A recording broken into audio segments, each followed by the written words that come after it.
The dreadful day had finally arrived. I lay in the sacred stone pool. Vases of anointed fresh water had been added while I silently cleansed myself of any impurities. Out of all the girls in the orphanage, I was selected for reasons beyond my understanding. I was inspected to ensure I was of good health, looks, and was unblemished. Only the best for the divine. I wasn't asked whether this was what I wanted, chanting to myself, over and over, "The gift is mine to give. The gift is mine to give. It is theirs to receive. It is theirs to receive. My life is theirs. My life is theirs." The honor was mine whether I wanted it or not.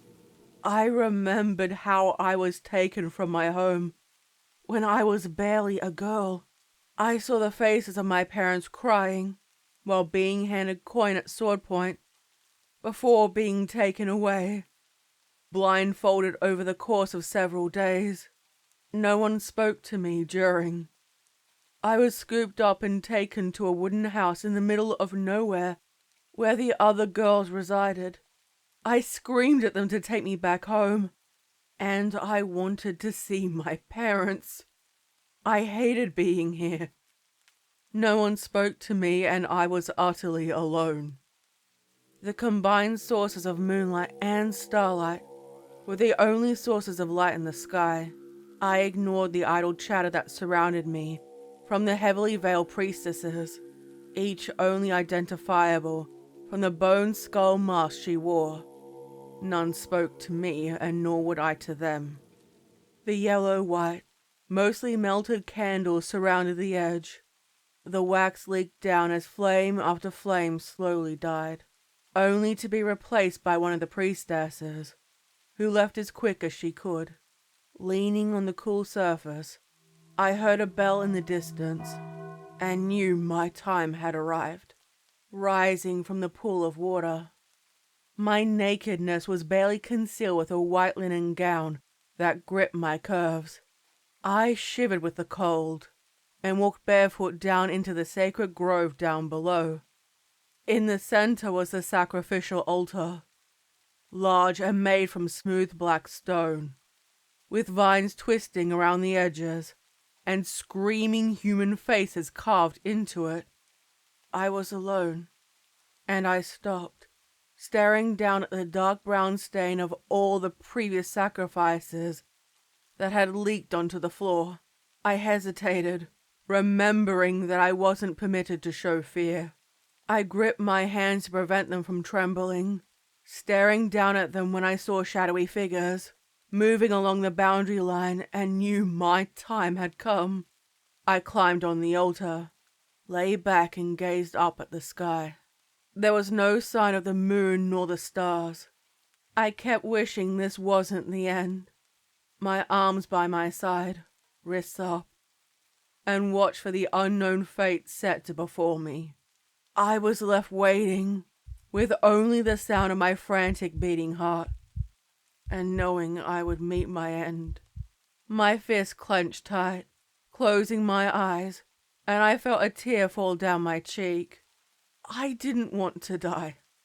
I didn't want to die so they could live forever. My chest rose and fell, my heart quickening, and the whites of my knuckles, as my fist clenched, were the only sign that I didn't want this.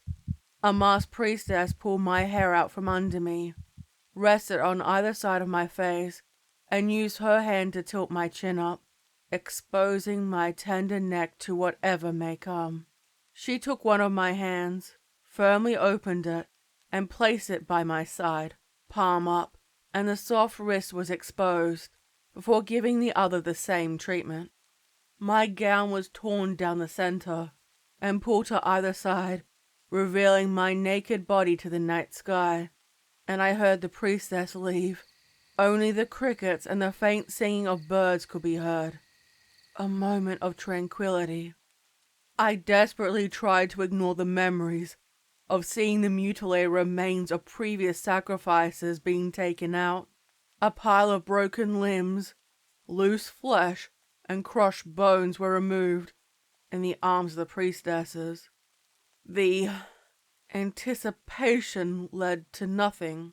I opened my eyes and turned my head to the side, wondering when it would be unleashed, when I heard frantic screaming coming from where I had come.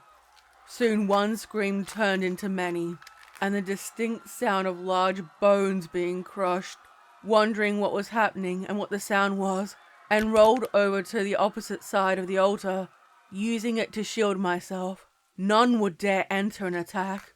I barely saw it at first. The shadow formed, and a figure appeared out of the foliage of the trees, taking form in a frantic whirl as worlds collided, and a tall, shadowy figure, with two large horns rising to the sky, moved through the mist and stopped just outside the boundary.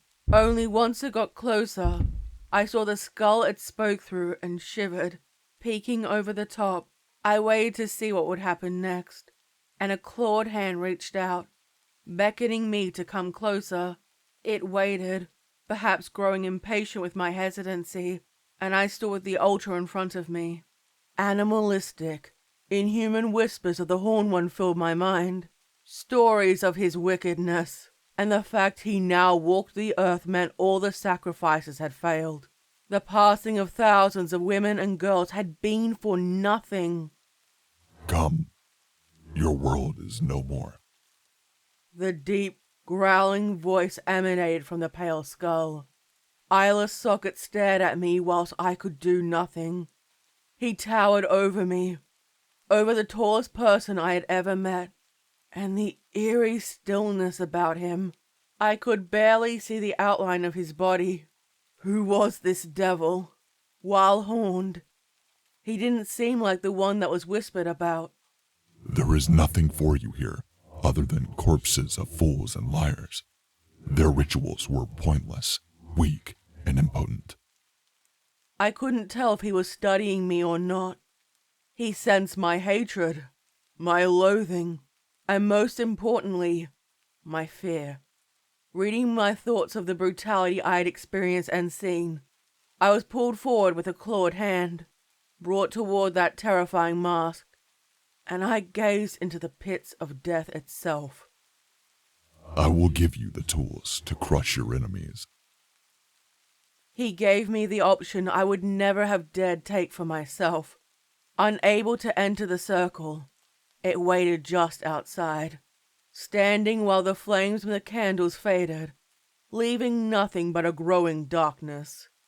The god creature before me was born of death, foliage, and the darker side of nature itself, and yet he would be my sole way out. I was now finally free to choose what I desired, and I decided that a potential death was better than a slow, lingering death through starvation. I moved to stand close to him, in arm's reach, and waited. My hand extended out to take his, a physical connection now in place. The circle surrounding me cracked, the stones broke into two, and the altar behind me sank into the earth. The shifting sound of soil made me recoil, close my eyes, and pray there would be no more. I walked alongside him, and we moved through the forest in silence, stepping over the twisted and mutilated remains of the priestesses. Their heads had been pulled nearly completely off, their faces twisted in terrified expressions, and arms curled in a foolhardy attempt to prevent their deaths. Their eyes were white, mouths open in gruesome ways, from their jaws being broken, and I gazed down in mild curiosity rather than expected fear. Some were hacked open, from groin to sternum. How they were selected for such suffering was beyond me, and the horned devil did not enlighten me. Each step through the gore brought me further away. Was he my rescuer or my captor? We walked through the forest for countless days and nights in silence, through parts I had never seen. My legs and feet ached. I left footprints of dry and fresh blood wherever I stepped.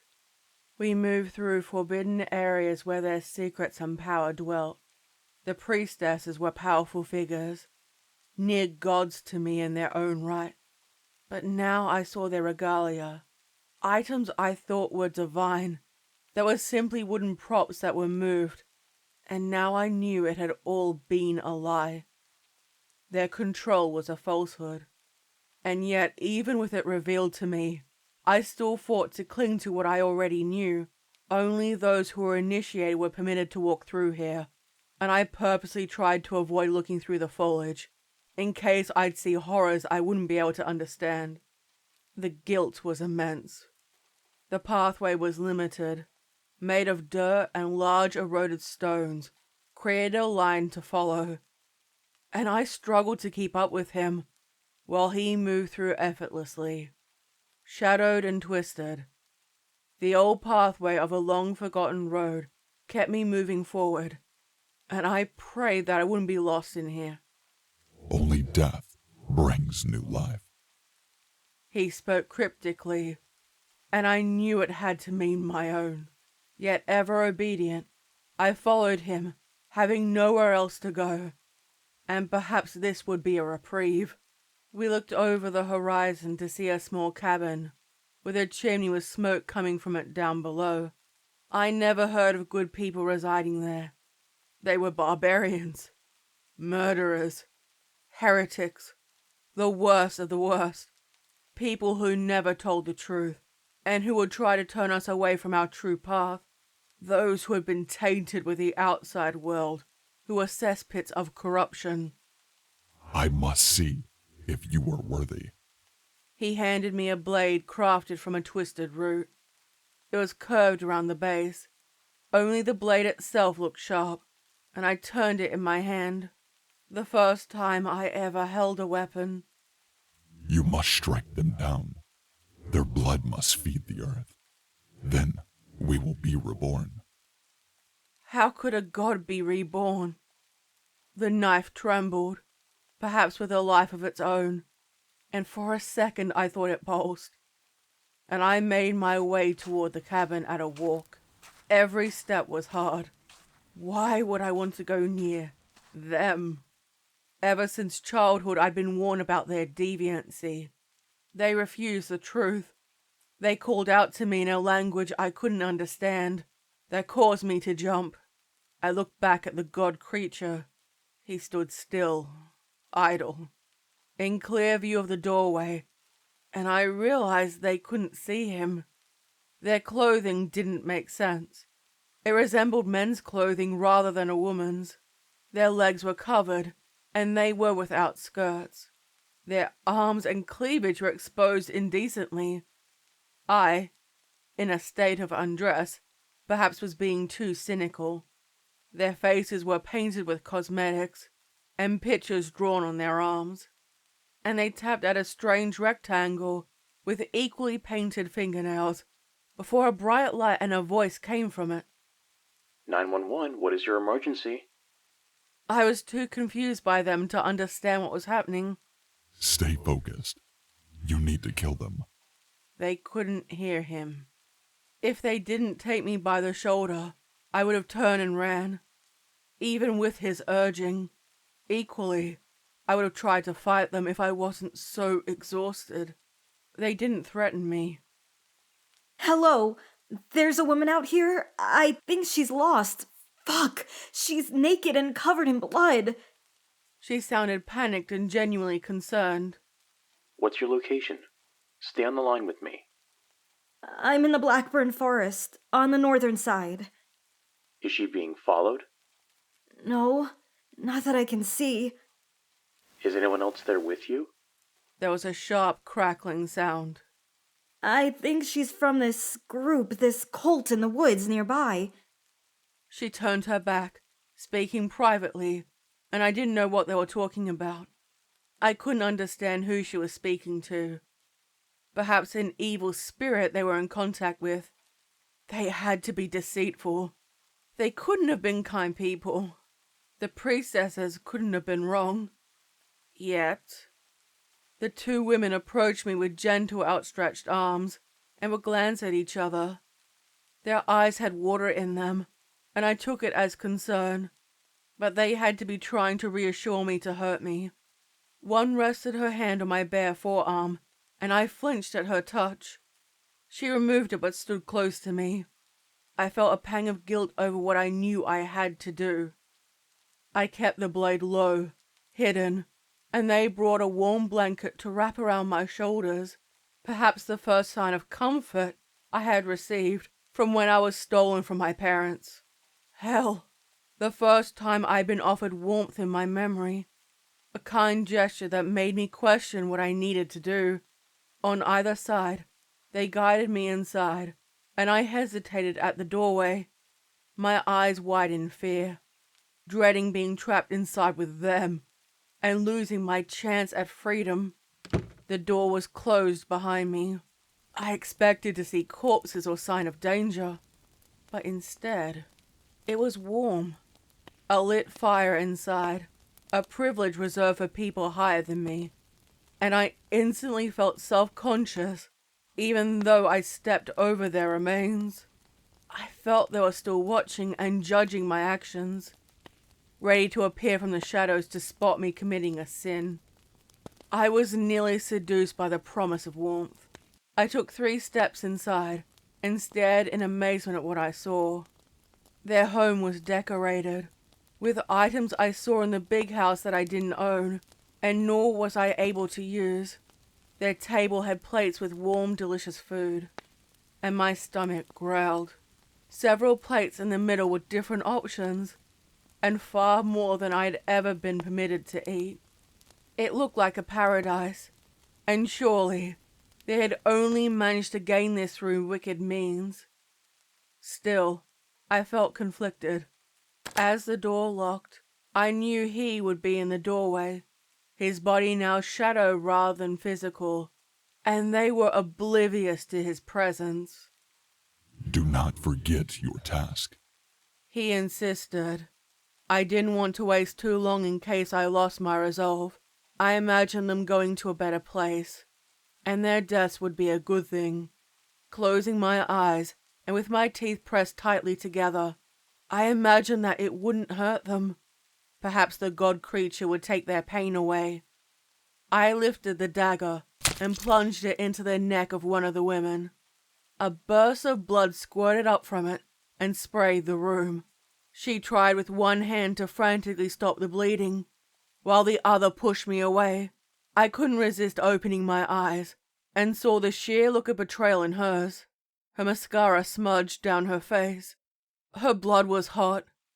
It trailed down my arm and sprayed my face, while the other screamed in fear and anger. It took her a moment before she started trying to pry me off. I'm sorry. He told me to. I have to do this. I pleaded with them while they screamed at me. I kept hoping they would understand where I was coming from. The first one lay on the floor in a pool of blood and was starting to fade away. I turned all my attention to the other. I wrapped my hand around her black hair, yanked her backward, and repeatedly stabbed her in the torso. Some of the stabs barely grazed her. She roared in pain and anger, viciously kicking out at me to push me off her, and I coughed when she managed to get one good kick to my stomach. Winded, I kept going, driven on by the god creature's guidance. I saw him peering through the window this time, all to witness my attempt. Only one more. Be careful. She may kill you. I don't know if he was lying to encourage me or not. She kept using her arms to block my attempts, and in my weakened state, she knocked me to the ground. I scrambled to stand up, dropping the knife, and managed to get it back in my hand. I expected her to hit me, stab me, or do anything in order to have revenge. She kept screaming at me, but her words were all blurred into a jumbled mess while I kept striking with the knife. Don't stop. She'll go to a better place. She will become one with many. She couldn't hear him. I'm helping her. I'm helping you, I insisted through bitter grit teeth. I stabbed her thigh, causing her to release my arms, and stabbed her multiple times in the chest. Her tight grip started to loosen around my wrists, and a sad look of betrayal came across her face. Her body went limp as the life drained from her, and while I stared at her, I wasn't sure if I had made a terrible mistake. I felt him beside me, standing there, and he reached down into the blood with his hands. Now close, I could see he was a mixture of flesh and plant fused together in an unholy blend. The red liquid nourished him. I saw it pulsing through his veins, and it took me a while to realize he was feeding through his hands. Even the blood stain on the floor faded to a damp patch. This time, he placed his hands on both of the corpses at the same time. He drained them of any remaining blood, but it didn't end there. He broke through their rib cages and continued to feast, and soon dry husks were all that remained, leaving nothing but leathery skin, bone, and clothing. I feel well again. A low groan followed that ended in a growl. Now, tell me, what lesson did you learn from this? What lesson was there to have from this? I don't know, I answered honestly, unable to lie, and heard a muffled voice coming from their rectangle. It was relatively quiet now. Picking it up, I looked at it more closely. The sounds continued. I wasn't sure how to stop the sound or change it. A fuzzy, crackling sound would occasionally pierce my ears, and I threw it away, causing it to break into 3 parts. Then I picked those and threw them into the fireplace. The pieces let off a foul odor as it melted, and I gazed at them in fascination. Follow me. I turned and followed the god back out into the woods. No matter how fast my pace was, I could never catch up to him. He was always just out of reach. The blood on my chest slowly dried, and I noticed our pathway declined. We were going deep into the earth, and the air felt heavy here. Where are we? Where you will be born, where death meets life, and you will see for the first time. Human skeletons hung from iron hooks, and were held by a rope from the ceiling of the cave, some by the neck and others by their wrists. They gently spun in place. Some were a stark white, while others were coated in a thick layer of dirt and dust, their jaws barely clinging on. Pits where long decomposed eyes stared out idly.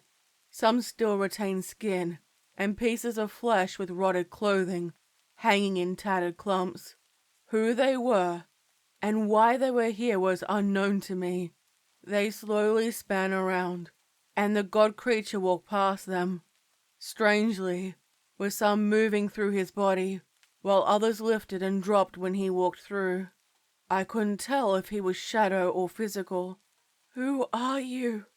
I whispered, not expecting a response, and I certainly didn't receive one. "Where are we? Who are they?" I asked, fearful I would soon join their number. I noticed a light streaming inside from above, and saw a hole in the cave.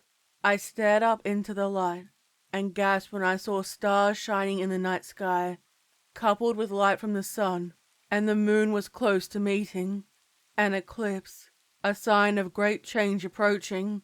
I expected a sharp chill, or another ominous sign. Instead, the temperature was relatively warm, and the beauty of the sky above nearly distracted me. The cave itself surrounding the light grew dark, and I stared at him in confusion.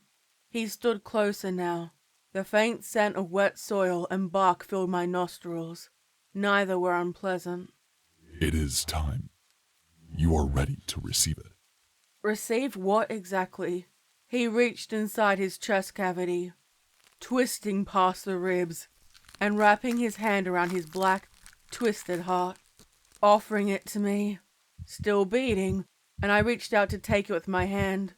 The blood trickled down his arm. Feast on it, and you will be reborn.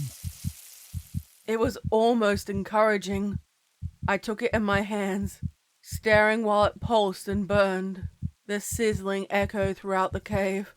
I had to crack and pull away the hard shell surrounding it to reveal the thick yet supple meat. It continued to pulse with slow and steady beats, and I never knew the gods had hearts that could be consumed. I paused before sinking my teeth into the flesh. I struggled to pierce it, and I gazed up into the hollow pits for eyes of the previously forgotten god. If it felt pain, it showed no sign. However, how much I studied him, I knew I'd never completely understand. Keep going. You have much work to do. It breathed. It insisted. And as I swallowed piece by bloody piece, I could feel it twist inside my body, changing me, altering every part of me. I felt it squirming in my stomach, and struggled to continue feasting on the heart and choked, nearly vomiting it up. My hand held my stomach, and it sat there, completely immune. You have to finish it all, or it won't work. I hoped he wouldn't say that. It was half eaten now. Mangled mouthfuls had taken large chunks out, yet it continued to beat as though it was still in his chest. My stomach turned and I closed my eyes, sinking my teeth into the tough texture once more. I couldn't tell if he was living or not, or some entity on the verge of life and death. I swallowed mouthful after mouthful, feeling the mass fill my stomach, and the roots, warmed up by my flesh, they twisted and moved through my organs, laying claim to them. Two circled around my brain, and I expected to lose control of who I am, who I was. My fingertips felt numb, and I dropped to my knees. The god creature's hollow skull kept watching me, silently guiding me to consume what was left. I couldn't leave it unfinished.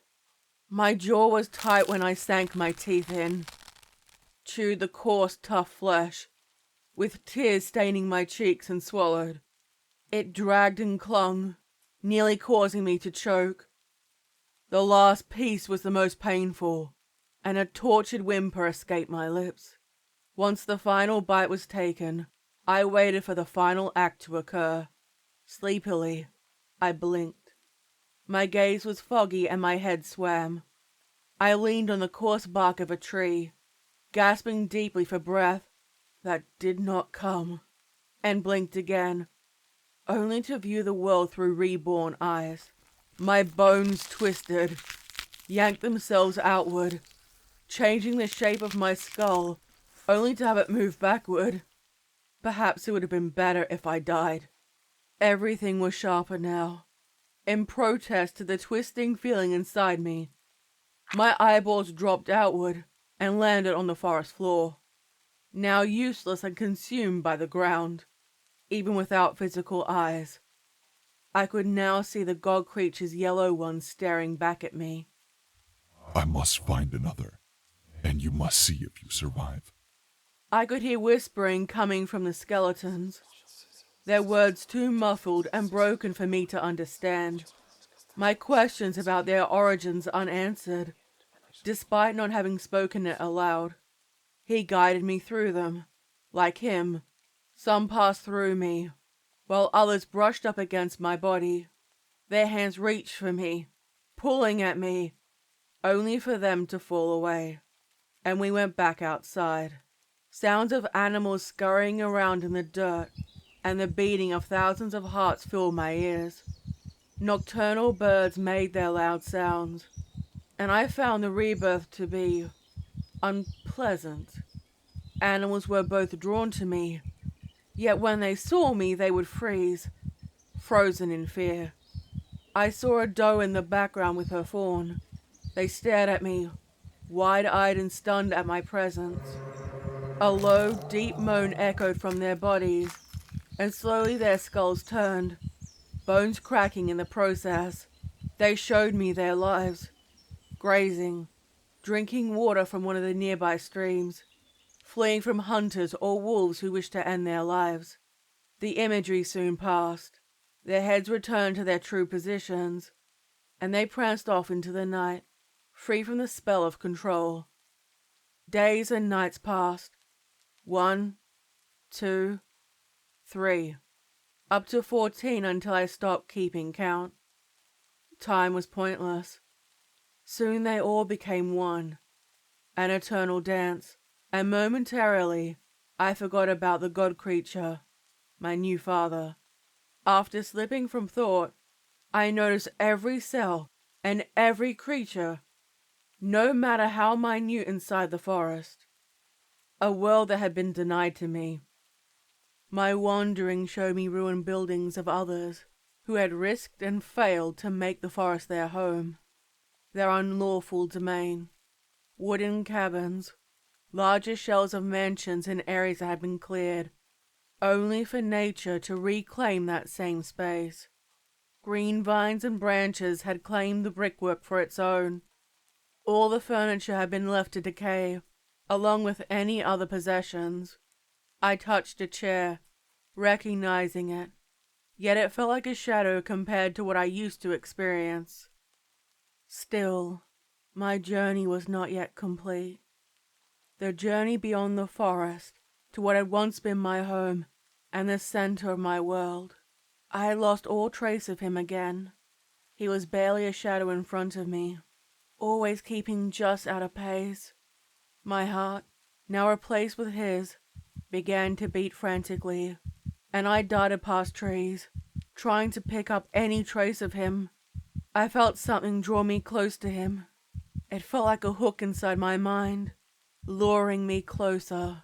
I could hear a human's breathing, slow and yet steadily growing faint. I followed the sound, and after wandering for some time, I found him, the god creature. Although not like how I first met him. He was laying back resting against the surface of a tree, and with his limbs lazily resting on either side, the roots escaping while was returning to human skin, and I saw the man he had once been. A hazel eye stared out of the socket, and had 2 small roots piercing it on either side, and I stood close by, unsure what was happening. My blessing now passes to you. I didn't know which it was. My previous life barely a shadow, no longer important, and perhaps a strange dream. He closed his eye, disintegrating down into the earth, and finally barely an outline of his body remained, staring at it. I had a feeling he wasn't gone, and wondered who the man had been. More importantly, who had given the god creature his divinity. My thoughts were interrupted when I heard loud sounds coupling with red and blue flashing lights. The forest awoke, the air changed, the trees whispered, and animal life sang out. Intruder! There are intruders! I made my way toward the sound, ready to discover the source. The unnatural lights caused me to blink, lift my hand to shield my eyes, and smoke and growling from their metal boxes. The people called out to me, telling me to drop the knife, and it was only now I remembered I was still holding the weapon in my hand. It was covered in rust, the edge was split, and I looked at it more closely. I remembered the 2 women I killed before I was reborn. They still demanded that I drop the weapon, and now they could see me. I could sense their fear. They backed away and lingered close to their metal boxes, there with many people walking toward me with a small stick in their hands, telling me to put my hands up and drop my weapon, as though wishing to threaten me. They do not belong here. The first time I heard his voice, in such a long time. With a blade in my hand I approached them, and their weapon shot fire and thunder. Catching me in the chest, I rested my hand on the wound, and saw red blood instantly turn black. Take them as sacrifices. Claim all of mankind. A low, deep, animalistic groan cried out through the forest and echoed. The people, frightened, looked at each other, confused and riddled with an unknown fear. Some called for backup to arrive. When other calls came from the forest, other members of our kind came out, and that was when I saw the god creatures were not alone.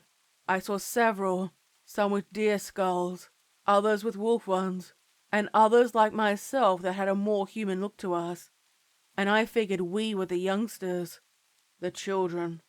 Some descended out of the tree line, while others rose from the mud, reaching out from beneath the earth and pulling themselves up from behind the police officers' cars. I heard gunshots, yet none of them brought us down. All I heard in response were hostile growls and terrified screams as we kept coming. They had been summoned. Their blood would be ours. I saw their blue uniform bodies being pulled apart, but they didn't perish right away. They fired at us while screaming before the end. It was no use. The bullets sank into wood and meat to no effect. Instead, their broken bodies flailed around, gripping the ground and trying to drag themselves onward before either succumbing to their injuries or being pulled beneath the ground by ravenous roots, drawing them into the earth. Their blood and flesh would fertilize the soil. Only a final burst of blood into the air told me of their demise, their blood that would fuel us for eternity. I had momentarily forgot how fragile humanity was, and we had come to reclaim what belongs to us. They are ours. A few of those who had been killed rose up from their death positions, a long, deep moan coming from their lips. Their veins and tree roots were now one and the same. Together, we walked to the cities to find people and bring about a new world. The forest had awoken. Hello? Can anyone hear me out there? The static flickered in and out, coarse and empty. This is Technician Valrose of the Liberty. The ship has 98% damage. Too ready for immediate evacuation. I repeat, too ready for immediate evacuation. I sent out the message throughout the various frequencies, both close range and long range, into the depths of space. The faint beeping of my equipment told me it was successfully sent out, all in the faint hope I would receive a reply.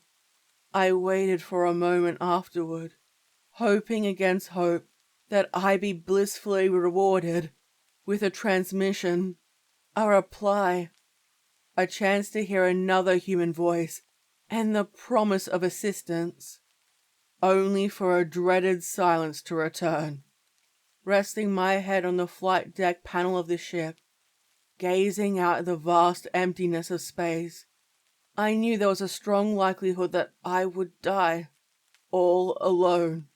Outside the window, the remnants of the destroyed planet continued to linger. The impact caused it to spin off its center, leaving a large crater. And I doubted it could support life now. Both the ozone layer, artificial and natural, was gone, allowing the sun's powerful rays to penetrate. It all happened so rapidly, and then our world, our universe, had changed. The broken shells of spaceships, drifting surrounded by fuel, and the scattered remains of life. I doubted anything had been spared from this twisted fate. From what I saw, none managed to break away from the planet without perishing from the impact. The only thing protecting me from the radiation were the energy shields. Boulders struck and disintegrated into smaller, impotent shards that bounced off the surface. Perhaps one broadcast managed to be heard, or there would be help on the way from one of the outer colonies. I couldn't risk wasting too much power to keep sending out too many beacons. With the press of a button, I checked my timer and pressed it to initiate a countdown sequence. The red numbers counted down from the 2-hour mark. Each second made a faint, infernal beep that would plague me, reminding me of my own steady heartbeat. How soon would it pass? From behind me was a low scratching, and then a banging on the door. It was the only way into the flight deck. It was small, given the design of the ship. I turned my head in the direction of the sound. It had gotten fainter over the past couple of weeks. For a moment, I nearly forgot the desperate measures. The scraping continued, and limping with my right leg, I made my way to the door. The rotting, sickly smell of an infection clung thick in the air, and unable to escape it, I had to endure it, my foot dragging along the ground. I held down the intercom button, waiting and listening, while only a desolate silence echoed. Most of the camera and surveillance systems had been damaged or sent reduced power to ensure the flight deck had enough. Leaning closer, the scraping and banging started again. Please, help. I'm still alive. I snapped my finger off the button, jerked backwards, nearly misplacing my feet, stumbling feebly, and stared in horror at the closed door. My breathing was rapid, and I wondered if the silence and isolation was finally getting to me. I itched to know what remained behind it, but over time, it had gotten quiet. Why would it be speaking to me now? How could they still be alive? No human could still be out there. The gaping holes in those parts of the hull would have allowed oxygen to escape, allowing the chill of space to enter.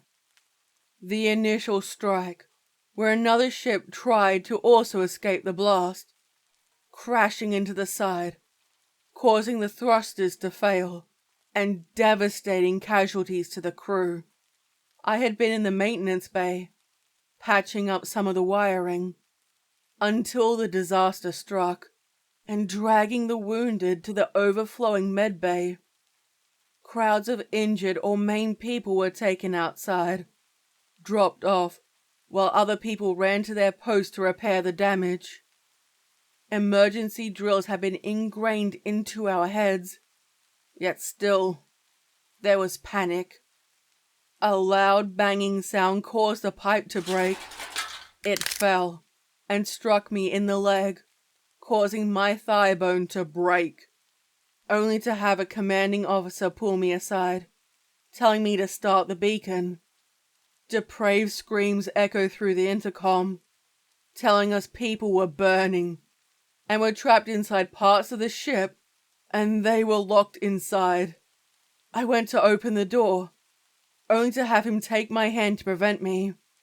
He said something to me, but I couldn't hear it with all the screaming and crashing metal sounds around us. Still, I knew what he wanted me to do. Quickly, get inside. He tried to reach another crew member, but either they ignored him or they couldn't hear as they ran past. We can't open the doors again. We have to let them die? I stared up at him, horrified by the words, and reached to press it. Explosions and increased fires blasted behind us, causing a symphony of screams coming from the survivors. The ship tilted upright, causing us to grip onto the sides. I managed to make my way through, only for the doors to emergency lock behind us, and soon our bodies were pressed on the wall. The lights flickered, and he fell forward, cracking his head open, passing out, and laying limp on the ground. The auxiliary power came back. I pressed the buttons, instantly receiving damage reports, and then pressed the emergency one to send out an automatic distress call. The cameras outside the room showed smoke, and wounded people crawled toward the door, striking at it with their fists. I pressed the button to open the door, only for the AI system to warn me not to open it. When I tried to override it, it was locked on a ship-wide level. If I had enough time, I could hack into it and make a workaround. Moments like these, I cursed my lack of clearance. They were screaming, infernal sounds that haunted me, They waved in front of the camera, desperate to get our attention, and knowing soon they would be amongst the dead. I heard another sharp crack, looking backward to see Washington smash his head on the floor during the second collision of debris. It was much larger than the one before. He whimpered, lifting his head up, blood trickling from his forehead, and reached up before resting his head down. He never lifted it up again. "This is Technician Valrose of the Liberty. Please come in. We've had a massive accident, please." I called on the radio. There was a sharp light outside the main window. I covered my eyes, and fortunately, her shields held true. I blinked repeatedly, and it took a moment for my eyes to readjust. They were cloudy with white dots in front of them, before my vision returned to normal. "I repeat, this is Technician Valrose of the Liberty." The strikes went silent, and I breathed a sigh of relief, only for them to begin again. Outside the door was a mass of twisted raw pieces, writhing and reaching up to the camera. They no longer had skin. Their uniforms were burnt off, and when their heads tilted backward, their hair would flip off like wigs, leaving nothing but a pink exposed skull. Some tried to cling onto it, conserving what was left of their humanity, while others permitted it to slip and fall off, pulling down the skin with it. I covered my mouth, unable to move, and soon the contents of my stomach erupted onto the command console, all due to the horrific sight. I watched as the gruesome pile twisted and turned. Broken bone pulled on each other as they climbed on top, ripping each other apart, before finally their cries died down. My eyes were locked in the scene before me. I couldn't prevent their end. I couldn't stop it from happening. I couldn't prevent it, figuring I could still help my commanding officer. Wiping my mouth, I walked over and knelt beside him, my knees now red from his blood. I used 2 fingers pressed on his neck to feel for a pulse, a sign of life. It was there, but faint. I looked for something to prop his head up. His name tag said, Washington. The flight deck had rudimentary supplies available. I opened up one of the cupboards, taking out a medical kit and opening it up. I cleaned his head wound while trying to stop the bleeding. It wasn't enough, but if I could get him back on his feet, he would be able to help me. He still rested, and tenderly, I placed his head back down on the floor. Then there was that low, thumping sound hitting the door. I didn't know how much time had passed. My routine consisted of checking to see if we'd been hailed, sending out the distress call, checking and feeding us both. The steady beeping and hum of the auxiliary engine gave me a brief sense of peace. The carnage outside was difficult to ignore. However, this was our little sanctuary away from the reaping outside. He hadn't left me. My friend, my love, lay where I had left him, immobile and lifeless. His skin was grey, all the muscle withdrawn, and I had been tempted to consume him after witnessing the horrors outside. The thought of desecrating his flesh tormented me. I walked to him. The red blood puddle had become a brown, dry one. I lowered my body down and offered a straw to his lips. so he could take a sip. He never did anymore. His lips thinned, his eyeballs had turned to liquid, and later a crusty gel that leaked from his eyelids. Tenderly, I stroked his hair. Occasionally he'd whisper to me, reassuring me, "Don't worry, they'll rescue us soon," I murmured, lying to us both. I leaned down to kiss his forehead and gaze out at the broken skyline. Thus far, oxygen levels had remained stable, and food supplies were limited and heavily rationed to ensure survival. I considered them no longer present, the empty packaging residing in the bin. My stomach no longer ached like it used to. Tales of old whispered of a place torn between heaven and hell, where a final resting place was denied. Purgatory? Was that where I was now? The countdown showed I'd have to soon reach out through the cosmos for someone to help. Either oxygen or power levels would decrease. I didn't want to listen to the old emergency beacons and distress calls. They haunted me. Yet, they were the only other human voices I'd hear. However, the urge was too much to bear. I placed my finger down to pick up the signal, only to receive nothing but multiple streams of static. Wincing, it soon passed. Then the panic voices came through in a blur. "Mayday! Mayday! We need immediate evacuation!" "Help us, please! There are so many wounded. Help us, please!" "This is our end. We had a good run."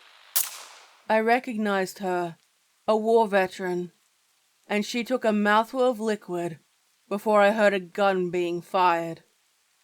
Children crying, calls of the end of days, pleas of help, and the ease of some who accepted their fate. There had to be thousands of different voices, calling out into the empty void. Many blurred together. However, these were the ones who stood out the most. 2 days after the initial incident, half of the broadcast became the automated systems, sending out calls for help. I figured a majority of the humans were too injured to speak, or had passed away. The striking continued, and I ignored it, waiting for the dread feeling when one of the voices on the radio changed. "Hello? Please, there are so many wounded. We can't treat them all. I don't know if we're going to make it." I remembered the helplessness I felt. I'm not proud of this. Even when the broadcasts were muted, I could still hear them echoing and circling inside my mind, plaguing me, taunting me for my helplessness.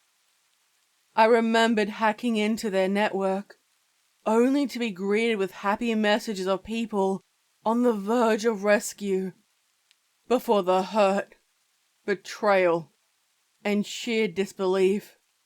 They screamed, preparing for their inevitable demise. I switched off their emergency beacon, but one last transmission came through. "Why? Why would you do this to us?" It stopped. I listened to others, all recordings. Some were filled with untold remorse and admissions of sins that no longer mattered. All human experiences of life, death, and the ever-present fear of the unknown. A wave called out with voices that no longer spoke. It sounded like that ship had many survivors on it, families, children, and yet the desire to survive outweighed any responsibilities I had. I looked over my shoulder expecting the critical gaze of the captain. Would he disapprove? I shouldn't have done what I did. What if they were the last survivors left, and I condemned them? Worse, I did so for my own selfish gain. After all, he closed the door to leave the rest of our crew, people we knew and worked with, to perish, leaving them there. Or perhaps, if he were awake and I was on the floor, lingering between life and death, he would have been able to handle things. The 3 thumps hit. Please be quiet, I whispered to myself, to those outside the door, and neither were willing to comply with me. Sitting on the chair, I drew my legs up around my body and tightly wrapped my arms around me. The 3 struck the door again. I pressed the button to try to view the camera outside, remembering that I disconnected it, hooked up the wires, and ignored the 3 damn strikes again, pressing it again to see a black screen with faint traces of static greeting me. There were flashes of shadows of the flesh mass, now dry and lifeless. Leaning close to the screen, I couldn't find the source of the noise and frowned. I blinked when I first saw it, rubbed my eyes, and wondered if perhaps I was seeing something. One form in that mess now slowly moved. A human torso, with nothing but a twisted mess of exposed bone and bloody flesh. Arms where the hands had fingers fused together, struck the door, and the realization it had no head sank in. Only the tattered remains of a neck with the vertebrae sticking out of it. How could something like that even exist, let alone be able to act or move? I lifted my finger off the button, only for the image to still appear on the screen, and it faded to black. I don't know what that was. Was that a person? I asked myself out loud. The alarm rang out. I turned it off and picked up the radio. This is Technician Valrose of the Liberty. The ship has 98% damage. 2 ready for evacuation. I repeat, 2 ready for immediate evacuation. I couldn't forget him. I waited. Only a scrambly response greeted me, and I knew it had failed. Again. I opened up the cupboard containing the MREs, stored as part of stereotypical safety precautions that I believe were nothing but a waste of time. Now, they saved my life, lowering them in my hand. I was sure I lost them before. I opened up the plastic bag. Stray packaging from abandoned containers resided, with only 4 packets remaining. When I opened them, they had a wriggling mess of insects, and I closed the bag before throwing it aside. I didn't understand how that could have happened, unless they had been contaminated when they were packaged. I checked the oxygen levels. Fortunately, it was at 92%. It was still low, however, it was stable. I didn't know how long it would last, or when the system would finally fail. Early precautions had allowed people to survive when they were cut off from the mainframe. Crewmates, I knew their faces, or perhaps their names. Now, completely lost to us, I gained an additional month of oxygen supply at their expense. Perhaps they were dead already, or on the brink of death, and the valuable resource would have been pushed into empty space anyway. I don't know which will kill me first. Cold? Oxygen deprivation? Starvation? I asked myself, gazing out at the same scenario. My arms draped around my body, and seated on the chair, I wondered if I should settle the matter myself. The endless unknowing was torture. Would I die alone? A stray, dried corpse drawled over the window, naked with nothing but dry skin lingering on. Fortunately, it was so disfigured I couldn't tell who it belonged to, let alone tell it was a human being in the past. The empty pits where the eyes had been were intoxicating. Who was this? I climbed onto the command console.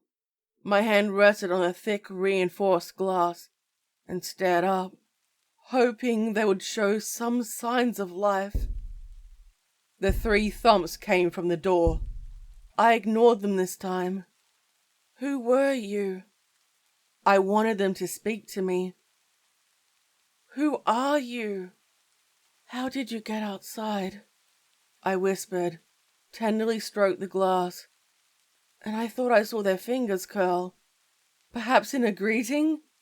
I hope they just needed some time to wake up. Please, why won't you let me in?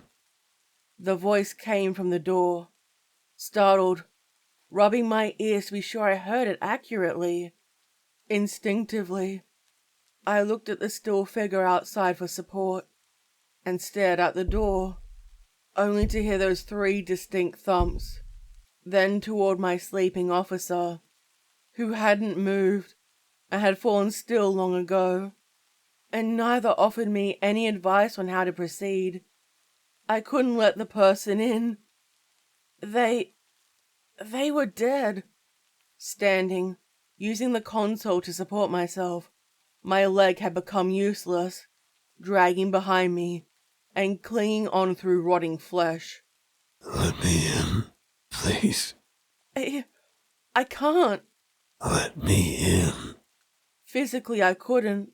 The security system held the metal door closed. Still, maybe I could try something. Suddenly, a rapid static filled the spaceship, with a distorted voice coming through. The ID number 000001. I had to check the number, and pressing a button, I tried to see the source of the voice, and realized it came from the Helios, a scouting vessel that was coming home to resupply. I remembered hearing folk tales about this missing ship, the first of its kind that had been sent out, and it had gotten lost over 500 years ago. The hull was coated in rust. There were no shields active, and I couldn't imagine how anyone could survive inside. I peered past my companion outside in fearful awe. It had been designed to withstand space and defense in the odd chance they run into hostile alien forces. Other than bacteria or other simple forms of life, nothing had been found. The Helios pushed aside corpses, parts of the various wreckages, with it clinging on the sides, and stayed in orbit within view. For a moment I thought it would crash into the Idle Liberty, yet it remained a close distance. The damage to the hull and lack of shield told me that no life could have survived. I peered out. From what I could see, it had fire damage that looked like the source was internal rather than external. The emergency hail remained spotty, and I pressed buttons to clear it. There was less static, yet I couldn't understand what was said. I tried hacking into the system, finally managing to break through, and realized there were 2 distinct hails. One that was part of the automatic one, mechanical reacting to other machines, and another, more faint, came from an organic form. I tried to decipher whose employment code was used, only to realize it didn't come from one code. Horowitz, Ahmed, Chi, Diaz, Worthington, and many more. Why did all of them send emergency beacons out? Why would it come back now? The 3 thumps were louder than before. The door creaked on the outside, the sides buckling under the pressure, and the middle bowed inward. Listening to the low ache was torture. Something was lacerating it from the other side. A deliberate attempt, articulate and slow. The 3 thumping sounds echoed, this time inside my mind. A dark red thick gel squeezed through, discovering and creating fresh cracks in the doorframe. And I realized it was the slurry of humans who had been trapped. The metal creaked, bending until it broke, leaving large jagged sides, stretching it to allow the mess of bones and mixed limbs to enter, slithering through until it swirled around the commanding officer. His dry form cracked, and he didn't fight the mass seizing control of him. It was drowning him, and his hollow eyes struck wide open. He gasped, his back arched upward, with his arms, fingers taut, and he froze. I crawled up onto the window, feeling the sharp chill of space on my back, and knowing that the shield was failing. We sat in a stalemate. The red flashing alarm system called out. The splintering glass caused the fused officer's head to face me with a sharp crack. A sliver of an unknown finger shot out, pulling his lips into a gaudy, depraved smile. And that was enough for me. Without a weapon, I beat my hands on the window to the outside. I didn't care if it broke. All I wanted was to die. Bone and metal scraped on the chairs. I kept my chin up, not wanting to give the monstrosity the satisfaction of seeing me die. I rested beside the window, only to have the mass cling around my leg, pulling and squeezing me. I expected it to be painful, and instead it was neither hot nor cold. How was it? What was it? How did it happen? It rose upward with the bones of the ship, coating the walls, and crept up my body, pulling me, fusing with me. Soon I'd become one with it. I could feel a finger move inside my wounded leg. The gel squeezed inside, twisting and turning inside me. A tendril forcing its way up my calf, pushing up between my muscles, and forcing its way, shattering my kneecap, and pushing its way up, torn between anger and fear. I gripped my thigh, trying to force it down and keep it away from me, all whilst being coated in the mass of biological terror. I couldn't escape it. There was nowhere safe to look, either gazing into the skull of my companion outside, or view the broken sky. I hoped that somewhere there was a pocket of humanity that would survive. There had to be one. And thus, I accepted the coming darkness. You should have let me in. This is Corbin of the Rising Dawn, Technician Valros of the Liberty. We heard your call. Are you two still alive? The call echoed out through the space-filled graveyard. Debris circled aimlessly, with faint calls of the old emergency broadcast, hailing with none but the dead hearing them. Until now, the solitary voice, living, echoed out through space with all the different hails. The journey to the distress call had been a long one, taking close to a year, and the concerned gas of the crew could have matched his own. The planet was now unlivable, broken beyond repair, and utterly destroyed. What could have caused this? He pressed a finger to his radio, bringing it close to his lips. Ma'am, we arrived. There are no signs of life and oxygen levels are at 0. Scouts are being sent out to secure the black boxes. Came the professional reply, then more quietly to himself. We need to find out what happened here. Good. Keep me updated. We need to find out what happened. Over? She answered, her voice determined. A muffled answer responded. The voice was rushed, forceful. Sorry, ma'am. There's nothing but carnage. The planet is off its axis. Every ship is destroyed. Radiation is off the charts. Should we proceed? Yes, ma'am. The dismissive answer came. He frowned, brow line wrinkled, and his arms extended from his sides to prepare to suit up. Stepping inside, drawing it up, the thick pattern changing his body shape, and the snug layer gripped tight. A thick radiation suit was placed on top, while the other two assisted him inside and secured him, all except for the large helmet placed over his head. He and the two others walked through the planks. Their bright flashlights lit up the grim wreckage of one of the buildings. The black box was retrieved, and a camera on wheels sped around, recording the damage and inspecting to locate any forms of life. No signs of any hostile life. He breathed heavily, the frozen remains of a stunned child floating by him. The eyes locked open, with a single, solitary tear down her cheek. She clung to a stuffed teddy bear, and gently he moved her aside.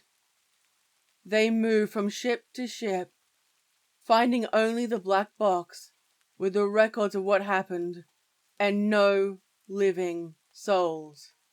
The three men were weary, sadness in their hearts, and pressed on.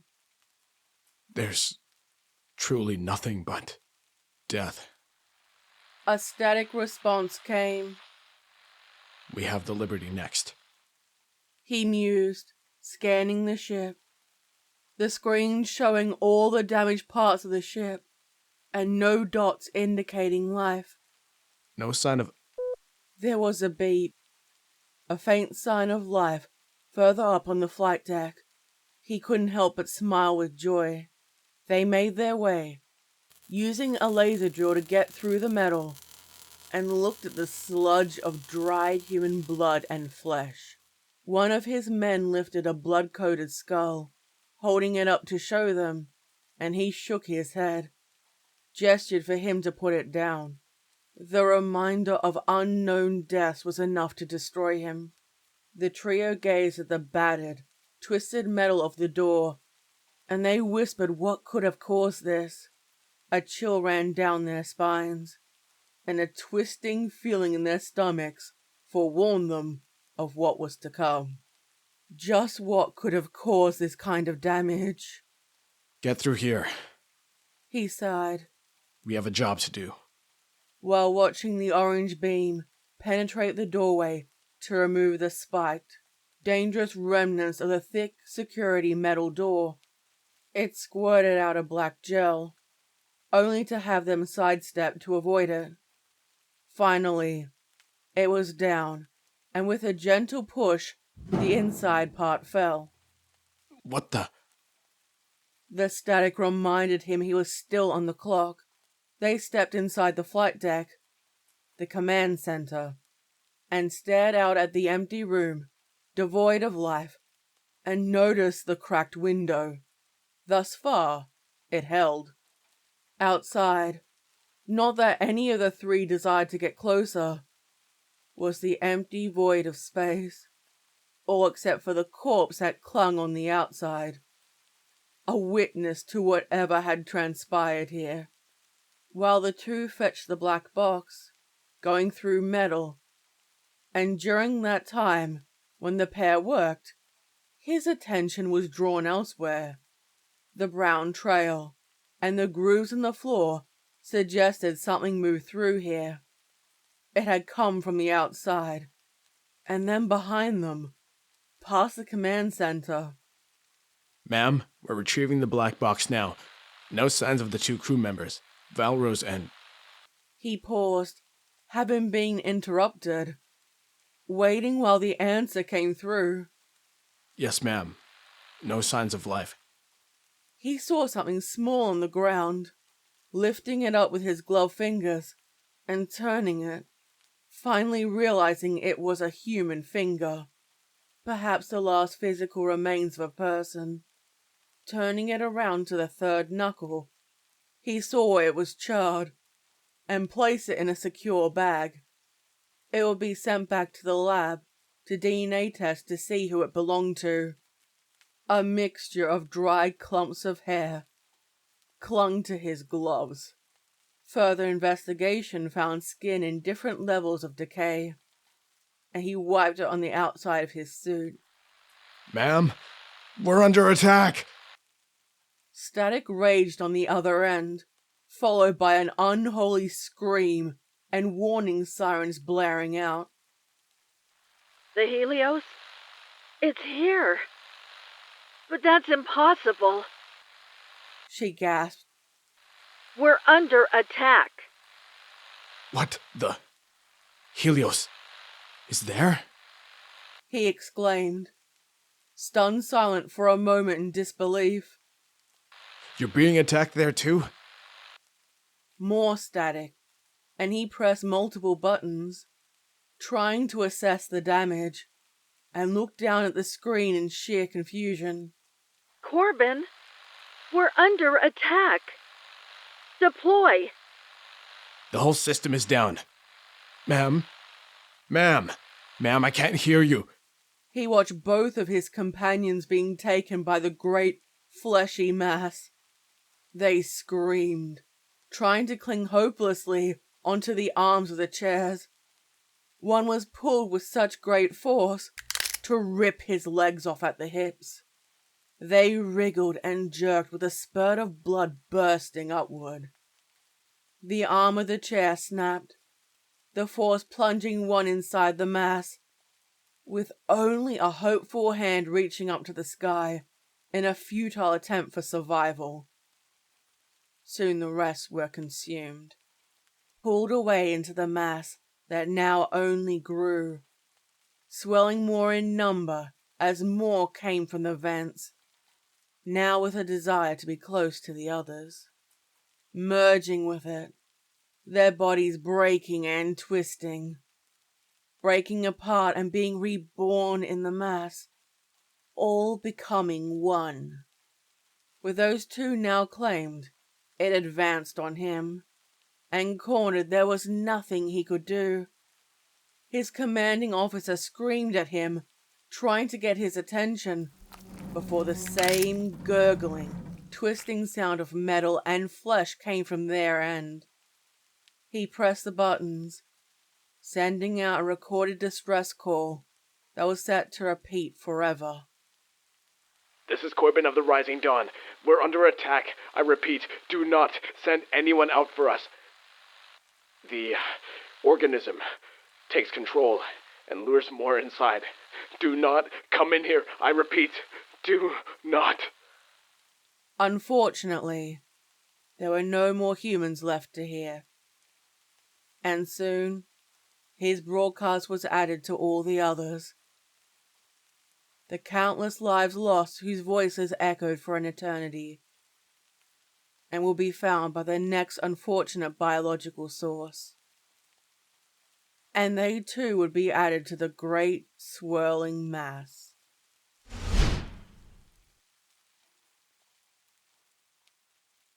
The Dread Lady. I saw her when my father's car crashed.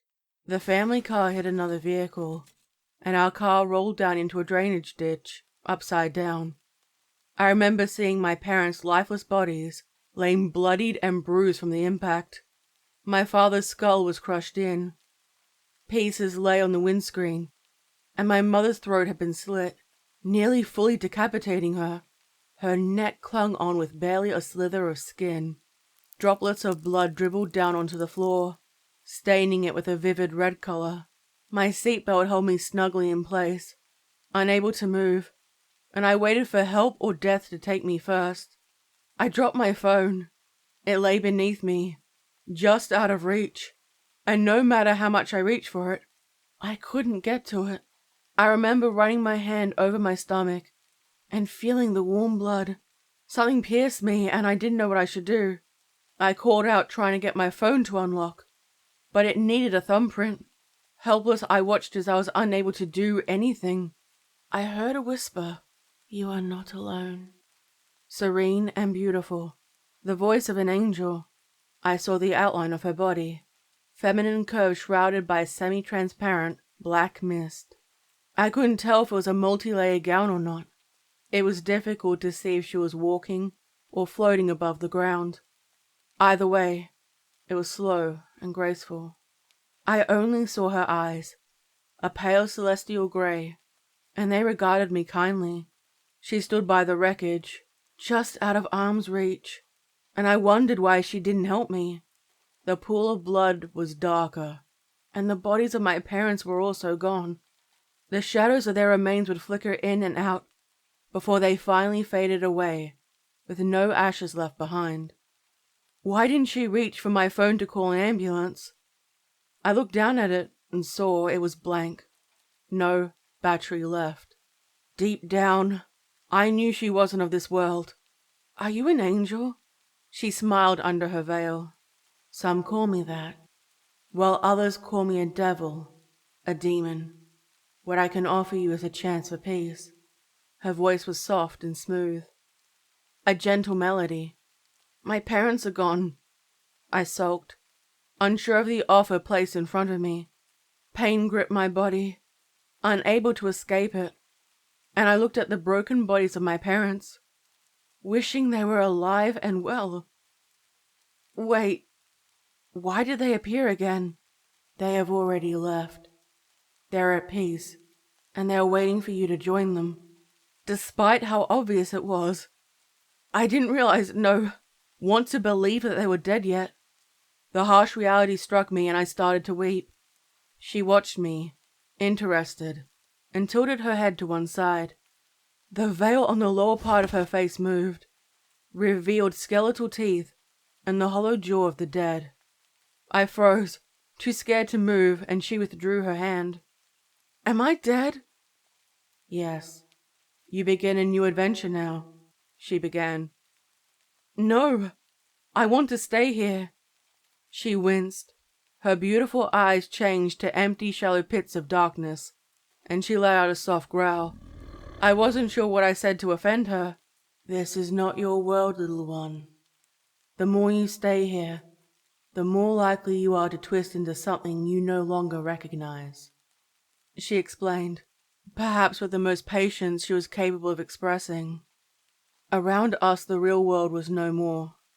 In the distance, I saw shadow figures walking through, as though they were living their lives, and I wondered what they were. I heard haunting sounds of car engines, with sharp, sudden braking sounds, and the crunch of metal and bone, the ripping of flesh. I saw 2 headlights of a giant truck aimed at me, the lights blinding, and I heard the loud boom of the truck's horn. I turned my head to shield my eyes. When I saw the truck disappear, I heard crying up and down the road of different people. The asphalt road changed to what it had been hundreds of years ago. Before my eyes I saw horses and carriages of different types, cars from the turn of the century, and other forms of transportation. There were people, some walking with their intestines dangling on the ground behind them, unaware of their injuries, while others were painfully aware. Each walked in their own misery. Her hand was offered, long-fingered with manicured nails. I reached out with my own trembling hand. It was smaller, and once it connected with hers, fingertips curled around to hold mine. I was no longer in my body. I felt light, floating, and I stood alongside her. She turned to lead me. Do not let go of my hand, little one. I will guide you. She didn't look down at me. Instead, looking into the distance at something I couldn't see, a goal I couldn't understand, and a direction I wasn't aware of. Hands from unseen sources reached out to me, grabbing and pulling at my hair or my clothes. Some were human and others rotted, trying to pull me down to the ground. I gripped her hand tightly, quickened my pace to a brisk walk, and still struggled to keep up with her. I could hear their wailing, their pleads, their anger, and their sadness over dying, being forced to linger for all eternity in limbo, unable to move forward or back. They were all ages, the elderly, barely able to move, and they clung on to me, hungry for their youth, bones protruding from their body, teeth long fallen out, and patches of grey hair falling to the ground. The stench of the dead filled the air, and I tried to keep the aroma away, Others who dragged IV drips and had bandages cover their bodies. Clearly people who had died at hospital, or perhaps inside of ambulances. Some no longer had hands to grab, only reaching out at me with severed arms with missing hands, black blood squirting up into the air. There were children, babies, crawling and screaming, pulling at my clothing, trying to drag me down with them. There were some under the mist that sounded the most terrifying of all. A long, aching moan as pieces of bone tried to slice into my ankles to drag me under. They were weighing me down and I didn't want to join them. Wherever the lady would take me surely had to be better than staying here with any of them. Please, don't let me go, I pleaded with her. She didn't look at me or acknowledge me at all and still maintained her pace, oblivious and unaffected by the dead's cries for mercy. I could see the road in front of me, clearly defined, twisted shiny rock distorted into bricks, leading us down a path with no end, and I looked up at her, trying to get her to acknowledge me. It was difficult to walk with her while they pulled me down. The sounds they made were horrific, and it was hard to shut them out. Who are you? The skull did not falter. A flicker of her mortal form gave me a sideward glance, interested in what I said. She lifted her free hand, gently curled her fingertips, and the dead around me faded to ash. Their demands disappeared along with them. The world around us was black and white.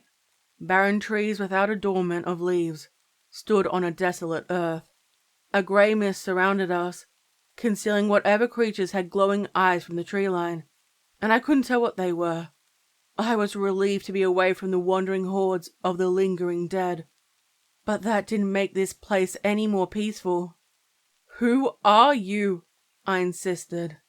The Watcher, the mistress between worlds, the guide in the dark, the dread lady, the living and the dead.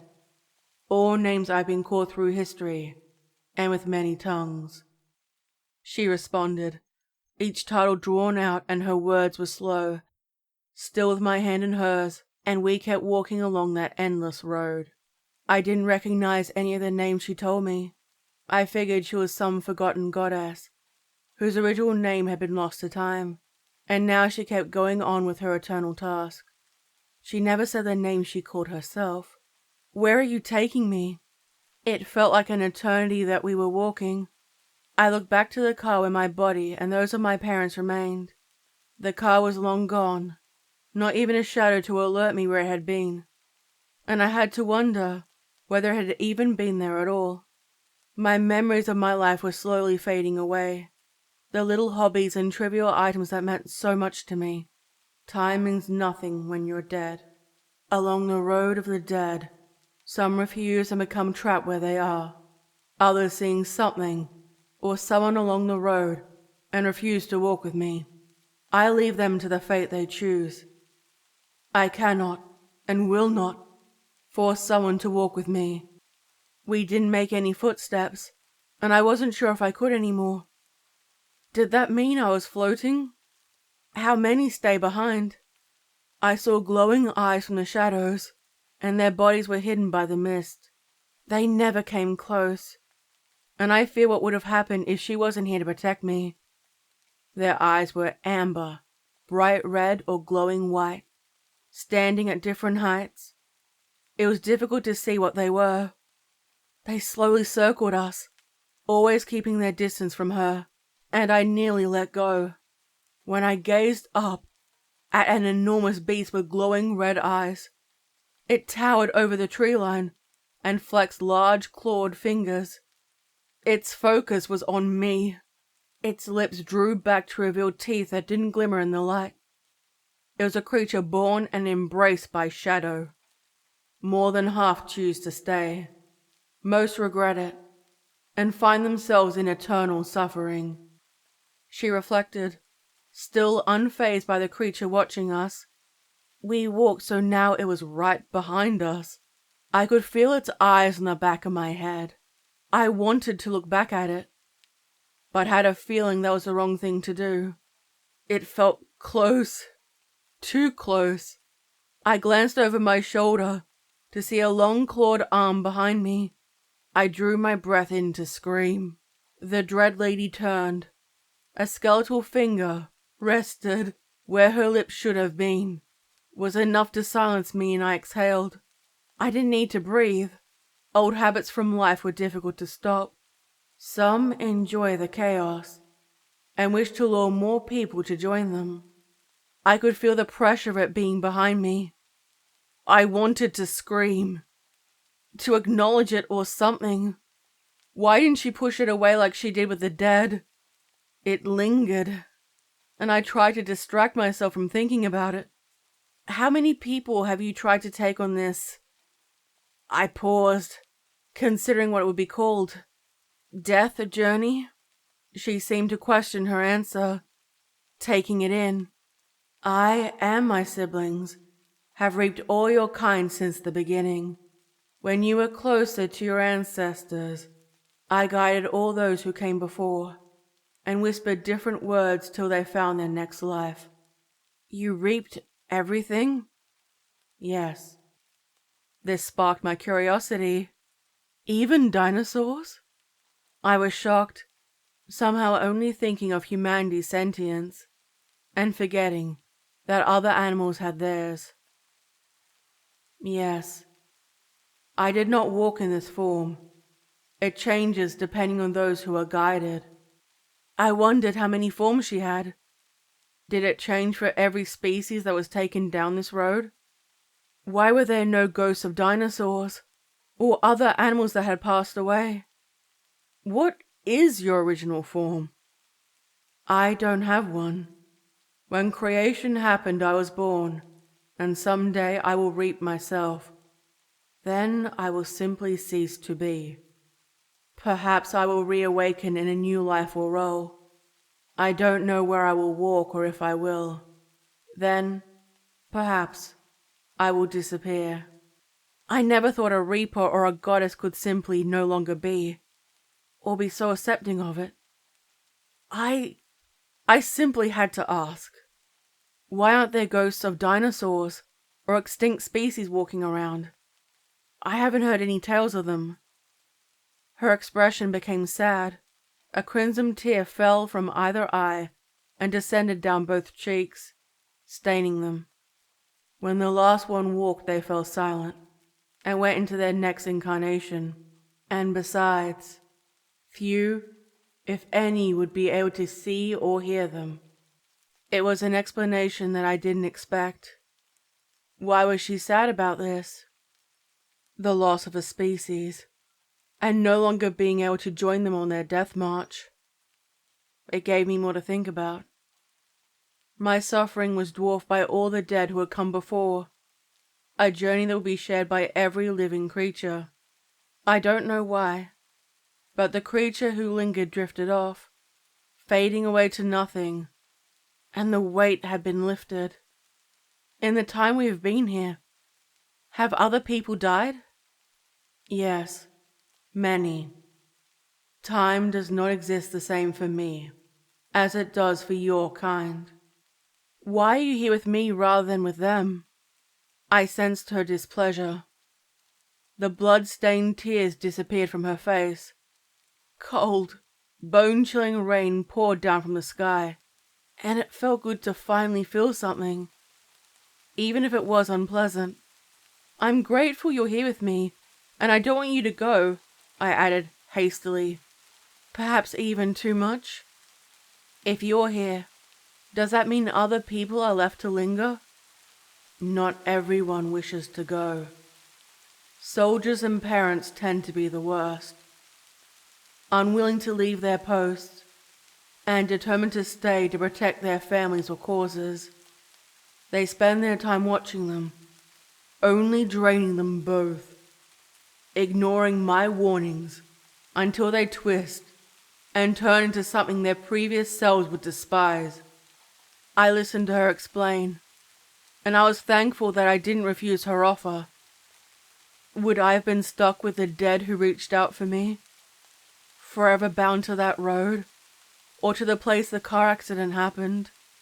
I had so many questions about their fates and what could have occurred. Do you always give multiple chances? No. I have a soft spot for children. I didn't expect this. The sky changed once more, from grey to red, with no sun appearing in the sky. It went from the sharp chill of the cold to blistering hot. I panted, even though I didn't need to breathe anymore. Again, she was completely immune to the elements of this strange place. I didn't know if this was her domain, or one she simply walked through. I opened my jacket and let it slide down my arms to rest at my elbows, trying to keep cool. I wanted to discard my clothing completely, but I didn't want to leave any trace of myself here. It burned my nose, mouth, and throat. I would have done anything for some water to moisten my throat. I couldn't speak. This part of the journey felt truly endless. I didn't know why I had to endure this temperature, or what purpose it held. Soon I reached a point where every step was becoming increasingly difficult. I practically hung from her hand. She dragged me along the damaged, cracked earth, and I dreaded letting her go. She didn't look down at me, or verbally check to see what was happening. I figured this was part of what happens. I focused on holding on until it passed. I closed my eyes, imagining better things during my life, and the heat faded. The relief did not last long. The fog of war surrounded us. I saw soldiers and warriors throughout history march toward their endless goals. Rotting flesh clung to their bones. Torn and weathered uniforms hung from their bodies. They had the wounds that caused their passing. Somehow they were able to move, weaponry in hand, and I wondered why they didn't move on. Why am I here? I'm no soldier or warrior, I questioned faintly, finally finding my voice. We all must pass through, she answered. I saw the first humans attack each other with stone and club, bludgeoning each other until bones cracked and organs burst. I saw and heard a knight on an endless patrol, murmuring that he must warn them. An endless quest with no end. I heard arrows being fired, the clash of shields, and weapons made of fire and disease. All purged the warrior dead, only for them to be brought back. The day went quickly. When they were injured and dying, they spoke, and briefly found peace, only to be driven into battle again. Each day renewed the cycle, their fate for all time, unknown when they would finally find rest and salvation. I wondered how many actually wanted to find peace. Some looked truly happy to be here. The next place was difficult to look. I saw victims of warfare. They ran past with their bodies on fire, their skin burning and falling off. I heard the wailing of families for their deceased or missing family members, wanting them to be returned safe and sound, only to find their corpses, or sitting and waiting endlessly for news, an endless wait that would never cease. Shadows of messengers would ride toward them, only to ignore them, or disappear at the final moment. Their wails of unknown filled my ears. Next were the children and the elderly. I had to turn away, unable to look at the horrors they had endured. It all didn't seem fair. The horrific screams, wails, battle cries all merged into one frightening sound, until we reached somewhere pleasant. The sunlight was gentle on my face, the air soft, and I opened my eyes to see a lush valley. The path was difficult to see now. The grass readily overtook it, and I wondered why anyone would want to pass through here. It was so breathtakingly beautiful. I could hear the faint sounds of birds chirping, and all I wanted was to skip off into the grass and curl up and sleep. I slowed my pace and felt the pull this time from her. "Do not linger nor slow down," she warned, a mystical growl behind her words. I was so caught up by the magic of the place that I felt my grip releasing, and she didn't tighten her grip. "I will not warn you again." It was hard to remember the pain of those strange places I had been previously. I wanted to. I know they were in pain, but this place was perfect. I want to let go, but I frowned. The blades of grass swayed and suddenly cracked like whips. The trees were distorted, pulsing, and twisted into bloated shapes, their branches becoming long, twisting arms that circled toward us. I gripped the goddess' hand tight and tried to use her body to shield myself from them. They hissed, spiraling, and circled around her. I knew they would have taken me without her. What was that? Not everything is as it seems. I dreaded what was coming up. We were surrounded by reaching hands on elongated limbs, their screaming mouths muffled by the layer of skin that coated their faces. Their open mouths and around their eyes had deep, self-inflicted scratch marks around them. There was a horde of them. They were so absorbed in their own suffering that they didn't seem to notice me. I didn't know who they were, or why they were forced to endure this fate. Every time they managed to pull one layer off, another instantly grew over the top, and the cycle looped around once more. Our journey continued. This place faded away, and soon we were floating in darkness. It was difficult to tell where things were now, since there was no light. It was impossible to gain any perspective when the environment was like this. There was no sound. The comparison to the overwhelming feelings. This place simply felt empty and void of life. The fear I felt was altered. There was no reason to be scared. But I couldn't shake the feeling that something would appear out of the black. She, however, seemed to be perfectly content in this world. The light of her bones and the flickering curve of her skin lit up the area around us. I expected there to be footsteps or some sound to indicate our movement. There was none. No anger, no grief, no sadness. It simply was. Everywhere felt like time no longer existed. Yet here I wondered where I'd even come into being. I thought I heard familiar whispers, calling my name and asking me to run to them, to join them, to stop them being alone in the empty dark. I could have sworn they were my parents, my friends, my loved ones. My parents made sense because they were dead. But my friends were young. They surely wouldn't die for some time. I kept looking in the direction they were coming from, or trying to. It surrounded me. There was nothing to tell me what they were. Please help me, daughter. Please help me, daughter. Please help me, daughter. Let us feed. What do you hear? I gave her a quizzical look. My loved ones, my family and my friends. They're calling out to me. She regarded me quietly. I felt she desired for me to remember something. It was on the tip of my tongue, and it took me some time to recall. My mother. She's crying, and she's trapped. I need to save her. Yes. Come to us. She will come to us, guide. And you can do nothing. The voices may mislead you. She won't listen. She will be ours. They will try to lure you in. You cannot interfere with her free will, remember? Or the truce is forever broken, and we will have free reign. She stiffened. Her grip on my hand tightened, and her eyes lowered. Dark tears formed and trickled down her cheeks, and she forced herself to maintain her usual grip on my hand. Soft, gentle, and enough for me to withdraw mine at any time. I wondered what was going through her mind. If I could ever understand it. The choice is yours. We do not stop. If you want to go to the voices, that is up to you. I didn't know what to do.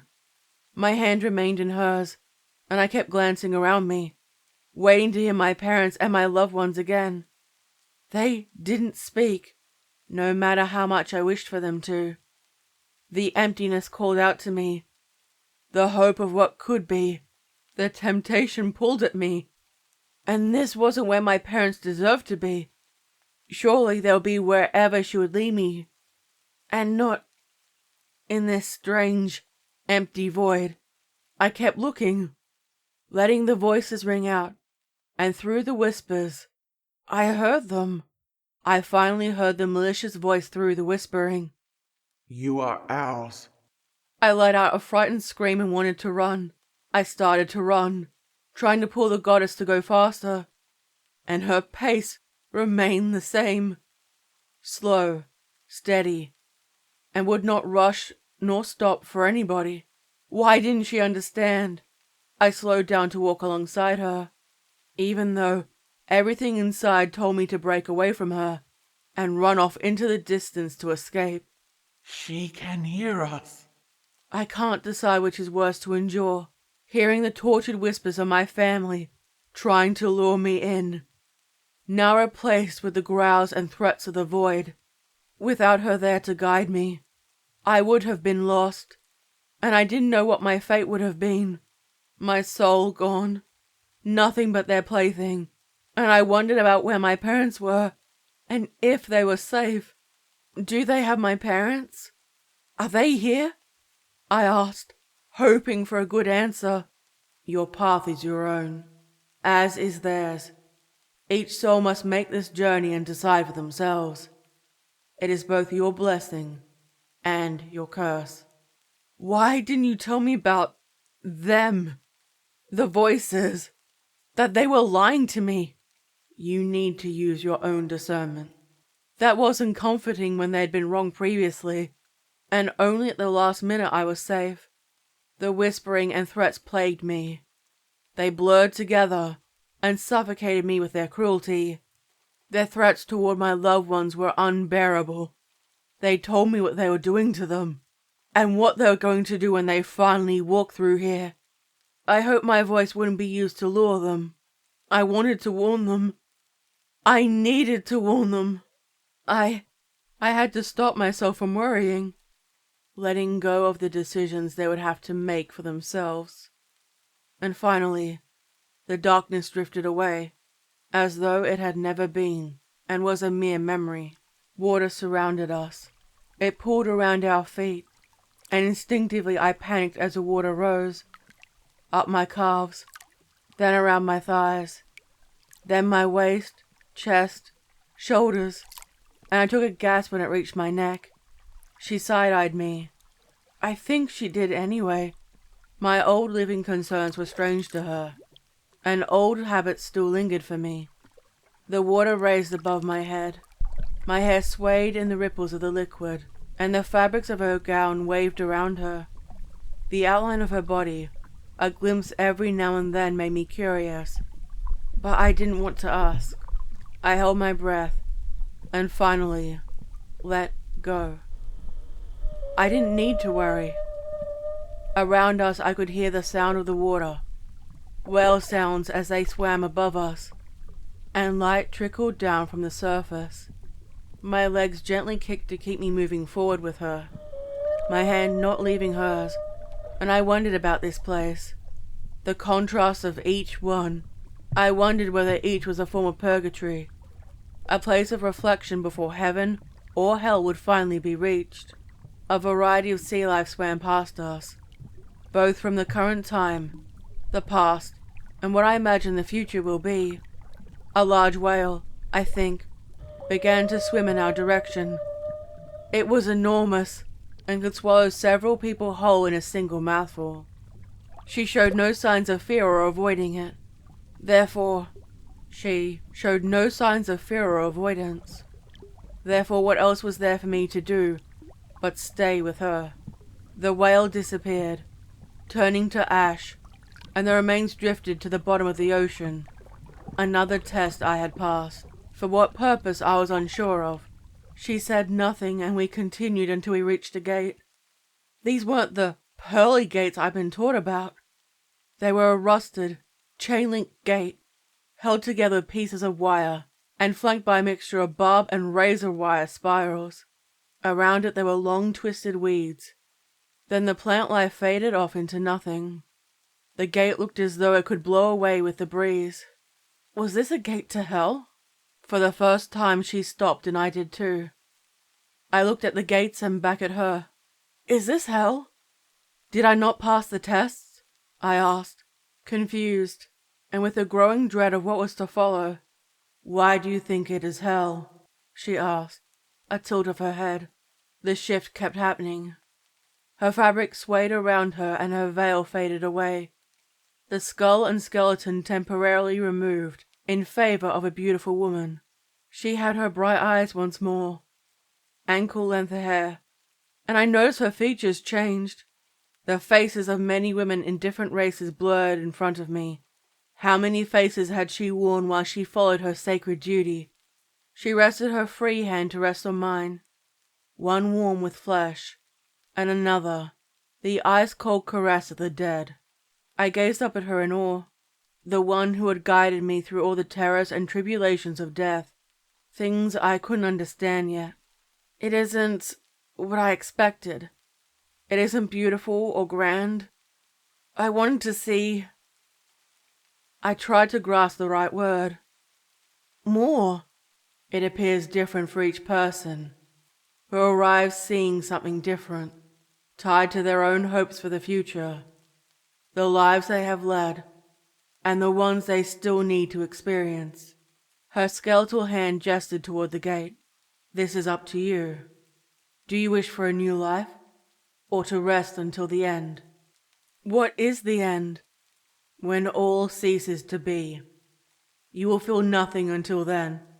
It will be as though you are asleep, and you will feel no pain when it comes. I didn't understand the offer placed in front of me. The thought of nothingness until the end didn't appeal, especially when there was no time frame offered. I wanted to experience life, the good and the bad that life had to offer. Would it mean I have to walk through where we came from again? She gave me a sad, knowing smile, and inclined her head in agreement. I didn't think I could do it again. The memory of my travel through was fading. I remembered being frightened, worried, confused. Yet there was no specific memory that stood out. Will you be the one who comes to collect me? As I have done many times before. I regarded her closely. There was a familiarity to her. All the faces were, at one point my own, shown back to me. One after another. There had to be 100 lives lived, with barely any memories from each of them remaining with me. It was reassuring to know she will be back when I passed out, even if I didn't remember her from the previous round. And the gate slowly opened with no one to do it. I then knew I had already decided. I would live another life. It is time. Her warm, human hand gradually opened palm up, with mine resting on top, and letting me decide to lift it off. I didn't know if my resolve was being tested, but I didn't care. Do I get to choose who and what I come back as? I asked, hopeful. Perhaps I would return around the same time as the rest of my loved ones.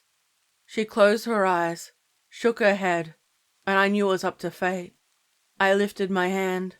There was no great nemesis to take me, nor drag me away somewhere unsafe to feast on my soul. I looked toward the gate, then onward to my next life, and I was so grateful to her guiding me through. The idea of residing in a torturous limbo was agony. Thank you for... I looked back and she was gone, as though she was never there. There was nobody else around, and nor did I have any feelings of being watched, nor stalked by something wicked. With my courage now restored, I walked through the gate and didn't feel any different. I heard them steadily close behind me. The gate itself disappeared, and I was left to walk alone. I didn't like this part. I had gotten so used to the company that I felt naked without her. Please, please come back, I thought, on repeat in my mind. If she came back, I was sure I was safe. I was walking down a long, deep tunnel with a pin of light at the bottom. I could hear my footsteps walk toward it. I plodded along until I realized that it was working, and I was on my way. The light grew larger, and I was invigorated. I'd be able to breathe for the first time, to find new life, and perhaps I would see my loved ones all over again. I finally reached it, and a burst of light surrounded me. I stepped out and looked around. Everything was similar. The buildings mostly looked like what I remembered, but clothing was distinctively more futuristic looking, as were the cars. A couple walked past me, and I was able to get a closer look. The woman turned her hand upward to reveal a hologram of a cube as she walked. It told them how to get to some restaurant or something. They didn't seem to notice me standing there. I heard her, a weeping sound in the bushes, and saw a homeless woman, wrapped in newspapers in an effort to keep warm, her toes and fingers turning blue. I looked at the couple who ignored her existence. I reached down to hold her hands to try to warm them up. She gazed up at me with wide, horror-filled eyes, sobbed, and murmured how it was time. She needed to go. To please take her and ease her suffering. I looked at my hands and they were mortal, shifting to skeletal, and I didn't agree to this. Was it now my turn to escort her through the places I'd been? Yes, it is your time to collect. I heard her words in my mind. No! She was supposed to come and get me. I didn't have time to be concerned about this. I offered her my hand. She took a moment to consider it, and I said, "It is time. Do not let go of my hand, and come with me. I will keep you safe." Her soul rose, no longer bound to her mortal body, and began the long walk with me. I could hear and smell him arrive, right before I saw him walk through the glass double doors of the hotel lobby. I told him I'd meet him in the morning, around 11 a.m. to be exact, and if he wanted to ask questions, I would be available to answer them. I don't think he believed me when I said I would be there. I don't think he believed me when I said I would be there, and that I truly was a succubus, but he promised he would be there at the correct time. There were people buzzing around. Their arrival at the destination brought considerable noise that I managed to drown out. Their idle chatter and footsteps as they carried their bags for their stay. I saw him enter, and he looked around, trying to place me among all the strangers inside the lobby. He thought an occasional redhead or blonde could have been me, then thought better of it. It was tempting to let him linger in the unknown. I pulled my energy back to make my body invisible to the naked eye. Unless he knew exactly where I am and what to look out for, he'd never know I was there. I smirked as I toyed with my prey. I watched as his head turned, once, twice, and finally it lingered too long on the exit, pondering leaving to maintain what's left of his sanity. And that dignity of his. His sandy blonde hair brushed back from his face, in sheer frustration, a flush on his tan cheeks, and he started a swift pace back and forth for a couple of minutes. Perhaps a guilty conscience plagued him. Still, his attention would occasionally drift toward the door, pondering leaving and abandoning his quest to seek out a succubus. When he looked over the crowded room, I gave him a flash of my true form, and he stopped dead in his tracks. Dread, lust, the embodiment of life and death. The reflection of the coffee table gave me a glimpse. Grey skin, 2 sharp horns for my skull, with dark shoulder-length hair, a curvaceous body with no clothing to adorn it, and 2 bat-like wings with barbed points. My nakedness brought me no shame. a natural state that served as a gift. But most of all, eyes that glowed in the darkness, and within the blink of an eye, I drew it back to the form I used when I was traveling around, willing to be seen, but not expose myself. The image of a young woman, a slender physique with striking eyes, a black gown around my body, and my eyes highlighted with kohl. My guest approached me from a distance, yet I caught the attention of another. A man in a scruffy grey business suit, with even greyer hair, approached me and asked if I offered intimate services, and while the temptation was offered, I mentally inserted myself into his mind. He was here on a business trip, his family on the opposite side of the world, and believed he'll be out of sight and out of mind. My top lip curled in distaste. The scent of being on the road was off-putting. It wouldn't be the first time he would try to lay with someone during one of these business trips. Explaining this process to mortals is difficult. Imagine doing the same with a caveman, explaining quantum physics or other scientific exploits. I squeezed inside his rather empty mind, twisting and turning, molding flesh to my will. His hand clutched his chest, and his face went bright red as he panted roughly, unevenly, as he struggled to breathe.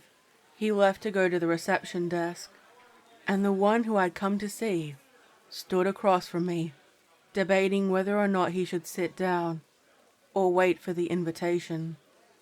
The earlier one collapsed on the floor, soon surrounded by hotel staff who called an ambulance for him or knelt down to ensure he was fine. I imagined he would live. However, these trips were now out of the question. Hello, I am... My guest finally gained his confidence. He stepped forward with fake bravado, stopped with his mouth open, staring in concern over the fate of the grey-haired one. I hope he will be okay. My sandy-haired guest looked over. The sweat on his brow showed his nervousness, and his attention turned back to me. So many questions raced through his mind that he didn't know where to begin, and I wasn't about to help him. Sit, I instructed gently, uncurling my fingertips in the direction of the chair across from me. It would give us a moment to speak intimately, while people around us conducted themselves, unaware of what was among them. He stumbled, near tripping over the chair, and pulled it toward him before he sat down. There was no equipment, nor any technology of documenting the conversation that would take place. Perhaps he had a photogenic memory, or originally thought he was being fooled by a delusional woman with lust in mind. Odd, however, not too far from the norm. Hello, I'm Stephen. Nice to meet you. His hand offered a shake, a gesture I'd seen over many centuries during my life, and I kept my hands where they were, unwilling to touch him. A raised eyebrow and a neutral expression told him I wasn't interested. A handshake was for equals, and he, far beneath me. He withdrew his hand, placed it on his lap, and looked around nervously at the rest of the people, going about their lives, completely oblivious. Okay, I'm not sure what to ask you. There are so many questions I could ask. Stephen stumbled over his words. So excited to be here. Our initial meeting was by chance. I still can't believe you are real. I wasn't sure who you'd be or whether somebody was playing a prank on me.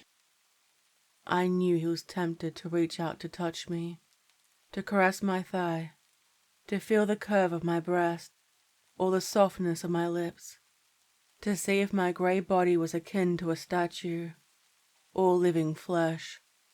Perhaps he had been dreaming, or wondered whether a mere touch was enough to destroy him. Fortunately for him, he thought better, and kept his hands to himself. He stared foolishly. A line of drool escaped his lips. and his hand reached up to catch it. What can you tell me about your life? Your kind? How were you born? How old are you? How do you choose your victims? Stephen asked excitedly, one after another, and would have continued if I didn't raise my hand to slow him down. While he stopped asking questions verbally, inside his mind, even more were being thrown around. A majority were about physical congress, whether he would touch me, or if I would take him.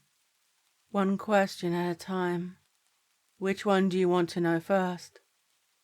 Stephen paused, thinking to himself, and finding which one he landed on. Needless to say, it was right to the point.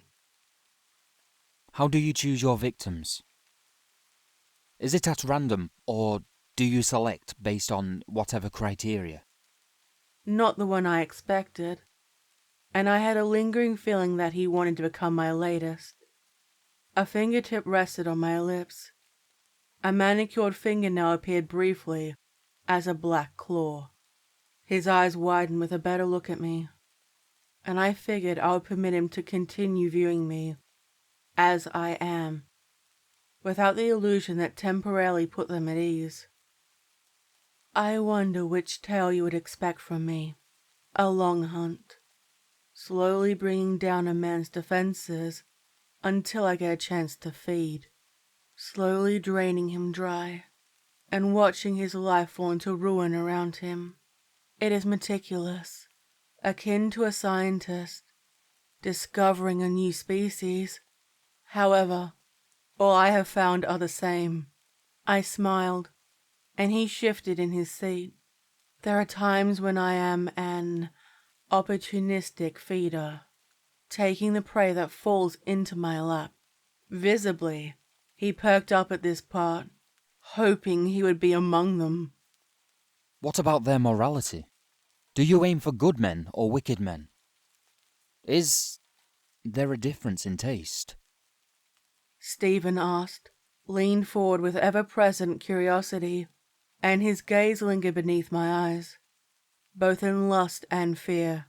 I've often wondered how you choose them. You refused the man who approached you before I did, but still talked to me. He pondered to himself, having to lift his gaze away from me periodically. And in some of the stories, legends, I suppose there are those of...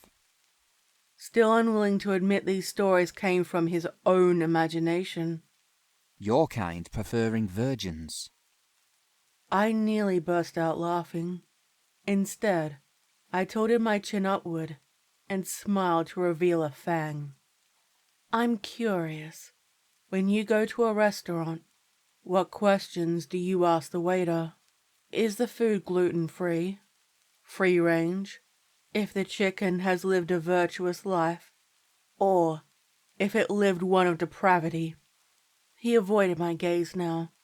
Perhaps realizing his line of questioning, and there was some truth in what he never asked. And most of all, do you think they taste better or worse? I can't say I ever thought about it. He admitted. He had an expensive suit, watch, you name it. He probably has a high salary, and yet you rejected him. Stephen pondered and glanced down at his own clothing, and pulled on it to emphasize his point. As for the wealth you speak of, the trappings are a signal to your kind, not mine. Men look the same when they're stripped of all. I understand your point. I plagued him with memories of my past conduct, luring men regardless of status, pushing them to the brink of death and back again, bodies wound tightly together, hips gyrating, as I would feed repeatedly. Humans often forgot about morality when it suited them. Since my kind live among yours, the death and destruction of wicked men is often unnoticed, or even desired among humans. As for virgins, would you desire something that has already been eaten? He shut up, not wishing to continue, and I did the same. unwilling to share all the mysteries. And what about your life? Wait, what can you tell me about how you were born and your family? He asked all the questions excitedly, knowing I was the real thing, and finally able to get his chance. I began my journey with a dance and a pledge to a forgotten goddess. Her name irrelevant, and differs throughout history, but her purpose remains the same. Born of mortal flesh and touched by immortality, I began my journey in a temple of lust, taking lovers in my mouth, and their devotion to her taken from my flesh. I brought many to climax at differing speeds, my own method of worship, as I fed her, while the oracles decided what her messages were. I saw his eyes light up, and his imagination took hold. While he did, my memories recalled the embraces, the feel of the first feeding, and my body lose its humanity until I became something else. He imagined an ancient temple with large pillars, many figures on the wall in a variety of intimate positions, an orgy of human bodies, wreathing together under the shadow of a stone goddess, staring down at us, while the flames were guarded by priestesses, their moans and cries of lust endless, many prolonged to boost their final climax, and his grip on the arm of the chair tightened, the memory eased and passed as though it was never there. And finally, he returned his attention back to me. That's an incredible beginning. Are all your kind born the same way? He breathed, caught up in the memory that didn't belong to him. Few, if any, are born. Most are turned, and I don't believe any more have been created this way. I pondered more, trying to think of the last time one of my kind had been born. There has not been a new sister born for hundreds of years. Could I be turned? I raised an eyebrow, and didn't grace it with a response, no doubt wishing he could take many lovers, forgetting there was more involved in the process. He gulped, and looked around with a dry throat, wishing he had brought a drink, both to grant him courage and to moisten his throat. He left to get some water, fearful over what could eventually happen, and brought over 2 glasses and a green glass bottle of water. He poured one for me first, then did one for himself and took a gulp. Stephen eyed my glass intently, and his hand trembled. I didn't even need to glance down to know. I waited for him to finish, while questioning my reasons for doing this. What happens when you feed? Do you feed on the, He desperately tried to think of the polite term for it. He squirmed, and I wasn't about to assist him either. I didn't reach out for the glass. I smiled and revealed my fangs to him. I couldn't tell if he was more scared or aroused by it. With every encounter, I find myself becoming more fascinated by the concept of humanity and their innate strengths, weaknesses, hopes, dreams, and fears. I answered, paused, and thought to myself about the best way to answer, without spilling information that could be used against my kind. I feel like you're studying me. He chuckled awkwardly and tried to disguise it by sipping his drink. There is more than one method, I answered. My voice echoed inside his mind. He imagined my arm around his shoulders, trailing down his chest, beneath the fabric of his shirt, and I could feel his breath change, his heart rate increase, and it got louder as the mental image of my hand rested just above his groin. It is through dreams where we are able to play on their subconscious. They know we aren't there, yet it all feels so real. Both my physical and dream forms whispered. Stephen lifted his hips upward in an attempt for me to take him in my hand, and instead, the image's hand moved down his thigh, the curve of my breast against the back of his head, the dream version's lips caressed along his jawline, and rested just under his earlobe. He exposed his neck, and slowly the image began to fade.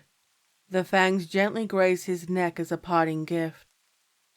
Sometimes it is blood that is taken, or the climax, and everything including the final breath. Most did not die. However, I don't think he understood my meaning, or, at this point, the intent behind my words. I completely withdrew the image, sharply, and he choked, looking around confused in his lust-filled state. The spell broken, he aimed to conceal his arousal from the scandalized onlookers who hurried to get away from him. They whispered together, pointed, and fortunately for him, they were not staff members. He covered himself up. I caught him gaze toward the doors, and the longing for them. I don't know what to say. Stephen answered, flustered, and tried to focus on the questions at hand. How many people do you feed on per year? His voice was raspy, trying repeatedly to distract himself. Another question was on the tip of his tongue, and I lifted my hand to bid him to stop. I feed on several people per year, both for survival purposes and for pleasure.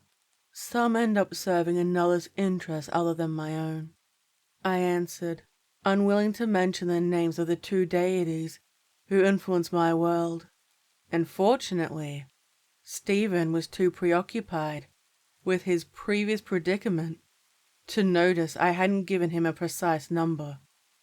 How does it feel for them when you feed? He questioned, ever curious. I knew he wished to feel it himself, and perhaps soon enough he would. It depends. Some enjoy the suffering, crave it even, while others are fearful. Can you give me an example?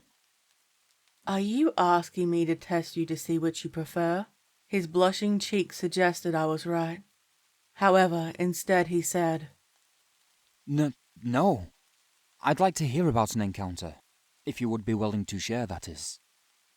I regarded him silently, the flush on his cheeks, and I noticed the hotel staff kept a close eye on him, a hand on their phones, primed and ready to call security if he continued. I pointed my finger in their direction. He turned his head and accepted the warning. Later, you will find out. I whispered in his mind. Either will happen soon, or in many long years from now. Do they feel different when you feed for survival versus pleasure? He tried to bring it back to the previous topic. I thought for a moment, looked out in the crowd for some worthwhile examples, and my gaze moved from him to them. Not so discreetly, Stephen's attention focused on the elderly woman, who stood with her bored-looking grandson in his early 20s. The pair of them were chatting with each other in a wholesome family moment. Some food is bland, with little flavor, and they'll be like the grandmother. Then there is food that tastes pleasurable and is healthy for you. That would be like the young man. I scanned the hotel lobby again. Fortunately, there was a constant stream of new people arriving and departing from the building. I craved another example when he spoke up. I expected that. You prefer healthy and younger people. I heard the harsh, raspy coughing of a person with breathing tubes. The aroma of death was on them, and their skin deprived of blood flow. It would not be long until death would claim them, and that would be considered a need for survival. All the chemicals in the blood, the body breaking down. It would not be pleasurable. It would even be dangerous for my kind. I thought to myself, unwilling to share this piece of information. Stephen's chair creaked when he turned back to face me, a somber look on his face, and I could tell he felt guilty. About what? I was pretty sure. I'm surprised your kind would feed on someone so... He tried to grasp the most polite phrase possible. unsuitable. I can't imagine a succubus being deprived to a point where they'd have to feed on someone with a terminal illness. Your kind aren't what I imagined. Or at least, not what I've heard about. Stephen's voice trailed off and was unwilling to continue. He avoided looking at me, and I had certainly seen the newer depictions of my kind. And what exactly did you imagine me to be like? I asked. Finally, I reached out to lift the offered glass of water and took a sip. I thought you would have taken me up to the hotel room and instantly started... He paused. I didn't break eye contact and he sucked his lips. I could have just read his mind. Instead, I wanted him to vocalize it. You know, being intimate with me. I thought... Oh, he hoped. And I knew. You would practically pounce on me, fuck my brains out, and I would have an incredible memory to remember for all time.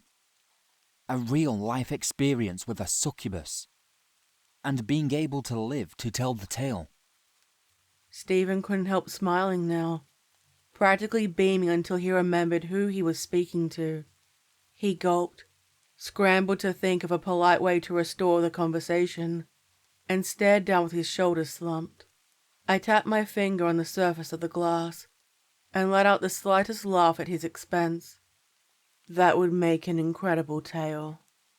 I cannot recall if any of my previous encounters resulted in a creative work being born. I answered. This caused him to perk up, and he relaxed back into the chair. The tension left his body. He gave a grateful smile and looked relieved I wasn't angry with him. Would it bestow on me more immortality, with works being created in my honor? Did you have any other questions you wished to ask me? I let it hang in the air. Yes. When was the last time you fed? Again, my top lip drew back to reveal a fang, and a knowing look. Mere minutes ago. Stephen froze, and deep down had internal knowledge of what occurred. He had been fed on. His eyes went wide, and I heard his heart rate increase yet again, the steady pace beating faster. And he didn't even look in the direction of the door. No desire to escape what could possibly come next. You must have to feed on me. Earlier, when you're... His hand moved, trying to think of a way to describe it. When you were inside my head and you... It was slight. He tried to hide the subtle pant, and the memory only encouraged these thoughts to continue. The lure of what might have been. You touched me. You were feeding on me then. I inclined my head. You never touched me, though. He raised. His hand moved down his chest and stomach, as though he could still feel my hand along his skin. An echo of where I had caressed him, and it only increased his longing for me. No. My hands have remained here. I lifted one up, curled my fingertips to show I didn't move. I never touched you. Not physically, anyway. What would happen if you did? The eagerness clear, even with all the warnings I had given him. With no care for his safety. I leaned closer. The chair creaked beneath me and raised dark eyebrows. I saw my reflection in his eyes. A horned creature born of death, and he moved closer to me, without needing to be bid to comply. What was the most memorable person you was with, and why? Stephen asked, and I guessed he imagined me luring one powerful man into my bed after another. Are you asking me to kiss and tell? I could tell you tales of my previous escapades, of how I seduced kings, popes, presidents, shahs, and more. Yet these would be mere stories. Why not permit you to experience it, and see if you survive the process? I put it all on the table for him, allowing him to choose, and survival could not be guaranteed. His imagination ran wild, My form circled a royal court, immune from the prayers of holy men. A whisper to lure the powerful away, my legs tight around their waists, and putting them in positions unfavored by the church. Their moans and pleads loud. They whispered for more. The realization that many portraits of powerful men's mistresses were my kind. Painted naked in my human form, my breasts were exposed, with a piece of expensive silk covering the mound down below, adorned with jewels, and it was enough to ransom kings and even emperors. Images of me drawing out their essence, through multiple methods, and whispering poison in their ears to influence policy that granted me more wealth, simply for the entertainment of it, part of the vigor of youth, perhaps, within the blink of an eye. I stood faster than his mortal eyes could see, and went to stand close to the two elevators. It beeped loudly, as one set of guests came to their stop. I didn't bother to warn him. He would follow or not. I watched him jump up in alarm, confused, and looked around the lobby to see where I was, wondering whether it was a daydream, or perhaps too much influence from the media, when he caught sight of me. Every time, confirming he was dealing with an entity rather than a figment of his desire. I leaned on the marble wall, resting against the cool stone, and waited to see how quickly it would take for him to join me. I gestured with my head to the elevators in an invitation of lust, and he strode over, nearly bumping into people, and mumbling an apology to each of them, until he finally reached me. He stood close, looking confused. Do you have a room booked? I entered the elevator. Even though people were waiting to get in with us, they all stood back, allowing us to get in alone. One man looked up and took a step, only to jolt backward. "Does it matter?" I asked over my shoulder. I reached out to press level 7, and didn't bother to wait for Stephen to join me. He put his hand inside the door, keeping it open, and looked around to see no one inside with us.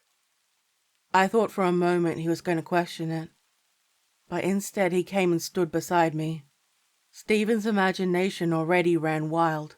I didn't realize I found someone so creative. He imagined me taking him in the hallway, each of us taking turns with our backs against the walls, my legs tight around him, our moans echoing down that very hallway, and soon he tried to hide his arousal. He was oblivious to the rooms around us, and didn't care what the consequences would ultimately be. "Can't you wait?" I taunted him, knowing the security cameras watching us would only receive static, and a crazy and lustful man waiting inside. The elevator let out a ding, and the doors opened when we reached our floor. No, I don't think I can, he murmured, and as a pair, we walked down the long carpeted hallway. All the doors looked the same, except the room number with black lettering, lined with gold, and as we walked, I wanted to select the room we wouldn't be disturbed in. I could feel the warmth of the living bodies inside each room, all except room 20 that had a fresh cadaver inside. I could feel families preparing to go out together, lone travelers resting in the afternoon, and some rooms that had been freshly cleaned. We walked the furthest away from the elevators, a room off to one side. We walked the furthest away from the elevators, a room off to one side, where we wouldn't be disturbed by housekeeping, or any rogue guest who overheard what was taking place. Many establishments still had skeleton keys that could open any door, despite changing to a keycard system. Once we found a suitable room, I pointed my finger at the doorknob, and my finger twisted and turned into a key. I inserted it inside the lock, turned it, and the door opened. Stephen watched in frustration, unaware that my kind could morph our bodies in such a way. How are you able to do that? I didn't know that succubi could do that. He asked, and I reached out with my hand and took him by his. Skin-to-skin contact, and I felt him melt in my hand. The door opened slowly, A lone, freshly made bed awaited us, and I pulled him inside. The door drawled to a close. The lock turned on its own, trapping him inside with me, and he stood at the foot of the bed. "We have many secrets your kind are oblivious to," I answered. Stephen didn't know where to look, taking in my eyes, lips, breasts, hips, and all the pleasures down below. His gaze traveled, and I wondered how much of our conversation he had taken in. "Take off your clothes," I whispered, and he started to unbuckle his belt, removing his shoes and kicking them to the side. I still don't know if I'm dreaming. Am I? Is this real? Or are you doing that thing again, where you're inside my mind? He asked, letting his trousers fall to the ground, and unbuttoning his shirt, and allowing it to fall. Stephen fumbled, nearly tripped and managed to stand firm. I didn't answer him. I rested my hands on his shoulders, hooked my leg behind his, and pushed him down onto the hotel bed. Stephen had already risen to the occasion. He stared up at me, as my wings spread on either side of my frame, and he was perfectly content to continue in the form I was in. Something I'd never encountered previously. I climbed on top of him, caressing every inch of his body, and he relaxed, perfectly content for me to take the lead. Caught up in the sensations I provided, I straddled him with soft thighs on either side of his hips, my wings spread wide, and I could feel him beneath me. His wrists were soon pinned above his head, and again, his mind long revealed the truth of his deception.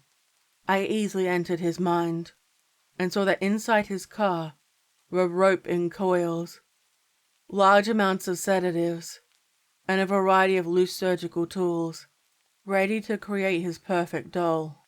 Whilst at home, he had a cage prepared inside his cold basement, ready and waiting for his next victim. He hoped to lure whoever came here into the back seat of his car, and expected a mortal girl he could seize and exploit, clearly prepared to take whoever came here for his own.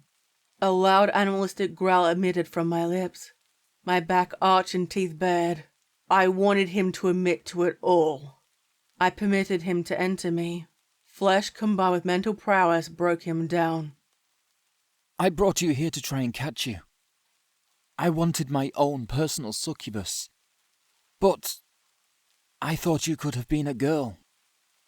The words blurted out. He panicked once the realization set in. I thought... He moaned. Over the course of hours he climaxed repeatedly, and once eager in anticipation, it was fading. I was unwilling to grant him mercy.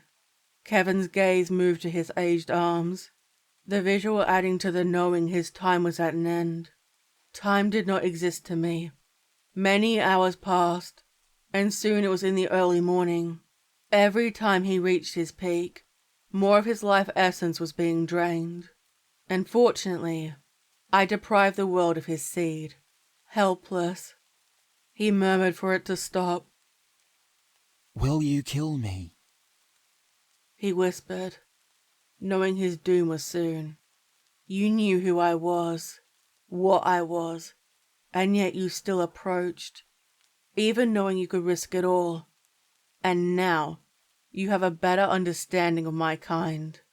Stephen paused, his eyes cloudy from age, and his frame was gaunt, bones protruding from it. Every breath was difficult as his body started to wither, life inside a still breathing corpse. I knew it wouldn't be long now until he would expire. I don't want to die. Please, let me go. A final last pleading call. My kinds are not the soft, nor weak beings your kind portrays us as, wanting nothing but your essence, and your even more pitiful intimacy. I growled, my face centimeters from his, and I could see the fear in his eyes, the wide-eyed look of those who knew they were going to die. And that was by far the most arousing gesture he had made. We are the reason why your kind are so terrified of the uncanny valley between humans and those not quite human. We are your predator, and you, I lean close, taking that last treasured breath of his, are our prey. I didn't mean to do it. I thought I was dreaming, the temporary escape from the day-to-day drudgery of my life. It was average, at best. My dreams have always been expressive and filled with imagery. I dream in color, and it feels as though I'm experiencing whatever is happening. The freedom to go anywhere I wanted to was always fun. I'd float in the clouds, in the stars, and see images of the past, present, and future. I was sure they were nothing but imagination, coupled with dreams. During the daytime, I would take a nap, and I floated through the sky, moving through the clouds until I came somewhere that got my attention. A single home. It was warm, whilst everywhere else was cold to the touch. It was a quiet suburban home, with a well-kept yard and a large yellow Labrador that barked defensively when I came too close. It certainly wasn't a mansion, and looked pretty average. Still, it was incredibly inviting. I peeked through the front windows. I saw a family settling in to watch a movie, with popcorn, while they casually doom-scrolled on their phones, while chatting to each other. None of them noticed me. This was the first time I'd seen anyone else here, while I was in this form, and I wondered whether I was making the right decision. I went to the front door. I couldn't see any symbols or signs that I should leave, nor was there any welcome mat sign. It was large, with a reddish-brown gold door knocker on it. Above the doorknob, I rested my fingertips against the door and expected to feel resistance. None. Once I realized I could go through it, I simply decided to step inside. Nothing felt any different. I looked down the hallway. No members of the family were alerted to my presence, and I crept slowly toward them, hiding behind the lounge. I heard a low grumble from the hallway when I came in. Slowly I turned, and saw glowing eyes from the hallway, watching me. I gulped, backed away toward the door, to ready myself to escape, when the beast stood well above me. It resembled a werewolf. At least, that's the closest thing it looked like. It walked toward me, sniffed the air close to my face, and I leaned back on the front door. This time, not being able to move through it, I waited and wondered what would happen to my body back home. Would I die? It must have decided I wasn't a threat, because it went back down the hallway, close to a small statue, and disappeared. The relief was incredible, and I felt like I could move once more. I noticed a small girl watching me from the doorway of her room. She looked stunned, curious, and I tried to wave at her. When we both made eye contact, she jumped backward and hid behind her toy box, crammed with a variety of toys, teddy bears and dolls, scared of who I was and why I was here. I don't know what or why it happened. I faded back to my real life and woke up from my nap. I wasn't sure what happened in the dream. Maybe I overslept? I worked late and didn't have time for it any other days during the week. I couldn't stop thinking about that family, even the strange guardian creature, and I wondered what they were doing, if they were okay, etc. A holiday was coming up, and instead of doing something, I decided I would nap and see if I could find them again. I was excited when I got my chance. My routine was simple: eat, go to the toilet, wash, and then burn a scented candle to set the mood. I couldn't remember what kind it was, and some meditation time. It was midday, on a warm sunny day, and I curled up for my cat nap. I soon felt myself slip away from this reality into another. I tried to remember how to go back to that home that had been so incredibly cozy.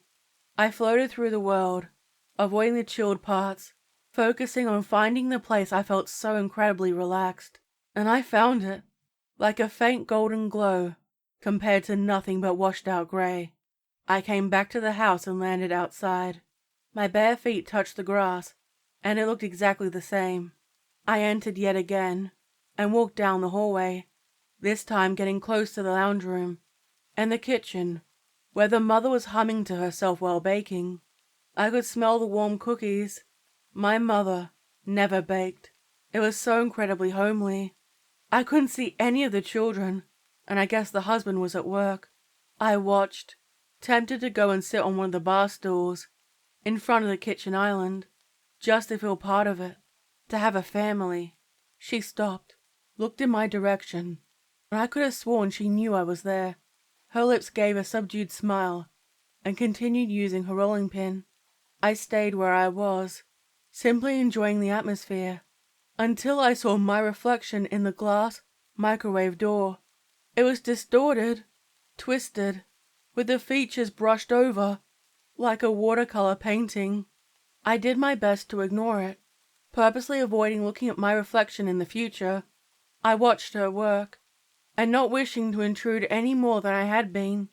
The humming and cozy atmosphere reminded me of what I was missing in my own life. Eventually, I faded away, being drawn back to my body, and I always felt happy after being there. In the coming weeks, I ended up setting aside time in my day to go and visit this family on the opposite side of the planet. I'd watch as they'd experience the highs and lows of their family life. I watched them throughout the years. Over time, I realized they must have known I was there. I became the house ghost, a welcome guest, and they would speak to me sometimes, greeting me, asking me if I was okay. And while I struggled to communicate with them, I never felt unwelcome. One time, the eldest daughter and her friends tried to speak with me, asking me how I died and what happened to me. I'm not dead. Although the gesture was nice, I saw birthdays, the eldest daughter go through a breakup with her boyfriend, and trivial smaller fights within the family. Typical family life. I got the impression sometimes they knew I was there watching them, especially from the youngest daughter and the mother. Whenever I would arrive, the feeling immediately outside the home became different, and I felt claustrophobic, as though there were many people standing outside, waiting to enter. I never lingered outside anymore. Things changed months later, when the grandmother moved in, after a fall that resulted in a hospital visit. The study was changed into a new bedroom. Boxes of items were moved to the garage, or placed in other storage. She was small. Her body shrank with age, with short grey curls on her head, and always wore her pink bathrobe, with bunny rabbit slippers on her feet. I didn't think she could see me at first. I watched as she would greet her family with a kind smile, and had an attitude that left no prisoners. Out of the blue one day, "Stop creeping round corners. What are you, some kind of weirdo?" she demanded, and reached for her walking stick, and I would have offered to help her, but she was fussing over the bandage around her ankle, possibly irritated she had lost some of her independence. I jumped, surprised and gulped, stepped in front of her, and she reached over to her bedside table, put on her large, circular glasses that made her eyes look enormous. She rubbed her eyes, blinked a couple of times, and leaned forward to study me further. "Well, I'll be," she chuckled, coughed and reached out to grab a cup of water, sipped it, rubbed her chest, with yet another cough. "I'll be damned. You're not dead." She was the first one who knew. I'm sure her daughter had suspicions, but she knew for sure. I felt guilty having deceived the family. But would they have been okay with a living person making their way through their home? I tried to answer, thinking of an explanation. "Stop standing there with your mouth open like a fish," she called out, irritated. "I'm not going to bite. Here, wait," she murmured, low, and it was difficult to hear her. I walked into her room and stood close by watching, unable to physically help her, and I doubted her independent spirit would have wanted it. Helping herself into the wheelchair, she used it to wheel herself over to a cardboard box and opened it up. It was filled with old and new books. Let me see. I'm sure I have something on it." She rummaged around. The organized piles inside soon became a cluttered mess. She beamed once the right one was found, flicked through the unruly pages, and finally, flicking through the pages until she found the correct one. Her finger ran over the paragraphs and rested at the bottom one. Her finger tapped against it a couple of times so I could understand. Ah, here we go. Astral projection. That's what you're doing. Still alive but in a dreamlike state. She held open the book and pushed it toward me. I couldn't take it with my hands, not that I ever really tried to use them here, and she held it out for me to read. The image had a figure floating above the world, moving through cities, and had a ghostly appearance. On the opposite page was a picture of someone lying down, sleeping. What I imagined my body looked like back home. Astral projection, the art of traveling in a dreamlike state. It allows people to move past their bodies and develops through practice. I read out loud, but interrupted myself to ask, "How did you know I wasn't a ghost?" She closed the door to give us some privacy, sighed and shrugged her hunched shoulders dismissively. Oh, a gift. The family eye. Now, you can't spend too much time here. I like it here. It's so peaceful and... No. No. This isn't your life. You're supposed to learn your lesson and move on. Every time you visit our home, you bring more attention to us, let alone your body back home. Coming here rather than living your life is unwise, she grumbled. I never thought of it that way.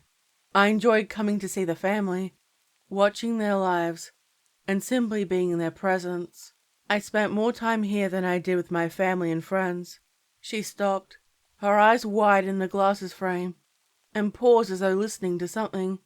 There were shadows around the windows, trying to peek in. Occasionally they tapped the glass, trying to find a way inside. I let out a yell of surprise. I didn't expect this. I opened my mouth to ask her what they were, when she raised her hand. I'm not sure whether she did something, or my energy simply ran out. I woke up back in my body and panted heavily. My chest felt tight, as though something had been sitting on me. Normally, it was a gentle, slow process when I came back to reality. My room was dark. I picked up my phone and saw it was 10 p.m. I was over there much later than I thought. I got up and went to wash my face, before browsing the fridge to see if there was anything tasty to snack on. There was food.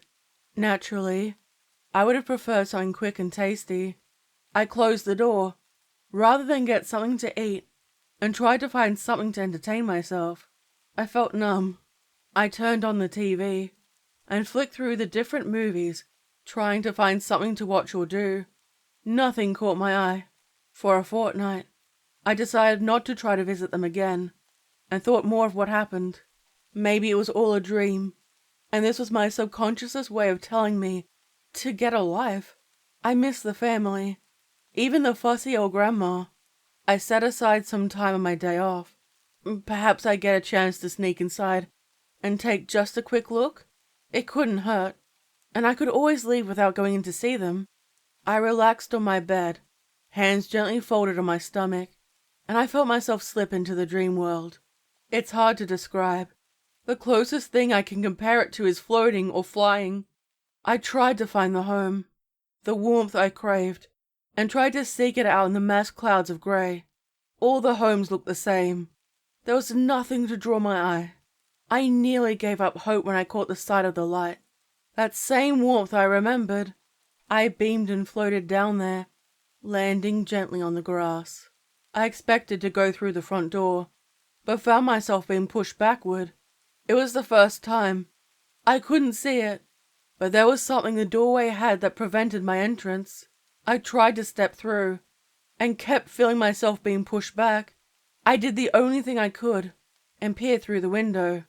They were seated together in front of the TV, exactly the same as when I first saw them, and I rested my hands on the glass, trying to get a better look inside. I hoped either the mother or the little one would see me. Maybe they could tell me I could come in. They were too wrapped up in their video game to notice me. I knew the grandma had to have done something to keep me out. I wasn't going to hurt anyone. I know a way in. I heard the whisper behind me. When I turned to look, whatever spoke was gone. and I kept searching for whoever it was. I figured perhaps I must have heard the radio or the TV back home. My gaze returned to the family. Only this time, the protective beast from before watched me through the glass and glared at me. The yellow eyes glowed, teeth bared, and I got a better view of those sharp, dark claws on its hands. The family didn't see the spirit creature. They were completely oblivious to it, and were busy having their casual conversation among themselves. It took up nearly the entire window space. I knew I was no longer welcome, yet I didn't expect whatever it was to become so vicious. Over the years, I would visit the family. I would see the eye of the statue twinkle, and that was it. I felt a tug on my hand and turned to see a small child, a young boy, barely 4 years old. He wore tattered pajamas and carried an old teddy bear that had both eyes removed. He stared up at me with large pale eyes, and so far, I hadn't seen any other astral spirits or people here with me. He looked like the images from the book, and nor did he resemble any shadows. Perhaps he would also occasionally visit the family. "Hey there, are you lost?" He nodded, his grip on his teddy so tight that the stuffing bulged trying to escape. During my indecision, he tightened his grip on my hand and moved closer to me. The beast inside the home growled violently, and instinctively, I pulled him close to protect him from it. I heard a faint voice, but couldn't understand what it was saying. "It's okay. I won't let it get you," I comforted him. He was gripping me so tight now it hurt. Hey, it's okay. Stop, it's too... Carol! I could barely make it out. What was that? It repeated a couple of times, faint and barely there. I heard my mum calling me, her voice echoing in the world with my body. Shit! I forgot she was going to come over. He looked as though he was going to say something. He smiled at me, and his grip got tighter. I tried to push him off. Carol! I was yanked back into my body when my mum shook my shoulder. I awoke with a start, gasping, and she put her hands up in an apology. "I'm sorry. I told you I was coming. You can't lay in bed all day." She looked down at me in disgust. Her top lip curled, and her fingertip ran along the surface of the bedhead to collect the dust. They rubbed together and allowed the small pieces to fall to the floor. She turned on my bedside table lamp to wake me up, and it was sharp coming back like this. The first time something in the real world had done so. I groaned at her. Every limb felt heavy, and rubbed my eyes to clear them. "What time is it?" I groaned. 3 p.m. She walked, nearly tripping on the random items on the floor. "How is it so cold in here?" she criticized, allowing the late afternoon sun to enter my room. It was brighter than I expected. I used my arms to shield my eyes, and sat up, my feet on the floor, and rested my face in my hands. I thought of the small boy I saw outside, and how I was no longer welcome at the house. I wondered if he managed to find his own way home. Now away from them and in my own world, I wanted to respect their wishes. I couldn't go back, and maybe I was drawing other beings to them. They clearly didn't want me there, and the beast creature would hurt me if I returned. Maybe that was what the grandma was trying to warn me about. I got up and ate dinner with my mother and my 2 siblings. They chatted around me, but I wasn't listening to the conversation. I wanted to be anywhere but here. I was thinking about my other family. Were they okay? What if that creature was going to hurt them?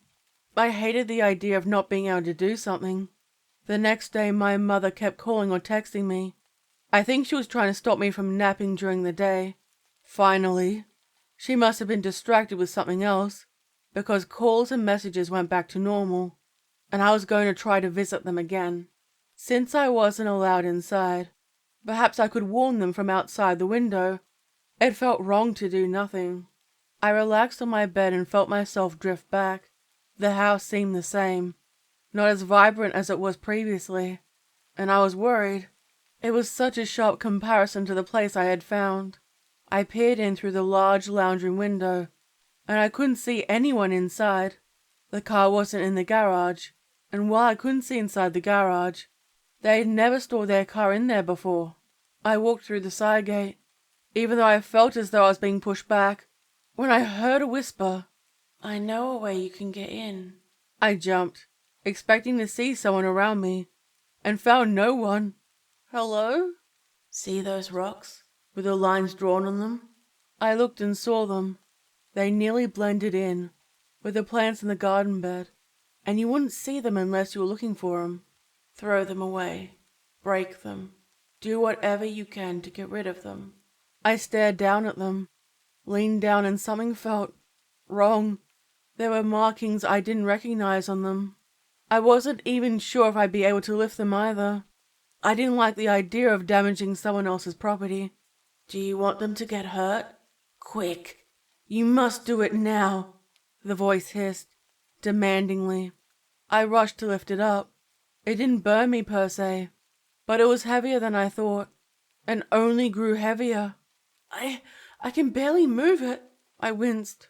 I couldn't escape the uneasy feeling in my stomach. I tossed it to one side nearby. "Who are you?" I called out to the empty space. "You must get the others.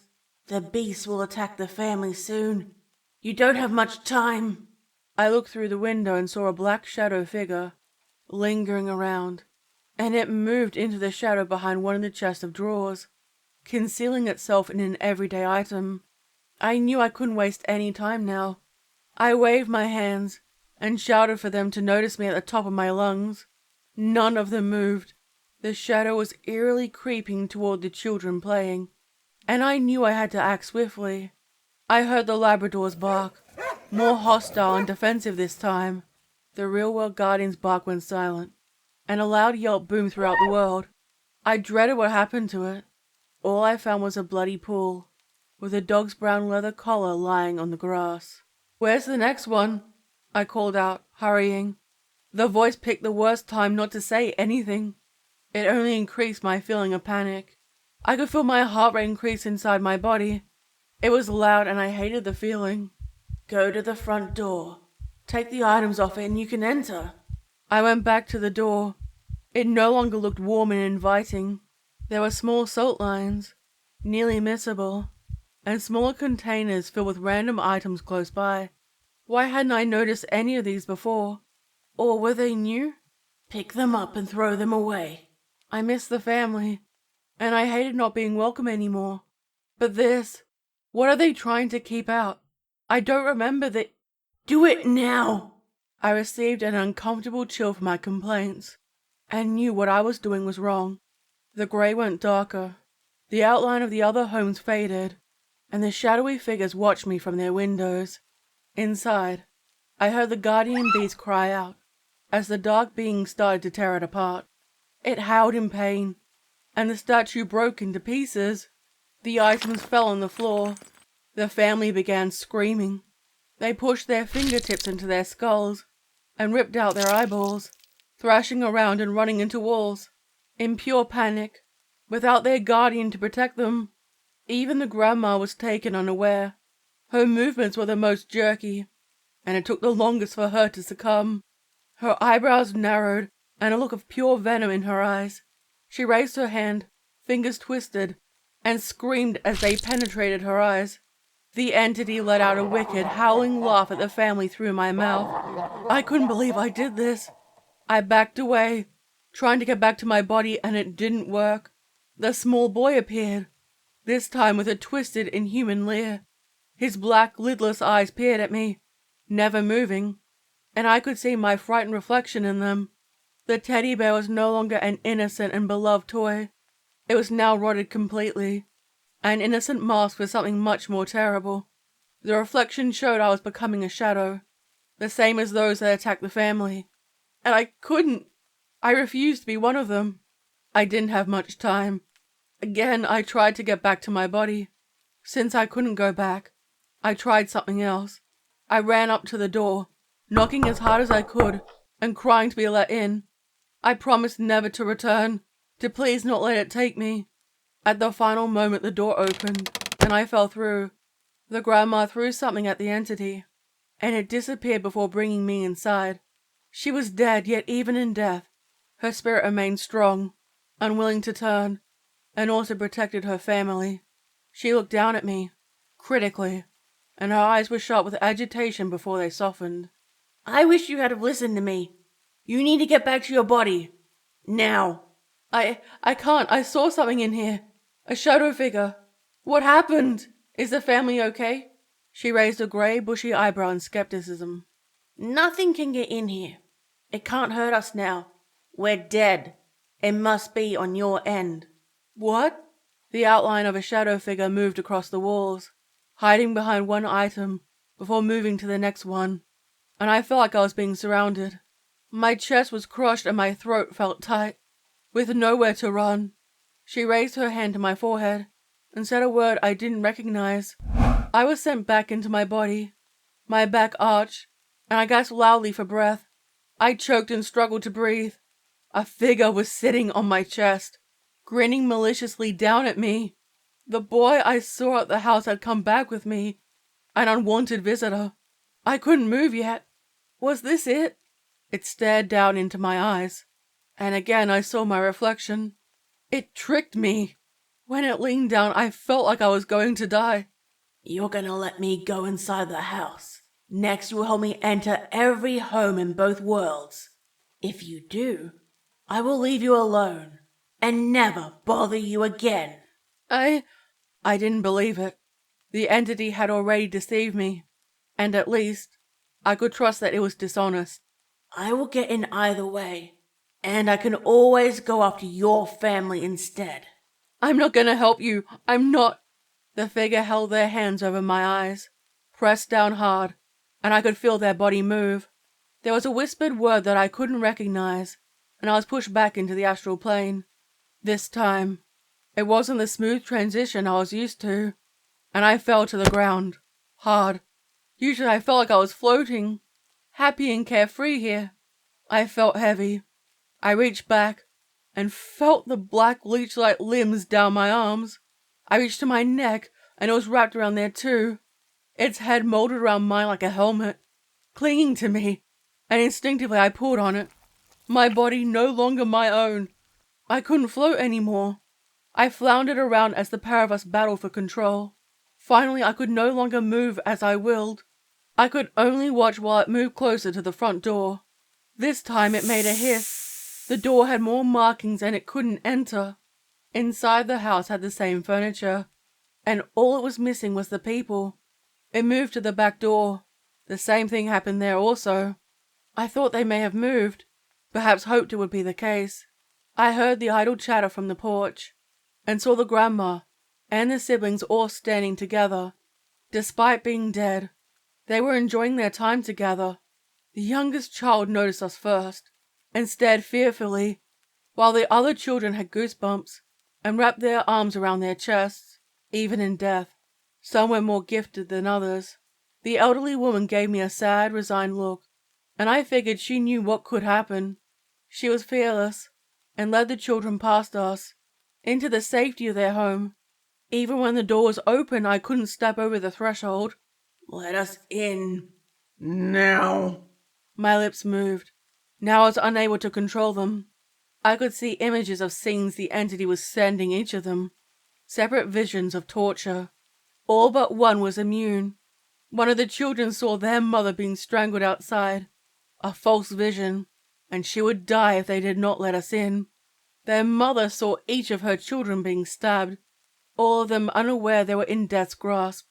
And since they died here, rather than in the real world, their spirits were trapped.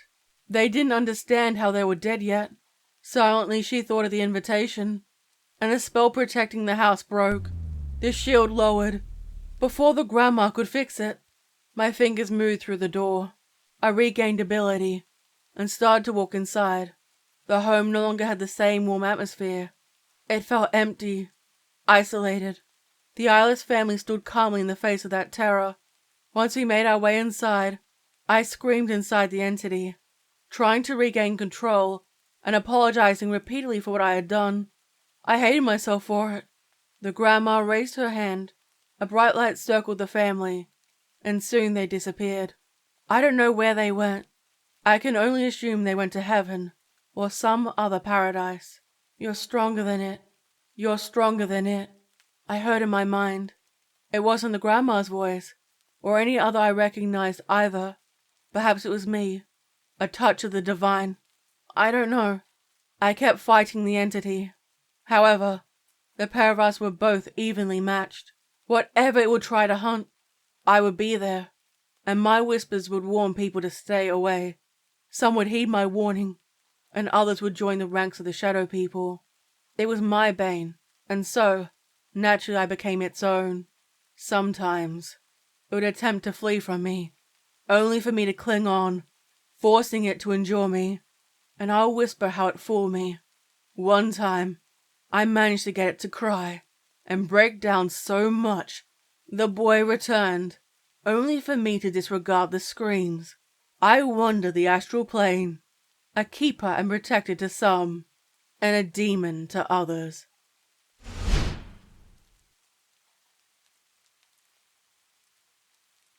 A forest, blanketed by snow, with very little green from the fern trees.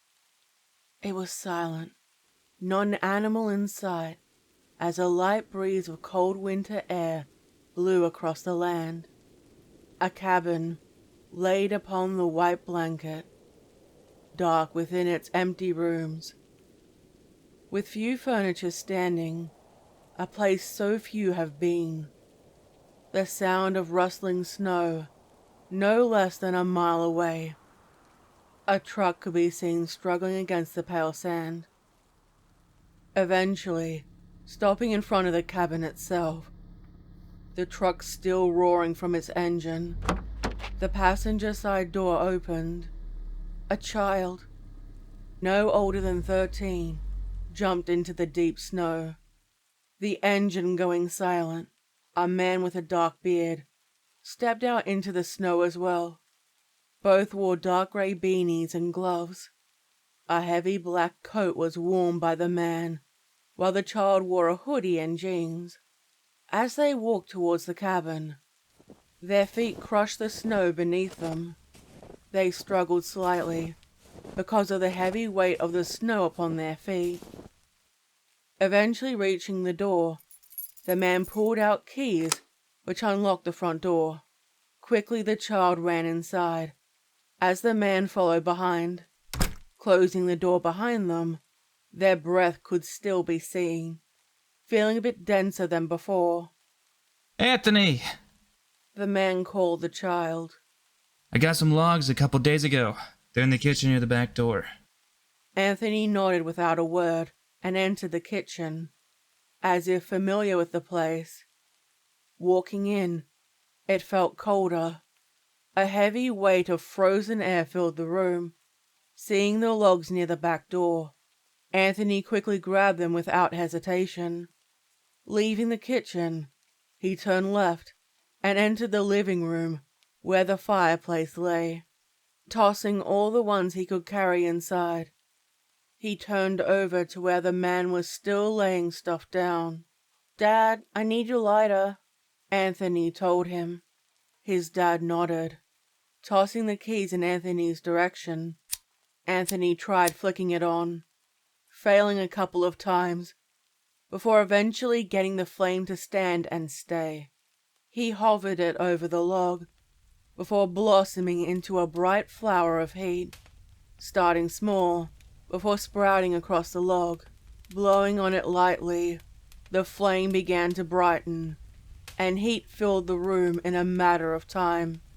Sitting in front of the fireplace, the cold, heavy air seemed to disperse within minutes. He heard his father sitting on a couch not far from him. Anthony's face showed no sign of happiness. No emotion was expressed. The room still felt empty, despite the company within. Tossing back the lighter to his father, the sound of the lighter flickering on again quickly was heard within Anthony's ear. Turning his head, his father could be seen lighting a cigar. Disappointment grew on Anthony's face as he turned away. What's wrong, son? His father asked in a curious, innocent tone. "Nothing," Anthony responded plainly. His father raised a brow.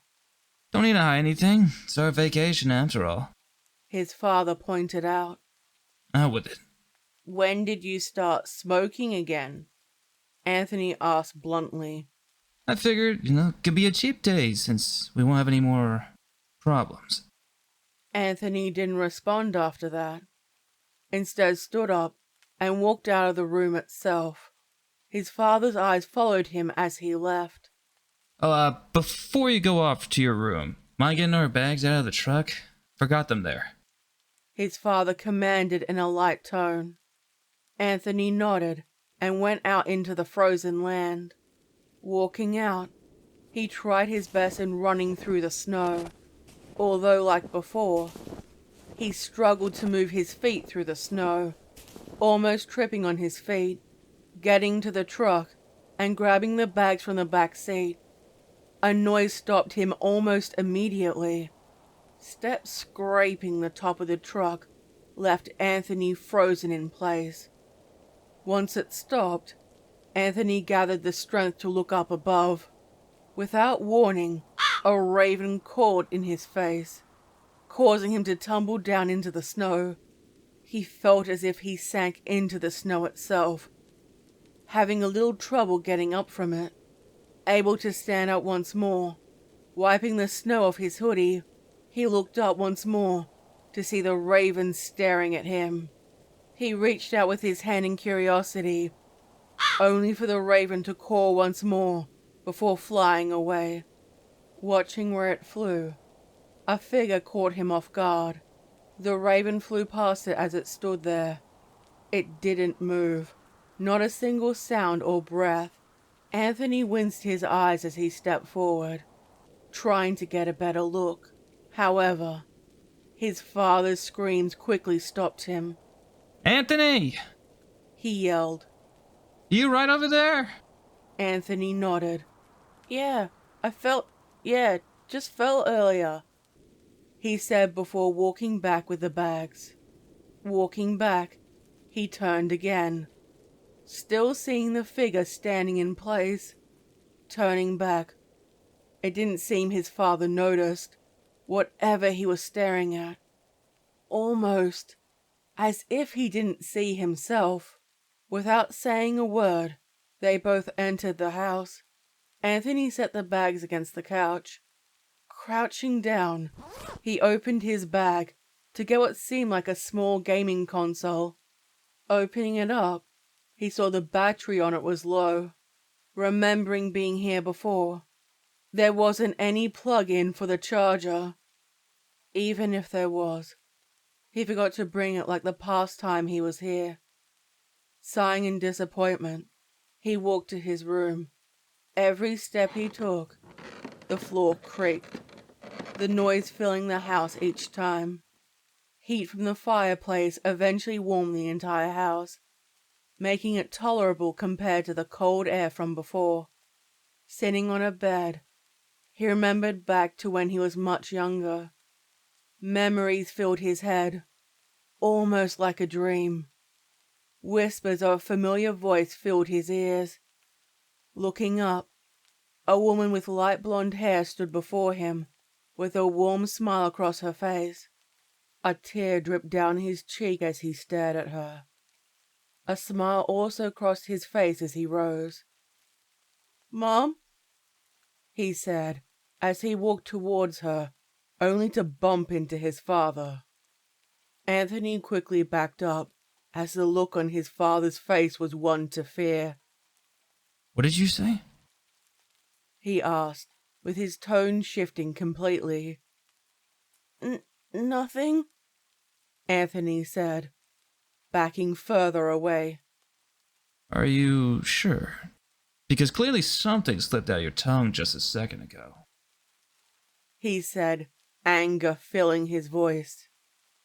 I'm sorry, Anthony said while falling to his knees, tears pouring down to the floor below. His father eventually relented, took a breath, and spoke again.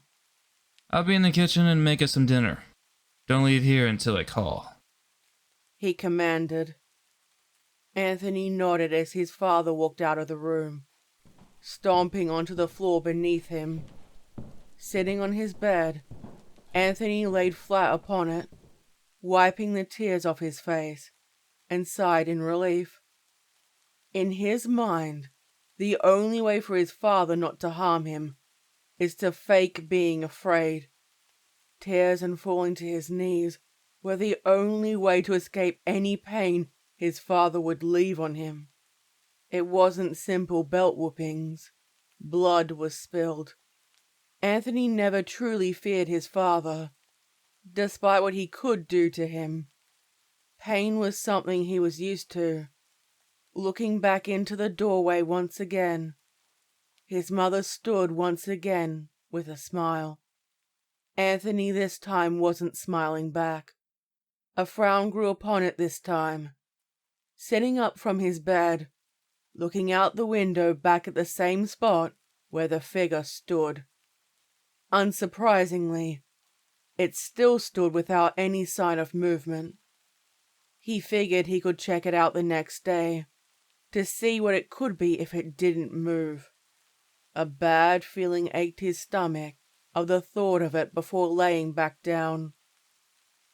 Though, before he could rest himself, the call of his father sprouted him up. Anthony, food's ready. He yelled. Without the slightest hesitation, he quickly left his room as his stomach growled in anger. The kitchen table has 2 plates, microwave dinner sitting on them, steaming with smoke of being freshly cooked. Although it smelled nice, it wasn't something to last. Anthony sat across from his father as they ate. His father scarfed down his food as if he hadn't eaten in days. As Anthony ate slowly, they were silent, not saying a word, nor looking at each other. The fire flickered a bit, the flour dying within it as it blackened.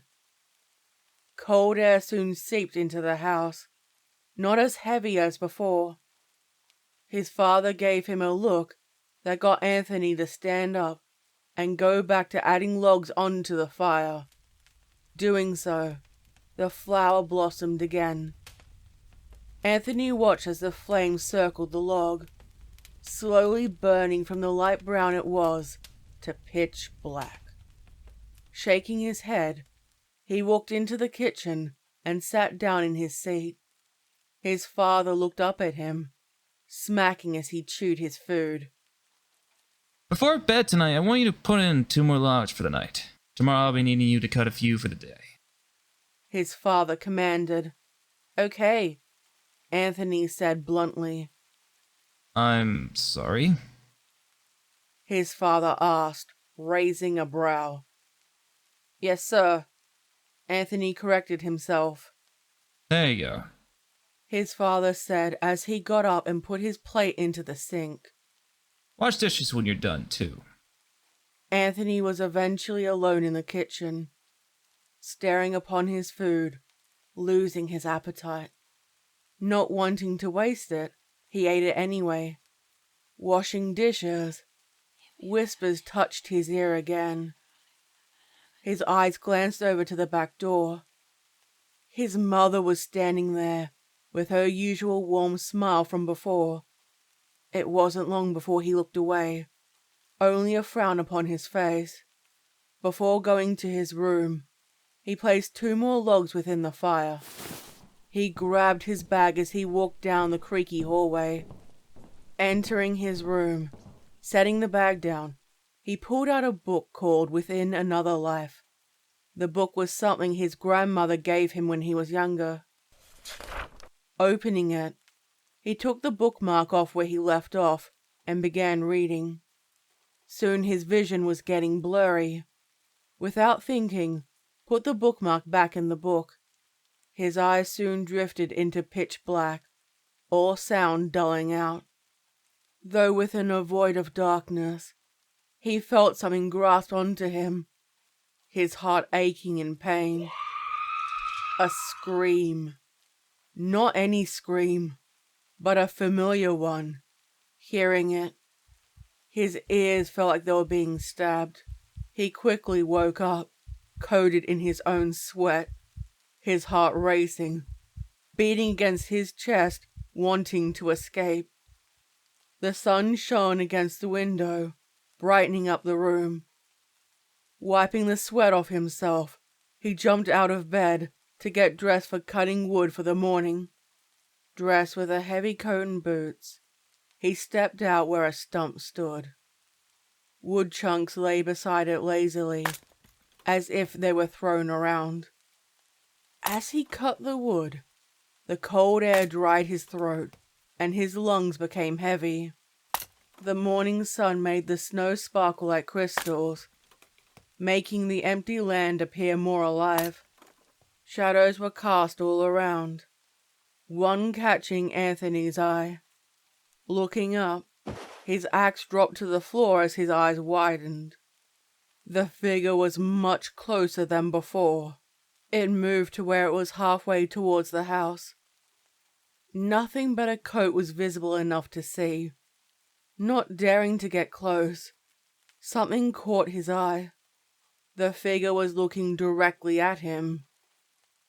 He was no taller than himself, if not shorter, although the thought of something like it was frightening enough. Before he could move, however, the back door of the kitchen opened, revealing his father. How's the wood coming along? He asked in a happy mood. I got a couple already, but what's that?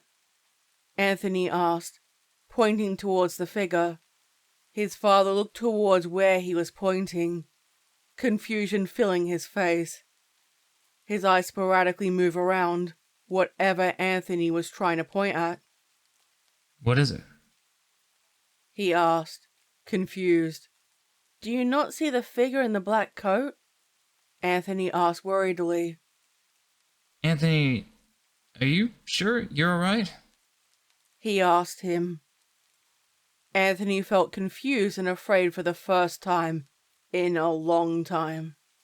His mind was baffled that his father wasn't seeing the figure, which stood no farther than 100 feet away. Anthony himself began to think he was crazy to believe something like that was actually there. Ignoring it, he shook his head. Yeah, just seeing things. Sorry, Anthony apologized. His father patted him on the back. Got the rest of the wood. I'll see you inside, he said before going inside again. Anthony still stared at the figure. No movement. Not even steps within the snow. The figure stood perfectly still, as if it didn't really exist, but as an illusion to his eyes. Without thinking too much, he went back to cutting wood. The ache within his stomach seemed to worsen afterward. The rest of the day things continued on as normal. Wood was placed in the fire now and then, not speaking to his father unless they needed to. The house was mainly quiet, with a few creaks and pops from the fire. As he sat on his bed, reading his book, a hum was heard outside his door. It was slight and pleasant to the ear, drawing his curiosity. He rose to follow the sound. It led to the living room, where a woman sat before the fire. It was his mother again, but this time she didn't look back. Mom, he called. She turned. A smile larger than before was shown, except her eyes were gone. Nothing but empty sockets filled them. He backed up as she stood up, walking towards him with a large grin. Backing up, he bumped into his father. Anthony quickly turned around. Dad, he said before being punched directly in the face by his father. The force alone caused him to slam into the wall behind him. Laying on the floor, blood dripped from his nose, coloring the wooden floors with crimson. Seems like I heard you correctly this time, His father said as he crouched down, and put himself in front of Anthony's face. I dare you to say that word again. Anthony sat still, letting the blood fall as his father waited for him to say something, giving a glare of hatred towards his father. His father stood back up. Clean this shit up, he said before walking away. Anthony stood back up once again, cleaned the blood, or what he could off the wooden floor. Returning to his room, he shut the door behind him. Opening his bag from before, a knife was pulled out. Turning his arm, he poked his wrist with the tip of the knife. Slowly, he pushed a little within his arm. All he had to do was cut inside and pull the knife up his arm, staring dead at it. Before sighing in annoyance, he threw his knife to the dresser that stood beside his bed. He was tired of his father, yet can't seem to push himself to leave the cruel side he found himself. The next day, he stared out the window again. His eyes gleamed against the light that pierced it. The figure was closer to home, standing not too far from the front door itself. Still, even from his distance, he wasn't able to see anything other than the black coat it wore. His father, he saw, was already up and walking around, phone in hand, talking to someone. Anthony began to feel he might be getting crazy, with his father seemingly walking around near the figure without a single notice. He sighed before getting himself out of bed once more. Walking into the living room, he heard his father still talking to someone. It echoed throughout the cabin, yet couldn't understand what the conversation was about. It ended before he could hear a lick, his father appearing from the kitchen. Anthony was curious on who he was talking to. Who was that? Anthony asked him. Some snowstorm was supposed to happen tonight. I gotta get out, get some things for us. I won't be back until later tonight and make sure that a fire is lit, especially if it turns out to be true. His father explained. Anthony simply nodded as his father walked past him and out the front door. The cabin felt emptier than before, though it never felt alive either. Despite that, Anthony went ahead to prepare for a possible snowstorm. It was later in the evening, the sun setting down in the horizon, setting the picture mixture of orange and blue and a shade of pink. Anthony stared outside his window, awaiting for his father's return. It was too long, however, when the night went pitch black. Winds began to grow in speed as snow began moving with it. Watching it slowly, the snowstorm eventually arrived in a strong way, blowing the snow against the cabin, almost like rocks were hitting against it. Trying to ignore the sounds from outside, an odd sound captured his attention. Turning his head, the book within his hands fell to the ground. Down, within the deep snow, barely seen within the intense wind of ice, the figure stood, darker than the void of space itself, yet his face could be seen, grey, with cracked and dry skin. A smile that only death could show.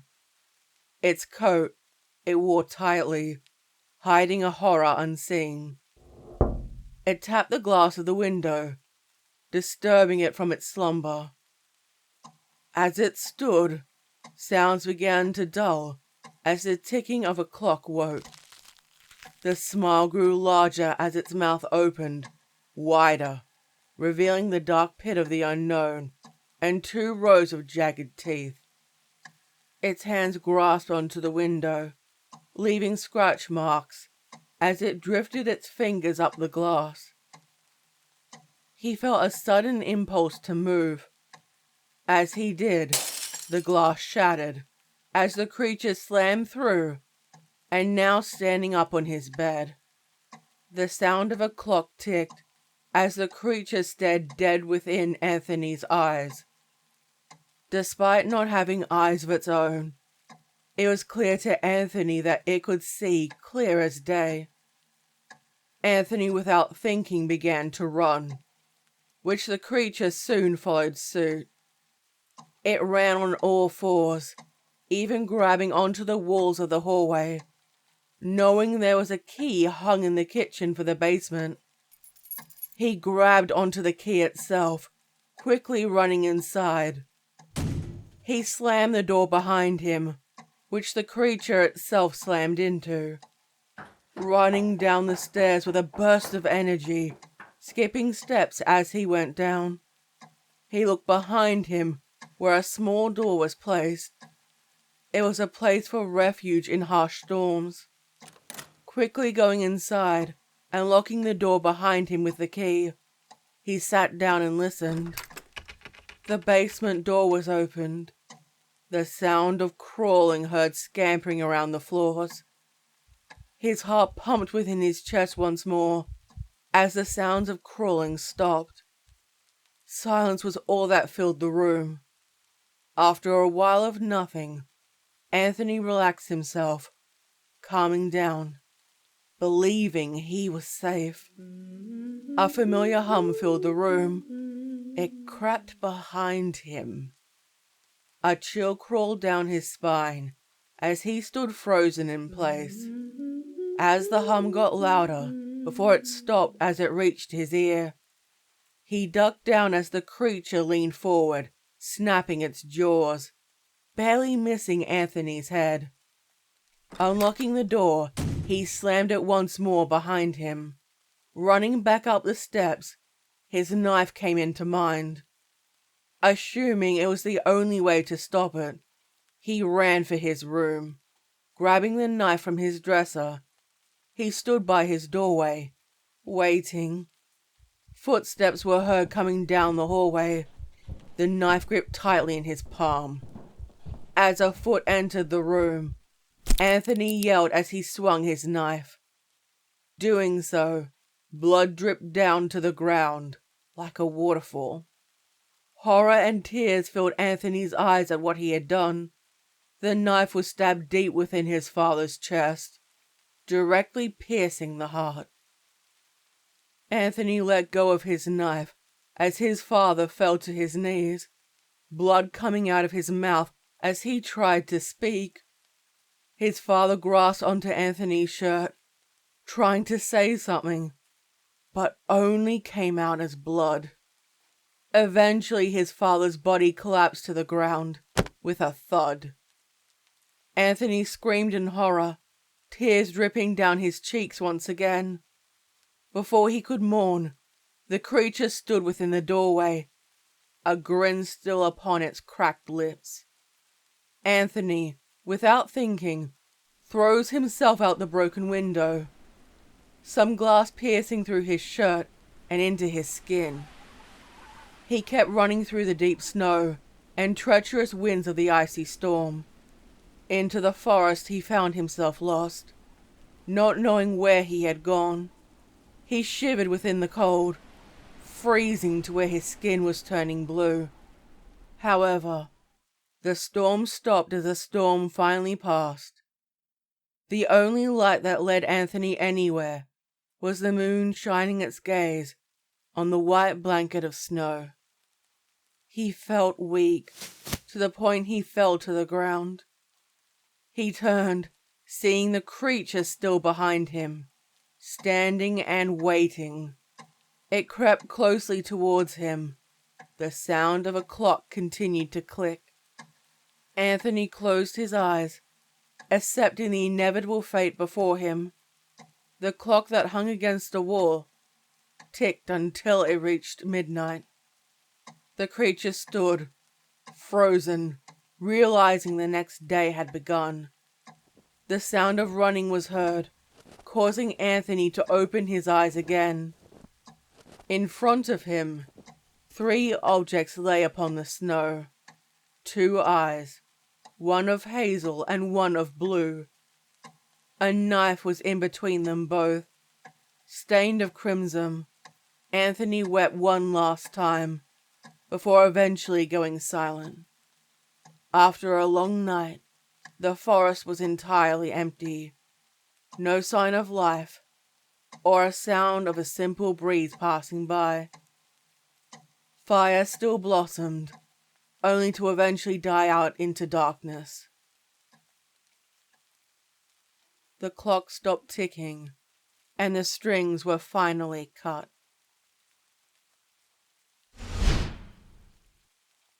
Relax, Drake told me. Relax? I snapped back. How can I relax when we found him with half his face chewed off? To give some context, me and my roommate/friend were hard up for cash. Rent and bills were due, so when we saw flyers advertising a scavenger hunt with a cash prize, we jumped on it like white on rice. Aside from us, there were somewhere between 20 and 40 other people.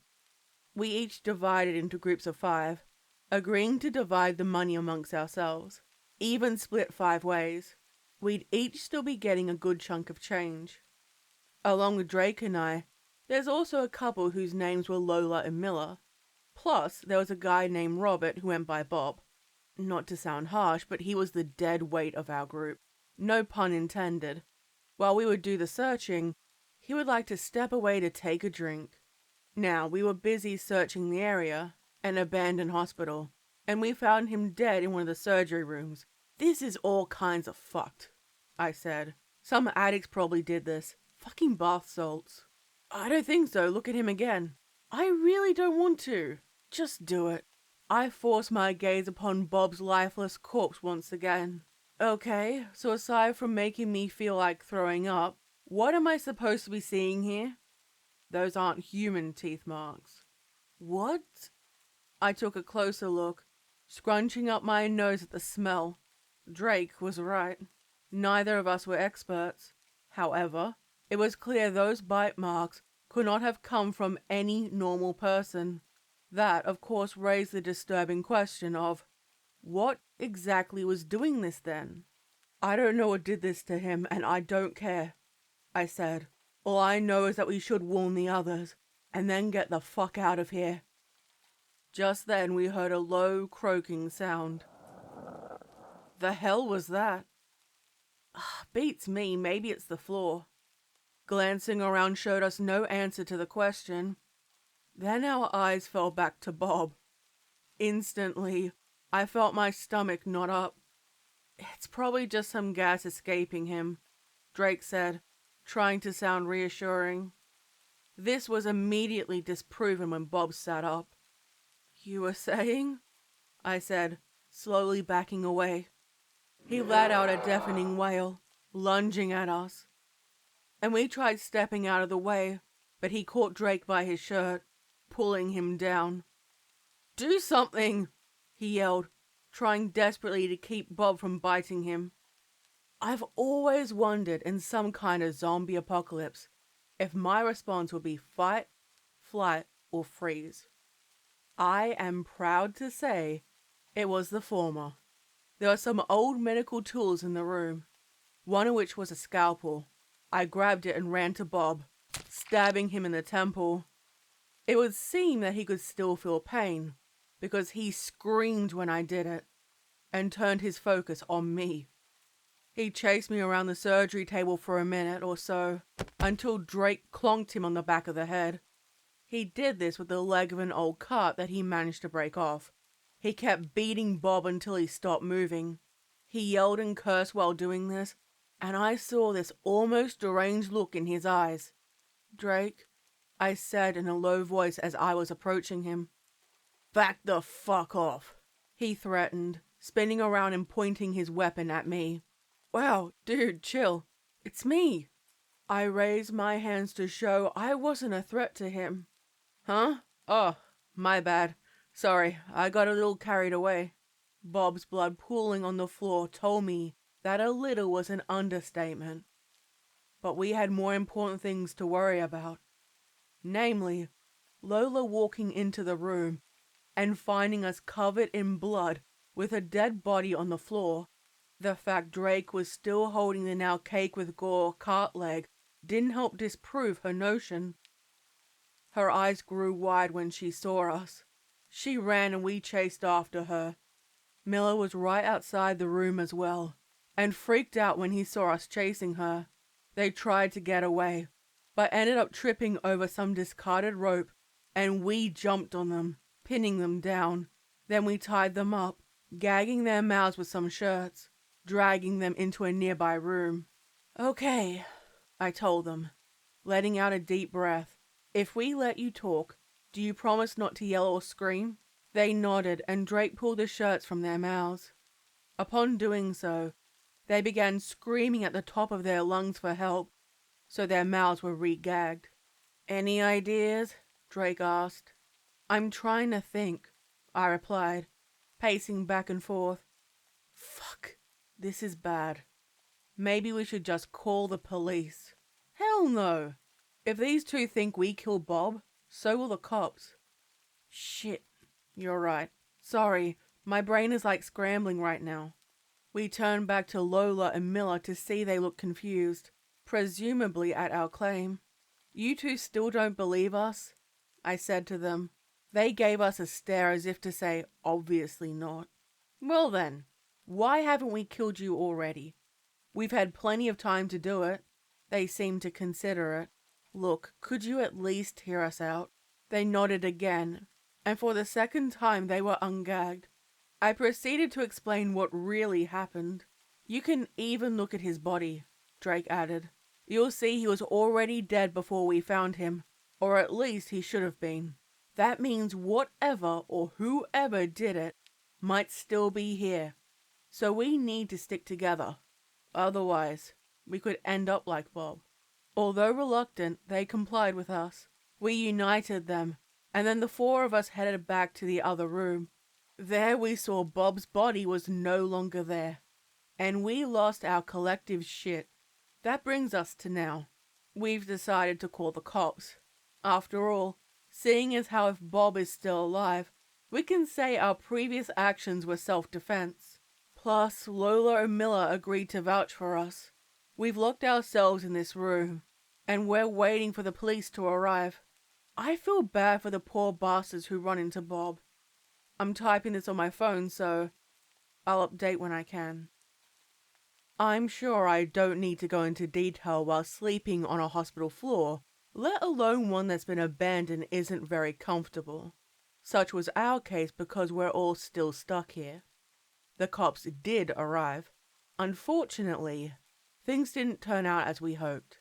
To make a long story short, we heard several gunshots followed by screams, and what sounded akin to sticks being snapped in half.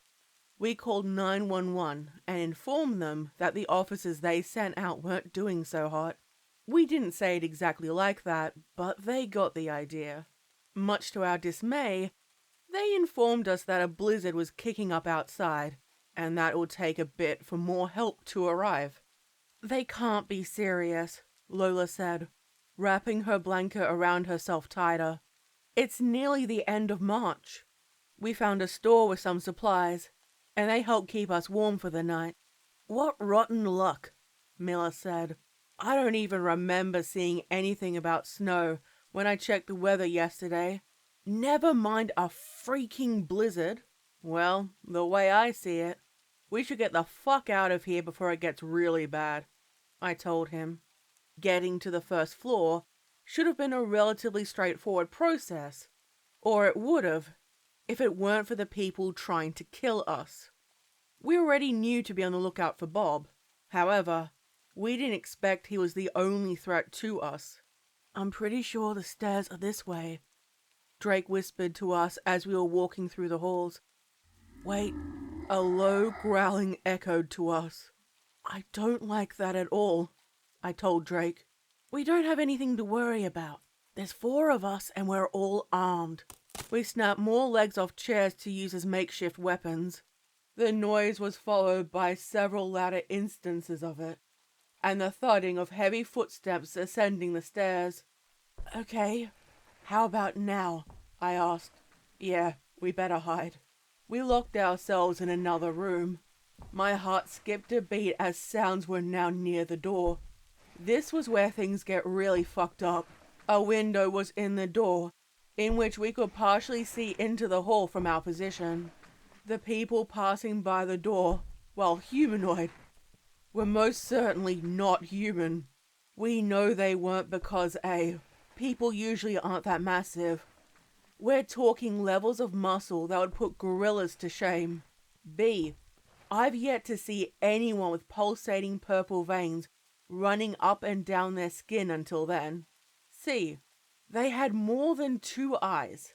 And D, we could see bullet holes in some of them. And they didn't seem the least bit fazed by that fact. "What in the fuck was that?" Miller asked. "How do you expect us to know?" I replied, "Jesus Christ, that means there's probably more of those things running around here. At least they'll be easy to spot," Lola pointed out. "Yeah, we can take solace in that when they catch and who knows what to us," Drake responded. Miller didn't take kindly to that. "She's only trying to stay optimistic, unlike you who's clearly fine with giving up. I've worked with Drake for years now, and when he reaches his limit, I see him get this not gonna take any more shit expression. The times that this has happened have resulted in physical altercations on more than one occasion. The best way I can put it is, weird people come into the store at night. And by weird, I mean drunk or high. And high doesn't mean weed. Stoners we're okay with. Most times they buy a fuck ton of junk food and leave. The others, on the other hand, we've needed to kick out with extreme force. I'm getting off track though. Seeing as the argument was on the verge of brewing, I intervened. "Look, obviously we're all under a lot of stress," I said, "but arguing won't help, so let's keep our eyes and ears open, and we might make it out of here." We listened closely, confirming that those creatures were gone.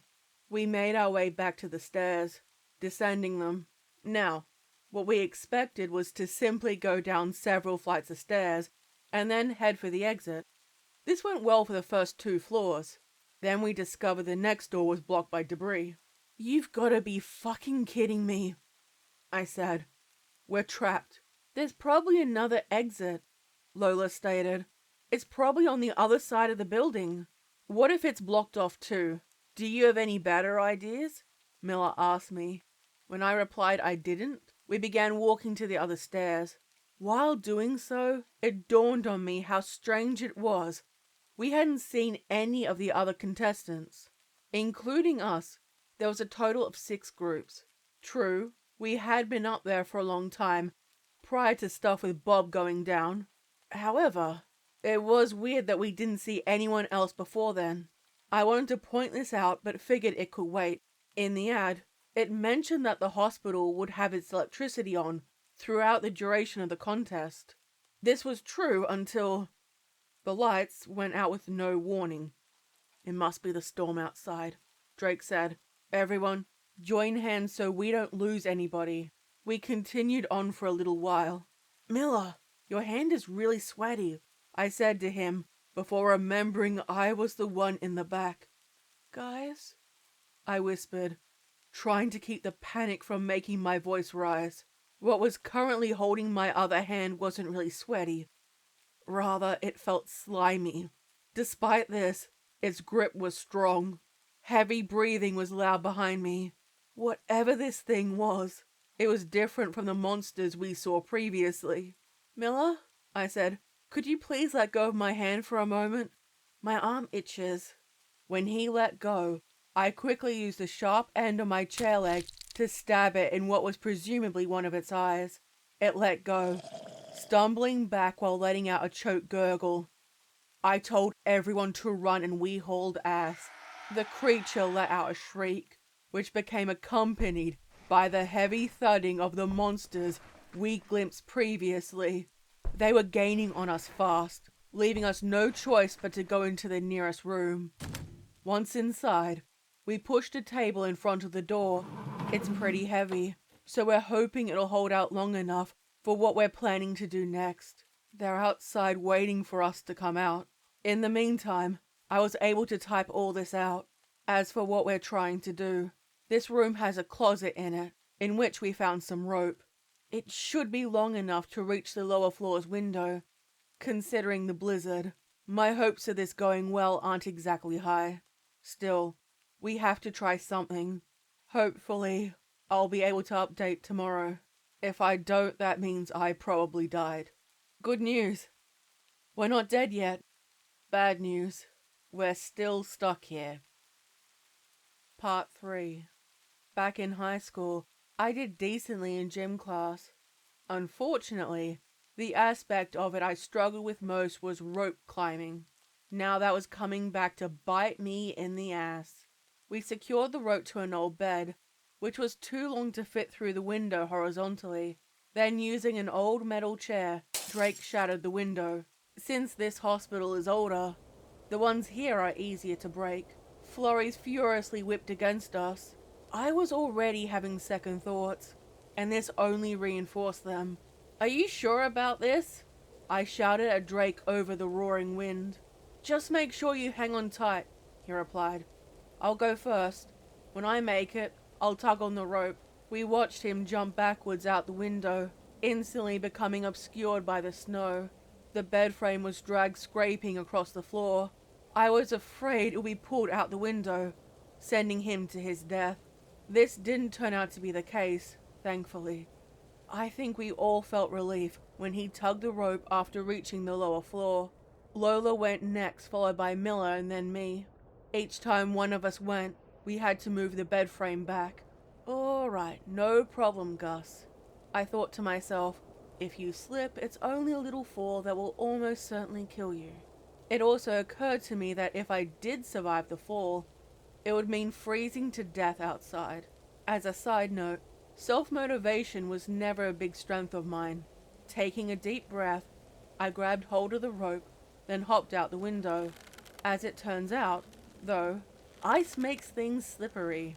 I felt my hand slide fast down the icy cord.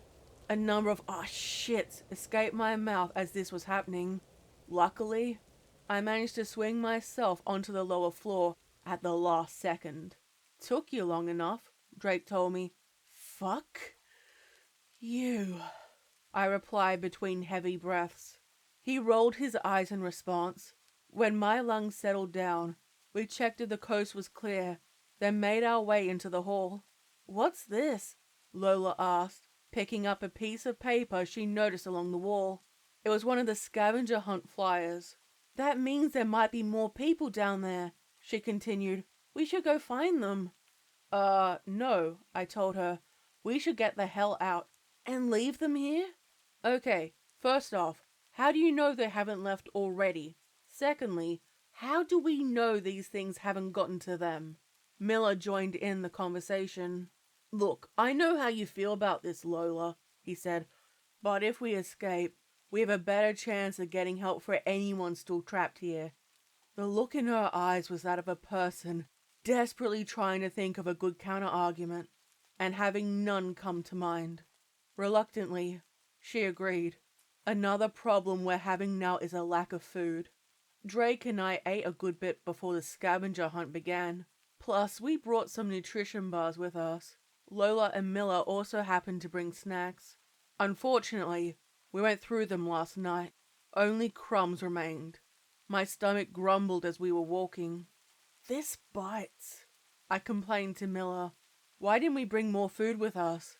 "Because we didn't know any of this shit was going to happen. Now shut up and keep moving." "Is anyone else noticing something is off?"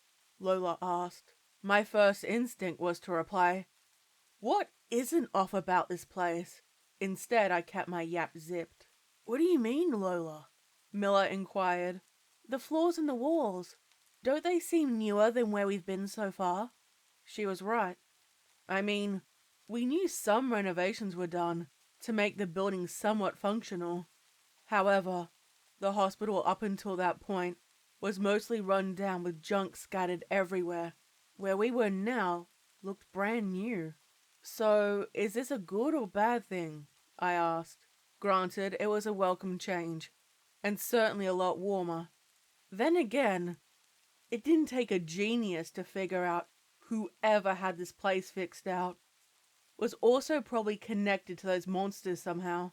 Only one way to find out, Drake said. It wasn't long before we came across a room with an open door. The ones we'd seen up until then were locked, so we decided to go in for a closer look. Holy fuck! The words came out of my mouth in a sort of whisper scream. The room in front of us was a mess. Clearly, there was a struggle. What was most ominous was the broken straps attached to the bed. Whatever happened here, we didn't want to know. Hey, look! Lola exclaimed. She was pointing past Miller's foot.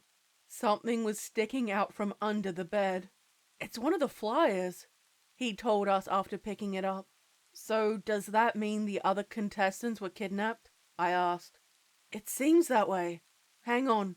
There's something stuck to your shoe. I checked, and it turned out there was a key card attached to my sole. Oh, cool. This'll come in handy.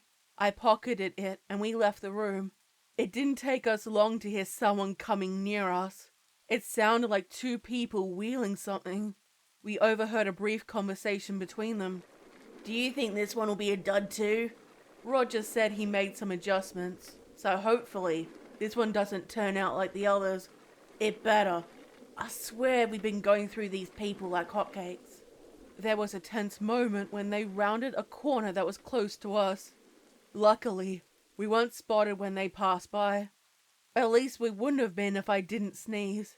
In my defense, it came out of nowhere. My body gave me no warning. God damn it, Gus! Drake hissed at me. The two men rounded the corner towards us. We acted fast, hitting their heads with our chair legs, knocking them out. They appeared to be wearing uniforms of some kind. A symbol was on their shirts, of an eagle surrounded by a starry night sky. Do you recognize this? Miller asked Lola. She shook her head. We searched them, finding some guns and tasers on them, as well as some more key cards that were different from the one we found. I may have also taken the credit cards and cash from their wallets when no one was looking.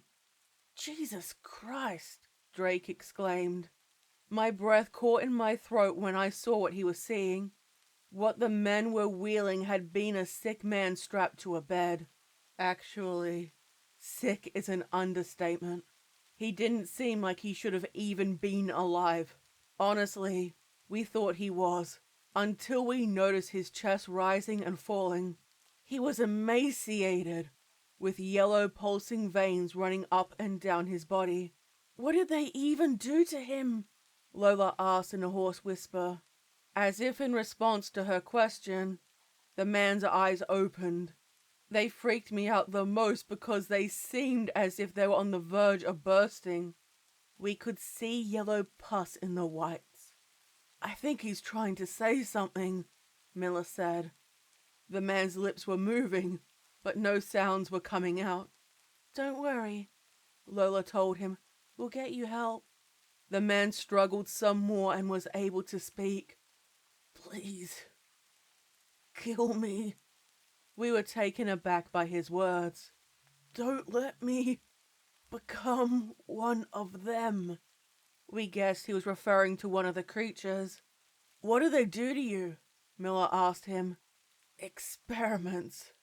Get out while you can. Suddenly, he began convulsing. Not knowing what was about to happen, we backed away. Have any of you ever seen that stomach mouth scene in The Thing? What happened was akin to that, except there was a bunch of little mouths on the man's body. Tendrils shot out from them, whipping around. What the fuck? I said. Each one contained a needle on their ends. Needles don't normally freak me out. However, given the circumstances, I think it's understandable that they freaked me the hell out. They continued moving until they touched the unconscious men on the floor. They seized, and then all at once they stuck into them all over. Their mouths opened and they screamed in pain, which attracted unwanted attention. The marching of heavy boots echoed throughout the hall. We ran. I glanced back briefly. seeing the two men rapidly getting thinner. I think those tendrils were sucking out their fluids, and it was not pretty to see. While we were running, we overheard some more people talking. I couldn't really make it out. Something about injecting, I think. Hopefully, they keep whatever that guy turned into from escaping. Anyway, I do have a bit of good news. We were able to find some food via vending machines. At least we have that going for us. Now, if only we could find a way out of here. This place is weird. I feel like we should have found some type of exit by now. After all, we've been here for what, 3 nights now? Come to think of it, I do find it odd that we haven't seen any daylight since we've been here. Then again, it could just be the blizzard making things all gloomy. In any case, I'll keep updating. See you all tomorrow. That Erickson guy needs to go. Part 4. This goes without saying, but I'm beginning to get really sick of this place. Shit went south fast after my last update. We found a decent place to rest up for the night. Or we thought we did. It was agreed upon that one of us would keep watch, and that we'd rotate every 2 hours. It was halfway through my shift when a rattling came from a nearby vent. At first, I ignored it, but then it was followed by shrieking. Now, I was starting to suspect the cause was not due to faulty wiring. This realization came with the ever-increasing nervousness. "Guys?" I said in sort of a yelling whisper. They didn't respond, so I repeated myself a little louder. "What?" Drake groggily asked. He, along with Lola and Miller, bolted upright. The sounds continued getting closer as we got ready with our weapons. Something banged against the vent, denting it outward. Another bang and it came loose. Peeking out at us was what we initially thought to be a pair of human eyes. This assumption was quickly disproven. While the thing looking at us had been human at one point, it wasn't now. That is, unless there are people with insect-like mandibles in place of jaws.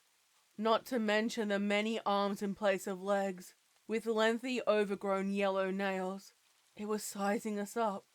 And yours truly was the unfortunate object of its focus. "Why does this ugly thing have to be looking at me?" I asked, brandishing my weapon in shaky hands. "So you'd rather have it be one of us, you asshole?" Miller replied. "That's not what I meant. It lunged at me. I let out a scream that sounded a bit more high-pitched than I'd like to admit, then reflexively thrust the sharp end of my chair leg forward. While I did manage to stab its eye, that didn't so much as slow it down as it tackled me to the floor. It was only by virtue of the chair leg sticking out from its eye and me getting a leg under it that I was able to keep it from tearing into me. "Do something!" I yelled. My vision was obstructed, but I could hear a lot of stabbing going on. There was a sort of crunching squelch, and the thing fell still. I pushed it off, quickly scooting back. None of us had time to catch our breath, as the thudding of many approaching boots was coming towards us. Next thing I knew, we were surrounded by guards in SWAT-esque armor. "All good going," Drake told me, as we were being forced to walk with our arms up and guns pointed at us. How was this my fault? I don't know. Maybe it was because you kept screaming your head off back there. And you didn't? One of them told us to keep quiet. I could tell Drake wanted to utilize his colorful vocabulary to retort. Luckily, he managed to hold his tongue. Our phones were confiscated, and we were each taken to separate rooms. "Let me go," I demanded, and was met with a moment of awkward silence. "No," one of the guards replied flatly. Honestly, I don't know what I was expecting. Worth a shot, though, I guess. They closed and locked the door, leaving me alone save for a security camera. I was in another of those patient rooms, so I at least had a bed to wait on. Hours went by, and I was debating whether or not I was getting ready to take a leak in the corner when the door was opened, revealing 2 armed men and a guy in a lab coat holding a clipboard. "What are you doing?" the guy in the lab coat asked. "Nothing," I replied, hoping nobody noticed me zipping up. They either didn't or chose to ignore it. "My name is Professor Robinson," lab coat guy informed me. "It's a pleasure to meet you," I told him, forcing a smile. "And now we've been properly introduced, how about you send my friends and I on our merry way, and then we can never speak of this again." If only it were that simple. Unfortunately, we didn't go through all the trouble to get you here for nothing. The scavenger hunt? This isn't the place for questions. At least let me know if my friends are alright. They're fine for now. Well, except for that one guy. We need to tranquilize for assaulting one of our staff.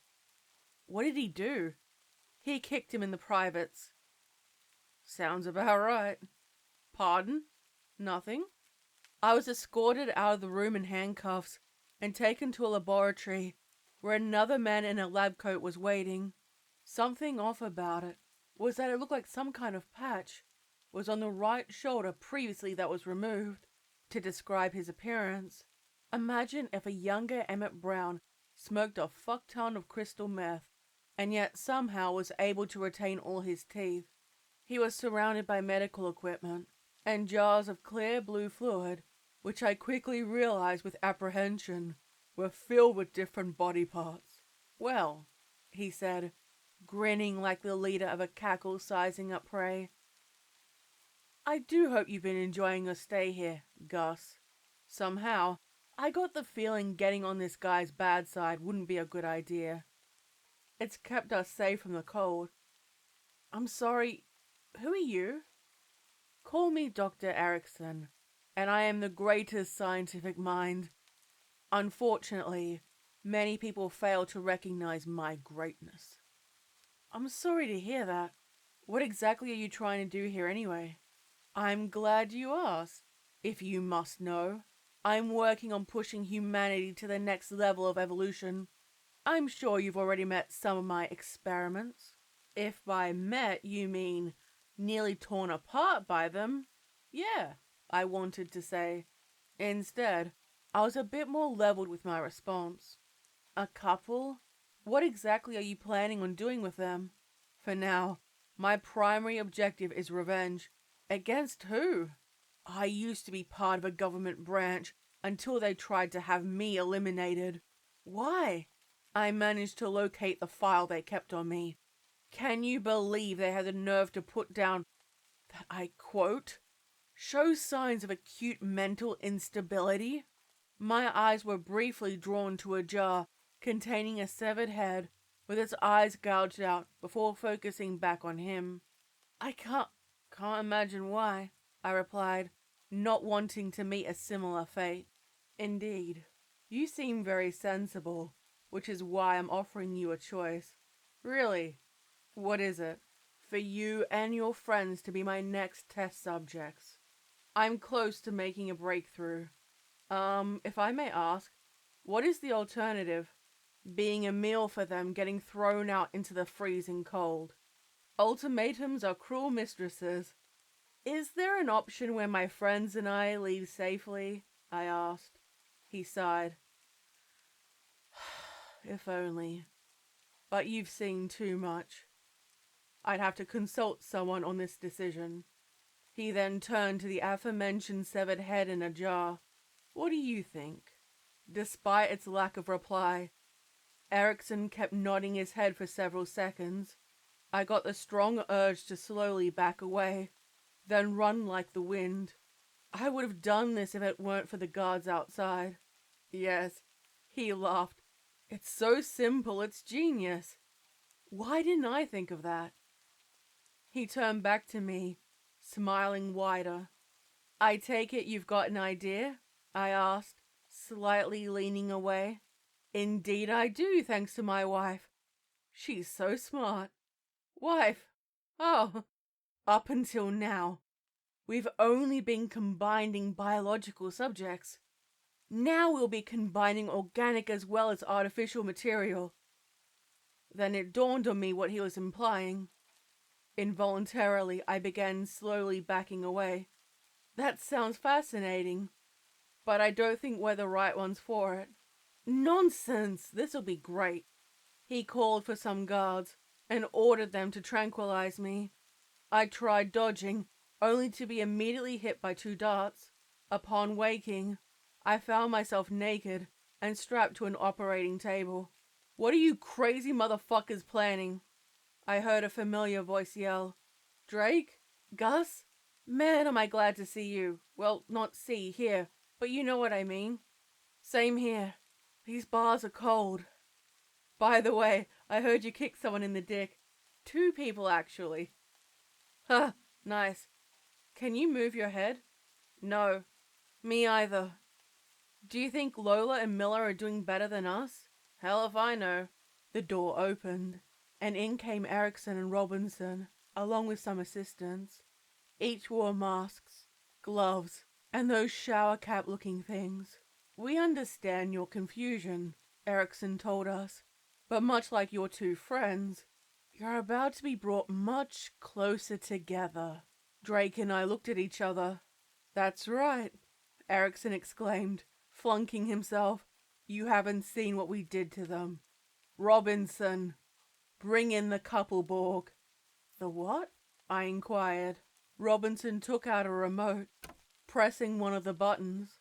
That caused some unnerving noises to become audible. This was a mechanic whirring accompanied by raspy breathing. In stepped something that I don't think I'll ever see topped in what the fuckness. It was Lola and Miller. Only they were fused together in one cyborg body.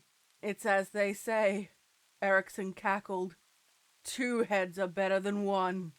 Given their current state, the fact they were functioning at all was a miracle. I'm using that word extremely loosely, by the way. Unfortunately for me, it's still fresh in my mind. Fortunately for this post, that means I can adequately describe it. As what Erickson said implies, they shared a single body. Their necks were extended via some metal coils, with wires running through them. They were attached to a singular metal body with red beeping lights. They were also given 4 metallic arms, giving them 8 limbs in total. If this was the fucked up cake, the fact that they were still alive was the icing. Excuse me, Drake said, which was eerily unlike him. What did you say your name was again? Erickson. I'm not sure if anyone has put this to you so bluntly, but you are out of your fucking mind. He only gave the laugh of a hyena on nitrous oxide in response, then ordered Robinson to make Lola and Miller begin the procedure that would make us like them.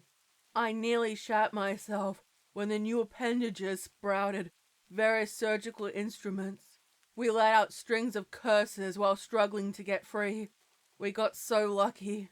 There was a power outage, which caused our restraints to be turned off since they were electronic. Don't let them escape, no matter what, Erickson commanded. So we ended up escaping. It really wasn't difficult, since the light of Lola and Millerbot gave off illuminated the exit. Also, the fact they went haywire. Yeah, apparently rushing the procedure caused some unforeseen malfunctions. To summarize the incident, most of the people in there got butchered. While that was going on, we ran out into the hall. We kept running until we needed to stop and catch our breath. That was way too close, Drake said between heavy breaths. Drake? What? We're still naked. Oh, right. The 2 of us continued for a brief period when we came across another room. Hey, I pointed. Does that say lost and found? I think it does. Sure enough, it did. And inside we found our clothes and phone. We also found a charging cord, along with a portable battery pack. Small victories, I guess. The big one will be making it out of here alive. I wish I could say I was confident about our chances. Unfortunately, We're hearing more of those things again. Between becoming victims to them or meeting the same fate as Lola and Miller, we got our work cut out for us. I'm gonna try and get some sleep now. The keyword being try. After seeing that, I really don't want to be caught off guard in this place again. Wish us luck, I guess, and good night. I hope that nut Erickson gets put away for good. Part 5. Why are they showing up here now? I whispered. Maybe the lights were keeping them away? Well, that's just great. We're basically sitting ducks. Maybe we can find something to use. Like what? I don't know. Help me search. What we found were 2 box cutters, a bag of beef jerky, some flashlights, a Swiss Army knife, a lighter, and a flask. Wasn't this Rob's? I asked. I think so, Drake replied, putting it to his ear and shaking it. Sounds like there's a lot left inside. Of what? Drake unscrewed the cap. Whew, he said as his nose wrinkled at the smell. I think it's vodka. He sniffed again. Yep, that's definitely vodka. What kind? Spiritus, I think. Man, how is Bob not already dead from alcohol poisoning? Beats me. Anyway, I don't hear them anymore, so I think the coast is clear. We left the room, seeing as how we ran aimlessly to escape Erickson last night. We had no clue where we were in relation to any potential exits. Therefore, we did what I think most people would in our situation. We said fuck it, winging it, and going in a random direction. This worked because we finally found some stairs. Naturally, we were ecstatic as we made our way down multiple flights of stairs to reach the first floor. Our optimism met its end at the sight of what lay on the floor below. That was some kind of freaky as hell human centipede thing. Basically, it was 4 torsos and sets of arms attached to a single head. Whoever this was had various wires running from their neck to their scalp. Back up, I yelled. Back the fuck up. It rapidly crawled up the stairs towards us while letting out raspy breaths. My ankle was grabbed as we attempted to run, and I was pulled down. Why does this keep happening to me? I screamed as I was trying to keep that thing from my face. I would have immediately pulled out my box cutter if it weren't for the fact I needed both hands to keep the creature at bay. Lucky for me, Drake was there. He threw a shoe at it, hitting it dead on. While it's momentarily stunned, I pulled out my box cutter and stabbed it in the eye. I then grabbed handfuls of its wires, pulling them out. When it stopped moving, I kicked it back down the stairs. I heard something this way. We heard someone yell. This was followed by the sound of many heavy boots heading our way. Drake glared at me, and we got out of dodge. We figured they would most likely be going downstairs to search for us. Therefore, we went back upstairs. We waited until the footsteps faded. Then we continued our descent. We were a floor from the first when we ran into more trouble. We stopped because I heard something that put me on edge. Do you recognize that sound? I asked in a low voice. Heavy breathing? That's part of the course in this place. Yeah, I know. But it sounds familiar. Drake listened more closely, and recognition came into his eyes as well. As a precaution, we got our box cutters back out, as well as the army knife. Robert was waiting for us at the bottom step, and he considerably had changed. For one thing, he was naked. For another, there were now metal plates embodied throughout his body, and his eyes were a sickly yellow. There were also blue lights embedded under his skin, which gave off a low illumination. There was a brief stare down, and then he went berserk, lunging at us. It happened so fast. I shrieked and we jumped out of the way.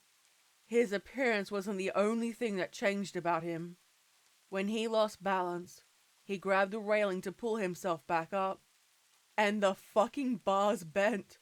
From that, we got a strong hunch our weaponry wouldn't do much against him. As he was getting back up, we kicked him back downstairs, and then ran into the nearest door. We were immediately greeted by a bunch of guns pointed at us. You know that gut-sinking feeling you get when you have to decide between two impossible choices? That was hitting me at full force. In this case, it was dealing with Robert or getting shot. The guards went to arrest us, when who should show up but Robert? He leapt through the doorway. Luckily, we detected him in the nick of time, and once again evaded him. The guards weren't so lucky. The nearest one was tackled to the floor. Despite his heavy armor and helmet, Robert was able to crush his skull.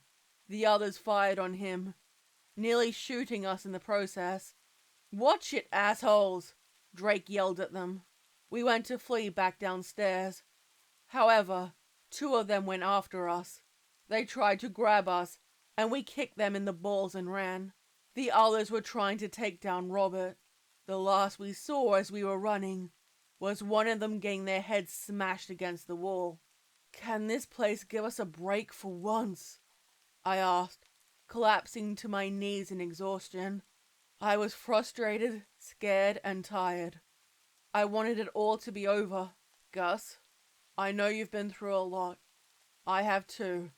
And the sooner we get a move on, the sooner we can get out of here." "I know. I need a break, though. Can I see the jerky?" After a quick snack, we kept going, turning corners, whenever an unnerving noise reached us. "Holy shit!" Drake exclaimed. "What?" "Look at the door." It was labeled Fire Exit. "Oh, thank Christ," I said. Before we could find our salvation through it, we heard the clicking of a gun. We turned to see Erickson holding a revolver and the jar of the severed head. "So, thought you could escape, did you?" He told us with an insane glint in his eyes. "I mean, yeah, kinda," I replied. "Well, you can forget about that. What should I do to them, honey?" Once again, the head gave no reply. "Skin them alive first before I experiment? Oh, this is why I married you." I gave Drake a "do something" look, and he gestured to his pocket. That was when I noticed the handle of the gun peeking out of it, figuring he must have stolen it from one of the guards. I gave him a brief nod and waited for his signal. Erickson turned back to us. "I wouldn't normally be bothered doing this kind of grunt work, but as the saying goes, if you want something done right, you've got to do it yourself." He walked behind us, still pointing the revolver. "I can remember our first honeymoon. Isn't she pretty?" Me and Drake looked at each other. "Yeah, she's a real knockout," I told Erickson. "You know," he replied, "I might sedate you before the procedure." "Aren't I lucky?" "Indeed you are. If only your friend here would show more respect." Drake was about to tell him something akin to "go fuck yourself." I shook my head, looking at him with wide eyes. He was able to keep his cool, and we eventually reached another surgery room with 2 tables. "You go first," Erickson ordered Drake. "And don't worry, the others will be down soon enough." "Gus, now!" Drake yelled. Erickson was turning to me, intending to fire. Luckily, I was faster. Not faster than him pulling the trigger. I mean, I was able to do what I needed to before he could train his gun on me again. I threw the army knife at him, and it went into his shoulder. Out of reflex, he dropped the revolver and the head in the jar. It shattered and he screamed. "Look what you did!" he shouted. "You messed up her hair." Drake pistol whipped him, knocking him unconscious. Then we headed back to the fire exit. "Do you still have the flask?" Drake asked. Yeah, why? Let me see it. I handed it to him, and he poured it over the drywall, then took out the matches. Fuck this place, he said, striking one and throwing it into the vodka. The place became a flame, and we headed out the fire exit, eventually coming to the outside parking garage. It's freezing, I shivered. Which way is your car? This way, Drake pointed. I should mention at this time, the blizzard had mostly died down, now reduced to mere flurries. Back in the Lost and Found, we also came across Drake's car keys, so we were able to get back into his car and drive away. We made it! I laughed. We actually fucking made it. What happened next embodies the meaning of the saying, don't jinx it. A mutant grizzly bear came after us. Yes, a grizzly that was modified. The goddamn thing jumped onto the upper deck of the parking garage, landing on the car. It too received mechanical enhancements, making it faster and stronger. I screamed my head off as it flipped the car, sending it hurtling through the air. It landed upside down, shattering the windows on impact. We couldn't move as the grizzly walked towards us. Its claws were metal and could probably shred the car like paper, so things weren't looking good for us. Drake, can you move? No, you? Wish I could. Looks like this is it. Damn it, and we were so close. The bear came closer, stopping in front of Drake. I squeezed my eyes shut so I wouldn't have to see what happened next. The blaring of sirens reached us. This was followed by a barrage of gunfire. The bear was practically blown to pieces. Some FBI-looking guys stopped in front of Drake's overturned car. After pulling us out, they had us taken to the hospital. Some of them questioned us once we were in a stable condition. We explained things as best we could. They told us Erickson and the others were detained, and thanked us for our help. This fucking bites, Drake said once they left, and we were alone in the hospital room. At least we're still alive, I pointed out. And your car is insured. Yeah, but our health isn't. All that work for nothing. Maybe not. What do you mean? I flashed him the cards and money I stole from some of the guards. When did you? When we talked to that sick guy a couple of nights ago. Remember the guys we knocked out? Oh yeah. How much was that anyway? When I finished counting, we realized it actually far exceeded the amount we would have gotten with the prize money. We were also planning on making use of the cards I found via some ATMs. I say if someone tries to murder you, rob them. Rob them blind. That bastard, Erickson, definitely deserves it. Wherever they're taking that psycho, I hope he never escapes. This is probably wishful thinking on my part. However, I also hope some of his victims can somehow be cured. The fact we nearly ended up like that isn't doing wonders for us in the sleep department. I should leave it off here, though, and try to get some rest. Hopefully, we won't have to deal with anything similar again. We'll be getting an Uber to drive us home from the hospital in the morning. Weird, the weather is still strange, though. Ah well, good night, everyone. Ah, shit. Here we go again. Hey Reddit, it's Gus again. For those unfamiliar with me, I made several posts detailing me and my friend Drake's fucked up experience participating in what was supposed to be a scavenger hunt in an abandoned hospital. The long and short of that ordeal was that we saved up and moved out of our apartment. We thought our current one would be better since it had 2 bedrooms and 2 baths. Little did we know it would prove to be much worse. Listing all of our complaints about this place would bog this post down. Just know the most significant ones have to do with broken AC, broken heater, the fridge dying, roaches like you wouldn't believe, bursting pipes, and, not to mention, upstairs neighbors. Personally, I think having kids should preclude someone from living on an upper floor. It also doesn't help that the walls are thinner than paper. The things I've heard our middle-aged neighbors do on the other side of my bedroom wall will haunt me almost as much as what Erickson put us through. Speaking of whom, I wonder whatever happened to him. Oh well, the less said about that nutfuck, the better. Anyway, I hate this double standard of management, always expecting rent on time, yet we have to complain about 50 times before they finally send someone out. Even then, they always cut corners in the worst way possible.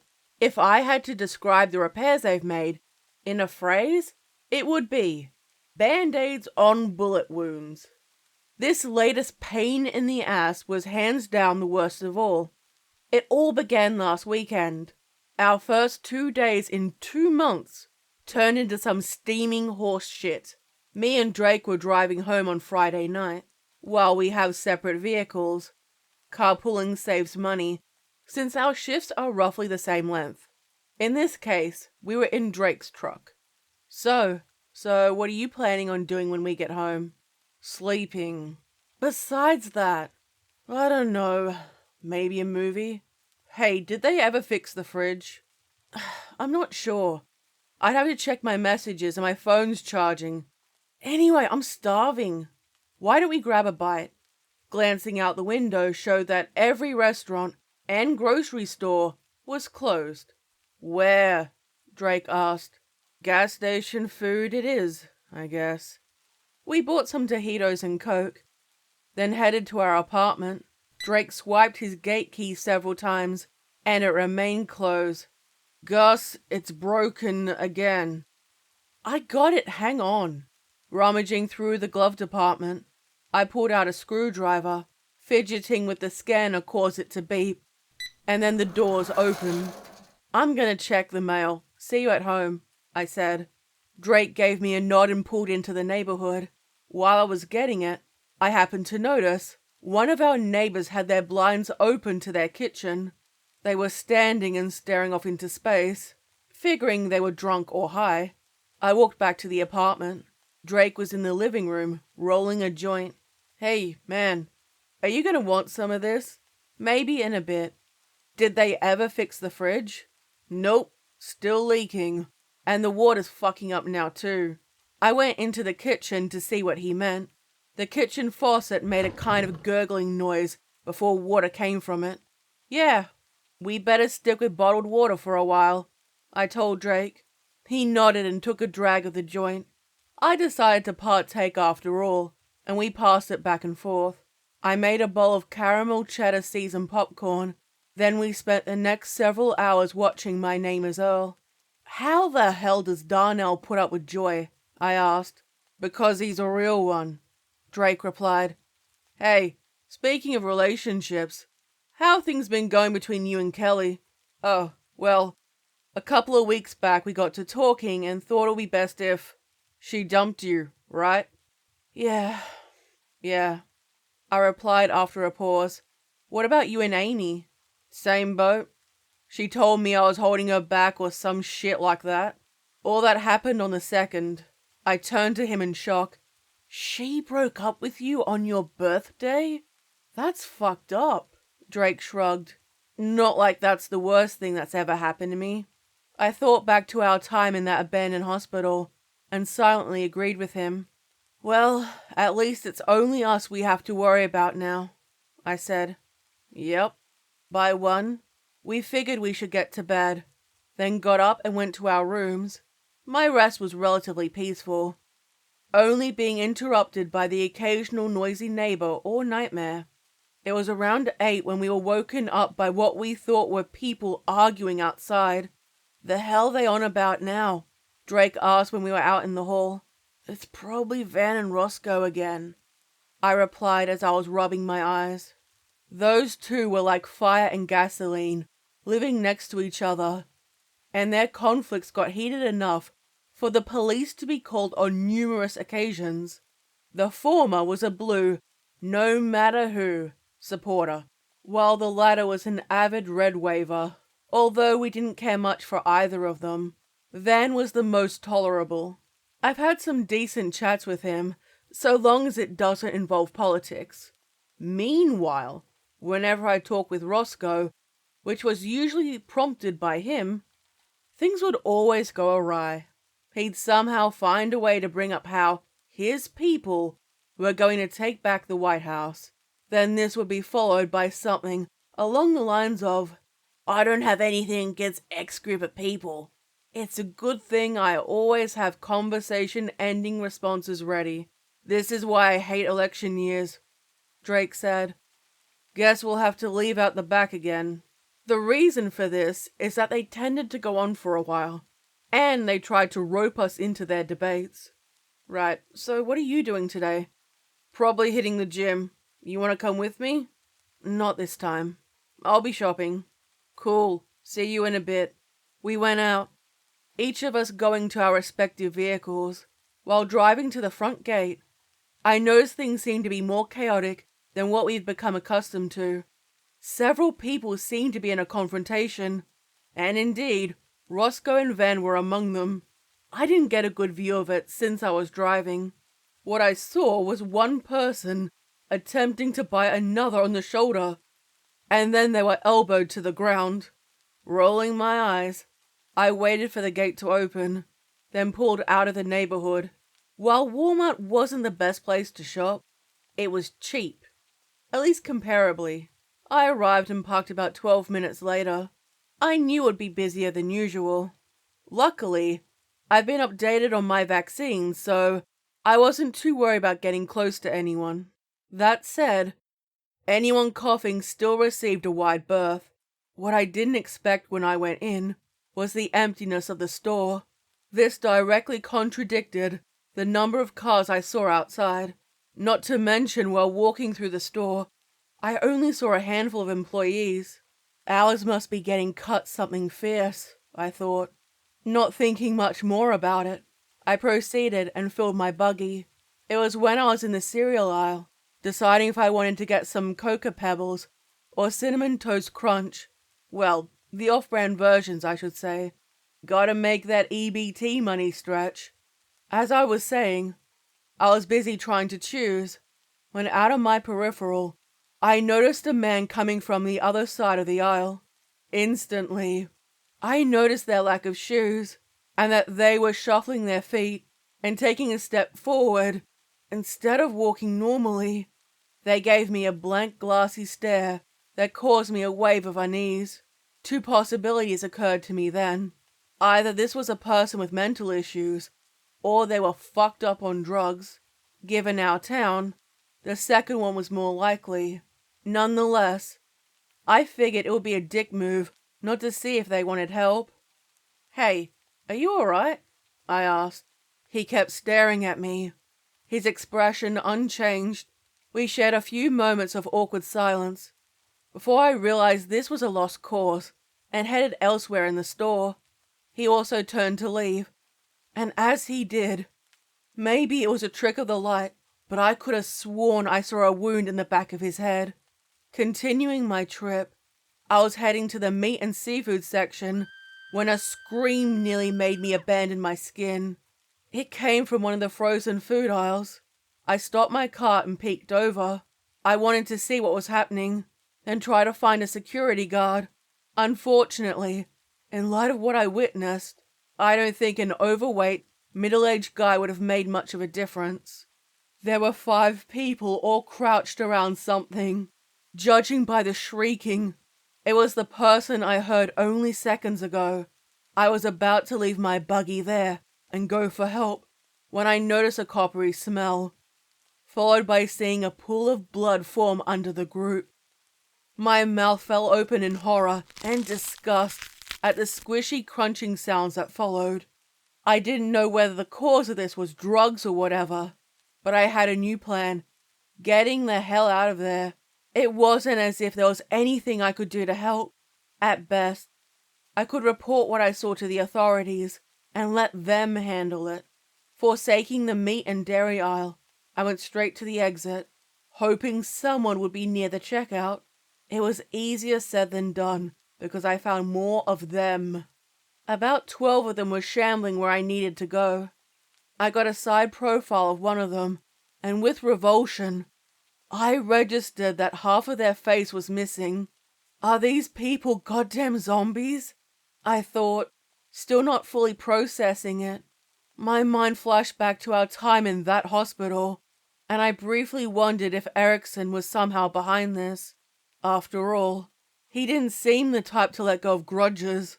The answer to that could wait. I needed some type of escape plan. My only saving grace is that I was fortunate enough to not have any squeaky wheels. I thought about the emergency exit. The issue was, I wasn't sure exactly what I was dealing with.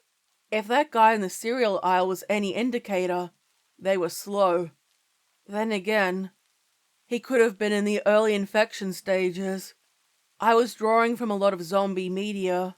For all I knew, triggering the alarm would cause a horde of them to come after me. If they were runners, I wasn't sure if I would be able to make it to my car by myself, let alone while pushing a bunch of groceries. I know what you're thinking. Just leave the damn buggy. It's not worth your life. My response to that was, I didn't want all my time shopping to go to waste. Therefore, I devised a distraction. I took 1 can of mixed vegetables and chucked it at a random aisle. I managed to hit a shelf, sending several things crashing to the floor. The zombies dashing to the noise confirmed my fears. Wasting no time, I made a beeline. I passed through the tools section and grabbed 2 axes. I made it outside, ready to bask in relief. Several of them were already there. I'd only been in the store for an hour and a half. I guess things can go to hell fast. Speaking of, that was where I was about to go, because if God exists, I was going to have some choice words for him. I felt as if I was an antelope to a pride of starving lions. The difference was, I didn't have the benefit of being nearly as fast. Even if I was, the sheer number of them would have made evasion virtually impossible, and they were headed right for me. That's when the sound of a truck engine reached me. I turned to see Drake's truck barreling down the hill, heading to the parking lot. The driver swerved, knocking the zombies away. The passenger window came down. "Get the fuck in," Drake yelled at me. "Can you help me with this real quick?" We put everything in the truck bed, including the cart. Then we sped out of there like frogs in a boiling pot. "How did you know I was in trouble?" I asked. "It's Walmart." "Fair enough. So what happened to you?" "Long story. First we need to find somewhere safe." "What about the apartment?" He shook his head and informed me it was overrun. "Shit's nuts, man. People were literally getting ripped apart on my way to get you." "I saw something similar. Thanks, by the way." "Don't mention it." Eventually, we stumbled across a motel in a secluded area of town.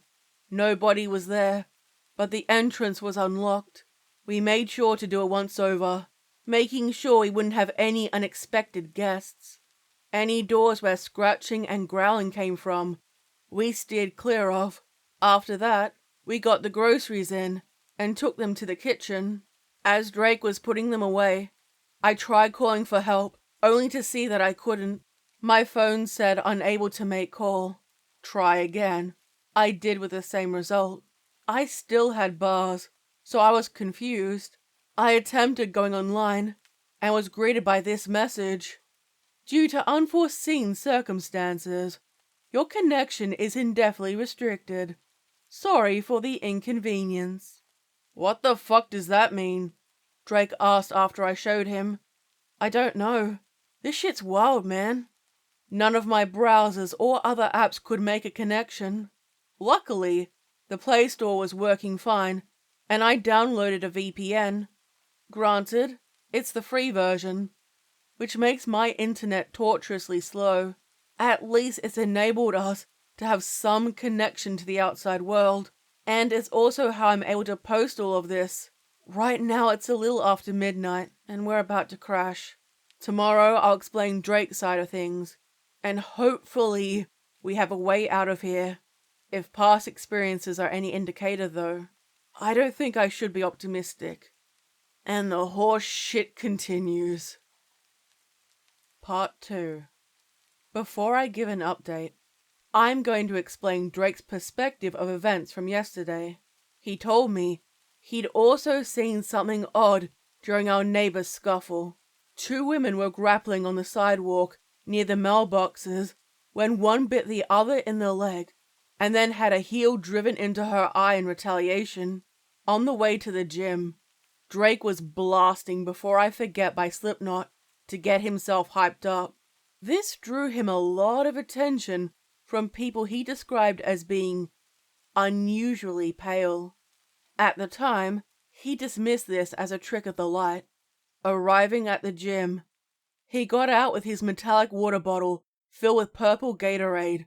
As he was closing the door to his car, he became aware that an old woman was staring at him from across the street. Trying to be friendly, he gave her a wave. She didn't even do so much as blink. Drake disregarded the interaction and went in. The gym was part of our local community center, making it free to use, provided we had memberships.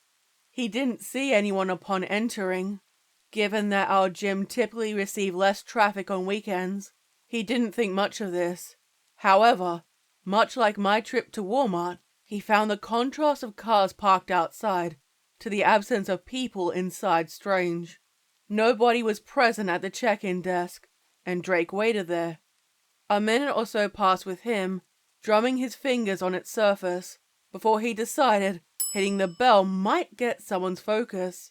When several attempts of that failed, he tried calling out. "Hello? I need to check in. Anyone there?" All he got in reply was his voice eerily echoing off the walls. Finally, he grew impatient, figuring if someone caught him, he could explain himself. Getting to the gym, he was flabbergasted at finding 2 things. It was devoid of people, and there were weights scattered everywhere. It was as if a fight had broken out the hour before he arrived. What the hell happened here? He wondered. In addition to his shock, it was also annoying that nobody had bothered to help clean the place up. A clear workout space is basic etiquette. Therefore, Drake took it upon himself to return everything where it belonged. With that out of the way, he was ready for his training session and began with stretching. Ordinarily, he'd be doing bench pressing. Seeing how he didn't have a spotter, though, he stuck to bicep curling. Then he did some squats, followed by cardio on the treadmill. His method alternates, while I prefer sticking to one thing for a set time. By then, he was about halfway into his exercise. We try to aim for 3-hour days, 2 if work has been grueling. Taking a break, he drank some of his Gatorade. His stomach growling made him regret that his only meal up until then was a PB&J. Thankfully, some vending machines were nearby, and he went to one to get himself some protein bars. Drake spent a few minutes deciding which flavors to get, before settling on one blueberry and a peanut butter chocolate. He punched in the numbers, and then watched the coil push the bar to the front. He put in the numbers again. Unfortunately, the other bar got jammed. "Are you fucking kidding me?" he muttered, and tried shaking the machine. The noise of his actions reverberated throughout the building. This is why he was unaware of the footsteps approaching his location. He eventually succeeded in freeing his second protein bar and knelt to get his food. As Drake was standing back up, he caught a glimpse of something in the glass's reflection. A figure was approaching him from behind. He turned around to find one of our gym buddies, a guy by the name of Frank. "Hey, man, when did you get here?" Drake smiled. "This place has been feeling like a ghost town." Frank looked at him in a manner reminiscent of the old lady from earlier. His breathing was irritated and raspy. "Hey, are you good?" Drake asked. He then became aware of a smell that he described as being able to give roadkill, baked in the sun for a week, a run for its money. His nose reflectively scrunched. No offense, Frank, but you might want to hit the showers. Frank came closer. Until then, his body was partially obscured by the wall. Now that it was in full view, Drake was nearly shitting himself. Frank's right arm, as well as a massive portion of his ribs, were missing. Blood coated the wounds, dripping onto the floor. All the while, a deep hunger in his eyes was focusing entirely on Drake. Oh shit. He's a fucking zombie, he thought. He hardly had time to process this. As Frank threw himself at him, reflexes on point, Drake got out of the way, causing Frank to hit the vending machine screen. Thinking fast, Drake tripped it over, making it crash down on top of him. With that worry out of the way, he left the vending area. His eyes bugged out at what he saw after turning the corner. A horde of zombies were shambling through the hall. What was fortunate was none of them were aware of Drake's presence.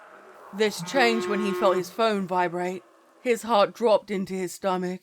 He had forgotten about setting an alarm to end his snack break, and it went off, blaring "Pump Up the Jam."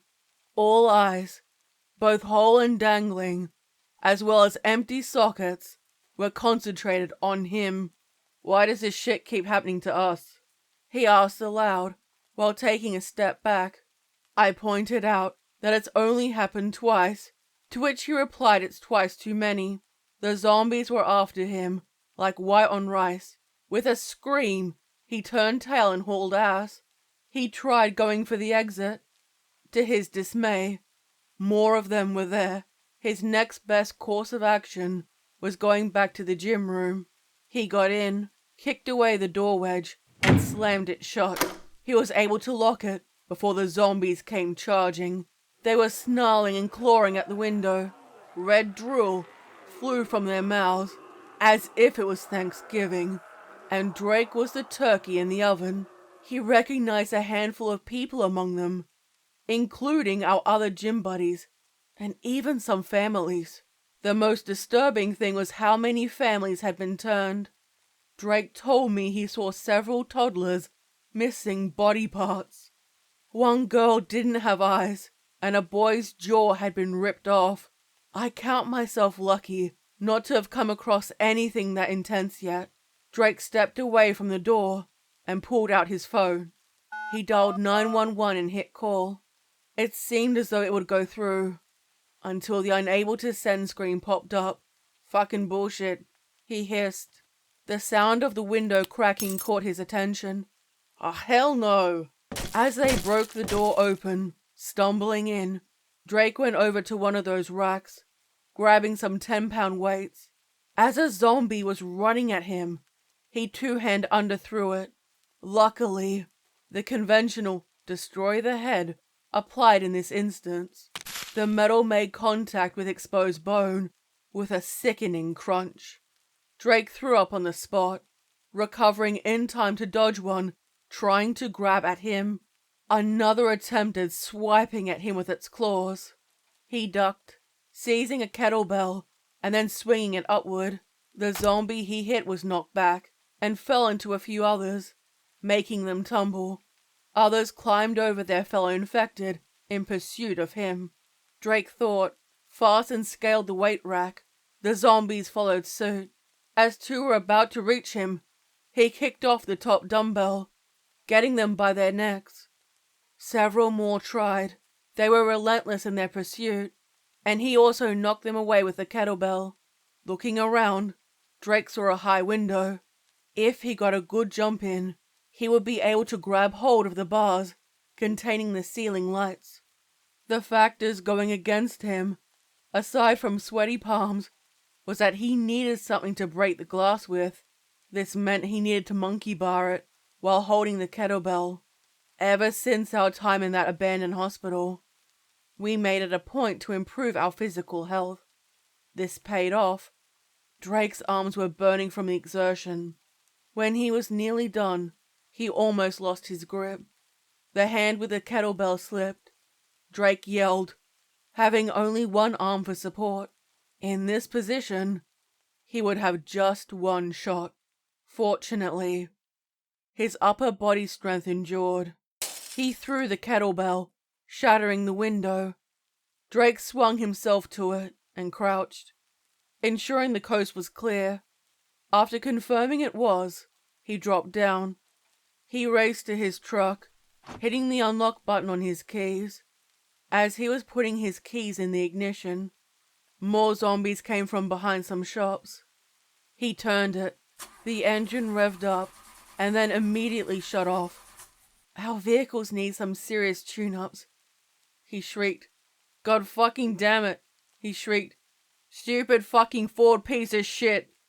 The zombies dogpiled on the rack as he kept turning the keys while slamming on the gas. Finally, it roared back to life. He put it in reverse and backed out, running over some of them. He guessed I'd still be at Walmart and sped over there to get me. That pretty much brings everything up to speed. As for what we've been doing today, we've mostly been scavenging for supplies, mainly guns. We do have the axes to defend ourselves with. However, close combat increases the risk of infection. We haven't been successful, which isn't surprising, since the gun stores in town are nowhere near the hotel. That said, we did get some things from a tool shop. The place was a mess, and there was evidence of a fatal struggle that had taken place. Judging from all the blood we found, not to mention the severed leg, the most useful things in the store were portable nail guns. My dad, when he was still around, worked in construction, and he showed me how they worked. He would even let me use it to shoot at some cans he set up in the backyard. Granted, letting an 8-year-old handle something such as that probably wasn't the best parenting. I suppose one too many beers will make anything seem like a good idea. At least it's helping us now. We've gone to the gun range every once in a while, so our aim has improved. As an aside, we were meaning to purchase a firearm. Lack of funding precluded us from saving up enough for one. I know it doesn't seem like a high priority, but if we're going to be moving around a lot for the foreseeable future, a fresh change of wardrobe is going to do us some good. We did find some things to keep us occupied. That's something a lot of movies don't touch on at all, I think. I mean, what do characters do between fighting, running, and talking? In our case, the thrift store had some DVDs, a player, some board games, and card games. Playing Monopoly with only 2 people has made us realize how overrated it is, and we called it quits an hour in. Uno has been another option. However, stun locking with arguments on what plays are allowed or who shouted Uno first has dampened the game's mood. We already tried seeing if our hotel TV has cable, with no luck. At least we got the PlayStation we grabbed hooked up. I've been watching Drake on Metal Gear Solid, while he's been watching me play Spyro. Other than that, movie marathoning has worked well as a distraction. For the most part, I should say, since this has mainly revolved around the Living Dead movies, I think it's a bit tasteless given what we're dealing with. Drake says it's going to prepare us more. Only time will tell how that will pan out, I guess.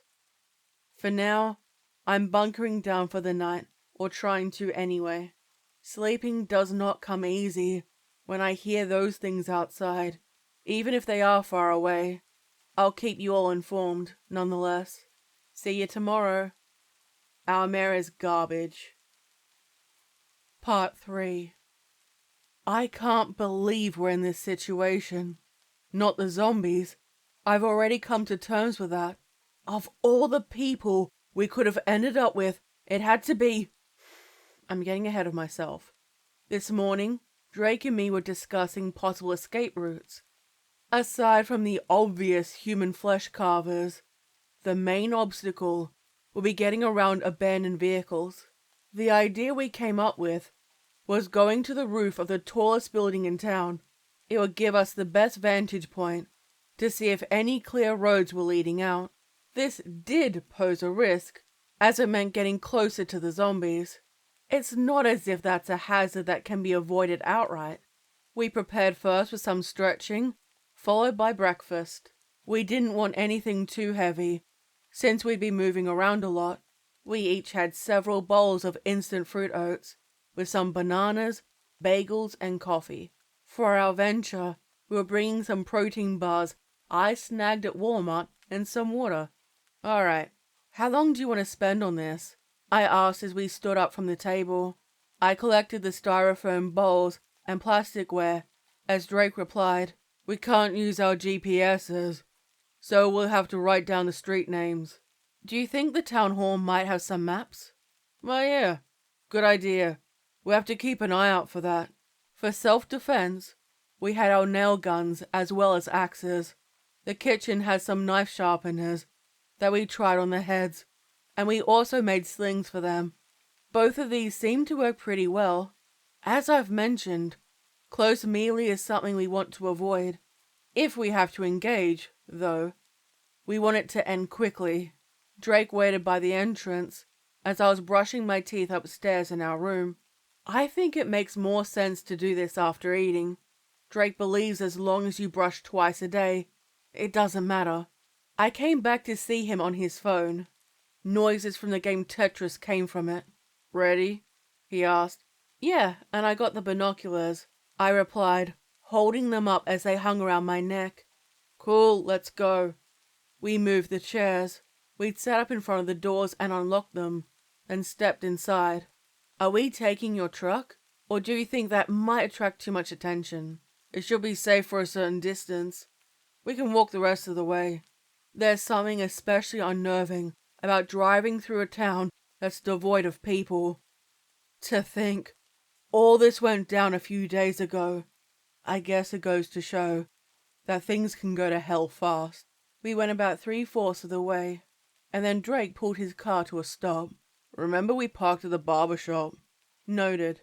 Are you leaving the keys?" "No. Are you crazy? My car might get stolen." "What about the starting problem?" "Don't worry. I took a look at that the other day. It should be good." We got out, being mindful of how hard we closed the doors. We stayed as low as we were, making our way to the town hall. It was going smoothly, only having the occasional close calls. 2 zombies spotted us. We used our nail guns to make short work of them before they could alert any others. Reaching the town hall, we became apprehensive due to the entrance being ajar. "We might have company here. Stay sharp," Drake said. I glanced around, and my eye fell on the water fountain. "Hang on." I went over to it, reached into the water, and grabbed a handful of rocks. "What are those for?" "Distractions." We went up the steps, and then peered inside. Once confirming it was safe, we proceeded, locking the door behind us, in case any surprises wandered in. Since our steps echoed, we were making sure to move carefully.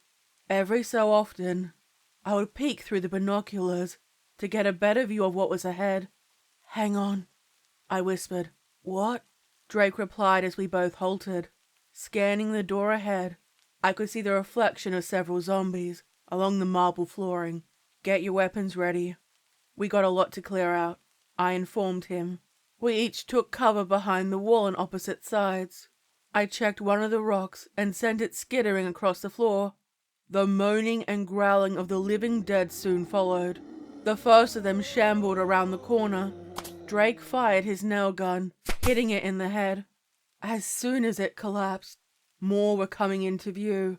I took out the next one, then Drake the one after. This repeated, and for a while, we were making quick work. "How many of them are there?" I asked as one was running at me. "They just keep coming." I fired, getting it in the throat. "Just keep it up. It's not like we'll be out of ammo anytime soon." One zombie that was just an upper torso had been clawing its way toward Drake. Being occupied with the others, he hadn't noticed it. "Hey, the floor!" I yelled. He gasped when it was almost to him, and shot it in the eye. It reached out to him and then fell still. "Thanks." "Don't mention it." "Well, I guess that takes care of." "Gus, is something wrong?" Is it just me, or did I hear something drip? We glanced at the floor behind us and saw a red split. We glanced up in time to see a zombie that was clinging to the ceiling, dropping down to try and pounce on us. We moved out of the way in time, screaming as we did. This thing was new. It scurried on all fours, snarling at us. We aimed and pulled our triggers only for nothing to happen. "They're jammed," I said. "No shit." We backed away slowly as it eyed us with a deep famine. Maybe it was the fear messing with my head, but I could have also sworn I could see the faintest hint of intelligence in its yellowed eyes. "Guess we'll have to do this the old-fashioned way," Drake said, and put a hand on his axe handle. I did the same. The crawling zombie let out a screech and lunged at us. Yanking out my axe, I swung, smashing the zombie across the face with the flat side and partially gashing its face with the edge. It was back almost as soon as it hit the wall. Assuming Drake was easier prey, it went after him. Unlike me, he had more time to get in position. Unfortunately, he misjudged the arc range of his swing. Instead of getting the zombie's head, he got it in the chest. "Gus, help!" he yelled, holding it back as it clawed at him while it was balancing on the axe blade. Drake tripped backward over a corpse and fell to the floor.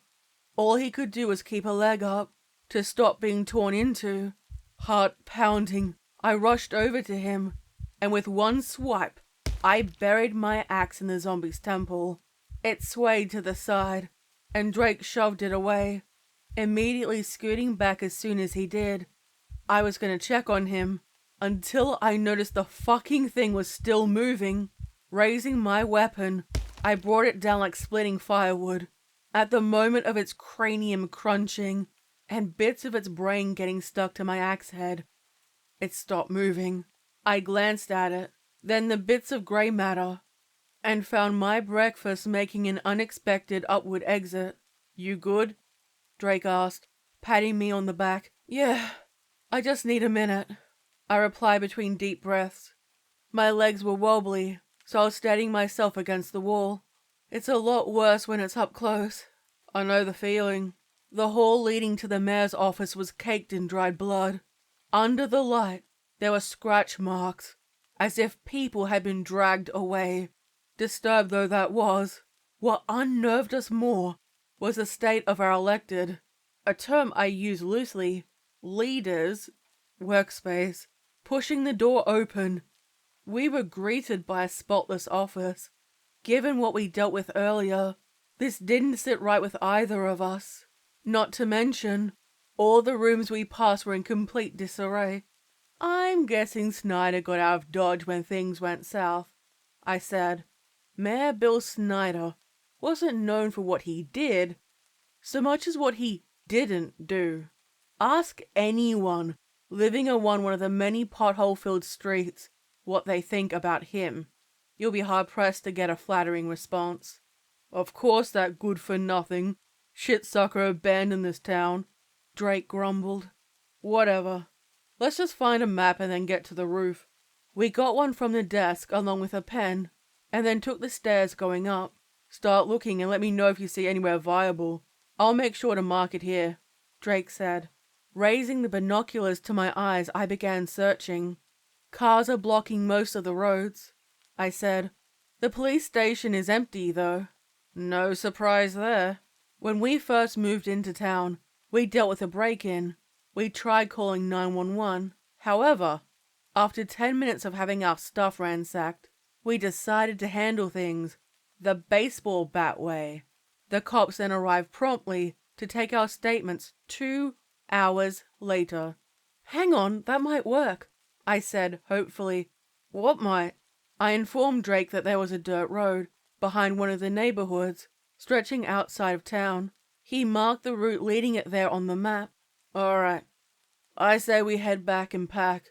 That way we can," he said, trailing off. "What? Do you hear that?"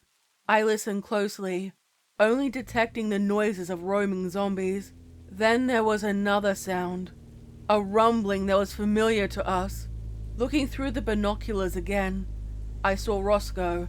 He was in his white Hummer speeding through town. Behind him was some of his buddies in their own vehicles, except for the last one. Drake, you might want to see this. His jaw dropped upon using the binoculars. They stole my fucking truck, he roared. Roscoe and his group drove by a building across from the town hall. Drake began foaming at the mouth, mentioning all the unspeakable things he would do to them. Hey, relax, man, I said. Let's talk with them. I'm sure we can smooth things. The person driving his truck made too sharp of a turn, going over a curve and crashing into a tree. Out, I finished. Stumbling out, the driver had a bottle of beer in one hand and a gun in the other. Drake's screaming caused birds to take flight. My heart sank, because this was the equivalent of ringing a dinner bell. Roscoe and his friends, on the other hand, were ecstatic, and not subtle about expressing it either. "It's hunting time, boys," Roscoe hollered. They cheered and began firing at the zombies as they came. "Maybe we should wait a bit," I said. We left the roof and decided to check the other rooms more thoroughly until the gunfire died down. Most of them didn't have much use. The last one, on the other hand, contained something unexpected. "This one's locked," I said, jiggling the handle. "Here, maybe we can wedge." Yelling, Drake smashed the window of it with his axe, then reached inside and unlocked it. Well, that works too, I guess. Stepping over broken glass, the office we entered was stacked with paperwork. "I feel sorry for the poor bastard who had to work in here," I said. "Hello." "Gus, is that you?" Peeking out from behind the desk was the familiar and disheveled face of Van. From his odor, he was overdue for a shower. "What are you doing here?" Drake asked. He explained that back in our neighborhood, he'd managed to get away. Without a car, the only place he could get to safety was the town hall. "I've been sneaking into the kitchen and then back here for days. I don't know how I've managed to avoid them for so long." "Do you know anything about why this is happening?" I inquired. "Sorry, I'm just as clueless as everyone else. Not to be too forward, but do you have anywhere safe I can stay?" By the time all three of us were outside, Roscoe and his ilk were guzzling down beer. Several of them were dancing on Drake's truck. His grip on his axe handle tightened. I put an arm out in front of him and then spoke up. "Excuse me." "Aw, shit," Roscoe exclaimed. "I thought you guys were dead." He noticed Van and frowned. "Surprised to see you still kicking, pussy." Van smiled in return. "And I see being a drunk fuck is still all you're good at." Sensing an altercation brewing, I intervened. "Roscoe, listen. You do know the truck your friend is driving belonged to Drake, right?" He blinked a few times, then glanced at it still smoking in front of the tree, and back at Drake. "Oh shit, my bad, man. We saw it parked at the barber shop, and my buddy, Clint, knows how to hotwire that model. So we thought we'd take it for a spin." "Well, I'm short one truck thanks to that," Drake replied, irritably. "Don't sweat it, man. We can get you another one. Isn't that right, fellas?" They answered yes in a rousing cheer. "Want some beer?" Roscoe asked. "Not right now," I said. I was going to explain me and Drake's escape plan when all hell broke loose. From the roof of the building close to us jumped about a dozen of the crawling zombies. It all happened so fast, there was no time to warn anyone. The next thing we knew, there was panic shrieking and firing. Our encounter with one earlier made us better prepared for it, and we began hacking away. Even then, we survived by the skin of our teeth. Now it was me, Drake, Van, and Roscoe, staring down the brutalized remains of his friends. "So we've been staying at a hotel," I said, averting my gaze from the aftermath of the carnage. "Mind driving us there?" Roscoe, still in shock, nodded. Then we got in his Hummer and rode in silence. That brings me to now. Trying to keep the peace between Roscoe and Van has been nothing short of migraine-inducing. Oh well, hopefully we'll be out of town tomorrow, so he won't have to deal with this anymore. Until then, I hope we can keep from losing our heads. Not the ideal situation, I can tell you that. Part 4. Things have finally calmed down here to something in the vicinity of peace. I'll try not to complain too much, since this is probably as good as it's going to get, with Van and Roscoe living under the same roof. Speaking of whom, I'll be sharing their sequence of events in case there may be anything to glean from them. I'll relay Roscoe's perspective, since I heard it firsthand. This was the morning of my terrifying escape at Walmart, and Drake having to fight for survival in the gym. Roscoe was already down in the dumps since the court ruling last month. His no good two-timing bitch of an ex-wife, as he so eloquently put it, was able to convince the judge overseeing their custody case that a small apartment filled with booze and guns wasn't a safe place for 2 toddlers. Although it's not my place, I can't say I object to that ruling. To vent his frustrations, he and his buddies planned a weekend hunting trip, so they set off to set up camp about 4 hours from town. For the most part, the trip was an enjoyable experience, just shooting, joking, and drinking among friends. That said, Roscoe witnessed some things I think should be mentioned. The first is that some animals were acting out of sorts. There was a river by the campsite that many of them were drinking from. I know that animals get thirsty too. What Roscoe and the others found strange was that many of them were drinking from it simultaneously. Both predator and prey alike were standing side by side, lapping up water, but this went beyond thirst and into addiction. They were consuming such an enormous quantity that many of them threw up and collapsed. Many of them also appeared starved, like they hadn't eaten in days. While none of them were scared by this, it did rub many of them the wrong way. A deer approached their camp. Given that they are normally fickle creatures, this was odd. Yes, there are exemptions to this, and are somewhat trusting of humans. That's one reason a deer may not flee. The other is that there's nothing wrong with it. Brain disease in this case. Someone in the group pointed this out. Roscoe, being Roscoe, though, said, "Well, I can still put it on my wall." And then he put a bullet in it, point blank. Not very sporting, if you ask me. Then again, I suppose he needs a win every once in a while. Anyway, his friends weren't exactly happy about him firing off his rifle without warning in their vicinity. They proceeded to chastise him, throwing empty beer cans as they did. The mood went from peculiar to unnerving at what occurred next. One person in the group was the first to notice it. The animals had stopped drinking and were now staring at them. Even from that distance, everyone could tell there was something in their eyes that didn't sit right with any of them. It was a sharpened hunger, combined with distinct awareness.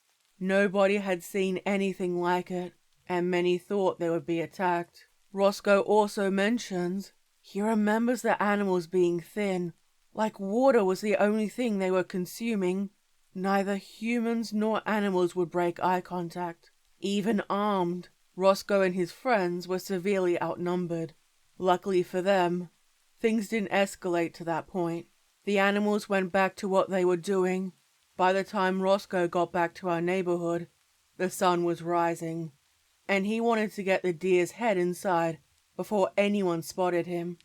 I should mention at this point that deer hunting is only permissible during the winter months in our state. If reported, a violator will suffer a fine and possibly have their hunting license as well as their gun taken.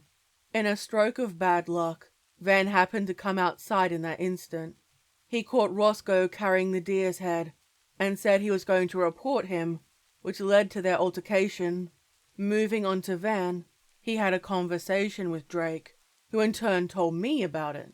Van's job at the town hall mainly revolves around answering calls, shredding documents, sorting through files, and receiving all the complaints Snyder got on his computer. That sounds miserable as hell. Our jobs at Goodwill may not be the most lucrative, but at least we weren't working for a scumfuck like him. I'm not trying to hold that against Van. I understand people need to make a living.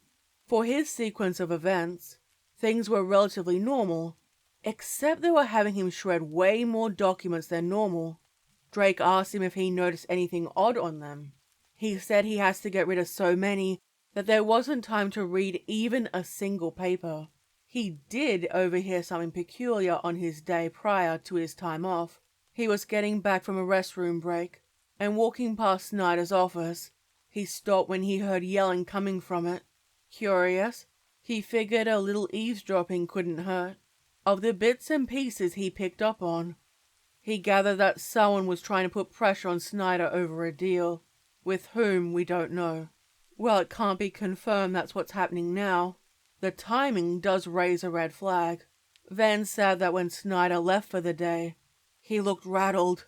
From there, nothing else noteworthy happens until his fight with Roscoe. That brings us to today. While Hummers are loud and obnoxious, they're also roomy, and we took advantage of that, packing up the rest of the groceries. Then we were off.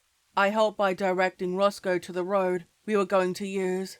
When we reached it, we realized the Hummer may be a bit too long to drive through it. "Fuck it," Roscoe said, flooring the gas. At first, it seemed as if the Hummer was stuck. He kept at it, and soon we heard branches begin cracking.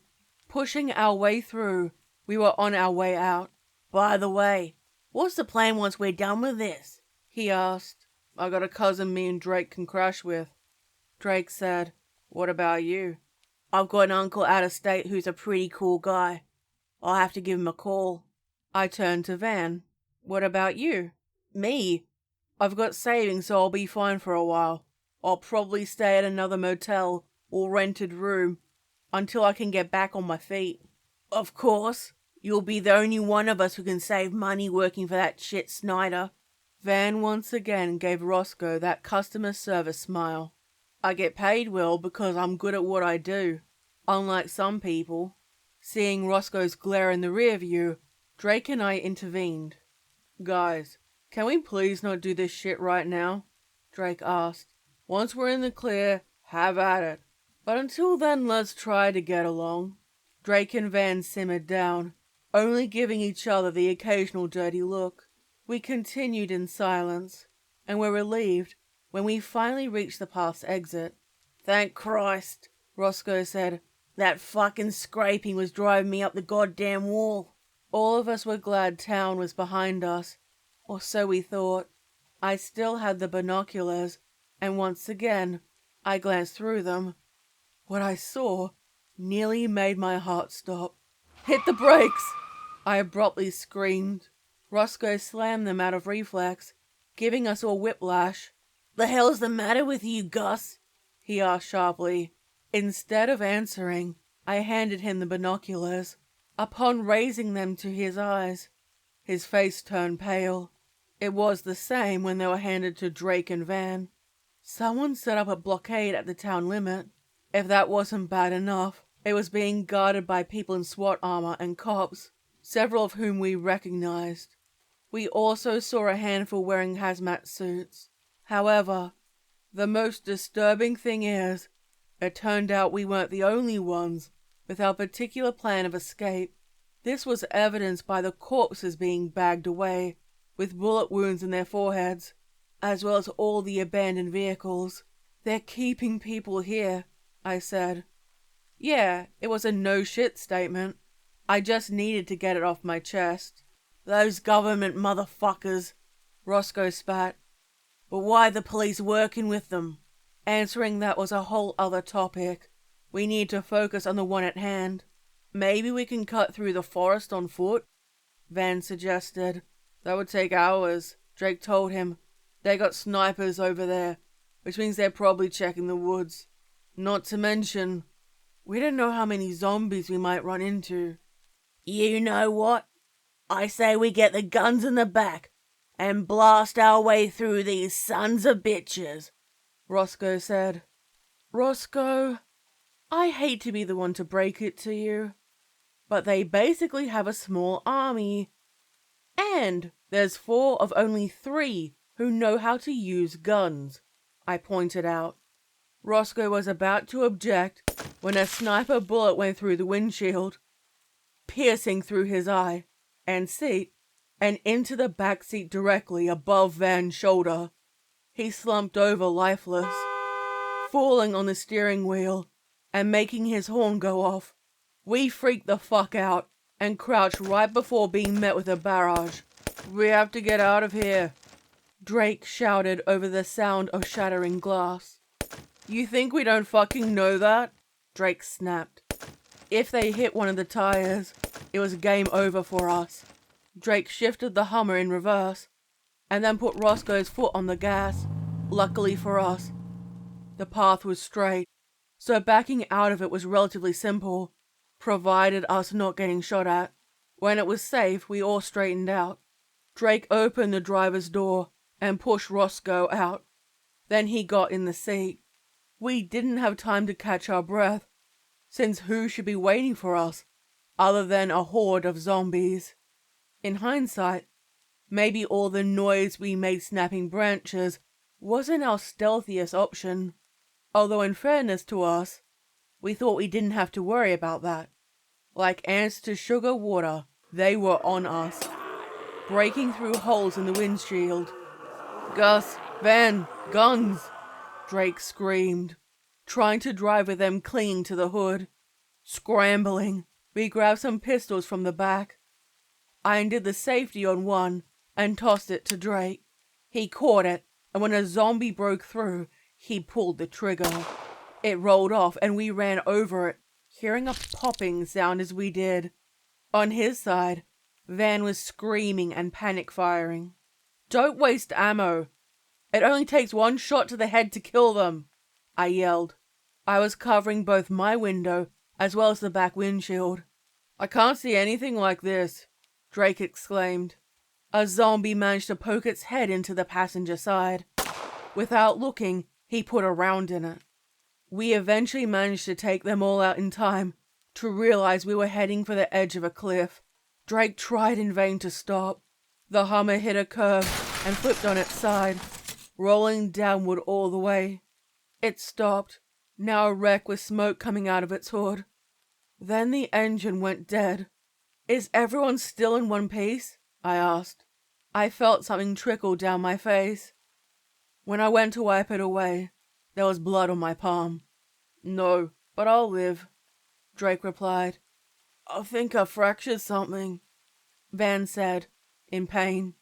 Roscoe's camping supplies included a first aid kit. We used it to mend our injuries as best we could. "Okay, now where exactly are we?"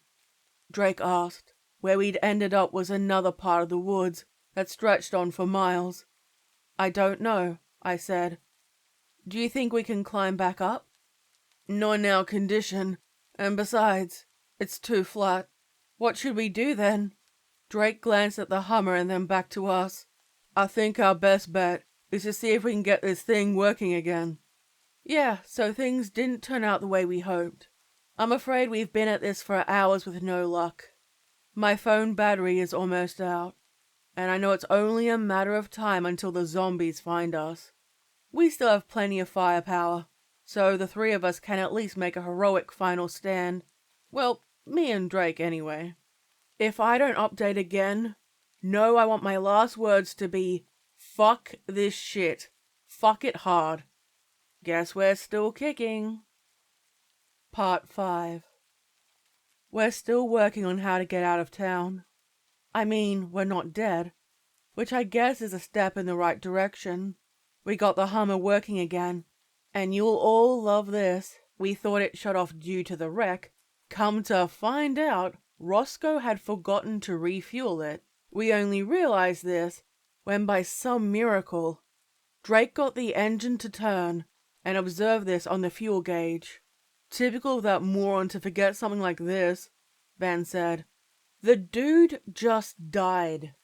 I know you and him hated each other, but don't be a fucking dick, alright?" I replied. Van relented and kept his comments to himself. Okay, we know it works. Now, all we need is fuel, Drake said, rummaging through the back. I produce a container of gas. It seems safe right now, so I'll go out and refill it, I said. You might want to reload first, Drake advised. I heeded this, exchanging the clip of my pistol before hopping outside. We'd gotten lucky throughout the night, having avoided any encounters. Although, there were some close calls. Another one of those crawling ones wandered nearby. I got too close to Drake, and he stabbed it in the eye. The most significant one was one I encountered. We were doing rotating shifts, and it was my turn to keep watch. Everything was fine until I noticed a figure off in the distance. This thing was tall. We're talking a height that puts even Robert Wadlow to shame. Remember, the moonlight was my only source of visibility. I'm watching this monstrosity jittering about. It wasn't walking so much as striding. I thought about waking up Drake and Van so he could blast it away. Then I thought better, and figured I should take a closer look with the binoculars. Good thing I did. Otherwise, we'd be zombie food. What made me reconsider was what it did. Up close, it had several other distinct features. It was entirely bald, and had no eyes or a nose. I don't mean they were gouged out. There was only lumpy skin where they should have been. The head was constantly shifting directions, presumably listening for any potential prey. It stopped, and I realized it stepped on a boulder, about as big as the Hummer. I thought it was going to bypass it. What happened instead, that almost made me piss myself, was as follows. It picked it up in both hands and crushed it. Let me repeat that. It crushed a boulder the size of a fucking Hummer, like it was a clump of powdered parmesan. Somehow, I didn't think our weapons were going to cut it. Even if they did, the noises would surely attract other zombies. All I could do was keep quiet, in hopes it wouldn't wander to us. Then something happened that made my nuts retract. Behind me, Van sharply inhaled, and I realized he was going to snore. I'm not proud of what I did next. Acting on reflex, I punched him in the throat. He awoke, staring at me in a mixture of anger and confusion. Whatever he was going to say died in his throat. I already knew it was behind me before I turned around, having felt its hot breath on my neck through the broken window. Its breath was foul, like a decomposing body in a sewer, and it was making my eyes water. I would rather have been smelling weak old roadkill left a week in the humid heat. Fighting the body's natural impulses is the hardest thing a person can do. Right then, mine was wanting to make me puke. The zombie partially stuck its head in, growling as it did. Neither of us even did so much as breathe too fast. The seconds it remained in place were going by like hours. Finally, it decided it was wasting its time and went away. We still weren't going to make a sound until we were sure that thing was at least several miles away. On top of all this, we have no means of escape without getting shot. So yeah, things are kinda shitty. By then, the sun was peeking over the trees. We got Drake up and told him about what happened. God damn, he had said. Good thing none of us had any beans last night. As I was standing there, filling the tank, I started wondering what other shit we'd have to deal with. The regular zombies were already bad enough. Then we ran into the crawlers. And now we have to contend with those tall ones. I'm calling them lankers. Once I was through, I got into the passenger side. Alright, now let's see if it did anything, Drake said, turning the ignition. The Hummer roared to life, making us all ecstatic. Now we're getting somewhere. But how exactly are we getting out of here in this oversized thing? Van asked. The area where we'd ended up was a bad spot for any car, let alone a Hummer. After glancing around, Drake replied, very carefully. He was able to pull some maneuver, where the tires on my side were hugging the base of the cliff. Meanwhile, Drake's side was snapping through branches. Eventually, we found a way back up to the road. "All right, we're back in business," I said, then looking at our desolate town, added, "for the most part."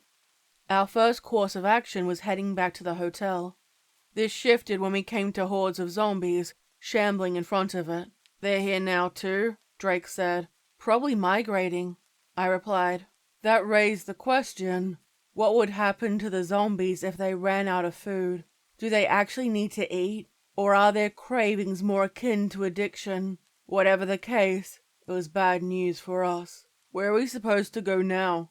Van asked. "They had to come from somewhere, which means wherever they left should be safe," Drake responded. "All right, and how exactly do we go about figuring out where that is?" "We go the opposite way they are." "Hang on," I said, mentally tracing the distance. "Won't that take us back to the apartments?" Sure enough, it did. We parked at the convenience store down the road. "Gus, what do you see over there?"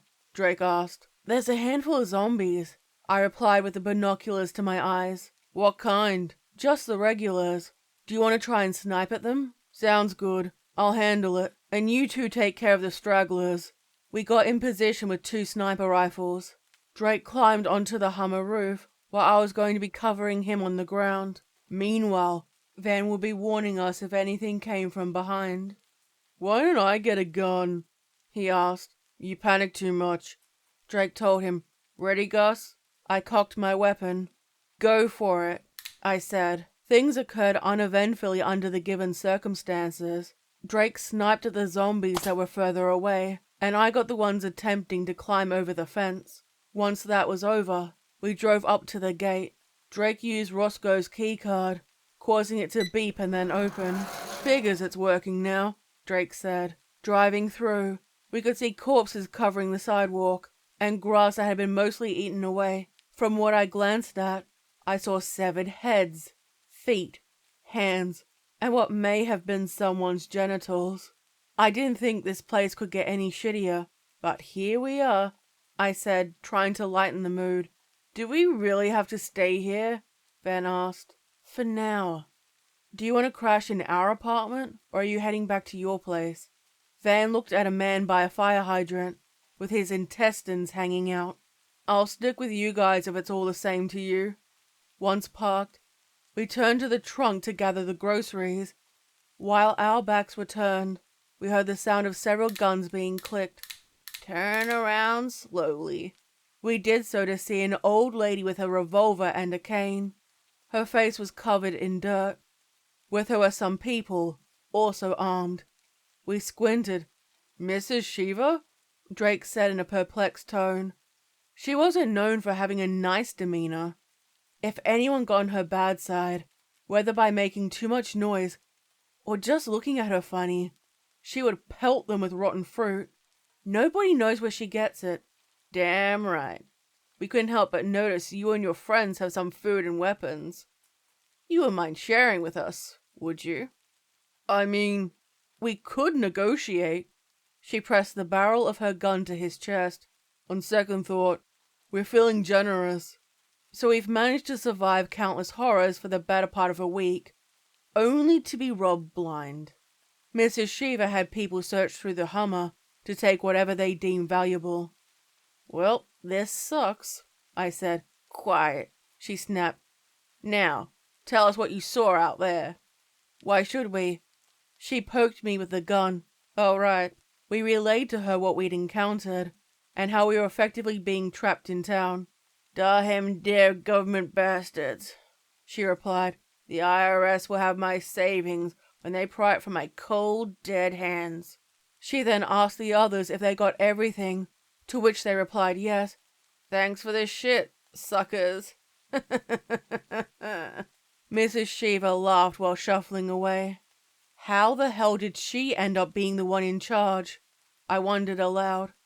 That's a weird phenomenon, where in a survival situation, the worst qualified somehow become the leaders, just because they happen to be more assertive. "I don't know," Drake said. "Let's check if we have anything left." Then we gathered up everything. bringing it inside and laying it on our table. Luckily, Mrs. Shiva forgot to have people check us, so we still had our handguns. As for everything else, that would remain to be seen. Okay, we have the 2 axes, the pistols, 2 boxes of Jiffy cornbread mix, 5 bags of dried mixed beans, a box of sweet tea, and I found this bag of spicy chili Doritos under one of the seats, I said, taking stock of everything. What do we have here already? I know we still have like half a pack of bottled water and some gas station food from the other day, Drake replied. The stuff here should last us at least a few days. I mean, we could try going back over to Walmart. I thought about Drake's suggestion. It wasn't a bad idea. The issue was we had no way of knowing if the zombies had left that area, or more had gone there. Furthermore, what if stronger ones were now there? What about the convenience store we were just at? Van said. Oh yeah, I replied. It didn't look like it had been broken into, so there's bound to be some good stuff in there. Why hasn't anyone else gone over there then? Because they're short-sighted, Drake told me. I say we get started on boiling some beans and try to work out a plan. To escape? Ben responded to him. You saw what happened to Roscoe. They're not letting anyone out. Then why not just bomb the town or something and be done with it? Our town was isolated.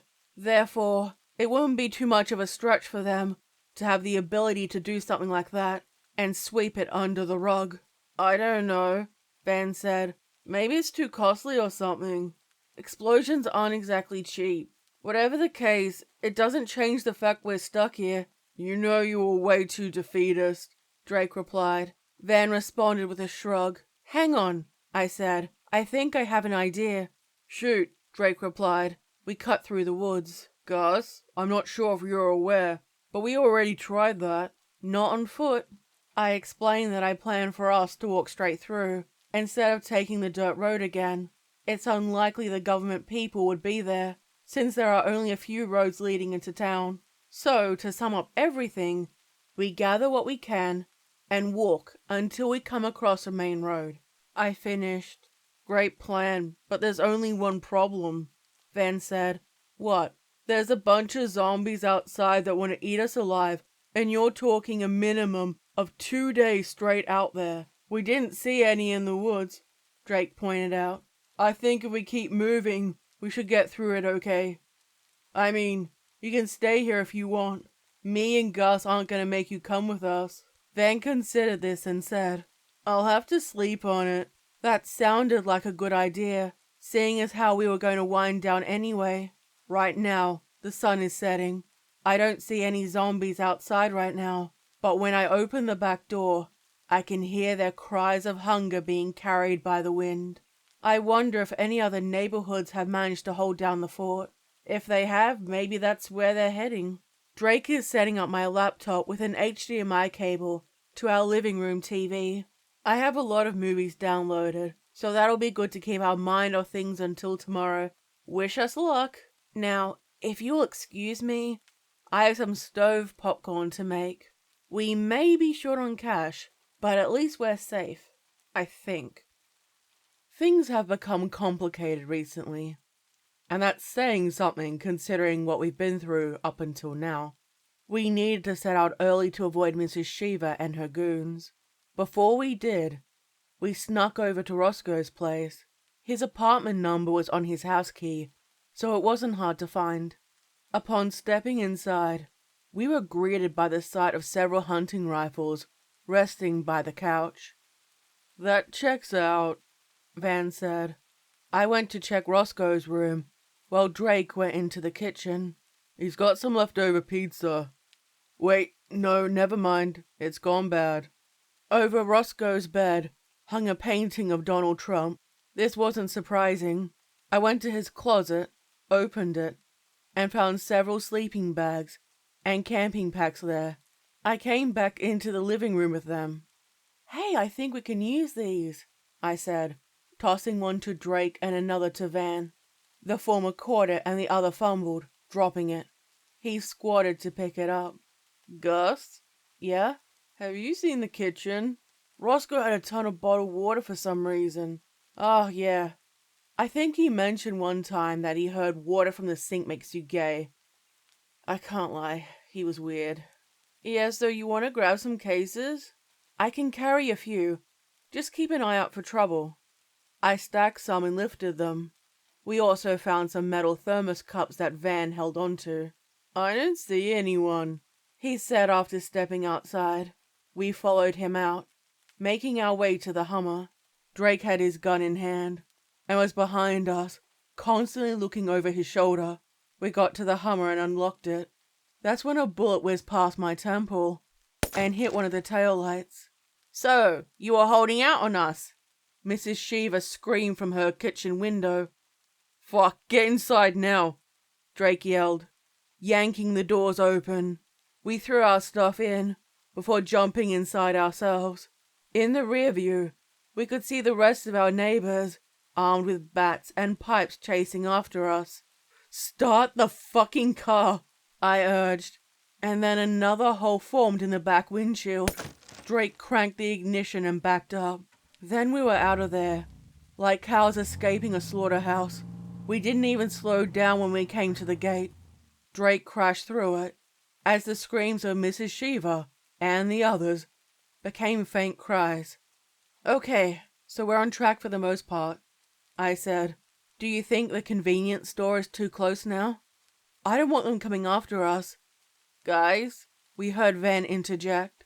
We glanced in the rear view again to see several cars gaining on us. The one at the front was a van, being driven by Mrs. Shiva. Oh my god, Drake said. Gus, lock and load. Already on it. Be mindful of the tires. I loaded a rifle and got ready. The sound of metal on metal echoed throughout the car as we were being fired at. Drake tried taking several turns to lose them, but they stayed on our tail. I took a deep breath, then aimed out one of the car's windows and shot at one of the car's tires. I made my mark, resulting in it swerving and crashing into another vehicle. Both spun out of control until it was only Mrs. Shiva left. Hold still, she yelled over the rushing wind. My eyes aren't what they used to be. Unfortunately for her, there was a pothole in the road. It damaged her front tire, causing her to swerve and plow straight into a tree at full speed. We stopped just in time to see it crashing down, breaking through her windshield. God damn, Drake said. I mean, she might still be alright, I commented. The tree had gone through some wires. One of them fell on a branch, setting it ablaze. Well, at least it was quick. Oh Christ, I'm burning! Oh Christ, I'm burning! Mrs. Shiva shrieked. We sat there in silence, listening while her cries died down. Drake, what time is it? I asked. About 12 till 6. Today was going to be a long day. We got back on track with our plan and proceeded to the convenience store. We got out and surveyed the damage. This thing's tough, I said. Does anyone want to talk about how messed up that all was? Van asked. Yeah, it was pretty fucked, Drake replied. But what's done is done. Let's grab what we can and get out of here. We tried the door, finding it was unlocked. Inside, a far from pretty sight was waiting for us. Blood stains covered the wall behind the counter. Out of morbid curiosity, I peeked over it, seeing only a hand and a shoe with the foot still attached. A shudder ran through me. Hey Gus, what do you see back there? Van asked. You don't want to know. We started surveying what would be best to bring with us. I think we should focus on protein, I said. Like trail mix? Drake replied. It's got fruit too. I hate trail mix. Too many raisins, Van complained. What about these? I asked, cocking a thumb to some protein bars. Something else caught my eye. Hang on, I said, bending over and picking something up. We can't be caught dead without this. I held up a pack of toilet paper. Good thinking, Drake said. Van, grab some, will you? Van stared down at it with a grimace. I bet it feels like sandpaper, he grumbled, but began gathering as many as he could anyway. While he did, we filled our 3 bags with what we could. Then we took everything back to the Hummer and got back on the road. "Hey, Drake?" I said as he was closing the trunk. "What?" "So, I've been thinking, if this works and we make it out of here, we're not exactly going to be well off afterward. Do you think maybe we should see if a store happens to have some loose change lying around, if you catch my drift?" I gestured to the convenience store. About 6 minutes later, we were driving down the road. So there was about $600 in the register, which makes $200 for each of us, I said. "And there's more in the safe if we can get it open." The safe was in the back next to Van. "I can't believe you guys stole this from the store. It's not like anyone's using it," Drake said. "Besides, the guy who ran the place was stingy as hell. One time, he tried to charge me double on something. I had to argue with him about it for 2 minutes straight, so we aren't beating ourselves up about this." "How do you think we should get it open?" I asked. "I don't know. We'll figure something out." We guessed that there were blockades set up at every exit out of town. We also assumed that there will be more people active where we tried to get out last time. Instead of going there, we went to the woods on the opposite end of town. "Remember, there's no turning back after this," Drake said. "So only take the necessities. I still want to see about opening the safe, though." While he was talking, I was glancing among the trees. One of them seemed odd to me and swayed strangely in the wind. Then I realized with a chill that it was moving. "Lanka," I choked out. Drake and Van turned in time to see it sprinting out of the woods. In a flash, it was to us. We got out of the way as it swiped at us with one of its clawed hands. Its nails dug into the Hummer's back door, yanking it out. I was thinking, maybe if we kept still and tried to keep from shitting ourselves, it would go away. Drake, thankfully, seemed to be on the same wavelength as me. Van, however, was not. He screamed, darting away. The Lanka pursued him, giving us time to arm ourselves. As Van was circling back around, we raised our weapons, squeezing the triggers. As soon as it was focused on us, we knew to split up to divert its attention. Drake managed to get some shots into it before he had to retreat. While the Lanka went after him, I aimed at its legs. This appeared effective, as it let out a cry of pain that sounded like when a microphone is held up to a speaker. The good news was it was no longer after Drake. The bad news was I was now its target. "Drake, shoot it in the back of its knees!" I yelled, sprinting as fast as I could. I slid under the Hummer and came out the other side. In spur of the moment planning on my part, I opened the back door and slammed it shut. This succeeded in fooling the Lanka as I snuck behind it, getting its weak spot point blank. Unfortunately, I misjudged the distance. The next thing I knew, it was swinging at me with an object in hand. I managed to raise my gun to block it, and if I hadn't, I wouldn't be writing this. Wood splintered as it was broken in half. I observed the world doing several cartwheels as I was rolling along the ground, before coming to a stop at the base of a tree. "Gus!" Drake yelled. The pain was so immense I couldn't even get a breath out. The Lanka was about to rip into me, until Drake distracted it. "Guys!" Van cried out in alarm. I tilted my head up, seeing a metric shitload of zombies racing towards us. Well, we're fucked, I thought. In an unexpected turn of events, though, the Lanka was now shrieking at them. It went after them, grabbing 2 by their heads, crushing them like watermelons under a hydraulic press. I took the opportunity to examine where I'd been struck. Touching my abdomen yielded pain. Thankfully, nothing seemed to be broken, just some bruising I would need to deal with later. I guess I got lucky that I was knocked away instead of grabbed. If the Lanka was smarter, this would be a different story. The other zombies were crawling all over it, gnawing as they did. A crawler saw me in a vulnerable state and tried capitalizing on the opportunity. It pounced and my butt clenched. Then a bullet went through its head. Drake rushed over, helping me up. Thanks again, man. No problem. Let's run into the woods while they're occupied, Van said. But our stuff is over there, I told him. We won't last long without it. We both looked at Drake. Let's see how this plays out a little longer, he said. For a while, it seemed like the Lanka would be the victor. Then its knees buckled as they chewed through. We watched on, mouths agape. In a move of desperation, it picked the safe back up, swinging it wildly. The zombies previously all over the Lanka were now a red paste, and it was crawling feebly on the ground. I got this, Drake said. He went over to it and shot at its legs, blowing them off.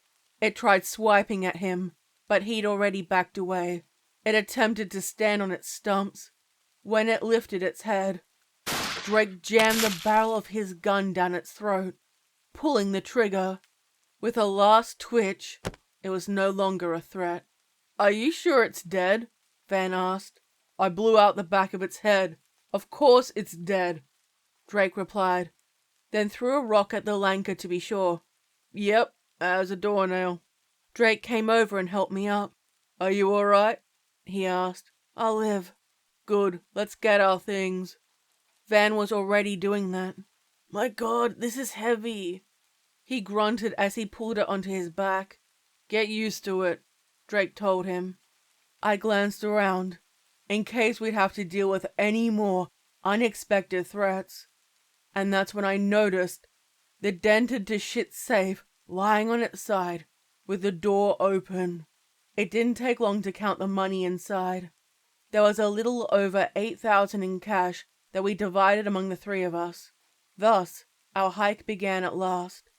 We walked for 8 hours, encountering zombies along the way. Most of the time it was simple to pick them off.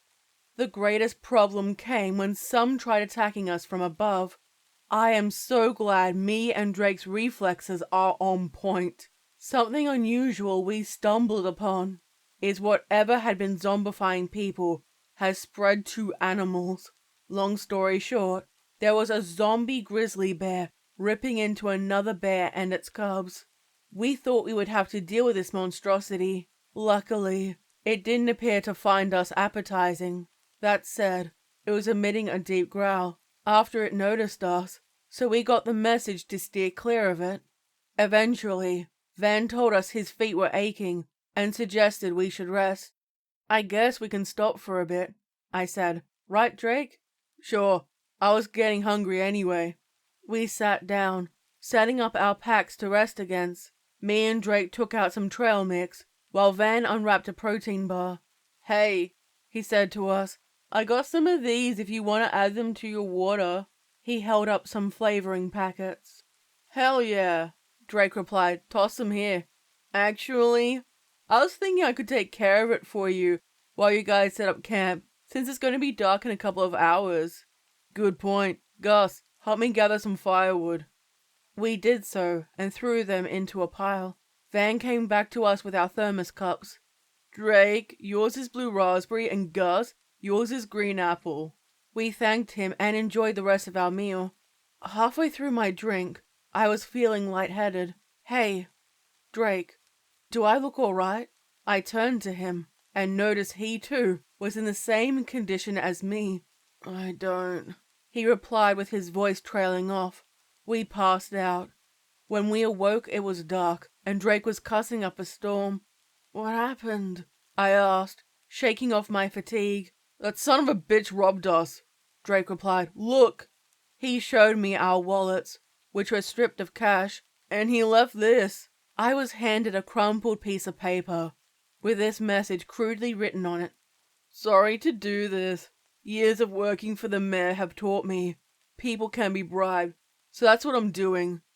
You won't find me again, but I wish you the best of luck. I clenched my fist around it. He robbed us. Yeah, I just said that. Well, what are we going to do now? Get moving, I guess? I can't believe this. How did we get our shit stolen twice in 2 days? We wondered how Van would survive on his own. Then again, he did have a knack for avoiding trouble, as he was able to before we bumped into him. After walking for some time, we saw an orange light in the distance. I think that's a campfire, I exclaimed. Do you think it might be Van? If it is, I'm going to have some words for him, Drake replied, patting his holstered handgun. We stepped into the clearing to find a bunch of people standing around a bonfire. They were wearing hooded white robes and turned when they heard us. Oh shit, it's the fucking clan. Drake, get behind me, I urged, stepping in front of him. One of them stepped forward, revealing the face of a grinning man. Worry not, friends. You have no reason to fear us. He explained that his name was Jeff, and he founded their group, cult really, of survivors, and they call themselves the Unplagued. Every one of them smiled from ear to ear and asked us if we wanted to stay. No disrespect, we'd love to, but we need to keep moving, Drake told them. That's a shame, Jeff responded. We were about to pass around the communet. For those who don't know, it's another word for the peace pipe used by the natives. Drake and I exchanged a look. 10 minutes later, we were sitting in a smoke circle. When Drake's turn came, he took a rip from it, worthy of a dragon about to breathe fire. I got in a good one when my turn came. Now, I'm high as the moon typing this on my phone. After what we've been through today, it's nice to have something to take the edge off. I'm not sure what we're going to do about our financial situation, if we make it out. Hopefully we come up with something. For now, the munchies are calling my name.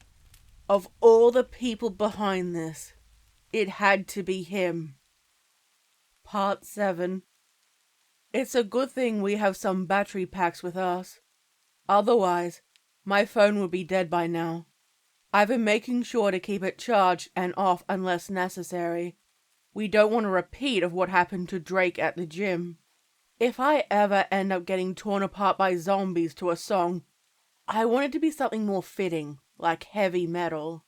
Anyway, Jeff and his group were an okay bunch, and let us stay the night. We knew we should have kept moving, but free weed is free weed. Besides, we were safer in a group than braving it by ourselves. We were enlightened about the Unplagued. It had a long and rich history, dating back to about a week ago. Jeff and the others saw it going down and decided, fuck it, let's live in the woods. I don't see the appeal. Then again, it's not my place to judge. For the most part, Drake and me were sitting with Jeff, playing a round of Go Fish. Any fours? I asked. Go fish, Jeff replied. I drew a card. While it wasn't what I wanted, it did match another card in my hand. I put down a pair of sixes. By the way, we meant to ask you this the other night. Did any of you happen to see a guy named Van pass through here? Drake inquired, and gave a brief description of Van's appearance. Jeff's confused expression broke into another wide smile. Oh, you must mean the chosen one.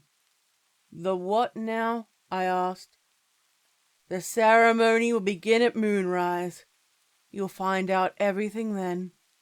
In hindsight, we should have taken that as our cue to skedaddle. Instead, we stuck around.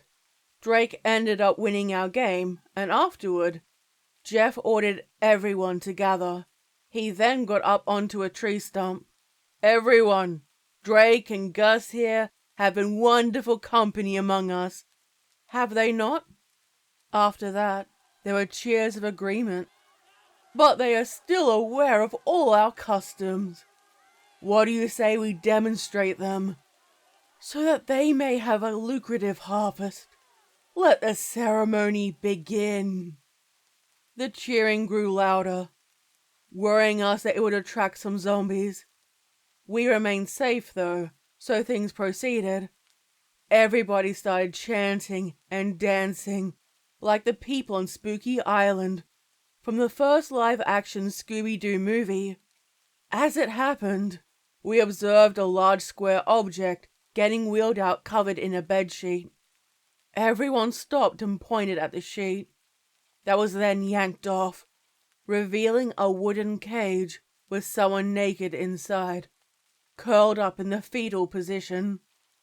Upon realizing who it was, our eyes squinted in disbelief. Van, we said in unison.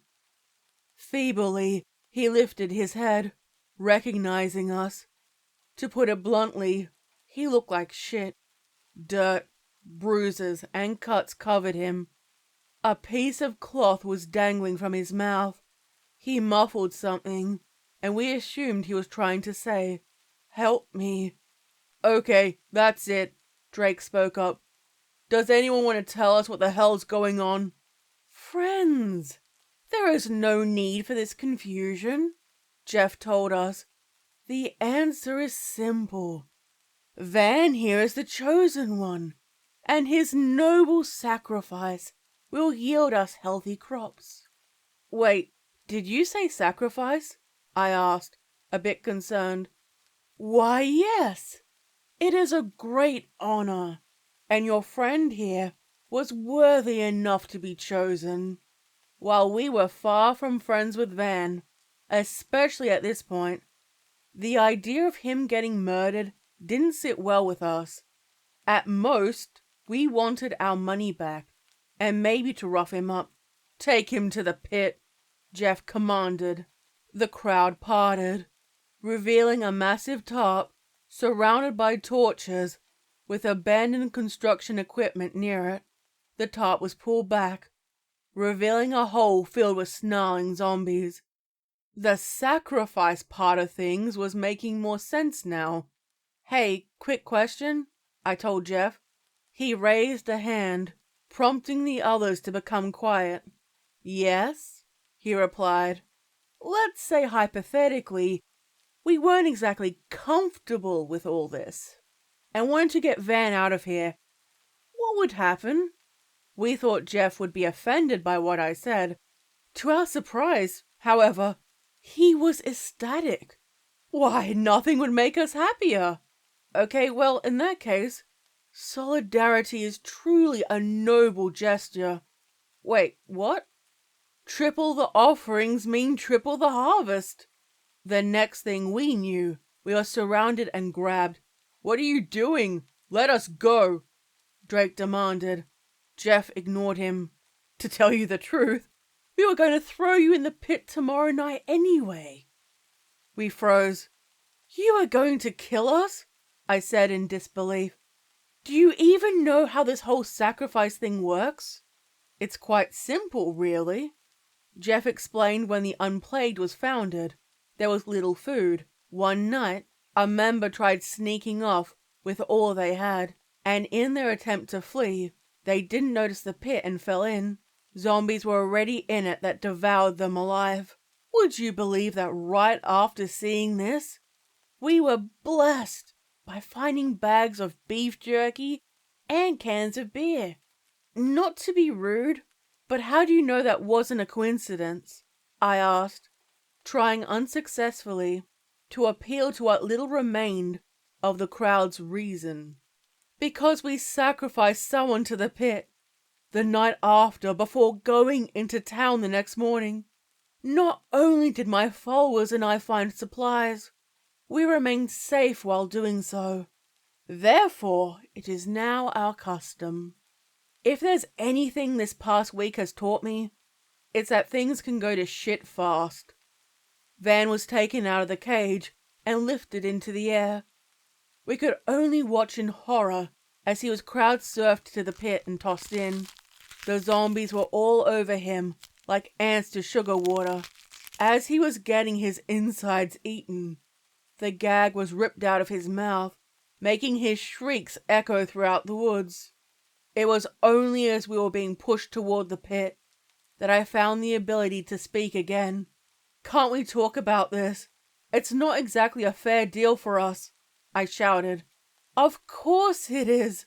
After this, you will be in paradise. What proof do you have of that? Our faith. Drake, Gus, your noble offers will not be forgotten. How about you forget us being offerings in the first place? Drake frantically asked. What's done cannot be undone. All of our careful planning just to be killed by some cultist nutjobs. At least, that's what would have happened, if not for another streak of incredible luck on our part. Storm clouds had been gathering during this ordeal. Following a clap of thunder, rain began pouring down, causing the dirt to become mud. People slipped on it, falling into the hole. They piled into it, giving the zombies a means of climbing their way out. What followed was 2 minutes of mayhem. The Unplagued was no longer a fitting name. We were being held by 2 people each at the time. When the person on my left arm and the other on Drake's right were tackled away, we seized the opportunity and freed ourselves. Drake punched the guy holding him in the throat and shoved him to the ground. I stomped the foot of the person holding my arm and then kicked him in the crotch. He doubled over, groaning in pain. Then he was dogpiled by zombies. Gus, look, Drake said, pointing. Our stuff was resting by a tree. We rushed over, grabbing our guns. Drake tried attacking, and Drake smashed them across the face with the butt of his rifle, while I shot another with my handgun. Fighting wasn't easy, given the limited visibility, except during lightning flashes, which meant we were mainly going off sound. Anything we heard coming towards us was getting the pump action treatment. Didn't we pack some flashlights with us? I asked, then yelled, "Oh shit," as a flash revealed another zombie lunging at me. I put a bullet through its head as Drake was rummaging through his bag. "Got it," he exclaimed in triumph and turned it on. Catch. I caught it when he tossed it to me and kept the light on him as he got his weapon ready. "On your left," I told him as he was cocking his rifle. With one turn and pull of the trigger, half of the zombie's face disappeared in a cloud of red mist. To think, a mere few days ago, such a sight would have made us blow chunks. I guess we've become more resilient since then. I don't know if that's necessarily a good thing, or there might be even more psychological shit we'll have to deal with later down the road. Either way, it's helped us survive this long. Maybe I just shouldn't think about it too much. God damn it. They've got us all disorientated, I said. Which way should we head? After a brief discussion, we decided to go east while the cult members were getting devoured. Along the ground, I noticed someone had dropped the calumet and picked it up. "Hang on, do you see that?" I asked, shining the flashlight on a nearby bush. Checking it showed us Van's stuff. We took the money from his wallet and left the rest of his things behind. We kept running until the cries of people and zombies alike were out of earshot. "I think we're safe for now," Drake said, as our lungs were getting some rest. "We need to find some place to hunker down for the night. Not exactly many options when it's pouring. Guess all we can do is keep moving." We hoped the rain would let up soon. It didn't and continued all night. We were miserable, being soaked from head to toe, and having our pants covered in mud. I would have given my right nut for a warm place to dry off and change. Rain stopped finally, Drake commented as the clouds parted, revealing the first rays of sunlight. "Hey, Gus?" "Yeah? Did we grab any energy shots at the store?" "I think so." "Oh, thank Christ." We each downed an 8-hour energy, temporarily alleviating our fatigue. However, our feet were still screaming at us. Therefore, we decided to sit on some nearby logs for a bit. "How far do you think we have until we're out?" I asked. "Gus, I don't know. We've been traveling for over 2 days now. We have to be close at this point. I hope so. Hey, do you think maybe we should do something when and if we make it out of here? Well, even before all this, we were spinning our heels in the mud. I think we deserve to treat ourselves. I get what you mean, man. I tell you what, after all this, let's get some of that good shit for the peace pipe. Hell yeah. We had breakfast, a bag of mixed nuts, each with some water. Then we got moving again. Hold up, Drake said. Is that smoke?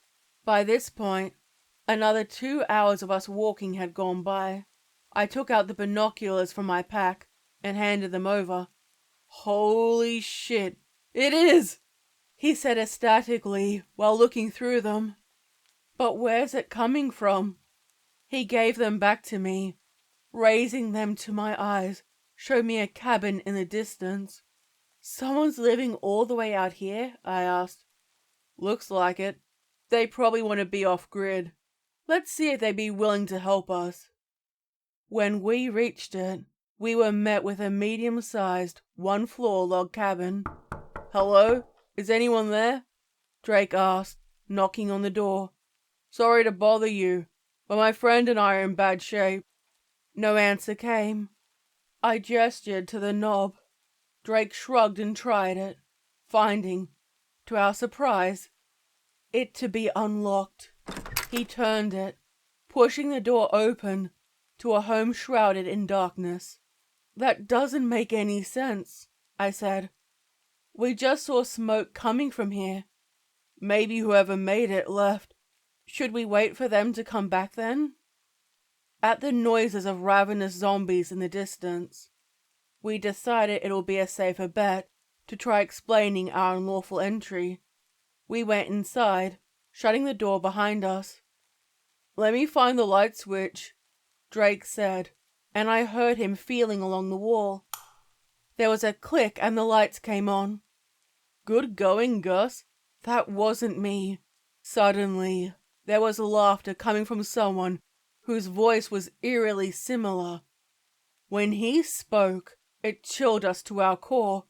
Drake, Gus, it's been too long. Our heads whipped in the direction of that voice. Stepping from the shadows was the grinning face of Erickson. His fingers were wrapped around the handles of a glass tank containing a severed head he referred to as his wife. I take it you've enjoyed my virus? He asked. Your virus? Drake replied, shocked. You're the one responsible for the zombie outbreak? That's right. To tell you the truth, I wasn't expecting either of you to survive for this long. Of course. I knew contaminating the water would take care of most of this town's residents. The water? I said, realization splashing me in the face. No pun intended. I thought back to everything went hell in a handbasket. Our faucet had acted up, and therefore we switched to drinking bottled water. As far as we knew, Roscoe and Van were only drinking bottled water as well. The latter made sense, seeing as how he had higher standards. As for the former, I think he mentioned once that he didn't drink from the tap because he heard it would make him gay. I didn't understand his reasoning. To each his own, I guess. Give us one reason we shouldn't blow your head off right now, Drake asked, pointing his rifle at Erickson. The mad doctor only smiled. My face broke out in a sweat at the noise of several weapons being trained on us from the darkness. You don't think I'd be so careless, did you? Erickson asked. More people came out of the shadows. Only then did it dawn on me how oddly lit the place was. The majority of them were a form of cop or security profession. Then there were two that stood out. The first we recognized. The former was Mayor Bill Snyder. With him was a woman, sporting a viper smile. Why is the mayor here? I asked. Yeah, and why do you look like Hillary Clinton? Drake added to the woman beside Snyder. Now that he mentions it, she does remind me a lot of her, I thought. Erickson gave a sinister laugh. All will be answered in due time, he told us. Now, would someone be so kind as to show our guests where they'll be staying? At that, we were struck across the face with batons, making everything go dark. I can't say accurately where I was taken. I faded in and out of consciousness as they were dragging us away. What I did glimpse shakes me to my core to even describe. There were windowed rooms with different zombies. I thought what we'd encountered thus far were abominations. These go against Mother Nature herself. The worst ones I saw were a few zombified family, and one guy without any skin clawing at his window. He was moaning as he did it, and I got a harrowing sensation it was all due to pain. All my weapons were taken away, and I was thrown into this room. It's similar to the ones in hospitals, with a bed and a sink. I still have my phone on me.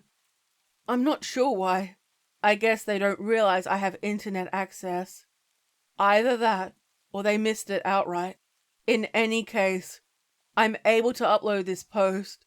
There's a Wi-Fi signal down here. The password wasn't difficult to crack.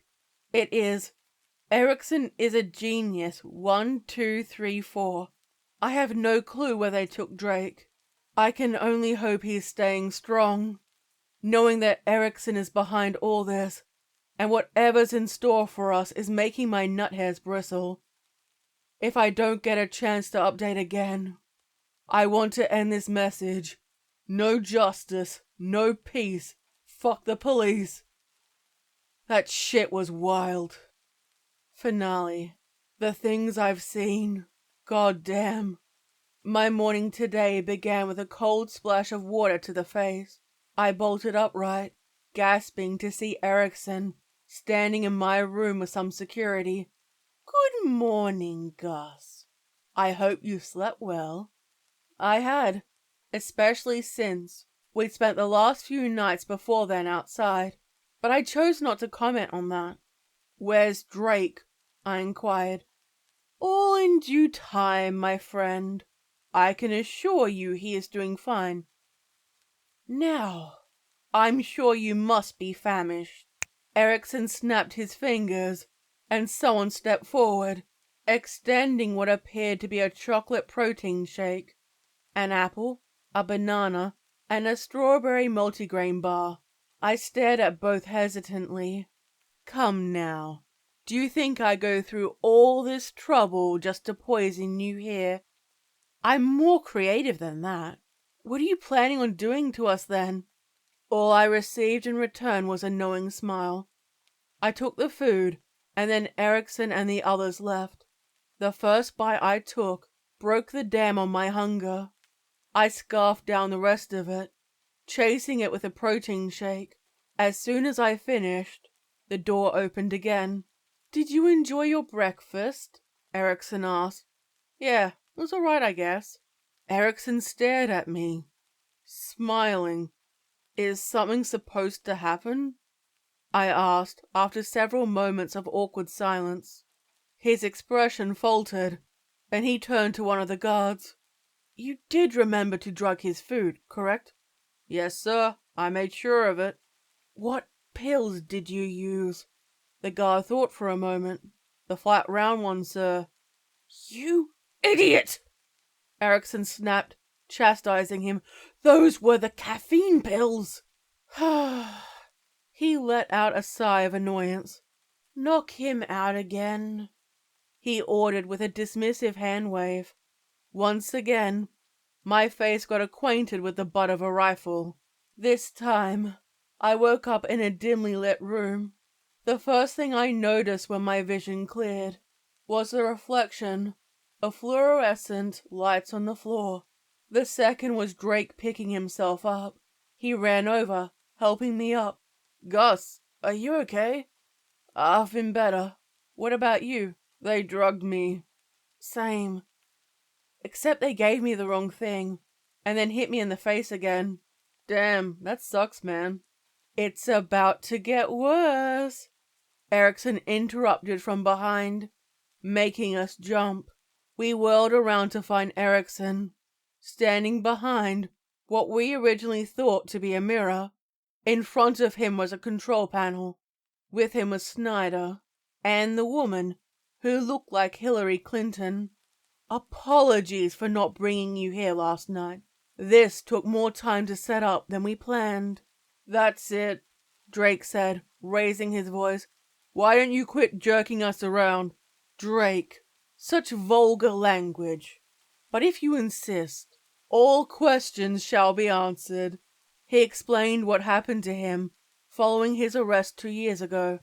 To think me, the genius, would have to spend half a year in that filthy penitentiary. They even took away my beloved. My empathy goes out to whoever had to share a cell with that man. How did you escape? I asked. I can answer that. Snyder smiled. You see, Erickson and I used to be college roommates. Was he a fucking nutjob back then too? Drake interrupted. Erickson shot him a glare as Snyder went on, ignoring the interjection. Even back then, it was clear his intelligence far exceeded that of his peers, which is why I've been funding his research. When I heard of his arrest, I came to visit him in prison.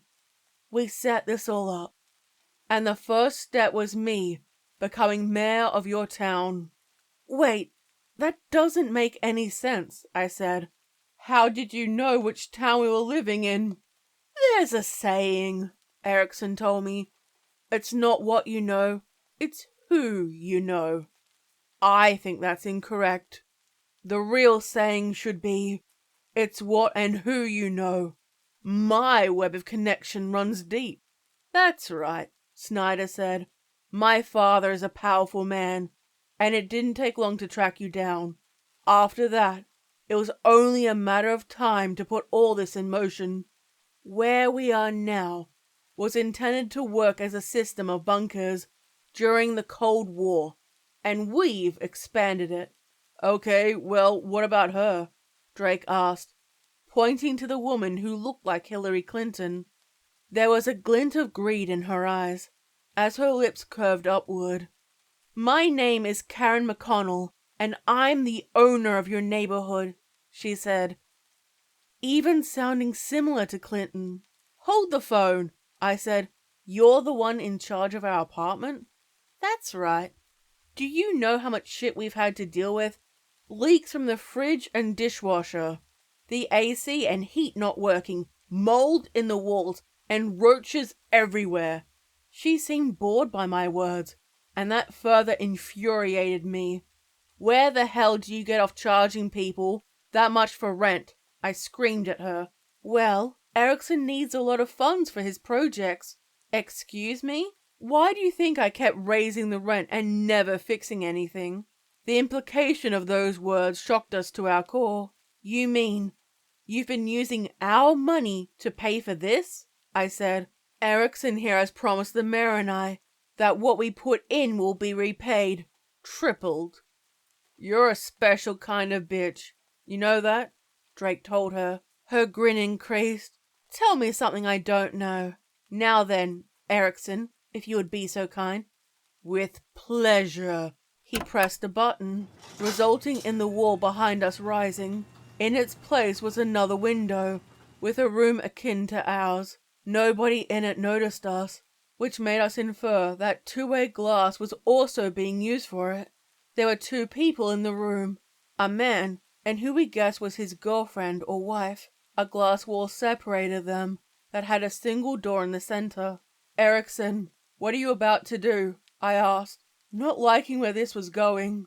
Initially, I was going to have the reanimated rip you two apart. Most people would call them zombies, Drake said. Most people are morons. As I was saying, the more I thought about it, the more I realized such an end would be far too merciful for the likes of you. Before you is a preview of the torture 2 years in the making. Erickson hit a button.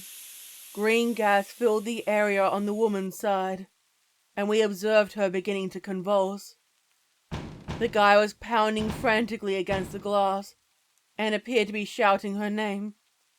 Through the gas, her silhouette was changing, becoming taller.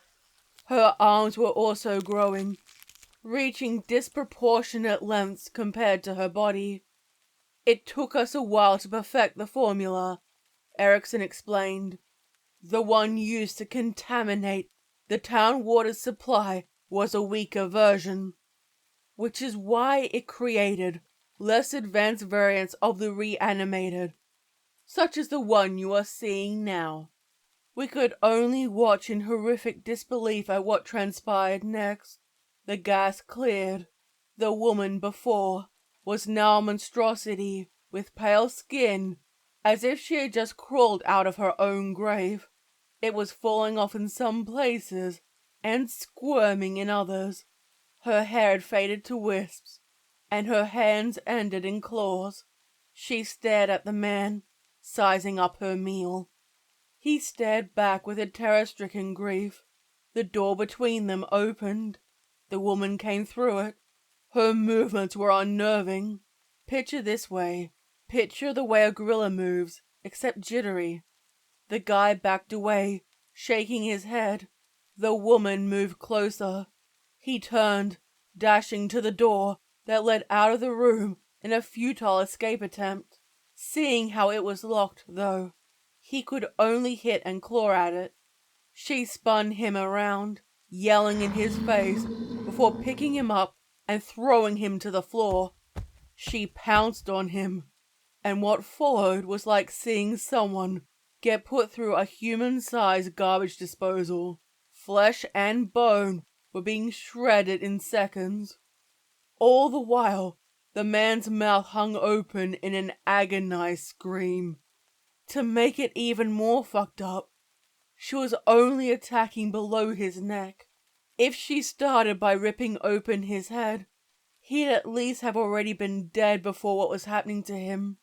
Instead, he was forced to watch the person he once knew eat him out, and not in the good way. She was scarfing down his organs faster than a snake in a henhouse. Soon, the guy's shrieks faded into dying gurgles. At last, he was granted some mercy when she brought his face to hers, almost as if they were about to kiss. She then chomped her teeth into his skull, exploding it in a burst of bones, blood, and grey matter. The woman was looking around wildly. I knew she couldn't see us, and yet it almost felt as if she was somehow sensing our presence. Her eyes contained a chilling awareness. Erickson's cackling cut through our stunned silence. Now you understand what's in store for you. What happened to him is going to happen to us? I replied. No, Gus, not what happened to him, but what has happened to her. You see, to enact my original revenge plan, I need those that are reliable and strong. These specimens are perfect for it. Not only are they physically capable, they'll also be able to follow orders. Wait, what do you mean by that? Drake asked. Isn't it obvious? The gas I use contains nanobots, meant for rewiring the brain and making it susceptible to my directives. The mind, however, is still intact. So that means... My voice trailed off as the statement settled over us like a blanket of ice. That's right. You'll be passengers in your own bodies as it tears apart the people you care about.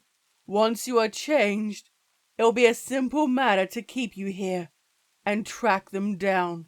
Well, then, let's just say what you witnessed mere moments ago will be child's play in comparison. We looked back at the woman who now sat subdued, with her arms wrapped around her knees, in the grey puddle that used to be her lover. You know, In a way, I must thank you, Erickson told us. If not for what happened at the hospital, none of this would have happened, and I wouldn't be any closer to completing my revenge. You can thank us by letting us go, Drake suggested. Yeah, and we promise not to tell anyone anything, I added. Erickson let out another sigh. This time, it was the one of someone with their hands tied. I'm afraid I can't do that. Not after what you did to her. Erickson held up the container with the severed head. Does that mean if we apologize we'll be let go? I asked.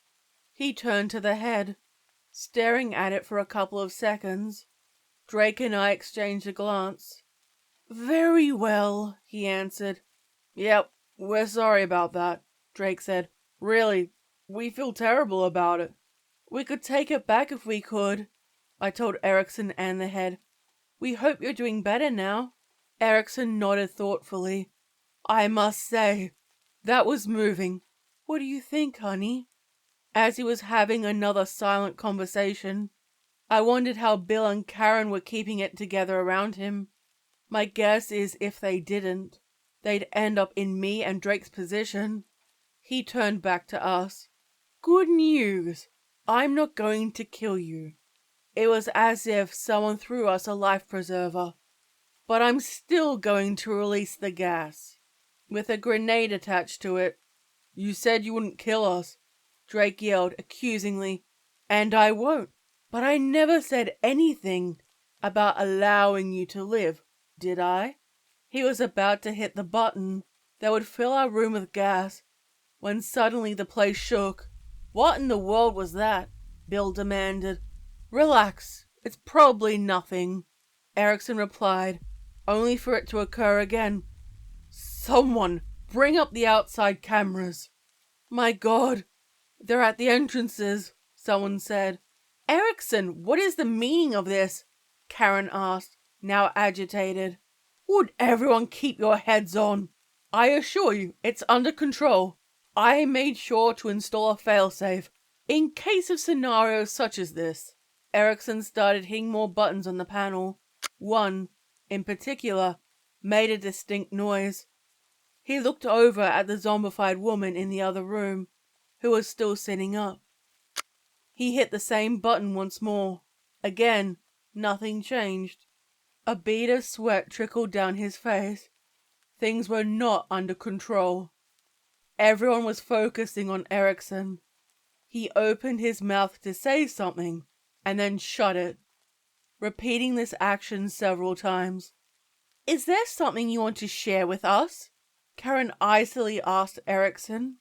Yes, I have thought up a brilliant new idea, and that is for us to get the hell out of here. The ensuing panic was difficult to follow. People were fighting each other to get to the exit.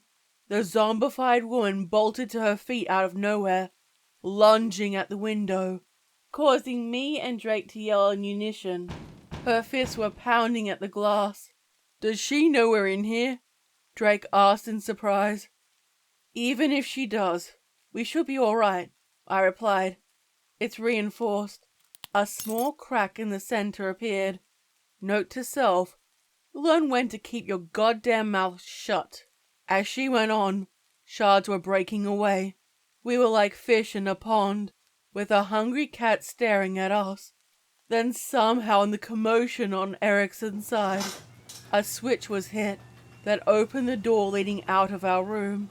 We rushed to it as the woman punched through. I risked a look back. Her eyes made contact with mine. It was the equivalent of blood in a shark-filled ocean.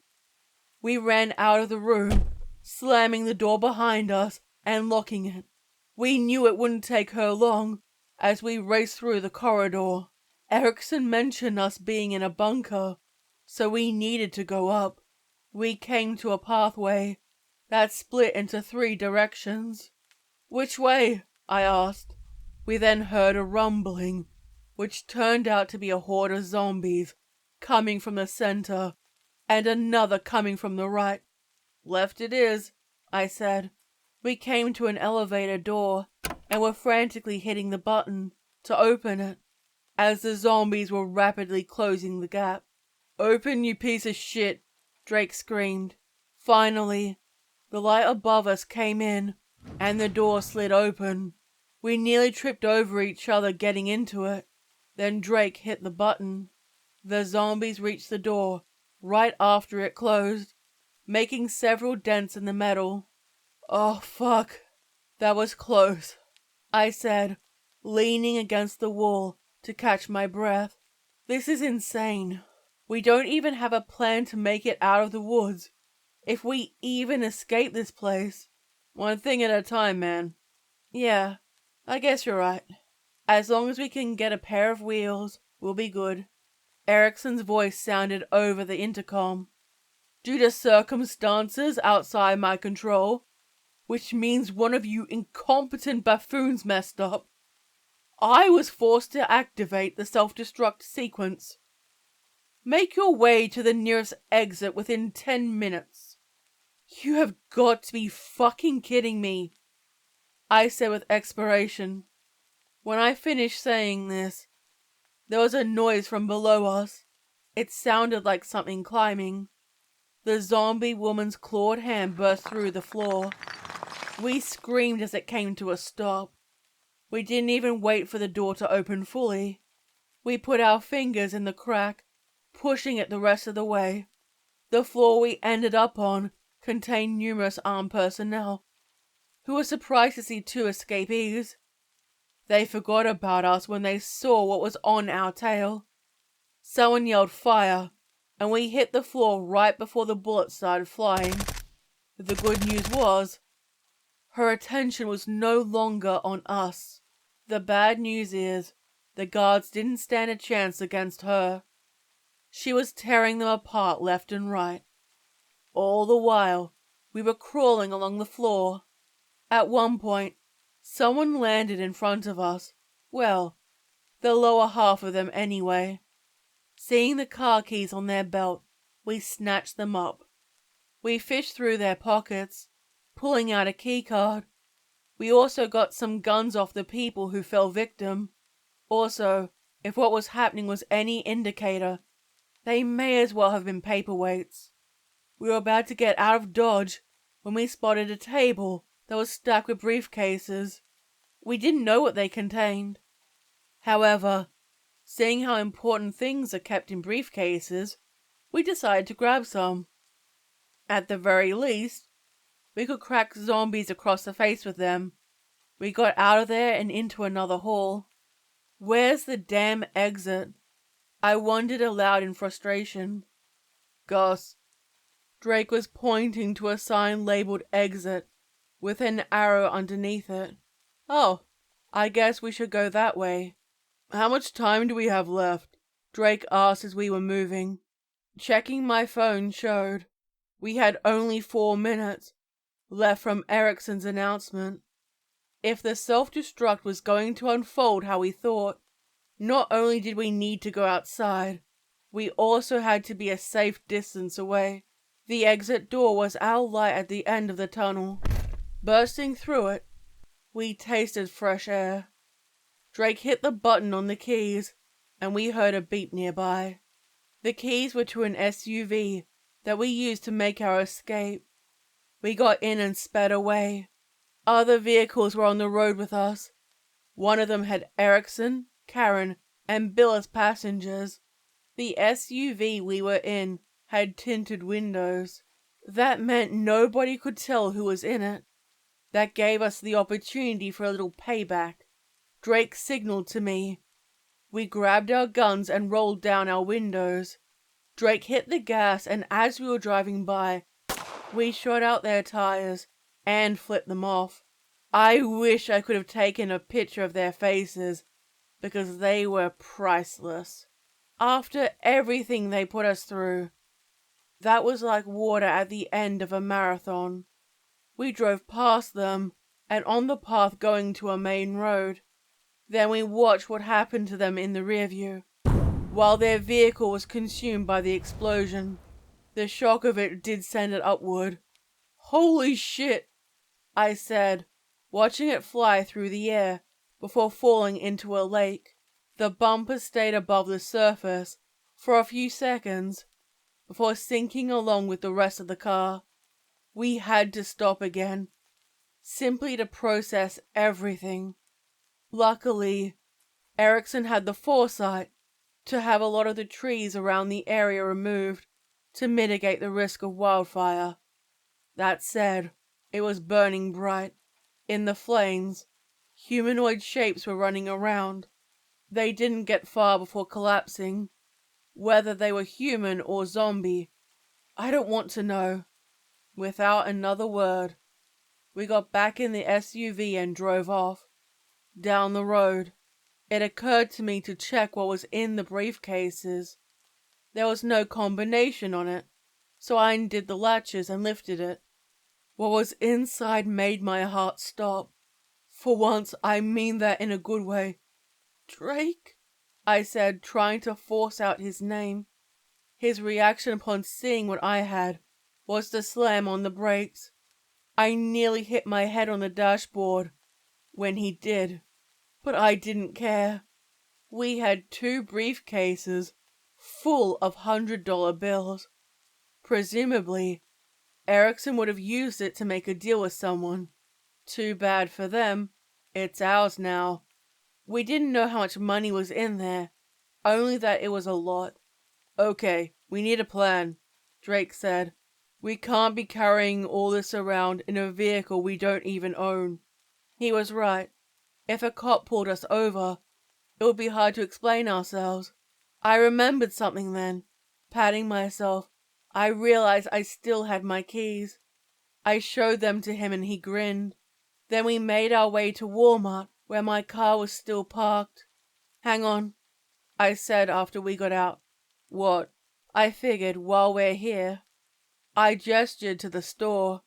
Half an hour later, I was driving us along the highway with our new money buried under a pile of groceries.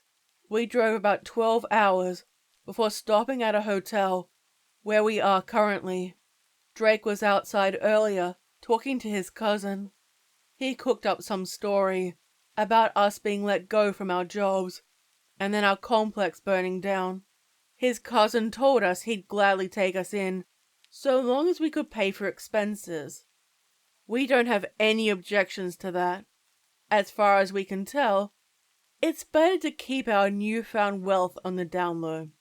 We'll stay at Drake's cousin's place for a while and then get homes of our own. God damn, this week has been nuts. Speaking of, I hope whatever happened to Erickson was enough to put him down for good.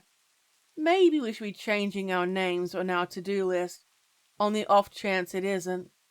Ah well, that's something we can take care of at a later time. For now, it's been a long day, and I'm exhausted. If I have to post here again about some other horseshit, it'll be soon. This is Gus saying, have a good one, everybody.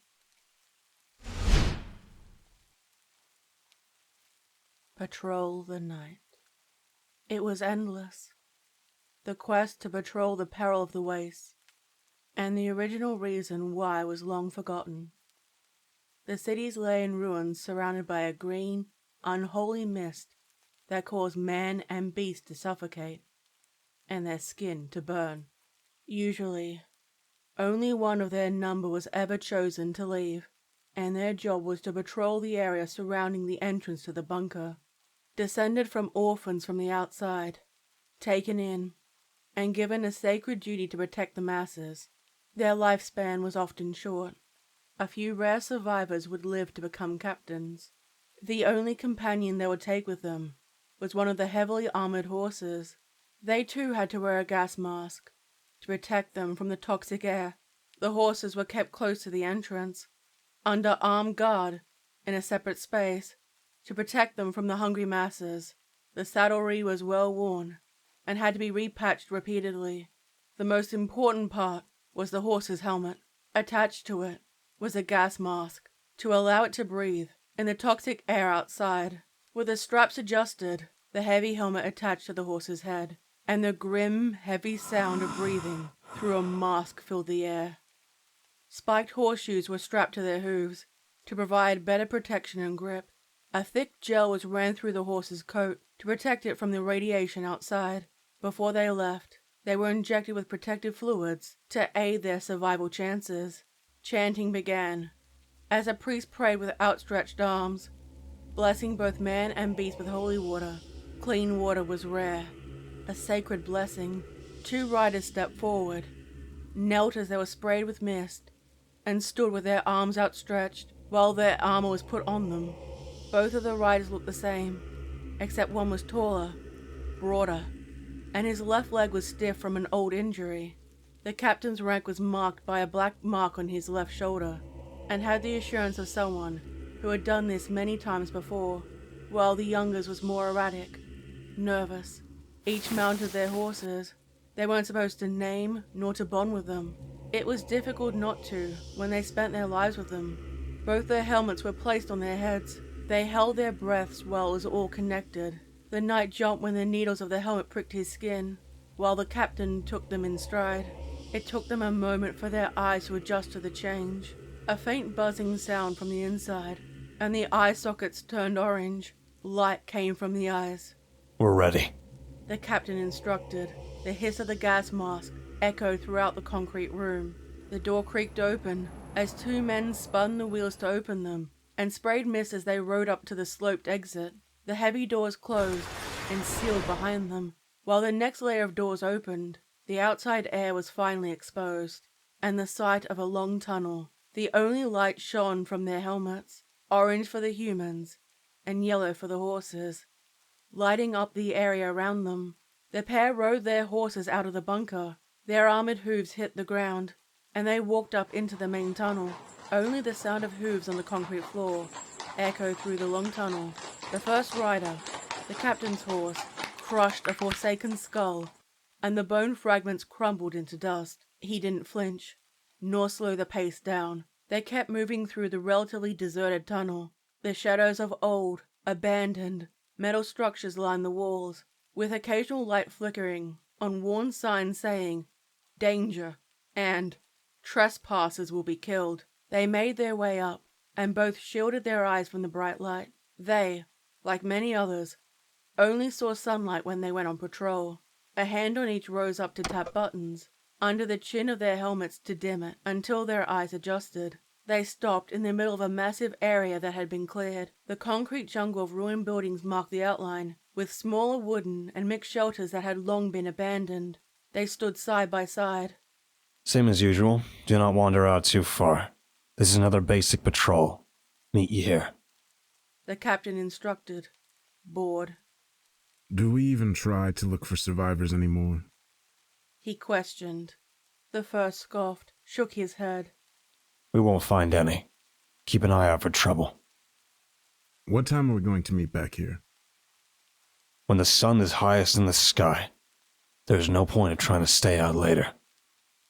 May you stand firm in the dark. The knight inclined his head. And you. The captain heard the farewell many times before. Both riders walked their horses in opposite directions. One left and one right. The eldest, the captain, with the most battle-worn armor, went down the left-hand path. There used to be many survivors that would come down this way. Here, there were the most recent signs of conflict. Still rotting corpses of humanoids, with bulging lumps from their eyes, ears and mouths. Those who had been exposed to the mist for too long, or had been infected through another method, drinking the water, eating tainted food. Anything and everything could bring death. The captain leaned down from the saddle, stopped his horse, and examined the corpses closely. The glow of his helmet shone down on them. None of them moved, nor showed any signs of life.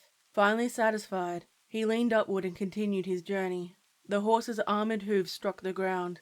In the distance, there was movement, and a cloud of dust went up in the air. The horse's helmeted head tossed with a warning beeping sound, and the captain drew his sword, ready to strike. There was a faint growling sound that came from under the rubble.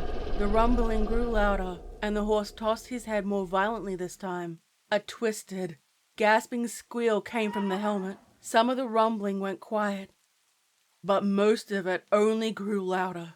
Dust shifted, and pieces of concrete moved. Easy stuff. How many horses had that name in the past? His mask hissed, and he turned his head to look in the horizon. We're being watched. Meanwhile, the younger knight set down his own path. The road was marked with wooden signs to alert other knights who had come before. Danger. Unclaimed land. Forsaken. These were recent, in red paint to be as eye-catching as possible. All warned the sole travelers of what could be found here. A deceased knight hung from what had once been a lamppost. His armor was pierced with long spikes, and a large, twisted metal spear driven through his helmet. It destroyed half of it, revealing a skull with an empty eye socket, a dread warning for what was to come. No one spoke of his name, no memorial. Nothing. He tried to avoid looking at it. Occasionally, his hand would tremble. The first time he had traveled without company to protect him and warn him of the dangers. A long, low wailing sound came from one of the old subway tunnels. Her clothing and flesh had blended into one, eyes hollowed out. She was hairless and barely had any facial features. She stumbled out, crawling through the rubble, and her hands reached out to him. He waited until she was at his horse's hooves. He could have sworn she was crying, pleading with him, and for what he couldn't decipher. He drew his blade, rested it, and stared down at her, the red light from his helmet lighting up her face. He could have sworn there was something familiar about her, and during his moment of hesitation, he resisted, then heard the horse's muffled scream. She drove her fingers into the horse's neck, twisting and pulling on the skin. The rider struck down with sword, slicing her down the neck and shoulder, and her corpse fell to the ground. Her arms broke off at the elbows, the fingers remaining inside its shoulders. Unfortunately, the armor offered some level of protection. He didn't want to wait to see if there were any others waiting to strike. Still with the monstrous woman's hands inside the horse's shoulder, the knight urged his horse into a canter and rushed back to their meeting spot. He leaned down to try to pull the arms off, then wrapped his hand around her embedded fingertips and tried to pry them out. He reached the meeting spot and gasped in his armor. It was burning hot, with the sun at its peak in the sky. He felt hot and his body was sweaty. Again, his hands reached down to pry the fingers of the corpse, and finally, they dropped onto the ground. He stroked his horse's neck. We'll get you patched up when we get back. They would either die from heat exhaustion or perish from whatever lurked around them. A deep moan from the right. A twisted being of flesh and metal appeared. Long tentacles sprang out, and it dragged itself along the rubble. A single yellow eye opened and stared at man and horse. It slowly pulled itself out of the rubble. It stood well above man and beast, nearly as large as the ruined bus nearby. It let out a screeching roar. The dead surrounding it came to life, moving their broken bodies completely under its spell, and lurched out from the shadows, each more twisted than the last. A few of them tried to resist, their jerky movements frantic, as old symbols around their necks tried to prevent the change, and they too fell under the control of the creature. Oh, fuck. He murmured, frozen in fear at the sight. The horse, still bleeding out, backed away. Before it found its courage, it arched its neck and struck the ground with its hoof, ready for combat. The strange woman creature they killed sprang back to life, trying to bite at the horse's legs, only to be struck down by the horse's hooves and trampled until her body could move no more. Fragments of skin and flesh clung around the hooves. As soon others began to get too close, those who had been killed, and reaching out, under the control of the large creature. The moaning monstrosity lifted its body up on its hind tentacles to reveal a mouth. No, an abyss, filled with a sharp hawk-like beak. A threat. He stuttered, shook his head in disbelief, and eyes wide in fright. A tentacle reached out and wrapped around his waist, lifting him up and out of the saddle. His sword dropped onto the ground loudly. The suckers pulled at his armor in all directions. Join me. Join us. You belong to me. The distorted voice loomed in his head. The only thing he could think of. He struggled, punched at the tentacle, but it was no use. He reached down for the knife in his boot, but he was shaken violently. Join me. Join us. You belong to me. Become one with us. We are here for you. You belong to me. He was pulled close to that large gaping eye. It sounded like he was being screamed at in his mind. He covered his ears, trying to keep the sound out, and closed his eyes inside the helmet. The rider heard and smelled the roar of fire. 2 other knights were on heavily armored horses, bred to carry the increased armor and equipment. They carried heavy flamethrowers on their backs. 1 on either side attacked, letting out a spray of fire at the large tentacle creature that squirmed and dropped the rider on the ground. He landed with a loud crack. The tentacle creature tried to strike at the heavily armored horses. Soon the tentacle and body had charred marks, and a third came with a harpoon, firing at the creature, and with a massive burst of blue blood, it fell to the ground. The younger knight stood gawking, frozen in fear. You fucking idiot. The captain growled, irritated, and dragged the younger rider to safety, while the others continued their attack. It burned the flailing beast. Parts turned to ash and fell on the ground. It tried to escape before finally succumbing to the flames. Join us. Stop.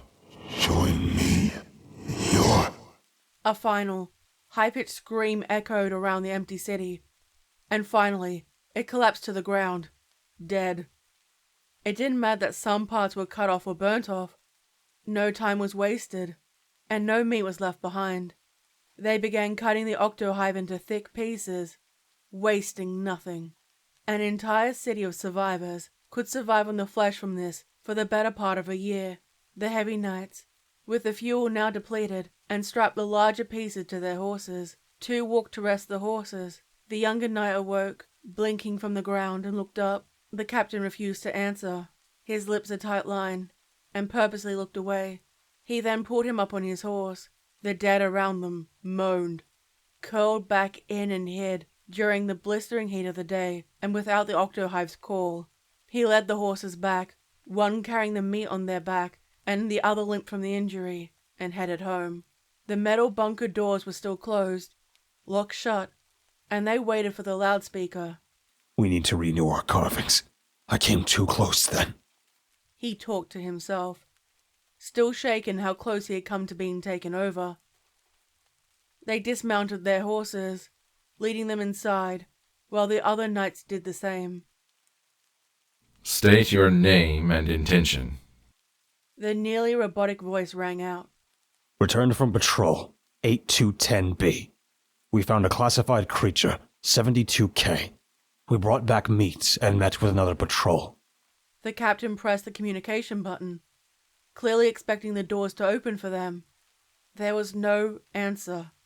The captain exhaled sharply within his helmet and insisted, pressing the button more firmly this time. We need to be let in. Again. No answer. He clenched his fist and lowered his head when the metal doors suddenly sprang to life, creaking open. They entered, then realized the inner doors weren't in the process of opening up. Some of them went to remove their helmets, but he stopped them and shook his head.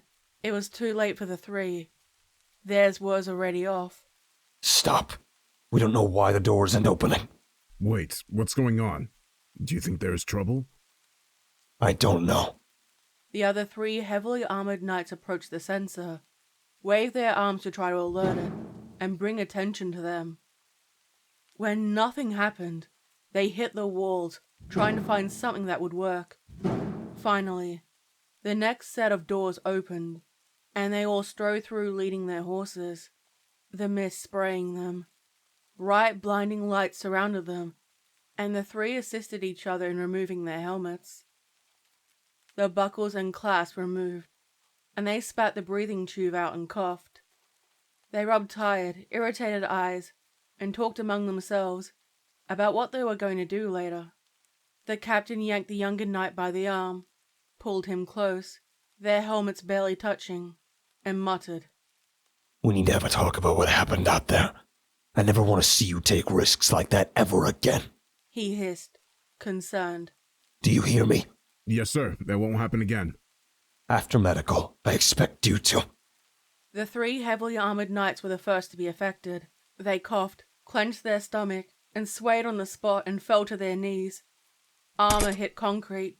Their bodies rocked, clawing their faces, tearing at their own skin as bulges appeared on their arms, then moved up their neck. Endless feral screaming until their bodies went still, their hands tight around their throats. A blue liquid flowed from their eyes, ears, and nose. "Sir?" The younger stepped back, terrified, pushing his horse away to protect him, and waited for instructions. "Don't open the gates. Code red. Code fucking red." The captain screamed, his voice muffled inside his helmet. Waving his hands to try to get people's attention, he stared, so stunned as he heard the voice for the first time. The protective carvings on his body now ineffective. Join us. Join us. Drink my blood and become one of us. The voice intruded his mind. Unable to shake it, he shook his head. It didn't make sense. All the other knights did was remove their helmets. He hadn't removed his yet. Join us. Be one of us. The wounded horse started to groan. Its neck had twisted shapes protruding from the wounds.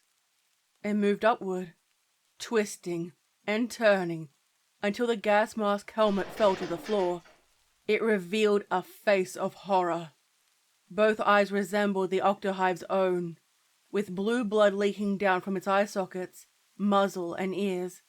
It opened its mouth wide, ready to strike. Tentacles circled the horse's muzzle, and a hawk-like beak replaced the mouth, a small tentacle twisting out of the horse's flesh, in place of each of the wounds. Then it stood calmly. "No, it's true," the captain remarked in disbelief, the sight weakening his mental defenses. He was spellbound, and couldn't help but reach out with a gloved hand. Zeph, his horse, and the 3 armored horses refused to stand still. Their prey instincts drove them to get to safety in the contained area, where they struggled to escape. The knight lifted his sword and cut down on the infected horse's tentacles, causing it to scream in anger at him. Join us. Join us and be free. You belong to me. He then sliced down with his sword, cut the growth from the horse's neck, and the octohive abandoned its host, crawling on the floor to get to one of the humans on the ground, one sprawling tentacle at a time. It flailed, gripping the ground with its suckers, and roughly pulled on the horse's face, using its beak to saw through the metal. He looked into his horse's eye. A strange buzzing sound came from inside the horse. He held her in his arms. It was cruel to keep her alive. "I'm so sorry." He murmured as he slit her throat, causing the blood to spray the floor. An unwilling mercy killing. Combined with the blue blood, it turned into a thick, purple-colored syrup of death. It clung to their boots and armor. The rider rushed over to his captain, shook him to try to bring back his focus, and smacked his helmet. "Stay with me. Stay with me." "Joy. The knight shook him hard. I'm okay. I'm okay. Keep your helmet on. It has been compromised. We need to get salvage files and supplies, then get to the last bunker." Trapped. The captain gave the horses a look of pity for their position and clicked his tongue to encourage them to move backward toward the exit. They still wore the heavy gas masks to protect them. Together, they checked the eyes of their fallen comrades for any sign of them turning, for opening their mouths, checking the color of the saliva, and it was all normal. "Should we make sure they're dead?" "No time." He pressed the button, and his voice echoed throughout the facility. Is anyone there? The Octohive is attacked. Are we to be disposed of? Lifted his finger off to listen for a response, half expecting to be cleansed by fire. Silence. Only the creaking of pipes greeted them. Has this bunker been overrun? The question was left unanswered. Unfortunately, their swords were now blunt or damaged, yet they took them, preferring to have a weapon rather than none at all. The door slid open from the middle, leaving barely enough room for them to get through, and down the corridor there was a flickering light. With no time, they left the gore and the armored horses behind to go deep inside. They walked through after giving each other quizzical looks, drew their swords and entered. Every footstep made an echo sound throughout the walls. Their breathing increased, and they wandered through the entrance. There was no sign of anyone. Normally there would be people resting inside. There was water dripping from the burst pipes. The only light emitted came from their helmets that lit their way. Other than a flickering light far in the distance, they came to the first door that would open up at the atrium and stared inside. There was a dim lighting that lit up the room. It was completely deserted. It looked like it had been abandoned seconds previously, and the occupants would at some point return. Over the past 100 years, they tried to make this place a home, compared to the chaos of the world above. Rough boxes and old couches served as seating. There were plates and trays with food on top. The eldest knight reached down to test the temperature of the food. It was cold, but it hadn't gone rotten. No one ever refused food, too costly and too valuable to waste. There had been strict rationing in the past. We heard a voice earlier. It could have been the pre-recorded lockdown recording. It is modeled on Professor Bright's voice. There were kids' toys, old restitched teddy bears, and building blocks laying around. Nothing had been thrown, and nor were there any blood marks to indicate they came to any harm. We'll check the dorms next. Get your weapon ready. The two knights instinctively readied their swords. It will also be worth going to the armory. We should have brought the electrified swords and crossbows with us. We never needed them before. The dorms were grouped together by families. Empty beds and chairs. Nothing thrown around as though there had been a panic. A few of the lights were on. Their footsteps echoed through the structure and became muffled when they walked over carpet rugs. Their lights moved over the room, finding nothing and moved to the next. The same. Deserted. They moved to a part with actual furniture, where the wealthy of the community rested, and the elder opened a wooden drawer. No personal effects were taken. Documents and items of wealth remained, things that would have been looted or taken with them. The metal structure groaned, ached with the age of the building. Next, we go to the armory. The captain gestured. Lean close. I noticed a green light flashing, meaning the cameras in the room were activated. Theft was punishable by banishment or death. Is anyone there? There was a rattling sound, as though spoken through an old, damaged microphone. You have made quite a lot of progress. Then a snide giggle. The voice sounded like a child's, blended with the professor's recordings. I wonder if you will find me. It was cut abruptly before they got a chance to respond. Who was that? The child. I'm not sure. Perhaps the Octohive is trying something. The pair looked at each other. Fortunately, it didn't sound like the Octohive. But what else could it have been? The voice was similar to the recording. If it has access to the loudspeaker, then perhaps it is connected to the mainframe. The younger's voice trailed off. They walked through the mess hall. There were trays of food and cups of water left behind. It was the same. Enough time had passed for the food to be cool but not rotten. Gruel and coarse pieces of bread sat, People worked back-breaking hours for their food, and it wouldn't have been left behind. Nothing was knocked over or spilled. It was all perfectly ordered.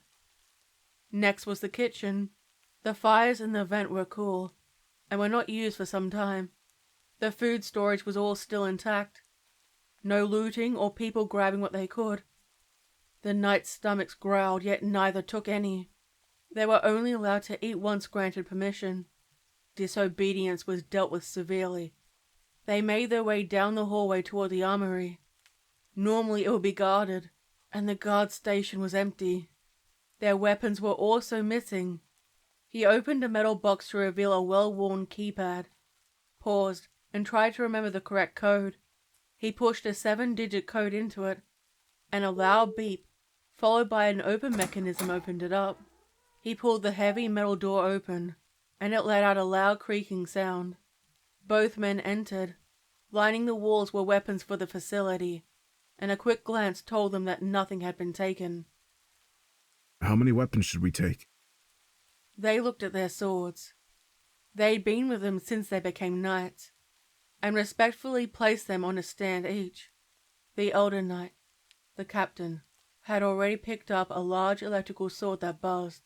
A purple electrical line zapped beneath the blade, and the younger picked up a long spear, then thought more on it, and took the crossbow instead.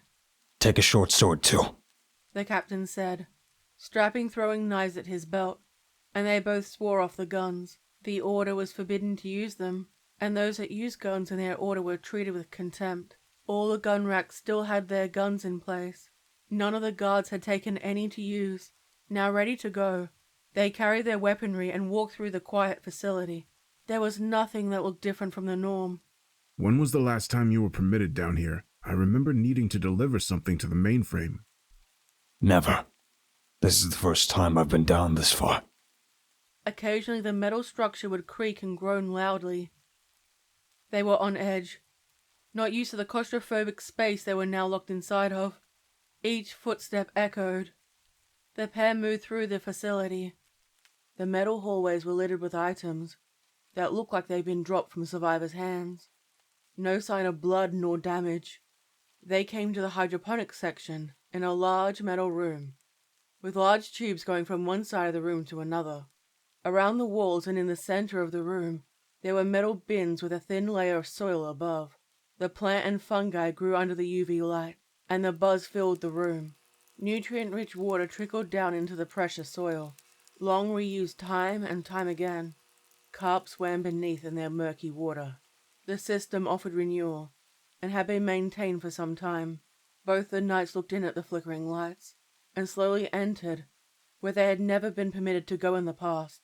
Their boots made noise with every single step, and they made their way through until they reached the priest's quarters. I remember being brought here from my life outside. We're not supposed to speak about it, the captain snapped, keeping his gaze focused on the lookout for any threats, and they moved further into the room. I know, but... They walked past the bronze statue of the founder of the Knights, in whose name they had taken their vows, many long years ago, before they were sent out into the wilderness. The entrance was large, a light shining down on him, and ignored the sacrifices of the young men who were willing to die. Do you remember coming here? No. He lied. You have to remember. I came to the door with my parents. I think they were. They found me somewhere and brought me here in hopes I'd be safe. I remember being taken in. I was examined by the priests and brought inside. My parents were forbidden to enter because they were faulty. I was brought under and... Silence. I had a similar story, he admitted. Why were we chosen to go back outside and not the dwellers? They walked into the main library. There were books with forgotten writing lining the shelves. Deserted, until they reached the large metal computers. We were chosen for a divine purpose, he answered, unwilling to believe it himself now. They pressed a button on a hologram machine, and a blue outline of a human woman appeared. Her smile was bright with white, intact teeth, and she looked at the pair. Good morning. What would you like to know, Professor?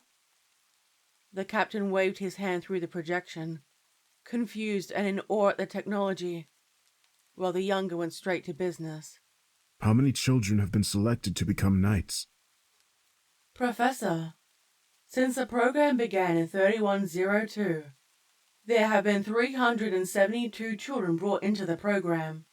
And how many were from the outside? All. No children from Bunker 7B were selected. Why weren't they selected?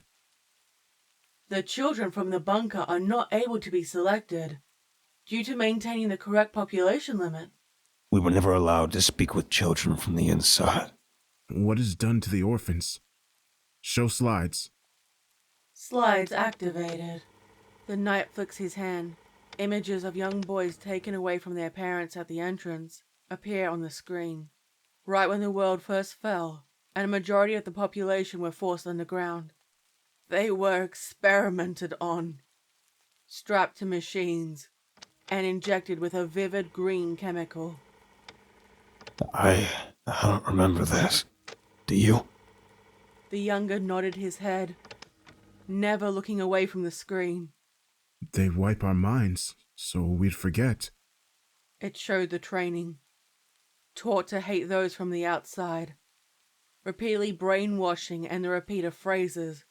The experimentation continued with injections, carving and burning symbols into their limbs, with no painkillers, and only chanting in the background. The memory slowly began to return to both of them. We weren't orphans. They watched the fate of the boy on the screen grow into a man. His training conducted on blurry slides made a scraping sound when replaced by a new one. Taken outside. Their first kills are their parents or other family members. Their faces forgotten and their pleads ignored. The final connection now lost. Another showed them being kept apart from the other members of the community, relying solely on their captains and priests for guidance. All ties for the knights are forbidden. Any outside influences are destroyed. I can't believe this is happening. With the tap of a few more buttons, it showed the boys with their eyes held apart with wire, green droplets placed in them. The boy's body was carved with symbols that subconsciously made them rest their hands on their own markings. The captain stared down at the slides, unwilling to look away or continuing to view additional information. How were the children sourced? Come on, let's go. It's heresy to question their teachings. He tried to move past, wishing to protect himself. That question is classified. The knights are created to die. To die, not defend. The hologram is distorted with static. This time, her eye contact becomes intense, and staring directly at them. The knight's purpose is to serve, to die and be expendable. Neither of them wanted this answer. What do the carvings mean? How do you get more knights? He demanded sharply. All knights are information breach, illegal access. It changed to a deep robotic voice instead, and flashed repeatedly. So, this is where you've been hiding.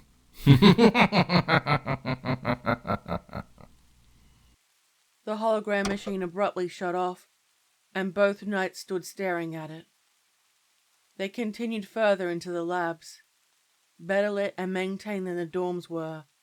The professor's experiments were treated better than those in the often overcrowded dorms.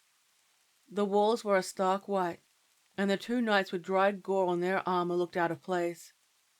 Here some of the horses were kept, only skinned and revealing bloody flesh.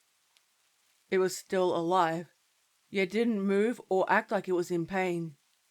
It chewed casually. Before it looked at the two knights curiously, ears pricked forward, and let out a soft nicker of greeting.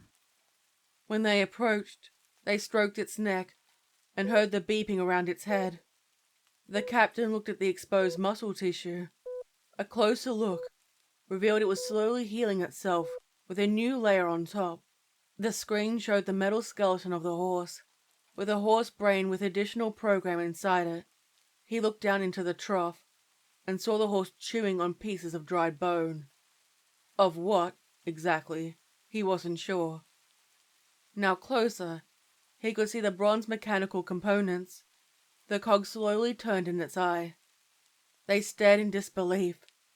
Horses had become rarer now, and yet, were they partially machines? A screen above its head showed a real horse brain, encased in metal and fragments of bone. I knew they changed them, somehow. They altered us, too. We'll come back for her. The same voice they heard earlier echoed through the facility. I see you found your way. I never would have expected either of you to make it this far. The taunting voice rang out. Every so often it sounded robotic. The aroma of burnt flesh, skin, and hair hung in the air. They found the professor, the one who committed them to their sacred duty, and he had connected himself to the interface, wires attached to his brain, and his limbs unable to move. They had become one. He had taken control. One of his eyes glowed brightly, while the opposite was his normal human eye, bloodshot and deadly focused on them. I tried to stop it. It is... He winced, his body's tight, and he pulled against his bonds. Don't let it get out. I'll try and stop them as long as I can. Please. The professor screamed, the wires moving like living flesh and twisting in his skin. Please. Stop them. He went limp. His chest rose and fell to show he still lingered. Neither tried to physically check if he was okay. They went down into the belly of the bunker, the place none dared to tread. The large rats down there scurried with neon glowing eyes. Their squeaks loud, and only the sound of the electrical sword kept them away. The long dark hallways, lit up from the eye sockets of the knights' helmets, and they walked through into the unknown. Their boots made noise. Neither of them looked down to see what it was. Filth and rotted flesh fused together into a squirming mess of eyes and mouths gaped up at them. Soon, they were left down in the dark. They kept walking. One side of the tunnel was torn open and dug into the earth. A twisting tight tunnel led the pair down into an open cavern, where they found the remains of the survivors. Their skinned corpses were positioned in a tight circle formation. Their bodies were tightly pressed to each other, and it was difficult to tell where one corpse started and another ended. In the center, a dais made of twisted black stone, and an altar made out of various items from the old world. The priest of the order already disemboweled and ribs cracked open. His head hung backward. Two wide, empty eye sockets gazing back toward the two knights. And in the open crevices, a thick, swirling tentacle exited. The corpse sprang upward. The large eye in the center of its chest glared down at them. In such little time, it managed to seize control. Tentacles sprang from the inside, swirling in the remnants of the flesh, and turned with their suckers pointing at them. Dried blood and pieces of gore dropping to the floor. No. He whispered, heartbroken, still hoping to find someone they knew. The knight froze on the spot, unable to move. He swayed and went unnoticed by the captain. I see you have found me. The near childlike voice rang out over the failing intercom, the static overtaken. And there was a burning smell, and the intercom let out a final scream. The professor gave his life in hope of saving them. Unfortunately, it was not effective. Join us. It is time. You must join The Octohive's voice boomed, repeating, drowning out all the other sounds. The knight could barely think with the pounding sound. His hands rested on either side of his helmet, and could do nothing to block it out. He dropped to his knees, the Octohive's speech taking over, and he didn't think he'd last much longer. The captain winced, protective markings burning his skin, and stepped forward to challenge the Octohive. He held his electrical sword. It glowed, ready to strike in the darkness. Their foe combined. The body of the priest hurried toward him, striking down with a large tentacle. He dodged it and struck down with his sword. It burned halfway through. The Octohive flailed around, struck upward, and brought down some metal railing. The captain rolled out of the way through the gore, sword still in hand, and cut down at another of the tentacles. It only went halfway, even though it had barely made it through, and he lifted it again, striking down and half severing it, only to have a tentacle wrapped around him, squeezing him, and throwing him down onto the floor. The priest's body was cracking apart, barely clinging on. The knight watched, still unable to move, and found himself unable to breathe. The Octohive brought the captain close, glaring at him, and his ribs and spine were slowly being crushed, not before he took a knife and rammed it into its eye. The knight, crossbow drawn, fired an electrical bolt at it and caused it to become electrocuted. It jolted and spasmed before it finally fell on the ground, dead. The captain's broken body was released. He coughed blood inside his helmet. I'm not going to make it. He spoke through gritted teeth. His body rocked in pain. He reached up to the helmet, pressed the buttons, and it released, allowing him to breathe without it. Exhaled and finally felt free of the burden. I don't care if the air is toxic. I don't want to die with that on me. The knight nodded, tempted to remove his own, and wished they could have spoken more easily. Blood pooled beneath them, and it wouldn't take long until he would pass. He didn't know what to say to ease his captain's suffering. Looks like you're going to get a promotion. The captain's dry humor showed. He smiled with a mouthful of blood. You might make it if we can drag you to the medical. No. He shook his head firmly. No. He started, more gentle this time. He pressed on a metal plate on his skull. It is my time to go. You can live the life you were supposed to now. Don't repeat the mistakes of what happened here. I promise. You won't be alone. He held the hand of his captain, whose body shook and the death rattle began. He had heard people die before, yet never so close. His friend finally passed away. Now the sole survivor of his order, he closed his friend's eyes with his hand, and couldn't find the words to offer him in death. He dragged his commanding officer's body to the morgue, incinerating his friend's remains, and watching the fire slowly turn him into ash. He pressed the necessary buttons so the toxic air would escape the facility. The generators made loud noise throughout. Facility air restored. For the first time, he saw his reflection and removed his helmet to reveal a breathing tube. There was a disfiguring burn on his cheek. He could feel something move behind it.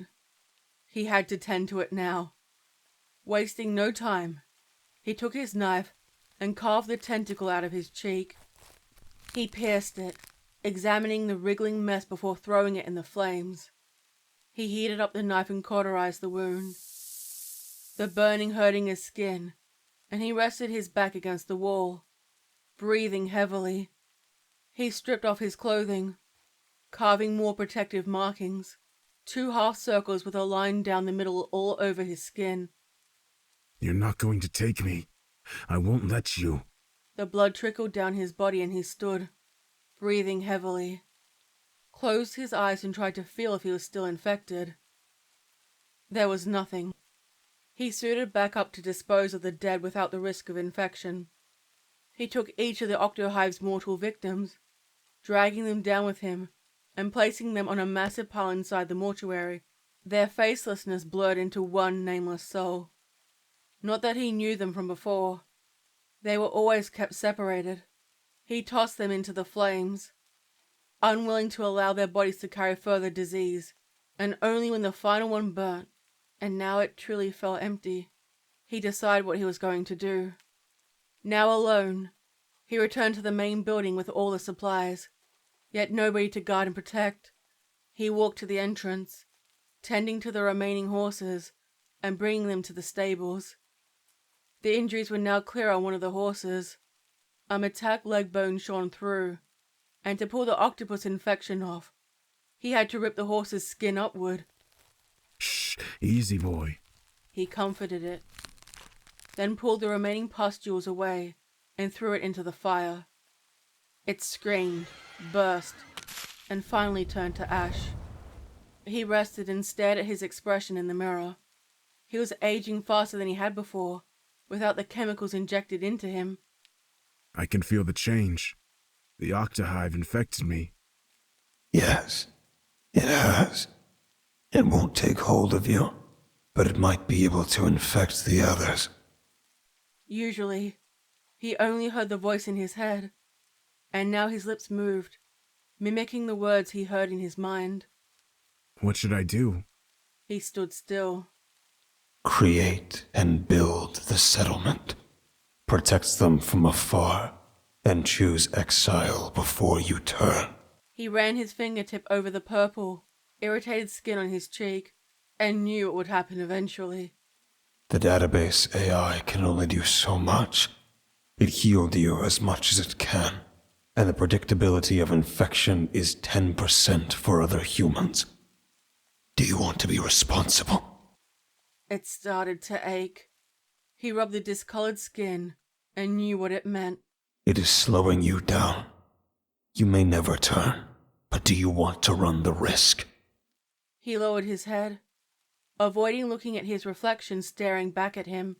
He started cleaning again, preparing for other people to come, and bumped against one of the computers, unsure what he had done. The screen flickered on. The professor appeared, wounded and hunched over, before he connected himself into the mainframe. I have a gift for any survivors. The hologram gave a bittersweet smile. A serum. It works for those not infected yet. And the mechanical horses. If you've already been infected, it won't help you. The tray opened to reveal a formula, with enough made for 100 residents. Hope for the future, one that he wouldn't be a part of. He cleaned the extended bunker alone and removed all the gore. It felt as though he was cleansing himself of all the sins he had committed, and sent out warnings to other remaining bunkers via radio signal. Soon he was no longer alone. People from the outside would come and join the re-established settlement. If there were those partially infected yet not controlled, what would he do? Each person was checked. If they were infected already, they were told to leave and make a new camp. The serum was given to those who decided to join him. He heard the gathered crowd before he saw them. People who had been on the road for some time, journeying in hope of somewhere to call their home. He saddled and took the last of the horses, treated with the serum, wearing the helmet with the gas mask, and the doors opened without the chanting that happened the first time. He leaned down to stroke his horse's neck. Come on, Zeph. Time to go. With a look toward the base, retaken, and would serve in the new order, he rode out to start to patrol the nearby area, leading any of the rare refugees back to the bunker to train as knights of the new order, never showing them his face. Once that was complete, he would expand outward and explore the wider parts of the city. On the rare occasions he would be inside. I can't live like this. It is closed in. He winced, scratched his arms, and noticed the discoloration. The infection had spread. While grade 1 mutations were okay, this was not. Time for you to take the open road. For good. He heard the voice and felt comforted in the truth. He was a danger to himself and to others. Perhaps in time he would morph completely. It is time for you to lead them. Do not give in to cruelty or malice. I will return on occasion and lead more people here, yet this is no longer my home. He addressed one of the boys grown to man in the safety of the bunker. His eyes were clear, healthy, and the blessing of technology was shared for all. The new leader listened, tears in his eyes, and nodded in hesitant agreement. His final preparations were made years in advance. Leaving occasionally, the unholy green air no longer burnt his skin. Yet the sun, even in the dawn, was too much to handle. Soon he was only able to travel at night, patrolling around the bunker and finding people to bring home. During the day he would hide. There were red clouds in the sky, dusk, and the only time when he would escape, he would be seen hundreds of years later, when the world outside had begun to heal, safe from the radiation and the sickness that plagued it. Now a myth, the nameless rider would patrol the night and keep humanity safe. Some said he was a ghost, others that he was no longer human, and it didn't matter. The patrols kept going.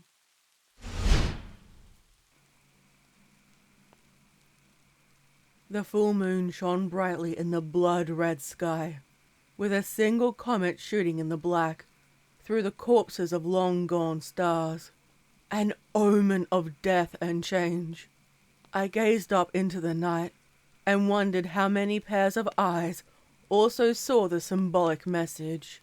My campfire crackled and burst, my solitary source of light and warmth. The orange flames flickered, and some were gifted in reading messages from the gods of fire. I, unfortunately, was not one of them. They tried to speak to me. I saw white, faceless figures move through the flames, swords in their hands, and raised toward a beast. A loud crack as the flames spat and returned to normal. I watched the fire calmly, waiting and not daring to move or look away in case something else happened. My body ached from having to run, wounds hastily stitched up, and I was still drained from enduring a defeat. A constant life on the run. For 50 years or more, no one tried to regain humanity's throne. And deep down, I knew I had to try. The comet had to be for me. I knew it was for me.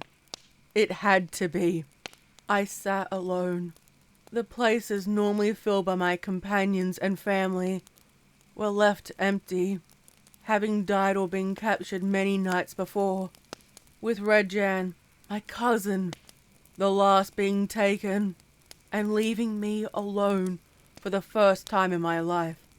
They were left for the demons to make trophies out of their remains, and some of my weapons were left behind, lost to me. No ghosts nor shadows lingered anymore, their souls having moved on, either carried by wicked beings, or left, having enough of this broken, damaged world. Exhaling slowly, I heard the tethered horses snort and stomp their hooves in irritation. They moved from side to side, their hooves bringing up dirt in the night, perhaps knowing there was a fateful event about to occur.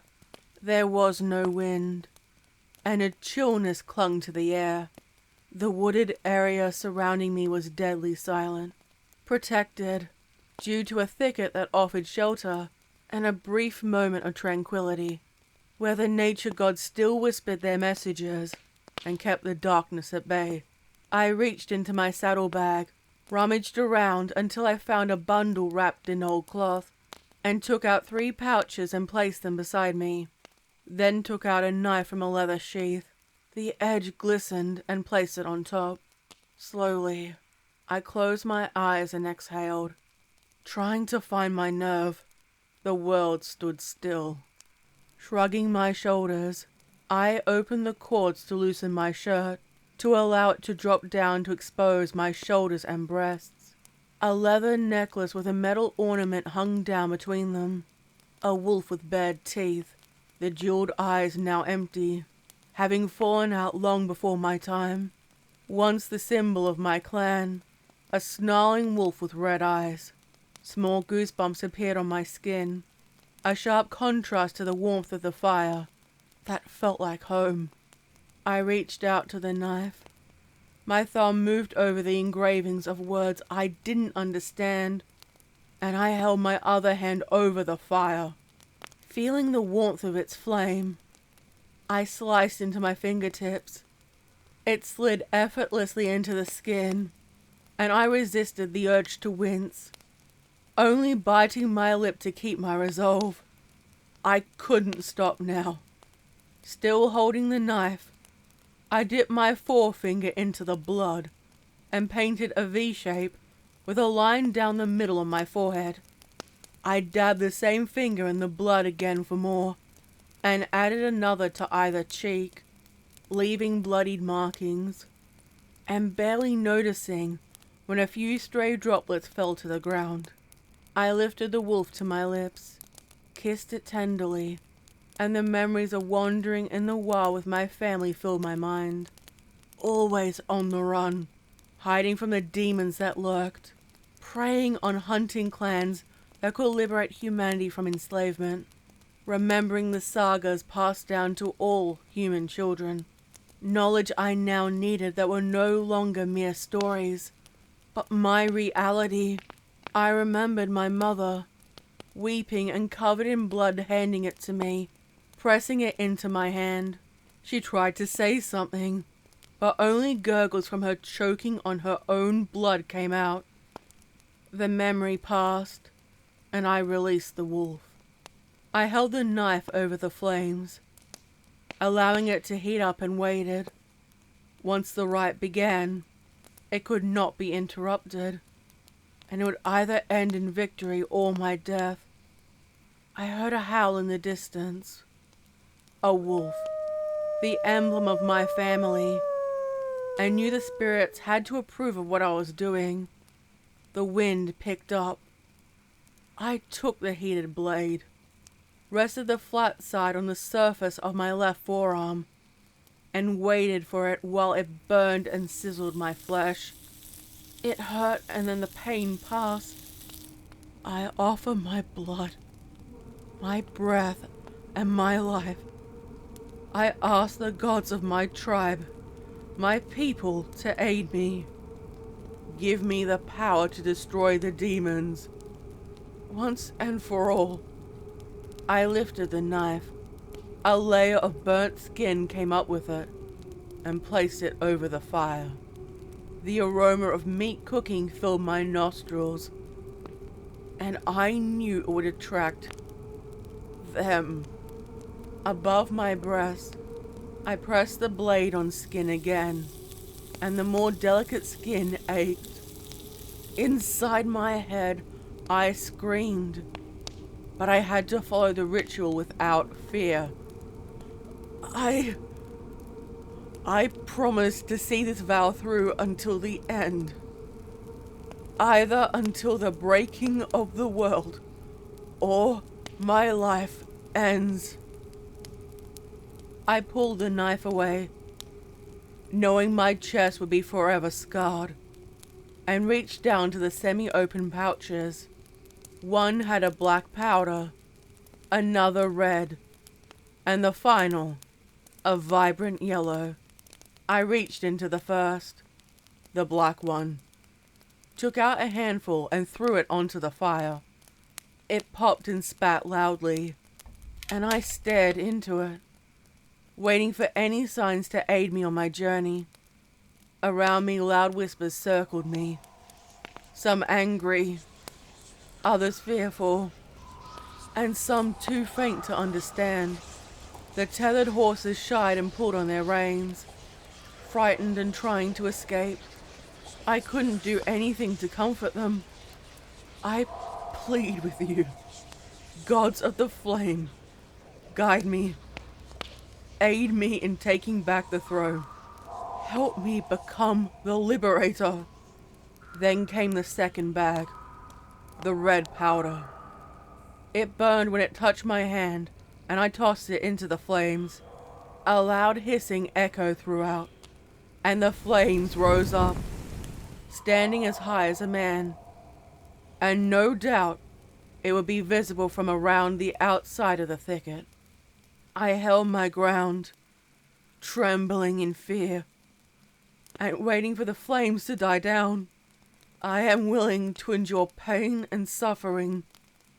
Never release me from my oath. The final bag. I flicked the final one into the fire, and the flames lowered down, burning down to the embers before a blue flame rose instead, transparent, and I saw a feminine face stare back at me before she disappeared. The flame returned to normal. A strange mist surrounded the fire, allowing all visibility to become scarce. It had been accepted. I stared in wide-eyed awe, grateful for the success, and tears of joy staining my cheeks. But it was not yet finished. Ignoring the pain, I placed the blade in the flames and pressed it on my skin on the opposite arm to complete the rite.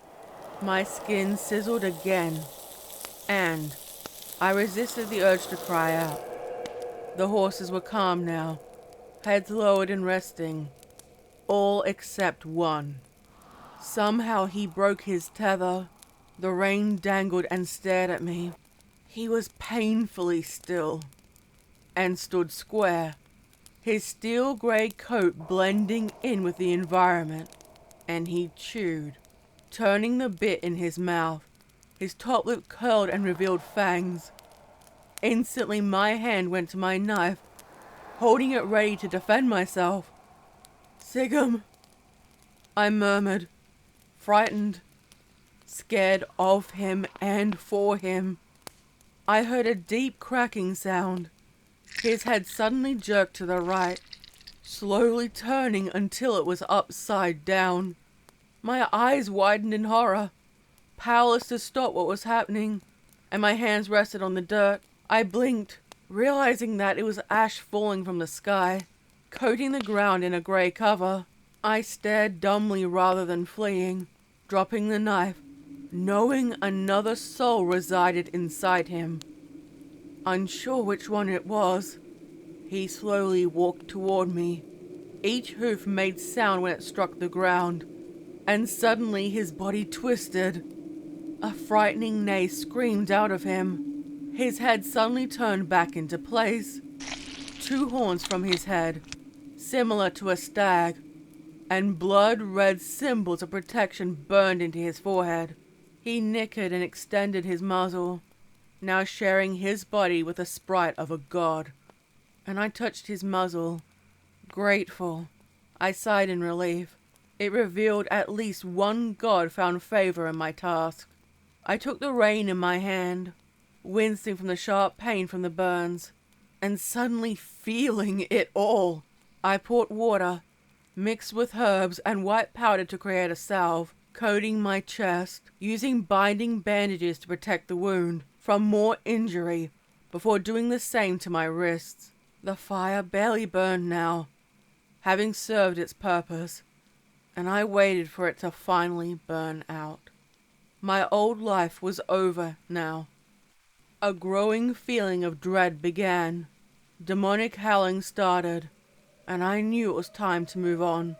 The other horses' eyes showed whites with fear, pulling on their reins and desperate to escape. I rushed to pack up my items, heaping them into the bag, and scooped up ash from the fire, hoping it would come in handy. I pulled up my shirt, quickly strapped my leather armor on my body and struggled, wishing I had others with me to aid me. I couldn't leave the horses here, tethered and vulnerable, nor could I bring them with me. "Easy, easy," I whispered, reaching up with my hand to steady them. The 4 relaxed enough for me to remove their saddles and bridles. "Home!" I bid them to go. Once freed, they bolted away. Shadowy silhouettes made their escape, leaving nothing but hoof prints in their wake. A twisted gargle sound came from the possessed Sigum. I looked at him. He tossed his head and I shook mine. I can't understand you. The same sound came out again. More insistent this time. I mounted him and rode in the opposite direction where the horses had run to. I couldn't go home. I made it a good distance and turned back to look at the thicket, to see glowing eyes. Already I was being hunted. Sigum, without waiting, increased his pace when the howls grew louder. The sound of large paws striking the ground and following us. I didn't know where we were going. The pace continued until there was a breaking in the trees, and the clearing allowed me to see the horizon. I rode in the direction of the rising sun, past the ruins of the old world. Square outlines of brick or stone barely remained, overgrown by long grass or barren through wicked magic. He slowed his pace to a walk, and I stole a glance backward.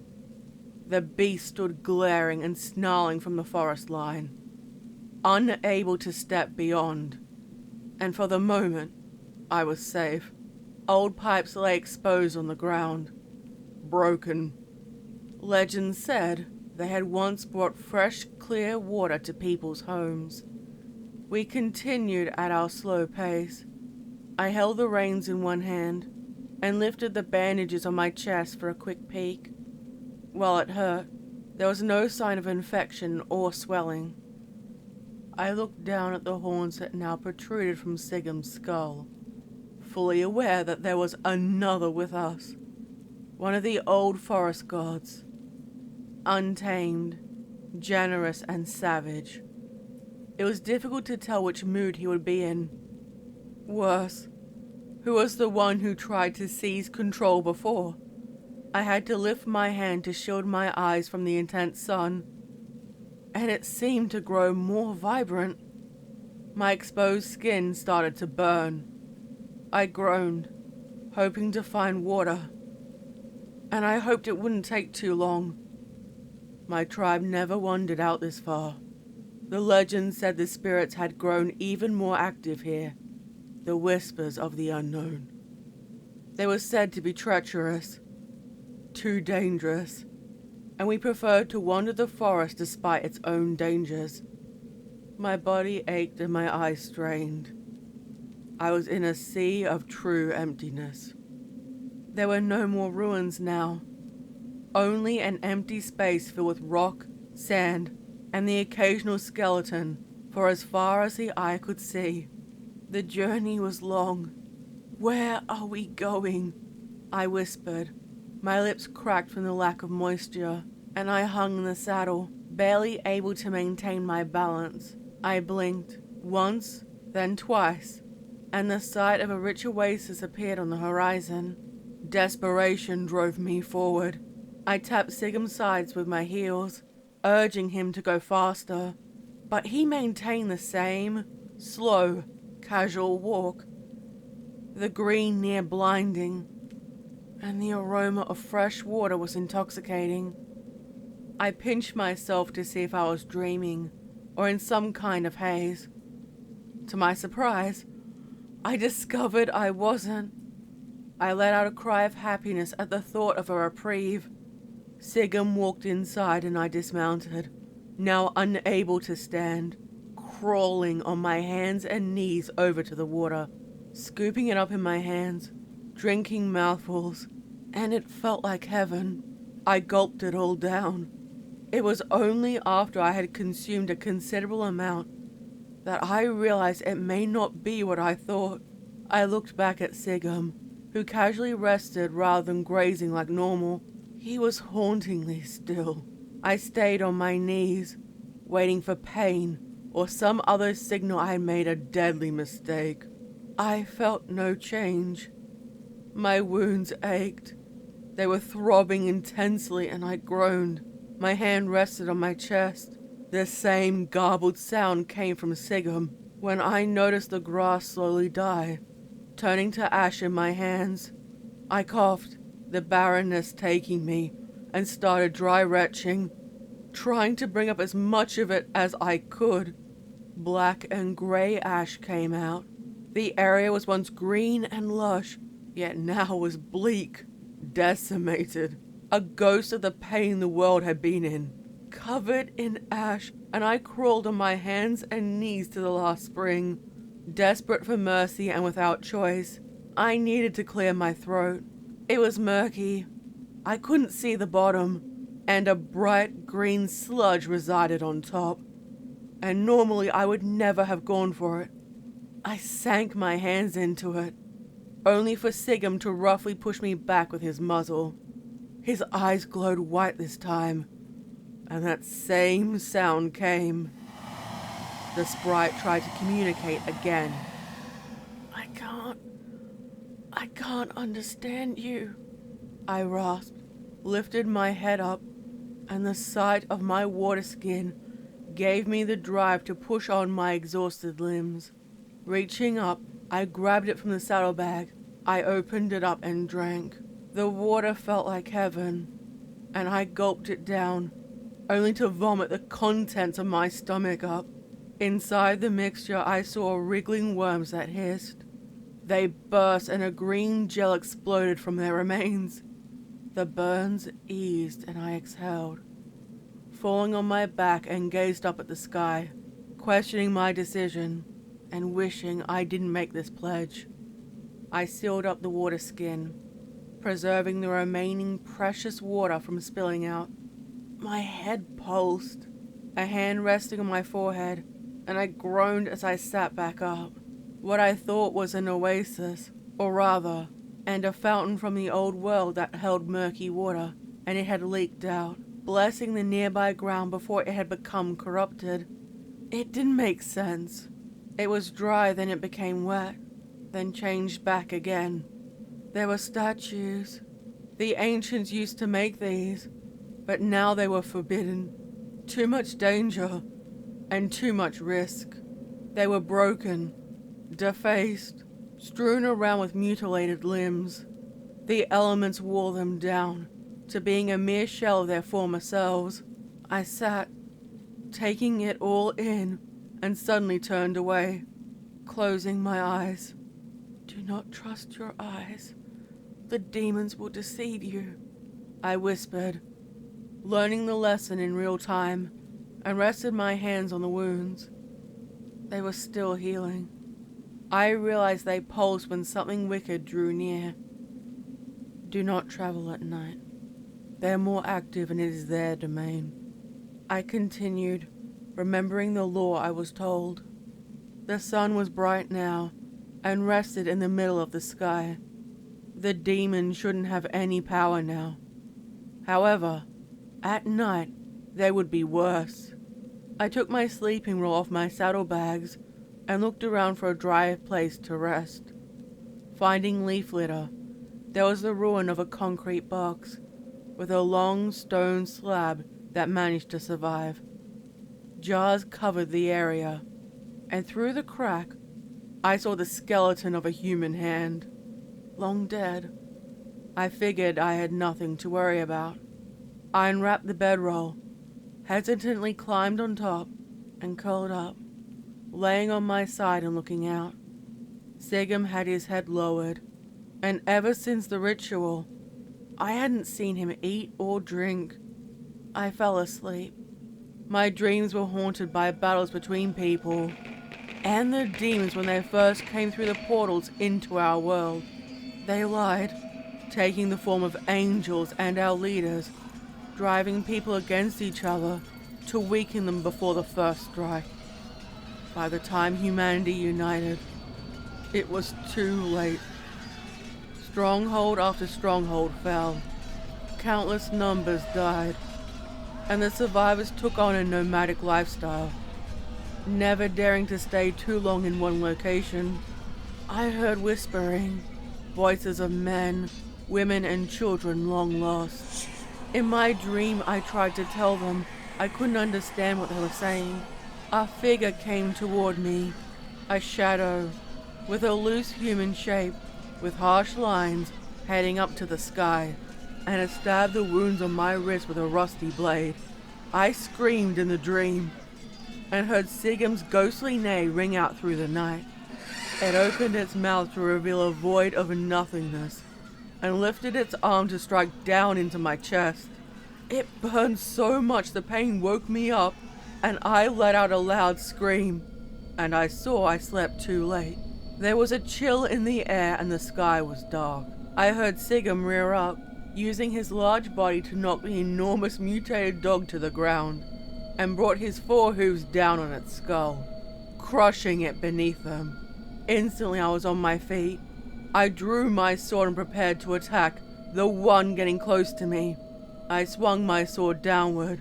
It leapt to the left, avoiding the blade, while another's open mouth lunged at my arm.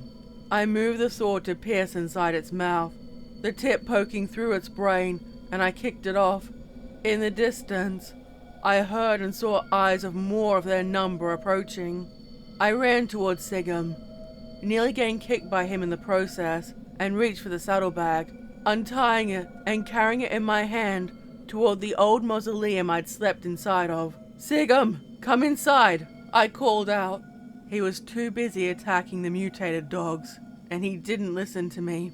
I went inside, opening the small pouches and sprinkled some at the entrance and along the edges or any cracks where it could enter. I curled up in the corner.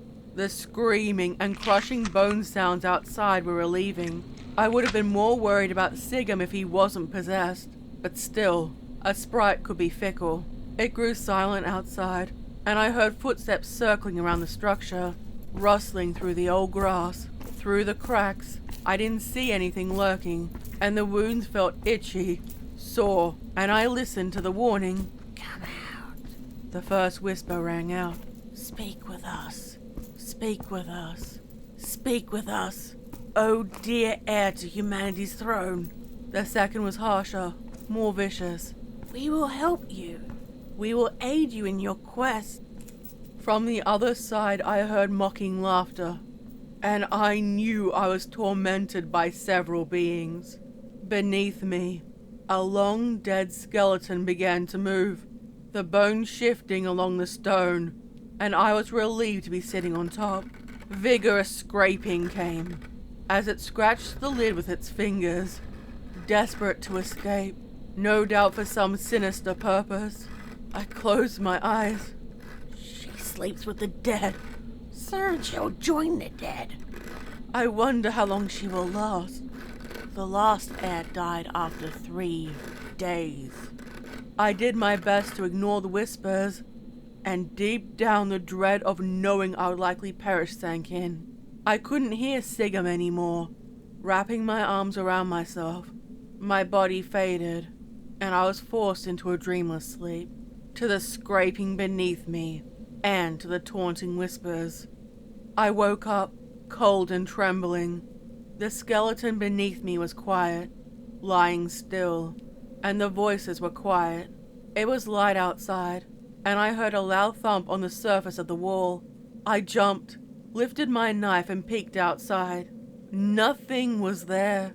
Taking a sharp inward breath, I heard it again, and saw Sigum with blood on his muzzle, chewing through bone and devouring the flesh of the mutated dogs. He tossed his head with a large intestine dangling from his muzzle. "So it turns out you do eat," I muttered. Those eyes bore into my soul. His head turned to face me swiftly at an unholy angle. He chewed slowly, casually, with a new normalcy, and I looked out at the carnage around us. I sighed, went back inside, and ate some of my dried meats and drank some water. I need to replenish my supplies soon. I remembered to take everything, packed my saddlebag, and I stood near Sigum, concerned, finally finding my courage and mounted, securing the bag. His horns had grown larger now, making it look like he had 4 ears instead of 2. His mane had twisted vines intermingled in the hair, and I debated giving him a comforting pat. Would it be taken as some kind of insult? I decided to risk it, reached down and patted his neck, who gave a surprisingly gentle nicker, and I was reminded Sigum lingered inside still. We continued to walk through the plates, the edge of the desert where sand met dry grass. There were ruins of a town destroyed after the fall. They used rubble of the old world, and surrounded their makeshift fort with a fence made from the old metal boxes and whatever they could find. A large hole showed they had been overrun. The edges were black from ash, and I resisted the urge to touch it, due to the fear of being touched by poison. Along the edges were skulls on pikes of varying sizes, long rotted and barely clinging on. I gazed at them, numb, and having seen this before, I've been taught to avoid these places. Evil spirits lingered here, and were always on the hunt for fresh victims to claim. Sigum suddenly turned to one side, ignoring me when I pulled the rein in the opposite direction, and we entered through the hole where the enemies also came. His hooves tapped over the wood and metal, and I was worried he may fall through. Everything had a layer of dirt from a lack of use. There was an abandoned campfire in the center, a place where the community gathered, and it reminded me of my home. I quickly looked away before the memories made it too difficult to continue. Sigum walked toward a structure. The roof had long fallen down and left a shell, then sharply halted. The open doorway disturbed me, and I couldn't stop looking inside. None of my wounds ached as a warning, and I dismounted, not bothering to tether him. I took out my knife, held it up ready to stab, and I figured it would be best at short range. Step by step, I walked inside. There were old crates, tins that had rusted, and their foul-smelling contents spilling out of the bottom. Broken shelves filled with items used by shamans. It was rectangular. The front fold was thicker than the rest, followed by many more with writing I couldn't read. I flipped through the pages and saw old drawings that looked like a captured memory of a life in the ancient world. Why someone had bothered to keep this was beyond me. I put it down and kept looking, finding old boxes I had been told contained knowledge, and ran my fingers over them. Legends spoke of the ground itself forced to move. Oceans rose and fell, changing the world forever. Exhaling softly, I kept looking at the old items from beyond my time, and found items closer to my time. An old map made of lambskin, etched with black ink, marking different landscapes, with red ink giving warning to the dangerous areas, and different cities. Most had a red line through them, and I guess that meant they had been conquered. Not featured on the map was the ruins of the seat of humanity's government. I lifted it up and tucked it under my arm to take with me, and kept looking, stepping over the skeletons hunched over in pain. I noticed they had back injuries, no doubt from when they tried to escape. None of the corpses had their bones picked up by vermin or other predators. Further inside, there was a single skeleton seated on a chair, back to me, hunched over what looked like another scroll. Gently, I moved the skeletal hand off and lifted the scroll, unfurling it to see the cutoff to the map. It showed the ruin of humanity's throne, a seat where conflict between faiths reigned, and the birthplace of several large religions were formed. It was seized soon after the demons rose, before being converted into a fortress. Armies of demons, possessed beings, animals and human were all depicted. And suddenly I felt deeply alone. The new seat of evil. Judging by the combination of maps, it would take me months to get there. The logistics were piling up, and I debated my next steps when I heard a breeze move behind me. I jumped, my knife ready to strike, and I held my breath. My eyes darted from one side to another, feeling a presence, and cursing myself for not being blessed by visions. I had a feeling I wasn't alone. The pressure of hidden eyes lingered on me. Slowly my attention moved from the open doorway to the different corners of the room. Exhaling, I saw the chill of my breath, in sharp contrast to the heat of the room. I took the map and some of the other books with me, making my way outside to see Sigum watching me, unblinking and unwavering. I heard whispers from inside the buildings, shadows appearing at the windows peering out at me. My wounds didn't ache, and nor did Sigum show any signs of agitation. I placed the map and books into his saddlebag, never taking my eyes off the shadows, and realized these are the lingering souls of the dead. I could see their faces now. I promise I'll come back. They faded, either satisfied with my answer or doubting my ability to keep my pledge. I'm not sure. I mounted, and we left. As I did so, I took a parting look at the settlement. I saw the shadows of children staring out at me, and I turned my face back where I was going. I couldn't keep looking back. We continued down the overgrown dirt road in silence, the only sound being Sigum's hooves. It was well past midday, and the sky was in the process of getting dark. I regretted not staying at the old fortress.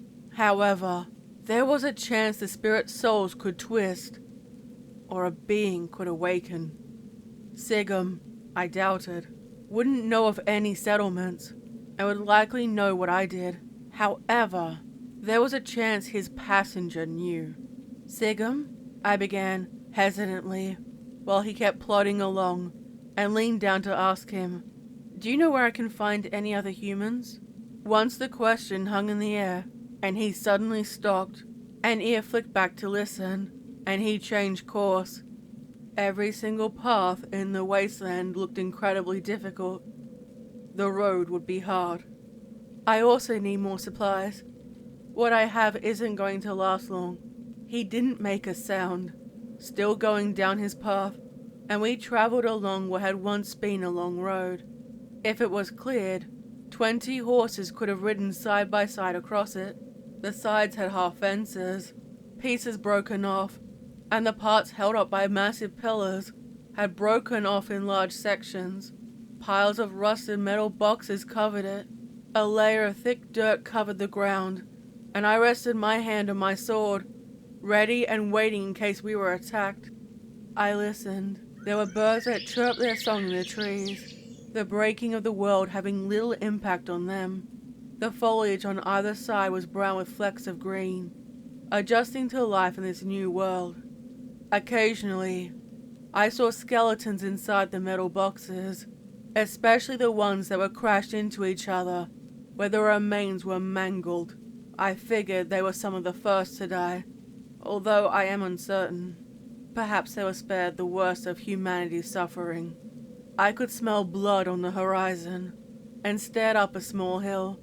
Up the incline was a wooden fortress. Hanging from a metal cage, a person was being sliced into by a raider, and I wondered why I couldn't hear them scream. My wounds didn't ache, and I knew these were the humans Sigum was guiding me toward. "Why the fuck would you bring me here?" I hissed at him through clenched teeth, leaning down in hopes the raiders hadn't seen me. I figured they preyed on nomadic travelers, and there were countless groups that preyed on others on the road.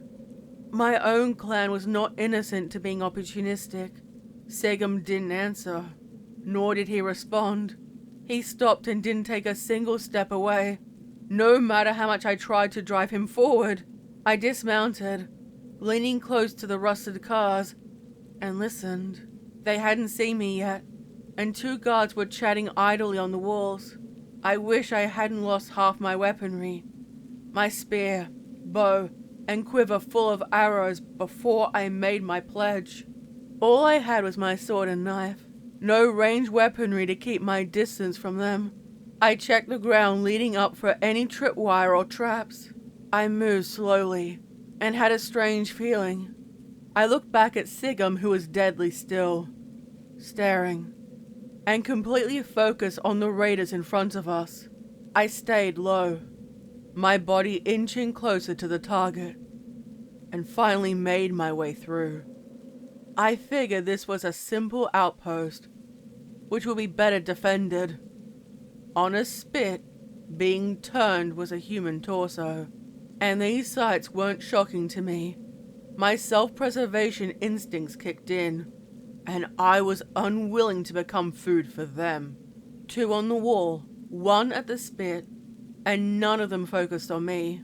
I sheathed my sword, took out my knife, and slipped through the gap between 2 wooden sheets to the inner sanctum. I stopped. The grey beard at the spit's eyes focused on me, but he didn't move. He was just staring into space. The meat on the spit sizzled loudly, beginning to burn, and I went behind him, pulled him down, slit his throat, and dragged his body away to hide it. A dark char marked the torso. Smoke filled the air, and the 2 on the top came down with their bows drawn. The only clue was a line of blood. They followed it and found me. They raised their bows at me, ready to release the arrows, and suddenly they stopped still. They had been dazed, staring off into space, and their movements were slow. It made it easier to dispose of them. 1 strike to the neck each, and their bodies collapsed. I gazed down at the fully white eyes of one of the guards.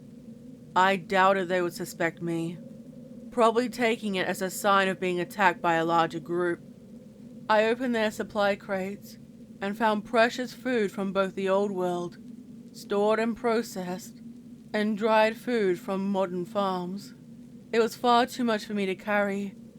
I winced at the thought of their suffering, of the people who had their goods stolen from them. I no longer saw humanity as clans nor tribes, but as a united body.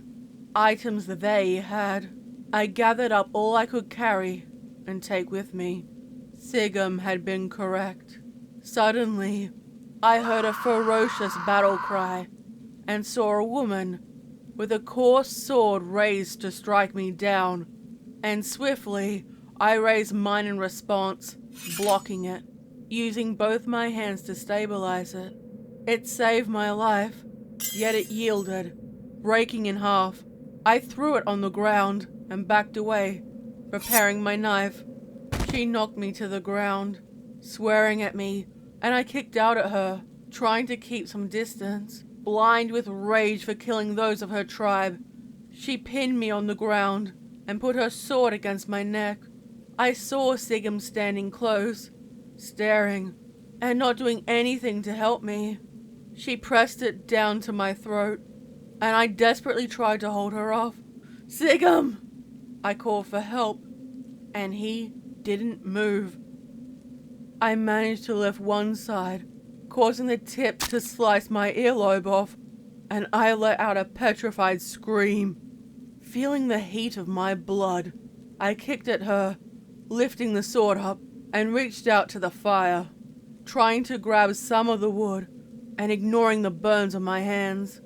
I grabbed something, then realizing it was the hilt of a sword, and I lifted it from the fire. It glowed, and the outline was framed with a bright light, and I heard the whispers of the gods of the flame. I struck her in the shoulder, causing the flames to burst and sizzle. I struck again, and her screaming form ran past the reinforcements that had gathered to assist her. 8 of them stood, weapons lowered in their hands, and it wasn't her that frightened them. I wasn't sure if it was me or Sigum whose eyes glowed, but I saw fear in their eyes. They were wide, and they dropped their weapons, terrified. The sight checked them. They began to flee back to their base down the mountain, leaping over the barricades to make their escape. I let out a rage-fueled roar and felt the hot blood trickle down my neck. It faded as quickly as it had come, and the energy was gone from my limbs. I lowered the sword, and the fire surrounding it died, fizzling out, until it took on its final shape. It resembled my old one. This time, the etching showed strange writing. I couldn't read, and it didn't burn my fingers when I touched it. I heard sounds behind me. I saw my friends, my family, a group of 6, all bound with their hands behind their back, and fortunately they were still intact. Other than being stripped of their armor and possessions, they were starved, sickly but still alive. Redjan, Corvus, Somna, Anki, Langa, and Tora. I wrapped my arms around each of them, squeezing and acknowledging this blessing. They gave me equally surprised looks. No doubt they thought I was dead, and realized I wasn't a figment of their imaginations. And for the first time, I felt hope that I could actually achieve my goals. I wouldn't be alone on this quest anymore. I unbound them, and one sight at my wounds told them what I had done. A pledge made to the human bloodline and to the gods. Each of them pledged themselves to me in a blood oath, cutting their faces in equal markings, a line down each cheek. Sigum stood painfully still, watching us, the only movement coming from his mane and tail in the breeze. Together, we set out, headed off on the road on the quest for the bloody throne.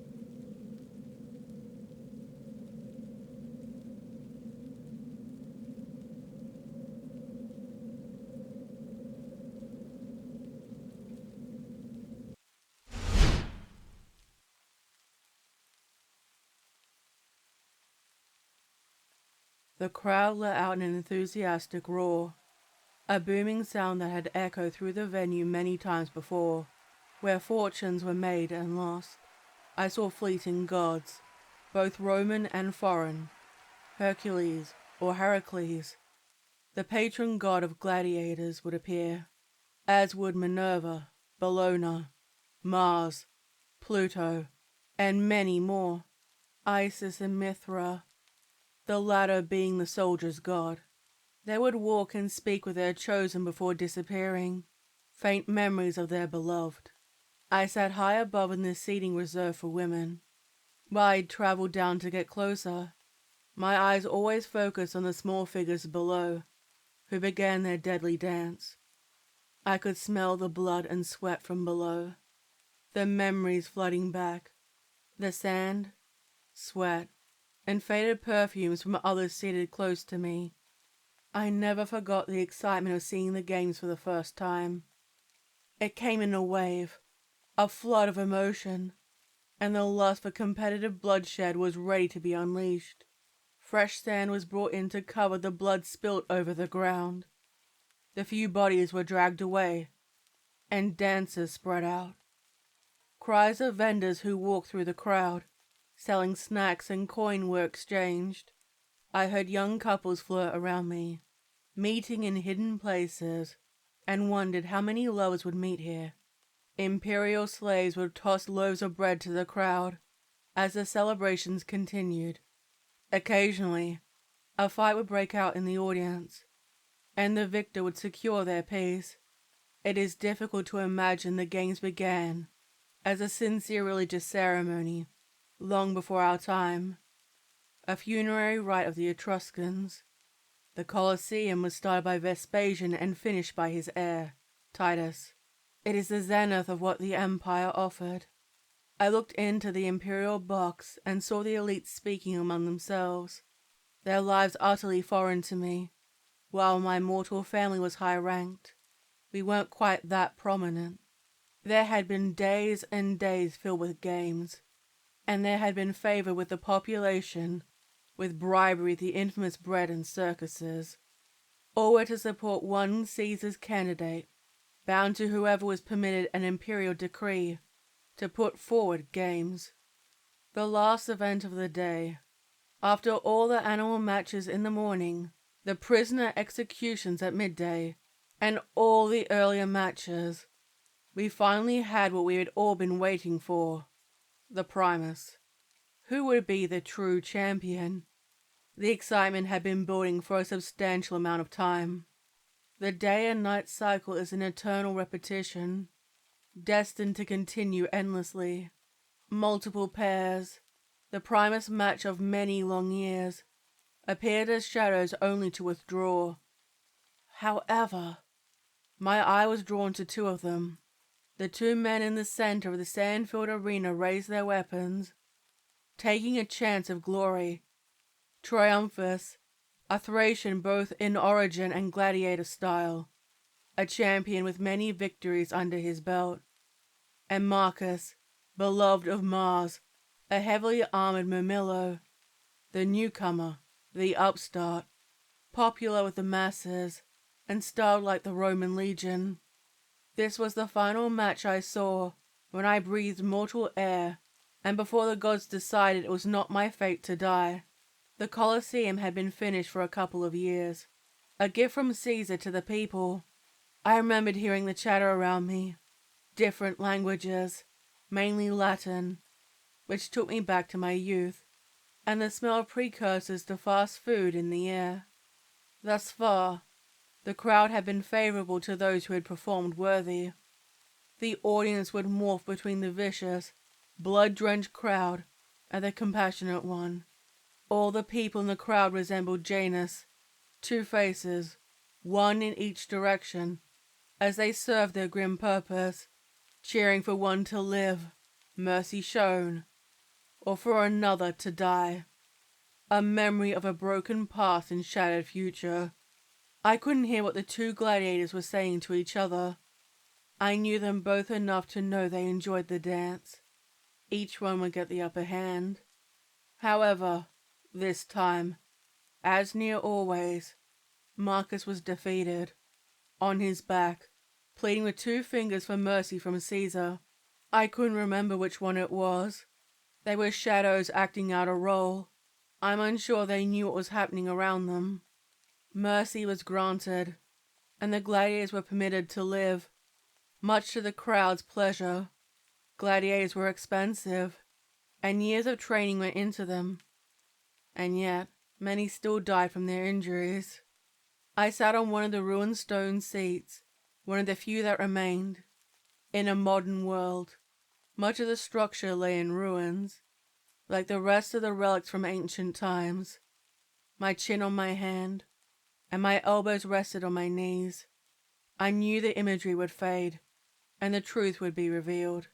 The world faded when the dream world waned and reality set in. The Roman Empire had long fallen, and the Colosseum had been abandoned.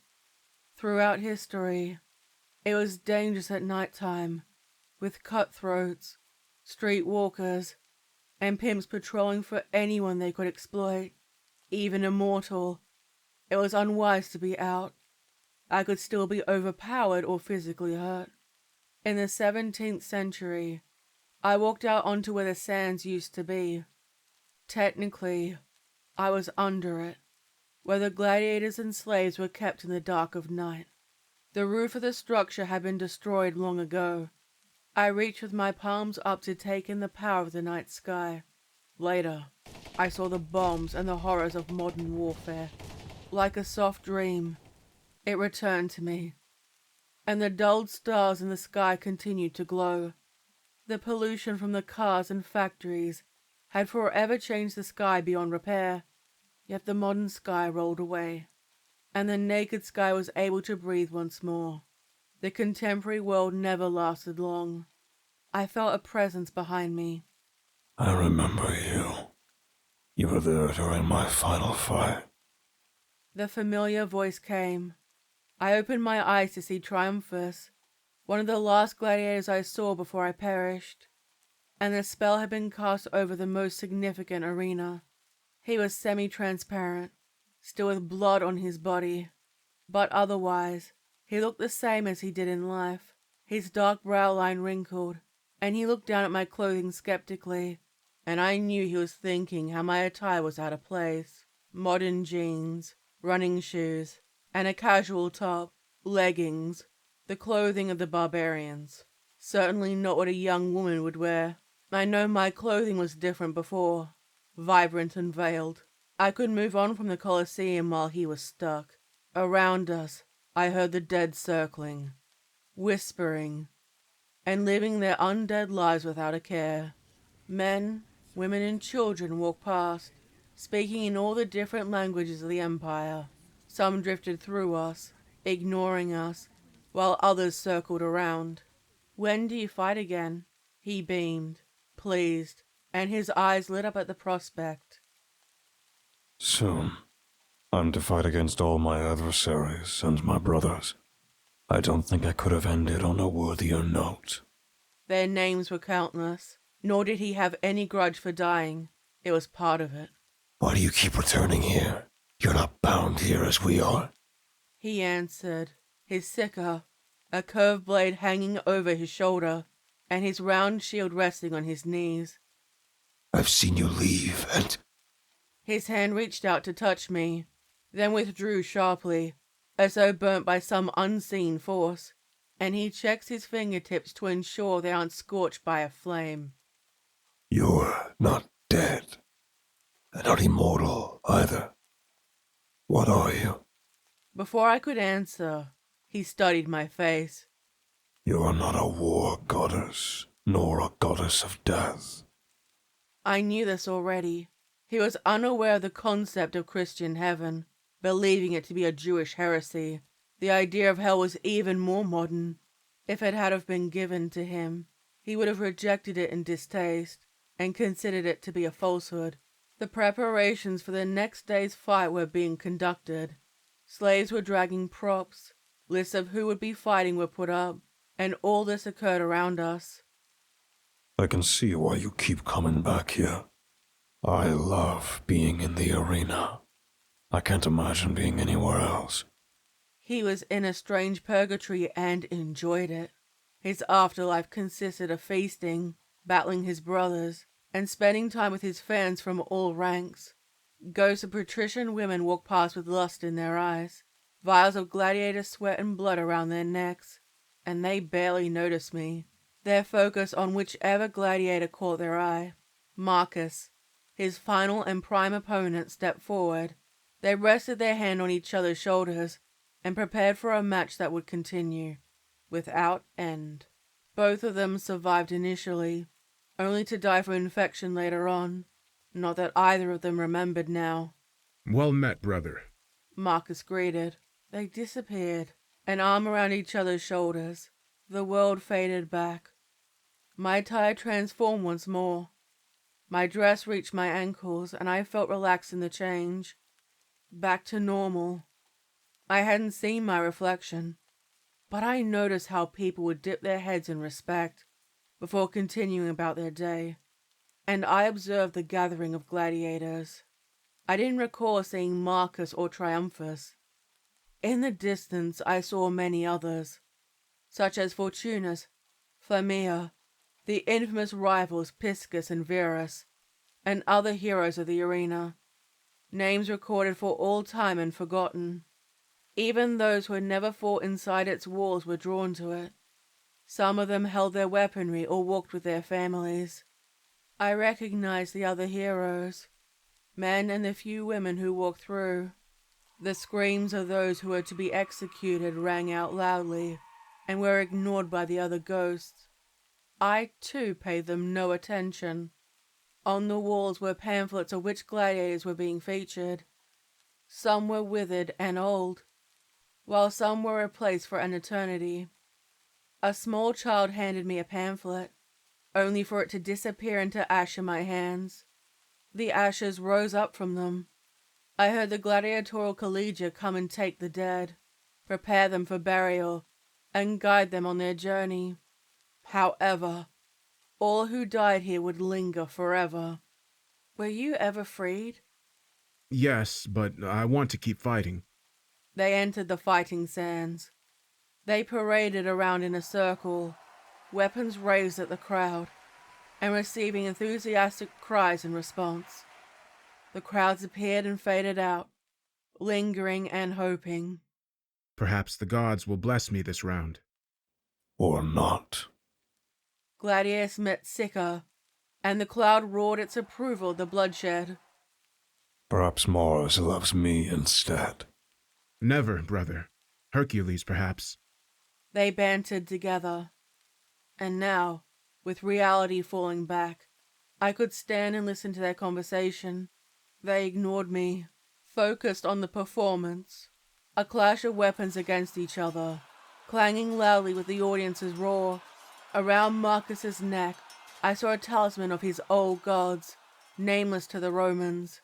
and yet the impact is known forever. Triumph's sword swung out, dangerously close to Marcus's neck. It sliced the necklace and the idol cracked. The crowd screamed in approval. It had fallen to the ground, and it whittled down into nothingness over time, soon becoming part of the sand, and finally the dirt. The traces of it were enough for the god to lay claim, and keep people in a spiral. Piscus and Verus, eternal rivals. The pair who had been freed returned. Each held their Rudius, the wooden sword of freedom, and somehow they found themselves back here once more. Two gladiatrixes, Amazonia and Aquila, one bare-chested and the other armored, performed. They shouted loudly, the sound of weapons clashing against each other, and I could hear eyeless senators talk about which they would purchase for an evening. It wasn't the first time a gladiator was caught in the bed of a senator's daughter, wife, or his own bed. I remembered seeing these two perform, and the whispers of noble daughters wishing to take part. There were some who did. Mevia, a venator, one who battled animals with a spear, was bare-chested and muscular. "Why do you keep coming back here?" Mevia hissed, still coated in the blood of a lion. It trickled down her bare breasts, and she grinned at me. White teeth contrasted with her darker skin tone, and I had to tilt my chin to look her in the eye. A leopard's pelt was draped over her back for the excitement of the Roman crowd. Before I could answer, she soon faded, and the structure altered too long after her time. I saw the building being used as a fortress, and later, it was used as a quarry. While there were ghosts from this period, my favorites were the ones from the Golden Era. In the dark, I went up to the ruined seating and gazed out, preparing myself for a night of viewing, where the Imperial box should have been. In this dreamlike state, it was restored, and I saw countless Caesars and those who were well connected there, each standing, unaware that death had claimed them. And I always sought out the talisman that caused all this to happen. For hundreds of years, it still eluded me. I saw visions of the construction. Her reasons for doing this were unknown, as it was planted deep in the earth. Time was fluid. I heard foreign fauna crying out and screaming far from home, forced to die to demonstrate Roman might over nature. Why do you still linger here? Marcus asked, still marked from his injuries and limping. You can go free whenever you want. You weren't impacted by the spell. His appearance changed. Soon the limp was gone, and then it returned, and he didn't appear to suffer when it occurred. The pair of us watching the executions that would constantly tug at my heart. People being let out in chains, some pulling against their bonds, and others resigned to their fates, branded on their foreheads for their crimes. F for fugitives, and later, ghosts appeared with it on their forearm or calf. These ones were always the most difficult to speak with. They were too caught up in their final terrified memories. They didn't see anyone. Merely an echo, a shadow, depending on what they were called. I heard the screaming of Christians being thrown inside, or other prisoners who had broken the law, either divine or man-made. It is difficult to say. Either to be killed by Damnatio ad bestias, or through beasts. They were chained to wooden stumps, barely able to move as the Barbary lions and other ferocious beasts from far across the empire, who were brought forward from strange lands, sickly and unwell, frightened by the ever-ravenous crowds. They often failed to kill right away. Their maimed victims pulled them close, to expose their own throats, to quicken a merciful death. Once they had awoken in hell, and endless suffering without traveling to the afterlife, these ghosts were always too caught up to speak with me. Other contenders were brought forth to battle the beasts. These ones had weapons, armor, and even training. If they survived, they'd be able to advance through the ranks. I've always wanted to fight the beasts. Not as prestigious, plus an animal can't be bribed to take a fall. Marcus joked. now appearing behind me, while Triumphus left to go wherever he went. I've always wanted to fight a lion. I wonder what it would have been like. He mused, when his thoughts were disturbed by loud, frightened screeching. Let me go! Titus kept screaming to escape and would be made an example to Rome's people. Those who did not follow Rome's orders would suffer greatly. Titus didn't experience the horror of being decimated by the rest of his legion. He was taken to Rome to be made an example of a power struggle between two men, two Caesars vying for power. His full name was forgotten, and the prestige of his name now denied to him. Damnatio memoriae, committed both in life and death, his memory destroyed. It's not my fault I obey my commanders! His frantic cries fell on deaf ears. No matter who he looked at, no one offered their hand to support him. Please! I was following orders! I'm not a traitor! I was sent to deliver a message! I'm loyal to Rome! He cried out. Two faceless guards dragged him out. Silent and deadly as they did so, the pair had forgotten their names, their families, and their connections. All that mattered was their grim task. They never responded to pleas or curses. Their sole being was a purpose. Their existence, solely a purpose, was perhaps their version of hell. Do you know him? No. His voice trailed off. Is he a Christian? I don't know. He said sacrifices to different gods. I think I was the one who killed him. I can't remember them anymore. There are so many. He commented, his voice casual. Does he remember you? No, I don't think so. Do you remember what legion was decimated? Which Caesar punished him? I asked curiously. Not everything had been recorded. Marcus lifted his shoulders casually, unaware and unwilling to worry about something that was no longer a concern. His life was the arena. Anything outside was of no importance to him. Two nameless gladiators stood prepared for their match.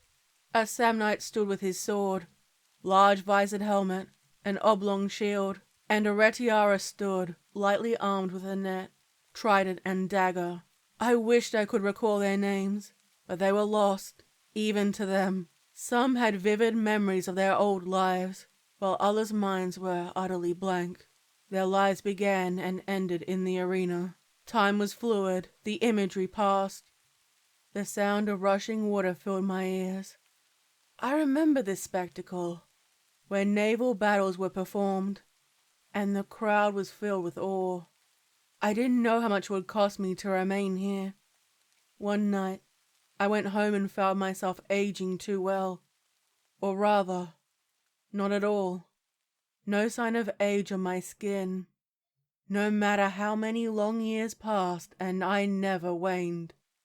I asked priestesses of different gods for assistance and answers, pleading with ritualistic sacrifice, and I was marked as a messenger, a guide. My task was left entirely to me, and most souls were too concerned with their final day. The talisman, once found, would be the source of their liberation, but I couldn't find it. I saw the great naval battles before me, watching in the crowd as many walked through the water, unaware of this additional layer of purgatory. There was a gap briefly, and the ruined structure came into view. I could see many tourists from people both inside the former empire and beyond its borders.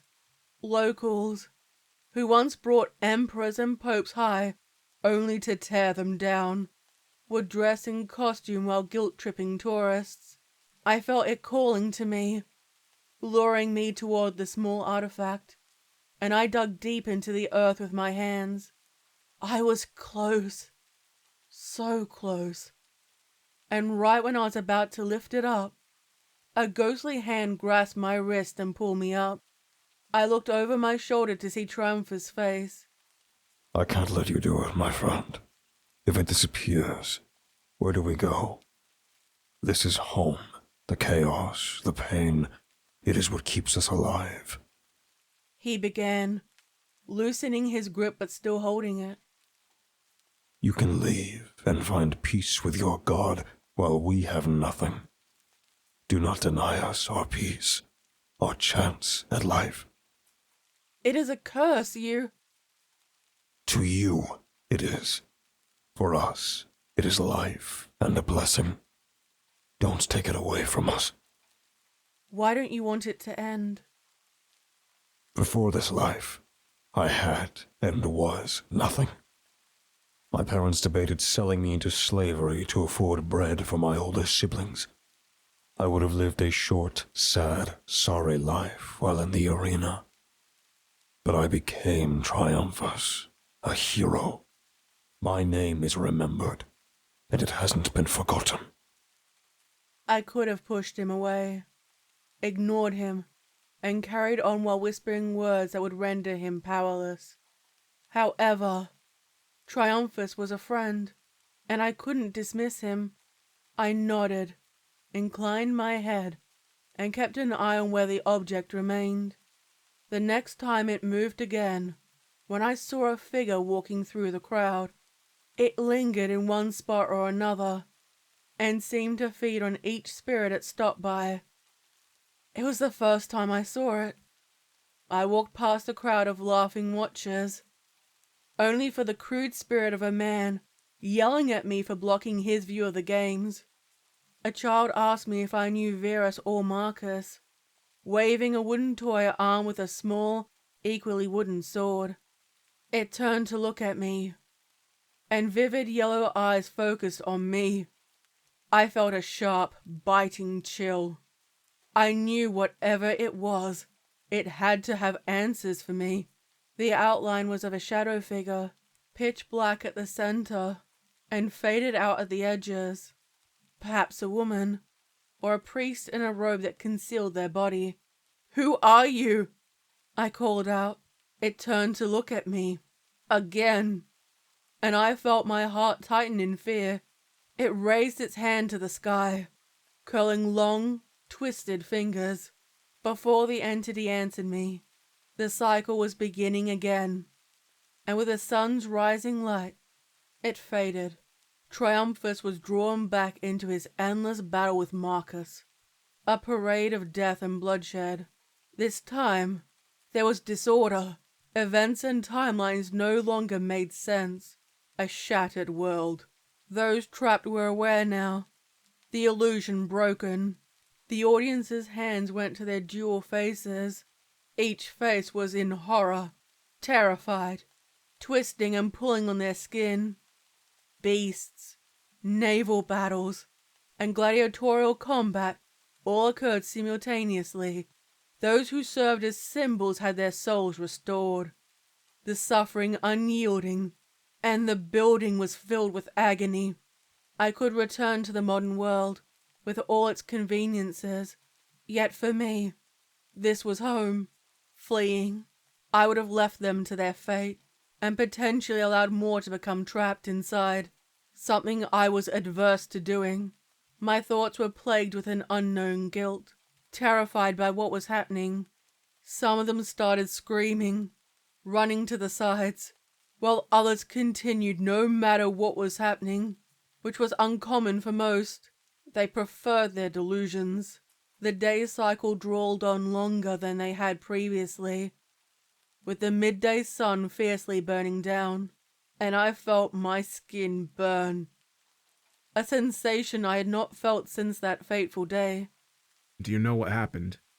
I looked up and saw Marcus standing there. He was coated in blood with his weapon still in his hand. We were alone. The crowd and other fighters disappeared, and an eerie, unnatural silence filled the air. He stood without the heavy armor on one arm. No, I saw a spirit, a phantasma, a being of the Eterna Nox. Did you see anything? He gave a thoughtful look, taking in the question, and nodded grimly. I've heard whispers, a shadow moving and feasting on us. It can manipulate time and suffering to receive the optimal amount of food. Its presence is so great that even the ghosts never visit us. They were all petrified of something in the unknown. I talked to Triumphus, but he didn't want me to destroy the idol, so he stopped me. It wasn't born of the idol, I don't think. Marcus reflected, slowly sighing and looking toward the sands. I need to go. My fight is to begin. Triumphus is waiting for me. I watched when he went down. The crowd started to drift back into the sands, jostling to get the best seat prescribed by their station in life. The senatorial class toward the front, the lower-ranked people going upward, and I walked down a little further. A couple of courtesans sat with their clients, each waiting, and I tried to look for the spirit among the crowd. I searched all the faces, some blurred, and others filled with excitement. I gazed down at the arena. Marcus and Triumphus had begun their dance of death. Gladius met Seeker, sword against sword, and their shields collided with each other with great force, shoving each other back. I noticed neither of them jested this time, and the banter had disappeared. A feeling of cold determination took over me, and I began to feel a sense of dread. An ominous feeling loomed on the horizon, and the result wouldn't be the norm. The attacks weren't the flamboyant moves of a showman providing entertainment, but two grim murderers ready to execute their opponents. I looked up at the Imperial box, where the faceless elites waited surrounded by grandeur, the insignia of their office pronounced, and they too eagerly waited. Triumphus sliced through Marcus' skin and kicked him to the ground, and one of them had been defeated like normal. Marcus raised two fingers, a missio, aimed at the air. Half the crowd chanted for his demise, while the other desired for him to live, and the dual faces of the crowd switched interchangeably. Marcus's life hung in the balance. It didn't feel right. I ran down the steps, leapt onto the sands from a great distance, and ran toward the two men I had known quite well. Marcus held his stomach. His blood dribbled down on either side onto the sand, and he shakily kept his hand in the air, asking for mercy. Triumphus, stop. It's not supposed to go this way. He murmured. Finally, through the helmet's face guard, I saw fear in his eyes for the first time. Marcus lifted the helmet up, exposing his face, and I saw blood in his mouth. I looked over, and Triumphus approached with his seeker in his hand. Fortunately, the sword was short and gave me time. Triumphus still wore his helmet. It concealed his face, and he had an unnatural feel to him. He didn't move like he normally did. It all felt wrong. Triumphus, lift up your helmet, I whispered. I could have sworn I saw the flash of a smile.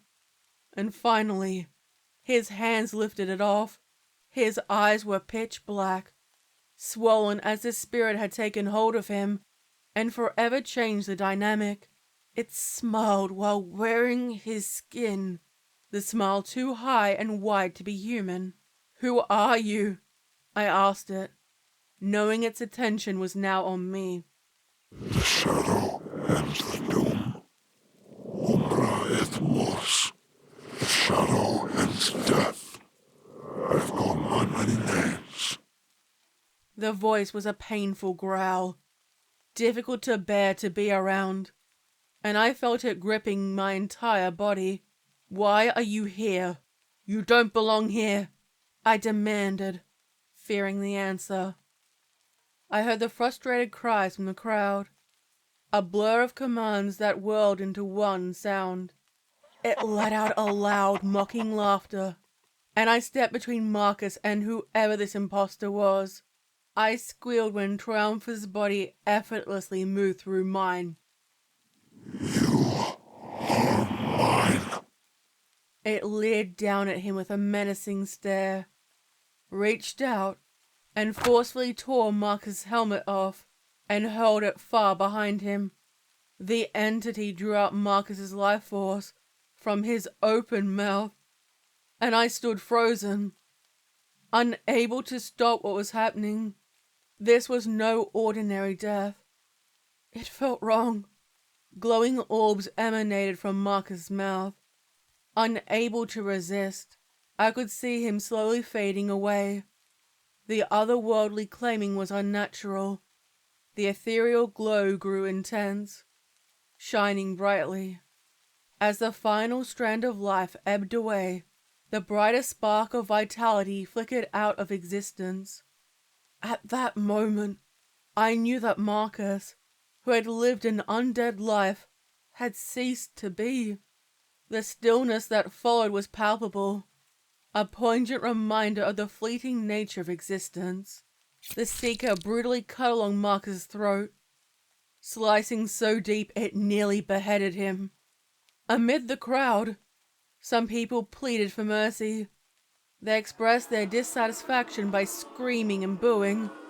Caesar shouted angrily from the Imperial box after being openly defied. Many souls screamed in outrage inside his body. 2 guards ran toward Triumphus and jumped back in fear when they saw his face for the first time. The visitor, unnatural and wicked, brought feelings of terror. Marcus's corpse remained where it was.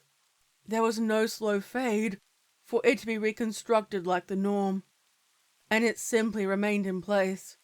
A loud cracking echoed through the arena. His corpse turned to stone and began to break apart. The crowd had never seen anything like this, and they knew that they, too, were under threat.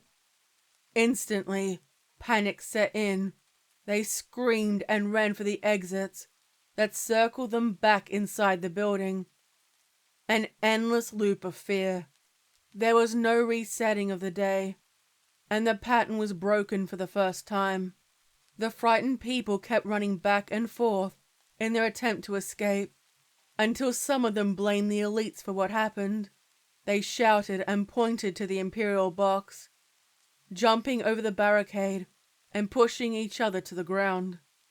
"No! Stop! It isn't them!" I called out, and my words did nothing to stop them. Either they didn't hear me, or they didn't care. The guards slew them, using spears and shields to push them back before they were overrun. Their rage was endless, crushing them, and they pulled the guards apart. The Caesars, multiple ones, were crushed. The caricatures, made up of many Caesars, all rolled into being, and their lifeless form lay beside their family. Their remains endured the same treatment as Marcus's body, turned to stone and crumbled apart, the final remains in place. It didn't change anything. For the first time, those who were slain were killed and didn't rejuvenate. Marcus, no. What have I done? Triumphus screamed loudly, leaning down and trying to lift the remains of his battle brother, only for them to fall through his hands. I looked at his face, and his eyes returned to his mortal ones. Relief filled me, but the lingering question remained. Where was the entity? And worse, who was it occupying? I searched the panicking crowd. Even the gladiators and venators were trying to escape the chaos, all to find safety. They came up from the bottom to the higher levels, breaking the order of the arena, and I could hear nothing but loud shouting throughout. My hands reached out, trying to stop them, and a small crowd moved through me. The chill of their bodies winded me. I closed my eyes, and my breath was sucked out of me. I hunched over, my arms protecting my body, and I tried to find somewhere I could hide. I found a spot between the stairs and behind a cart, and slid in between watching the chaos unfold. The dead were now experiencing a more permanent death. I didn't know what would happen now. I only wanted to escape, and perhaps find a solution from the outside. I didn't wish to test the strength of my immortality. The audience continued their foolhardy attempts to escape, crowding around the exits and constantly being turned back, the cycle repeating. I looked down to the area where the broken idol had been. If I could find it and destroy it, the spell would be broken, and I'd put an end to this, even if it meant I finally died. I could hear long, depraved screams of pure terror. The entity began to claim more victims, and I covered my ears with my hands, trying to block out the sounds that still managed to penetrate my ears. The entity moved from one host to another, not letting people know who had become the host as it fed on their chaos and fear. I saw family and friends turn on each other in an attempt to save themselves. Both the crowd and gladiators alike. It turned into a bloodbath, combined with people fleeing to save themselves. I closed my eyes, trying to keep the horror out while the carnage continued. I could hear people being stabbed, slashed, and bludgeoned. Every way a person could be killed. I could smell fire and hesitantly opened my eyes. Smoke with stone corpses littered the ground, frozen how they perished, in pain and fear. Slowly I stood and walked through the destruction. The silence passed over the arena. No matter where I looked, there was death. I walked down the stairs to get a better view. I had never seen so much death before. I hoped one of them survived. I looked through the sands, and bodies were littered throughout. Men, women, and children, of all ages and social classes. I couldn't tell who they were anymore. I walked through and stepped over multiple bodies. I headed toward the exit, and even the outside was frozen. The modern world had come to a standstill. Without waiting, my pace quickened, and I ran toward the exit, only to be pushed back. "No," I murmured, trapped with the entity, and jumped when I heard footsteps behind me. With a turn of my head, I saw Triumphus standing here, his shoulders slumped and his face forlorn. I searched his face for any sign of the entity, and all I found was guilt. I never thought I'd actually kill him once we realized we were here. Triumphus reflected remorsefully. "Don't worry about that now. Do you know where the idol is? I found it and Marcus wouldn't let me destroy it."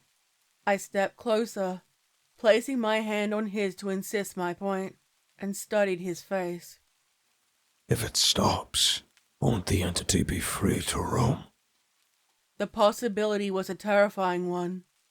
The guilt of condemning the human race, which was oblivious to the terrors that lurked. It is better to have the option than not. I pointed toward the lower part of the arena.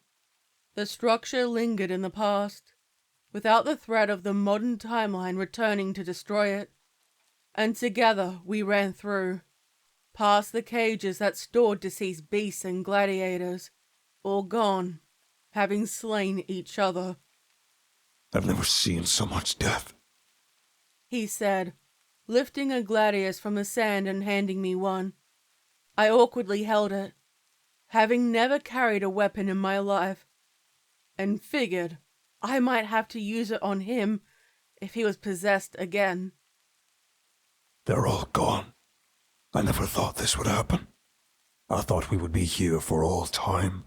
I know many people didn't want to be here, and they were stuck. It was home for me. Seeing it like this is horrifying. I crept through the various gates, ensuring we weren't being followed, when I heard Triumphus behind me. I can't sense it. We should be safe. How do you know it won't try again? Once it left my body, it couldn't return. He pondered, shrugged his large shoulders, and he tried to consider why. Maybe because he didn't kill me. I don't think it can survive inside a dying body. I didn't answer him. I didn't know what to say. I just let him speak. I can still feel it inside me, twisting my body. I can still see Marcus's eyes and all the others I killed afterwards. Perhaps they are in a better place now. He reflected, the pair of us trying not to make noise along the sand. And finally, I found the place where it had been hidden. Unfortunately, it was in an open area where we could easily be seen. Without choice, I snuck towards it and dug my hands into the earth, drawn in by an unseen force. The atmosphere around us suddenly changed as a chilling, otherworldly whisper filled the air. The darkness began to encroach, engulfing everything in its path. The hair on the back of my neck stood up as I felt an eerie presence close by. Triumphus stood with his gladius ready, and I was unsure what he planned to do with it, considering it was another world and not mortal flesh. Find it. I'll protect you. I dug frantically through the dirt. My pace quickened with the urgency, and I ignored the pain when my fingernails ripped off. Triumphus' shadow lingered over me, and yet I was unsure where the noise was coming from. You will never find it.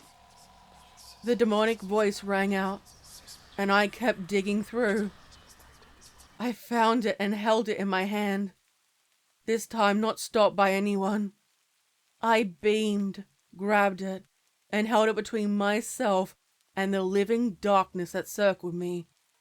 It rang out with loud, mocking laughter. And what do you intend to do with it? I doubt you have the ability to drive me away. It said, taking a physical form with a humanoid shape, viewing me with glowing eyes, and in its form, I could see the screaming, trapped faces of all the victims it claimed during the course of its life. People from the earliest of society sprang out. Some were more terrified. Triumphus stepped between us. I'll give you the time you need. He slashed the gladius at the demon, and it let out a roar of indignation. The entity reached into his chest and swiftly drew out his life force. It wasted no time. I could feel the idol against my fingertips, but it was wedged in. Soon, the husk of Triumphus was all that remained. I looked at his broken body lying on the ground, and the realization of my isolation filled me. I was the last one left, the sole survivor. I felt its hands around my throat. The entity invaded my body and began to seize control. My heart rate was quick, and I gasped endlessly for breath. Something slowed it down. Memories flooded back to the fateful day I witnessed it. Wait, I was the one who was trapped here, I murmured. I was a priestess, a vestal, respected, and my presence could free those from enslavement if they crossed my path. My flame kept the entity at bay. It wasn't the idol that stopped it. My body sharply jerked from one side to another, moving against my will, and I fell to my knees. The gladius sliced into them, and I knew it was time. My blood stained the sands, and I knew it must be done. I picked it up, holding it, as the entity forced me to crawl through the sand toward the exit. Outside, I no longer saw the historical world of what used to be. Instead, I saw modern Italy, the tourists of modern life, people walking through in their contemporary clothing, artificial lights, cars, and everything I was never supposed to see. It was all before my time, a world I should never have been exposed to. I lifted the gladius, and the entity realized what I was doing. It tried to escape my body, pulling and twisting my soul and mind. My skin bubbled, pulling and lifting up. Large burning boils appeared on my skin, trying to burst yet failing. Desperately, I kept it inside me. My body twisted, all my limbs turning in inhumane angles.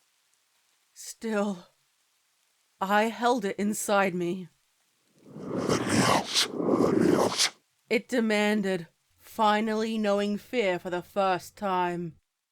I could feel it tearing inside me, twisting and pulling. I remember you from back then, I whispered, battling it inside my mind. It ripped through my memories, and the truth was finally revealed. I remember how you fed, drawn in by all the pain and suffering in one location. You were going to feast until the world was no more. I remembered seeing them here. Once my prayers to Vesta were given, a new life was offered, and my memory was removed from me. Deals were made with other gods, and I remembered feeling stuck before being able to pass through the gates, allowing me to leave at any time. They are mine. They all belong to me. It bellowed, angry and enraged at my unwillingness to comply. My grip on the gladius tightened. I knelt and aimed it up toward my stomach and leaned down onto it, wincing as it pierced my flesh, causing me to bleed. I didn't die right away. It tried to get me to crawl toward the exit, and it began to lose power with every step.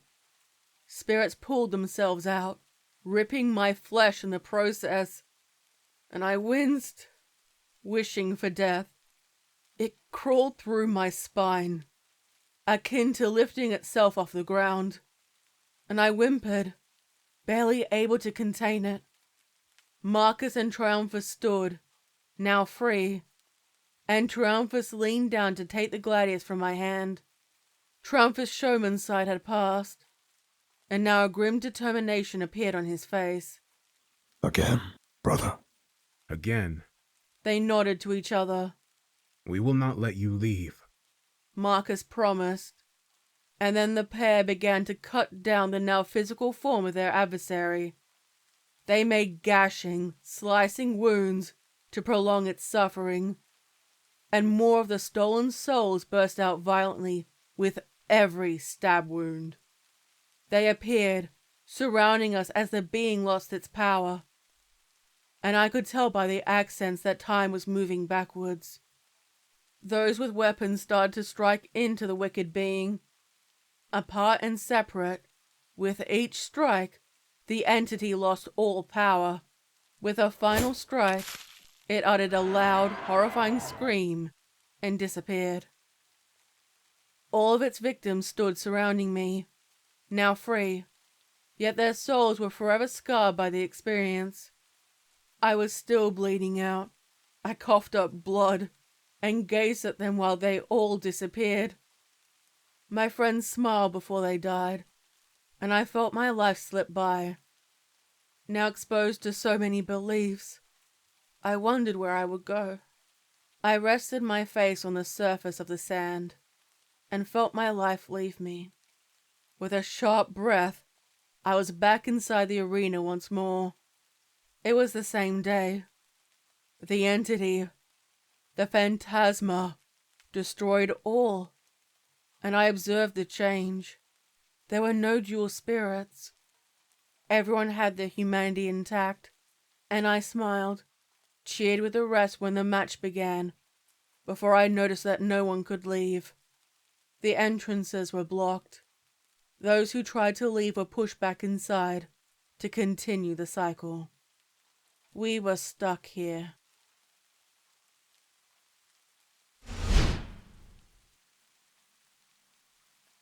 I caught a glimpse of her in the mirror when I was a child. The tall mirror towered over me. The frame had twisted bronze markings and was a treasured family heirloom, handed down from mother to daughter. I gazed into it every day to take in my reflection. She'd appear behind me, and I wasn't afraid of her, her skin pale. Long black hair trailed down her back, and she coiled it around a delicate finger. Her eyes were beautiful, with a timelessness, soft and gentle, framed by thick eyelashes. Her willowy frame was concealed with a mulberry-colored cloak and a thin white gown beneath it. I felt short and awkward compared to her, in my teddy bear pajamas, while holding a stuffed cat for comfort, and my grip tightened as I regarded her.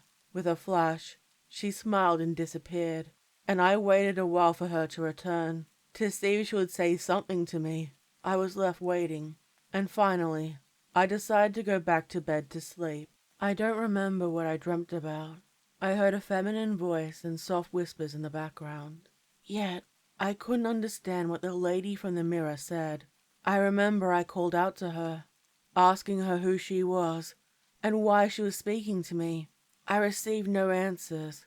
When I told my mother about what happened over breakfast, she told me I'd been watching too much television and playing too many video games. That day, I hadn't, but I wasn't going to challenge what she was telling me. She told me she would set up a play date for me with the neighbor's children, a group that didn't like me, and I didn't like them. I told her I didn't want to, but she picked up the phone, called other parents, and ignored my protests. I looked back to the mirror, hoping to see her watching me, so I could show her to my mother. All I saw was my hopeful and then disappointed face. I waited until bedtime for my mother to head off to bed, so I wouldn't be disturbed. I climbed out of bed, tiptoeing over the toys lining the floor, and walked to stand in front of it. I ignored the chill in the air, and walked toward my mother's closed door, listening for any sounds of her waking up. Nothing. I breathed a sigh of relief and returned my attention to the figure inside the mirror. I saw her standing there, looking at me, and I felt her standing behind me with a hand on my shoulder. She smiled warmly at me, and I touched the reflection with my fingertips, only to find it soft, rather than the hard surface I expected. I yelped, yanked my hand backward, and held it in the other, checking it to ensure I could feel it, that it was still mine. "Who are you?" I whispered, my breath forming a mist on the mirror's surface, as if the lady in the mirror held the answer to my most profound question, and I couldn't help but feel a sense of urgency. The figure in the reflection lowered herself down to my level. The lady's eye level was so close to mine, and her hand beckoned me to lean closer to the mirror. Something inside me told me to be cautious, that it was a bad idea. I don't know why I decided to do it. Curiosity, a desire for approval. I'm not sure. Either way, I leaned close to the mirror. "You have found me," she said, her voice soothing. I couldn't help but be taken in by her eyes. "Don't worry, I will protect you, but first, I must test you." Her eyes glinted with a vibrant orange hue, as her hands landed on my shoulders from behind. She donned a golden garland, a crown of victory, exuding an unmistakable air of authority. I noticed the lady in the mirror's gaze darken and move past me. I heard my mother's bedroom door open behind me, followed by a loud scream. I turned to look where the sound came from, feeling hands on my shoulders that gripped tightly, and then they released. My mother ran toward me, wrapping her arms around me and holding me close. She pulled me away from the mirror, and fell on the floor with me in her arms. I tried to ask her what was wrong, but she crawled away from it, and dragged me in the process. What was that? Couldn't you tell it was there?" she demanded, the whites in her eyes showing fear. My mother took my face in her hands. She stared at me with her eyebrows narrowed, moved my head from left to the right, then from the front again, and seemed to be looking for something. She never told me what it was. The panic clearly rose within her. Her hands trembled, and she kept examining my face once I managed to pull away. "What's wrong? Why did you do that to me?" I demanded, trying to pull myself from her reaching grasp, and after a moment, she released me. She was panting heavily, a hand resting on her chest, and finally, she moved and slowly stood up between me and the mirror in the hallway. "You didn't see it?" I shook my head. Her voice quivered as she recounted what she had seen. "It was a monster, a demon, or perhaps a djinn. It looked more like a demon, bright red with large horns. How didn't you know it was there? I debated telling or reminding her of who I had been speaking to. I know what I saw. Her face is now forever etched into my memory. She was beautiful. Indeed, my mother had to be wrong. I was talking to the lady in the mirror. You must have seen something else, I answered, guilty but unsure why. She closed her eyes, gave a bittersweet smile, and exhaled slowly. My mother seemed resigned to some reality I didn't know. My mother warned me to avoid it, and covered it in a thick blanket, so I couldn't see my reflection. Her behavior became more erratic. She started pacing around at night, and placing small bags around the doors and windows. I saw her praying on her knees, candles burning around her, and I couldn't understand what she was saying. I have never seen my mother behave like this before. We were never a religious or spiritual family, so her sudden strange behavior was disturbing to me. She would make several phone calls to people I did not know, and spoke in hushed tones. I once caught her doing this, and saw her quickly hide her phone when she saw me watching her. Late at night she would curl up in bed, crying in the fetal position, while holding onto a pillow so tight that her knuckles would turn white. She would remain in this state even during the day, isolating herself from everyone. The friendly mask she used to wear fell away, and there were no more pleasantries. I'd go in and ask her what was wrong, or try to offer her a sandwich to eat, but she refused every single time, and I watched her wither. Usually, I wouldn't have done this. I picked up the phone and called my grandma, a prim and proper woman, challenging to be around, and yet could always be relied on. I told her Mum was in bed and hadn't gotten up in days. She told me to hand the phone to my mum, and I told her she saw something behind me. My grandmother stopped her harsh demands and asked me more gently what had happened, and I told her. She was silent. She told me to look after my mother and not let anyone else inside the house, no matter what they said or how demanding they became. I said okay, and she told me not to worry. She would be over soon. I was left even more confused than I was before.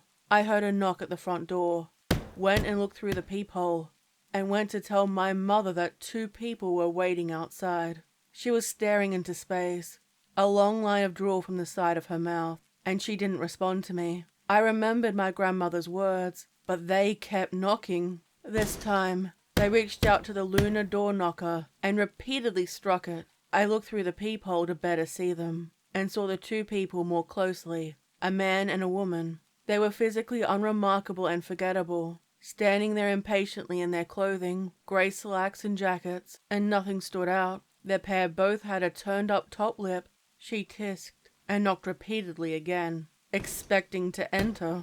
I was tempted to go into another room to hide, but felt unexpectedly bold that day. I opened the door indignantly. "Can I help you?" I kept it almost closed. The chain offered protection if they tried to burst inside. And the woman leaned down, a condescending smile on her lips. "Hello, little girl. How are you today?" She leered. We both knew she wasn't genuinely interested in my well-being, and her pleasantries were a waste of my time. The man beside her rolled his eyes, checked his watch, and sighed impatiently. "Fine." "Aw, aren't you sweet? Can we come in? Your mother has been expecting us," she asked, put her hand on the door, and glared down at me. I knew she was lying. I hated that stupid condescending smile on her face. It was one thing that stood out to me all these years later. I couldn't escape the uneasy feeling the pair were giving me. No, she didn't tell me you were coming, and I don't know who you are." "We're friends." I hated how she emphasized the word. I didn't know her, or the idiot that was with her. "No, please leave. You're not welcome here," I said, closing the door. The strange woman reached through, grabbed the door frame, and wouldn't let me close it. I was happy to be rude to someone like this, but physically hurting someone was utterly different. "No, don't you dare. You need to let me inside, or your mother will be angry with you." Her face was disturbingly close. I thought I might slam her nose in the door. and she reached inside, opened the clasp, and sharply pushed open the door. There was a sickly smell when they entered. I coughed and backed away. Some kind of herbs I didn't recognize. I didn't know it then, but I would see these two many times in the future. Not that I wanted to. "Get out!" I gasped as they shoved me against the wall, leaving me winded and struggling to grab her jacket as she went by. They ignored me and strode toward my mother's bedroom. Before I could do anything else to stop them, they entered the room, closed the door, and I heard the lock click. I struck the door several times with my fists, trying to get it to open up again. I hit the door with my petite frame, in a foolish attempt to break it open. I knew they'd kill her, so I ran to call my grandmother. I knew I should have called the police, but my grandmother, in my eyes, was nearly a godlike figure. I sat curled up with my phone, hiding as far away as the curly cord would permit me to, and listened to it ring. She took a little while to answer. My words were rushed, telling her in tears what happened, and if she could get here soon. Again, maybe I should have called the police. She told me to hide in my bedroom, lock the door, and not to speak to them. I kept asking her who they were. My grandmother wouldn't tell me. I hid in the closet, waiting, and I heard my mother screaming from her bedroom. It sounded brutal and animalistic. Maybe I should have called the police. However, that wouldn't have helped. I opened the door and went out into the hallway. A dark, unnatural light flowed beneath my mother's door, and the screams became more desperate. I had to do something. Anything. The blanket still concealed the mirror, and I stared at it. It looked like a tall Grim Reaper standing there. Guided by an unseen force, I pulled on the blanket, and it fell to the ground. The lady in the mirror stood like she had been waiting for me. This time, she wasn't dressed in softer clothing. Instead, she was dressed in armor and prepared for battle. I never saw her like this before. Her chest plate had a roaring lioness, a circular shield in her left hand, raven-hued hair braided down her back, and a long spear in her hand. She rested the shield on her legs, leaned down, and extended her hand out of the glass, waiting for me to accept. I stopped, hesitating, and remembered my mother's words. It would take my grandmother some time to get here. My mother's terrified scream from the bedroom gave me the incentive I needed to continue. I reached out and took her freezing cold hand in mine, gently pulling it, and she stepped through. "Stay here," came the whisper. A gentle command I obeyed. The lady in the mirror traveled through the locked door in the mist. Not bound by the physical barricade, I waited on the other side and heard the malicious screams, pleads, and fingernails trailing down the doors. Each one sounded more brutal than the last. I smiled when I heard their cries and pleas, and finally the noise died. An uncomfortable stillness took hold. The door lock clicked, and it creaked open slowly. The sight before me was a bloodbath. The pair had their skeletons cut brutally from their necks, leaving nothing but two bloodied severed heads. Well, plus two necks to allow them to stand. The skeletons, in defiance of science, twitched. Their eyes moved from one to another, terrified, and they tried to move. They tried to scream, but only rasping sounds came out instead. I thought the lady from the mirror would kill them, and they had gotten hurt, but I didn't expect this. I have yet to find out what happened to their skin, muscle tissue, and organs. The lady in the mirror took them for her own purposes, whatever they were. My mother finally peered out from under the sheets. Her hands had been degloved, and the skin was nowhere to be found, revealing the bones and reddened flesh. One of her eyes was missing, a bloodied pit all that remained, and I couldn't see the rest of her injuries at the time.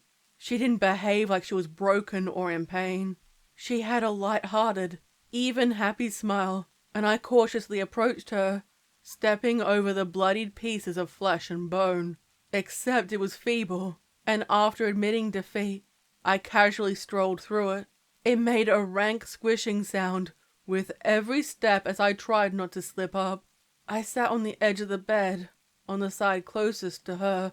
I remember not knowing what to say to her. I would have understood if she had screamed for help, but she was happy, too caught up in the moment. Her amber-colored eyes were filled with happy tears. I had to resist the urge to wince when her hand reached out and took my hand. Her hand was moist, and the fresh meat was uncomfortable. I could smell the blood around us, and I dreaded the time it would take to clean the room after what happened here. She is back. Things will be better for us now. My mother beamed, smiling at nothing. You dragged me away from the mirror and wouldn't tell me what happened. I responded. What? The lady in the mirror also visited me when I was a little girl. You'll see. You'll see. Things will improve for us. I was even more confused. You told me you were scared. You told me some blood-colored demon was standing behind me. I demanded, and already she was drifting off into space. She released my hand. I went into the kitchen to get the first aid kit. I knew I couldn't call the police to explain what happened, and hoped none of the neighbors had. I figured there would be only two people who would be blamed, either my mother or I. So I returned to the room. My mother hummed and sang to herself, while swaying her hands to music I couldn't hear. It was challenging to smear antiseptic cream on her hands while she did so. Awkwardly, I did my best to bandage them, and finally, it was wrapped up as best I could. I placed a rolled-up piece of cotton wool inside her eye, wrapped her head while she flailed around, and tried to ignore the two heads when they laughed at me. It was late afternoon when my grandmother finally made it. I heard her knock 3 times, and she entered our home. I ran to meet her and left bloody footprints along the way, and she frowned at the sight of them. Are you and your mother okay? She asked me, taking me by the shoulders. They hurt her. They took the skin off her hands. I panicked. She tisked at me and kissed my forehead. Go take a bath. Never let me catch you running around that filth again. Go, get changed, she demanded. She was tall. Her grey hair was coiled in a tight bun above her head. She wore a tight business suit and pink lipstick that no longer suited her. I don't think I've ever seen her smile. I obediently went into the bathroom, turned on the shower and bathed. I can't remember how long I was in there, scrubbing away both the gore and the memories of what occurred. The blood and grime washed away. Unfortunately, the memories had already taken hold. The situation finally sank in. I tried to focus on the feel of the water on my skin, put on clean pajamas, and went out to see my grandmother, sitting at the kitchen table with 2 mugs of hot chocolate. Sit down. I want to talk to you about this when you are older. However, the present means we must. I pulled the stool over, sat and held the warm mug. I sipped it, and my top lip was coated in foam. I wanted an explanation. I needed an answer. Your mother and I come from a long family tree of witches. It is our birthright, and our bloodline is ancient. I don't mean Salem, the ones you see on TV, and even those who think they have the ability. She rolled her eyes, held the mug, and eyed me like a hawk to gauge my reaction. I had already seen some strange things, so this wasn't the worst thing I'd encountered over the past few days. We keep it a secret. There are spirits, demons, gods who will assist us, some who will hinder us, and she lifted a large pot with the 2 heads inside. They were gagged and barbed wire tightly wrapped around to keep it in place. They had tears down their cheeks that would never be washed away, leaving permanent dark lines. And there are witch hunters who try to fuck with us. My grandmother spat the words venomously, a triumphant look on her face. Who is she? I asked softly. My grandmother asked. The woman in the mirror. Who is she? I asked, still unsure about her. Ah, the lady in the mirror. Our beloved guardian, and some would say our ancestor. It doesn't matter. Either way, she's been part of our lives for a long time, and will be part of yours. I didn't answer, so she continued her history lesson. Other names of hers include the Dark Lady and the Queen of Night, as well as many other names and titles. She'll protect and aid you. When did you start seeing her? Not long ago. I saw the lady in the mirror a couple of days ago, and since then, everything has changed. Is my mom okay? Slightly concerned that she didn't mention her. My grandmother waved her hand. Oh, she is fine. Her wounds will heal faster than she thinks. If you had have waited, she might not have been so fortunate. She gave me a brief, treasured smile of pride, and her expression returned to the aristocratic one of disdain. Can I go see her? No. Stay with me. She's sleeping anyway. My grandmother answered and pointed to the witch hunters. The lady in the mirror has blessed us with this offering. They now belong to us. Their souls are ours to torment, and you may do something to them if you like. I knew deep down it wasn't a request but an order. I stood up. The two heads watched me fearfully and quivered to try to get me to go away. They gave muffled screams and grunts of irritation. I poked one of them in the eye, then rushed back to my seat and heard my grandmother's obnoxious, disappointed snort. It felt like she had stabbed me, and I turned to look at her with red cheeks of embarrassment. They tried to butcher and kill your mother, and you just poke them in the eye. Do something, she demanded sharply. She glared at me, coldly, and waited. Before now, I had never been encouraged to do anything violent. I didn't think I was capable of it. Despite what they had done, I felt sorry for the witch hunters and wondered what we had done to their families. The look on their faces still haunts me to this day. Then I remembered my mother's lost eye and butchered hands. I stood up, walked to one of the kitchen drawers, opened it and took out a teaspoon. My grandmother leaned back, her arm resting on the back of the kitchen chair, and watched me. I held the witch hunter woman by the back of the head, took the spoon, and drove it into her eye, pulling it from her skull. Adequate. And remember, they can't die now. You did a good job, and I'm sure they were planning something equally horrific for you, she continued, staring down at the newspaper in front of her, focusing on the sections relating to crime, unwilling to change her ways for anyone. Scrutinizing things online? Absolutely not. My grandmother made arrangements to move into the house, and from what I knew, my mother wasn't consulted about the decision. She was grateful for the added protection in the house. At least, that's what I thought. Over time, my usually nervous mother became relaxed. Her hands and other wounds healed. However, no magic could return her missing eye to her.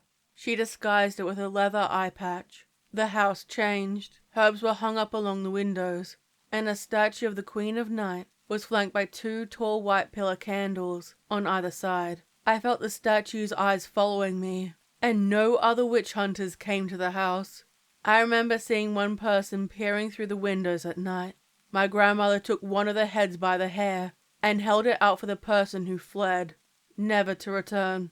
We would offer the Queen of Night, the lady in the mirror, pomegranates, grapes, and oil. I would wake up to either my grandmother's or mother's chanting. The statue always glowed, and I felt my soul begin to relax. I started getting messages from her in my dreams, scenes of ancestors from and before recorded history. Some I knew, and many I did not. I had no idea how large my family indeed was. It was difficult to tell the difference between them. My lessons became more intense, with my grandmother taking the lead. She pulled me out of school and began homeschooling me. I received enough education to please the Board of Studies, but my focus was on protecting myself and learning the ways of the witch in our history, which was a task in itself. I was being prepared for a battle that would one day come. None of the mirrors were covered anymore, and we gained many more that were placed all over the house. And when I'd walk past, I'd glance inside to see images of what she was doing. I wanted to reach out to her.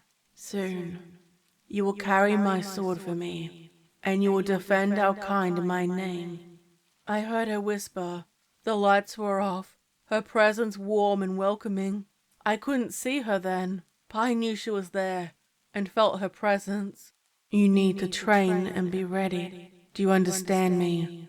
She asked, and I could feel her smile. Yes, I answered. A feeling of growing dread gripped me. I don't think I can do it. Your bloodline is one of 3 that remain. Witches are nearly extinct.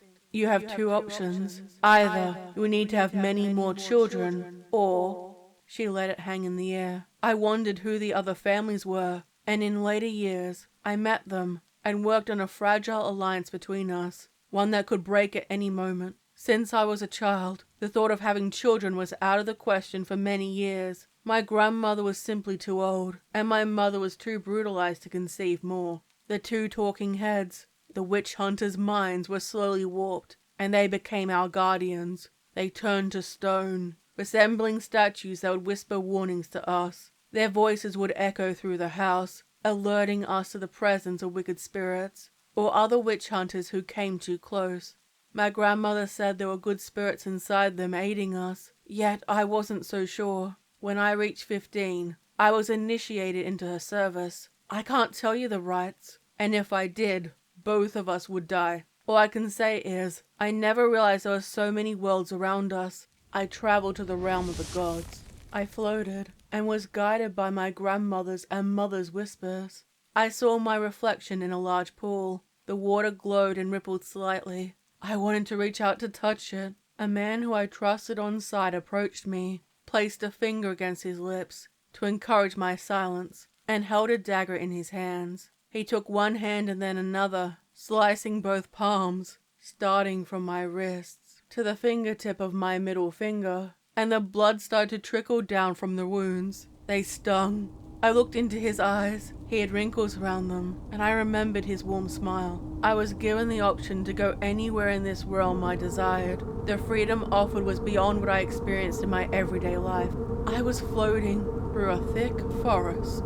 When there was a gap in the tree canopy, I saw a full moon and trees in an unblemished night sky. The air was crisp, and vivid green surrounded me as a gentle mist surrounded us. It was complicated to navigate through due to the dense foliage. Enormous tree roots covered the ground with a small amount of leaf litter. Green moss clung to the thick tree trunks, and coarse bark decorated the frame, each with its own story. I saw her walking through the trees, her back facing me, and her hair trailing down her back. Occasionally, she glanced back to look at me. "Are you ready?" she asked. "No," I answered honestly. I stumbled, trying to find my way through and becoming dizzy. The world around me spun. I saw horrid faces screaming and whispering at me, a mess of contorted voices that were relentless in their torment. Hands reached out to grab me, pull at my hair and pinch at my skin. I woke up gasping with my grandmother and mother seated on either side of me, surrounded by candles and incense smoke in the air. Thin tendrils spiraled up in the air as I lay on my back, gasping. "What happened?" my mother asked, concerned. Her sole eye glanced at my grandmother for guidance. She asked if I was ready. I answered, breathless, and rubbed my sore limbs. They were already bruised, but I was starting to get feeling back in them again. And the cold demand came from Grandma. I told her I wasn't. An uncomfortable silence filled the room. I glanced at my mother first, studying her face. She looked down at her hands, worried. My grandmother's face held a typical stern expression, which, too, became one filled with concern. She exhaled, and for the first time, I saw her defeated. "What's wrong?" I asked, sitting up and looking at them both. "You are the second one to fail in her training," she answered softly, then reached out to place a comforting hand on my mother's. "Only I've been able to learn the high mysteries, and when I die, it means you and your mother will be defenseless." I didn't realize my decision had such a permanent result. "No one told me. Is there anything I can do? Can I tell her? Can I retake the test?" I asked, looking from one to another, hopeful. "You'll have to ask her." I didn't like the way she said that. "If you fail a second time, you'll lose her favor and protection. Given your bloodline, you will be defenseless. We have many enemies, and you need to protect yourself. Can you speak to her?" My grandmother shook her head. "This is between you and her. No one else can intervene on your behalf." She paused. "It is over. Either you are successful in this, or you need to have children, and that is not ideal. Not yet, anyway." I hated this conversation. When do I try again? "You'll need to serve the lady in the mirror every day and night to show your loyalty. Your studies are solely on this part of our life. Your mother tried to protect you from your fate, your past and birthright. And it may be ultimately what gets you killed. I hated how she said this in front of my mother. The following day, my grandmother woke me up before dawn. It was still cold and dark, and the chill of the night lingered.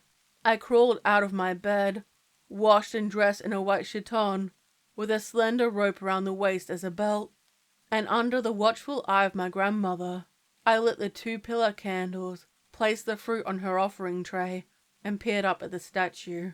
Since I refused, she hadn't come to me in my dreams anymore, and I no longer felt her around me. I recited the prayers, gazing up at the statue in reverence, but there was no recognition, no whispers. I missed the lady in the mirror. My grandmother was plagued by nightmares. The Queen of Night sent her multiple warnings of events that were coming if we didn't act swiftly. However, there was no indication of what we should do to make it happen. I got up without an alarm and conducted the rites. They had become second nature now, and the house was deadly silent. I heard my grandmother's bedroom door open. That morning, she looked drained, ancient for the first time, and had dark circles under her eyes. She drained the kitchen sink, not saying anything to me, and kept her back in my direction. "It has started. You have to take the blood pledge tonight," she insisted, and I stood beside her. Outside the kitchen window, I saw shadow figures on the front lawn, creeping around and peering inside. They couldn't make it in, and jolted backward from the doors and windows. I gave her a questioning look, then noticed how sickly she truly looked, and her veins pulsed. Poison moved through them, and I wondered how long she had been suffering. I hugged her and could feel her bones. She hesitated and fell into my arms while I held her. I remember how sad I felt and longed for a more innocent time. My grandmother had to lie down to rest, and I had time to speak with my mother. "Don't make the same mistake I did," she sighed, roughly mixing several protective herbs in a large bowl. A different large bowl was pushed toward me. I dragged it the remaining way and kept mixing. I didn't interrupt her, and waited for her to continue. "I hated our life," my mother admitted. "I didn't mind serving the Queen of Night and living simply. But battle? Actually killing people? I couldn't do that." "But neither of you have killed people, right?" She paused, stared at me with her soul eye, and smiled. "Not people. Demons and spirits. In honesty, what happened to the witch hunters is nothing compared to what we had to do. I wanted to spare you that." "What happened to make the Queen of Night turn away from you?" I asked curiously. "I refused to kill." The grim words gripped me. "Kill an animal or a person?" She looked at me cynically, and I knew what my mother meant. A person. I hadn't killed before. The idea made me feel dirty, and she leaned close in to comfort me. "I'm not going to judge you for whatever decision you make. I asked the lady in the mirror for you to have the freedom to choose, and that is ultimately up to you," she answered, and I felt even more guilty over the circumstances. "What's happening with Grandma? I've never seen her like this. Is she sick?" "It's better for me to show you." She took my hand and led me into my grandmother's room. Together, we saw her on her knees, rocking back and forth, whispering to herself, and surrounded by a thick row of candles. I recognized some of what she was saying. All the power, and thus the responsibility, was burdened on her alone. Akin to oxygen, unless your body processed it correctly, it would age you and cause you to suffer. I learned about this process years later. I knew this wasn't how I wanted to live. It was dusk, and I bathed, dried, and cleansed myself, coating my body in her oils, and lay in the circle. I was surrounded by candles, the flames vibrant from the storm's energy, and I knew it wouldn't take long for them to work. My mother knelt on one side, and my grandmother winced when she lowered herself to sit with me, guiding me through the ceremony. We made all the necessary offerings, hoping the Queen of Night would hear our plea and accept. We needed her to. I closed my eyes, and instantly, I was back in the same forest I had been inside. This time, the mist was dense, I could barely see the trees, and only the faintest outline of the moon was visible through the canopy. Her eyes glowed a faint white that turned into a vivid yellow, and I stood before her, naked and waiting. The motherly aspect of her had gone, and I knew I was already testing her mercy by being here at all. I stood, circled by tree roots, and waited for her to approach. I now realized the difference in her dual sides. The Lady of the Mirror was a protective spirit, an ancestor, and a guide who would aid us, while the Queen of Night was a ruler. We were her servants, and she expected us to obey. She stood before me, shrouded in the moon glow. Her face betrayed nothing, and a hand was offered. I wasted no time and accepted. "Do you know what you have to do?" she asked. Her black hair swirled around her. "Yes, I accept and will do whatever you ask." Her eyes closed, and we were transported to a typical suburban home. 3 generations of a family were seated at a kitchen table.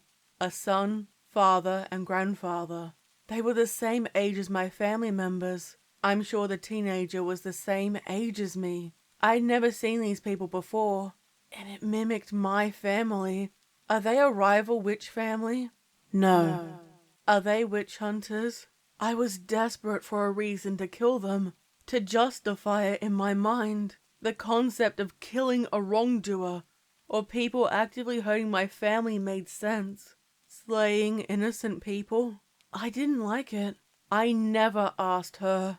I suspected it was punishment for not complying the first time.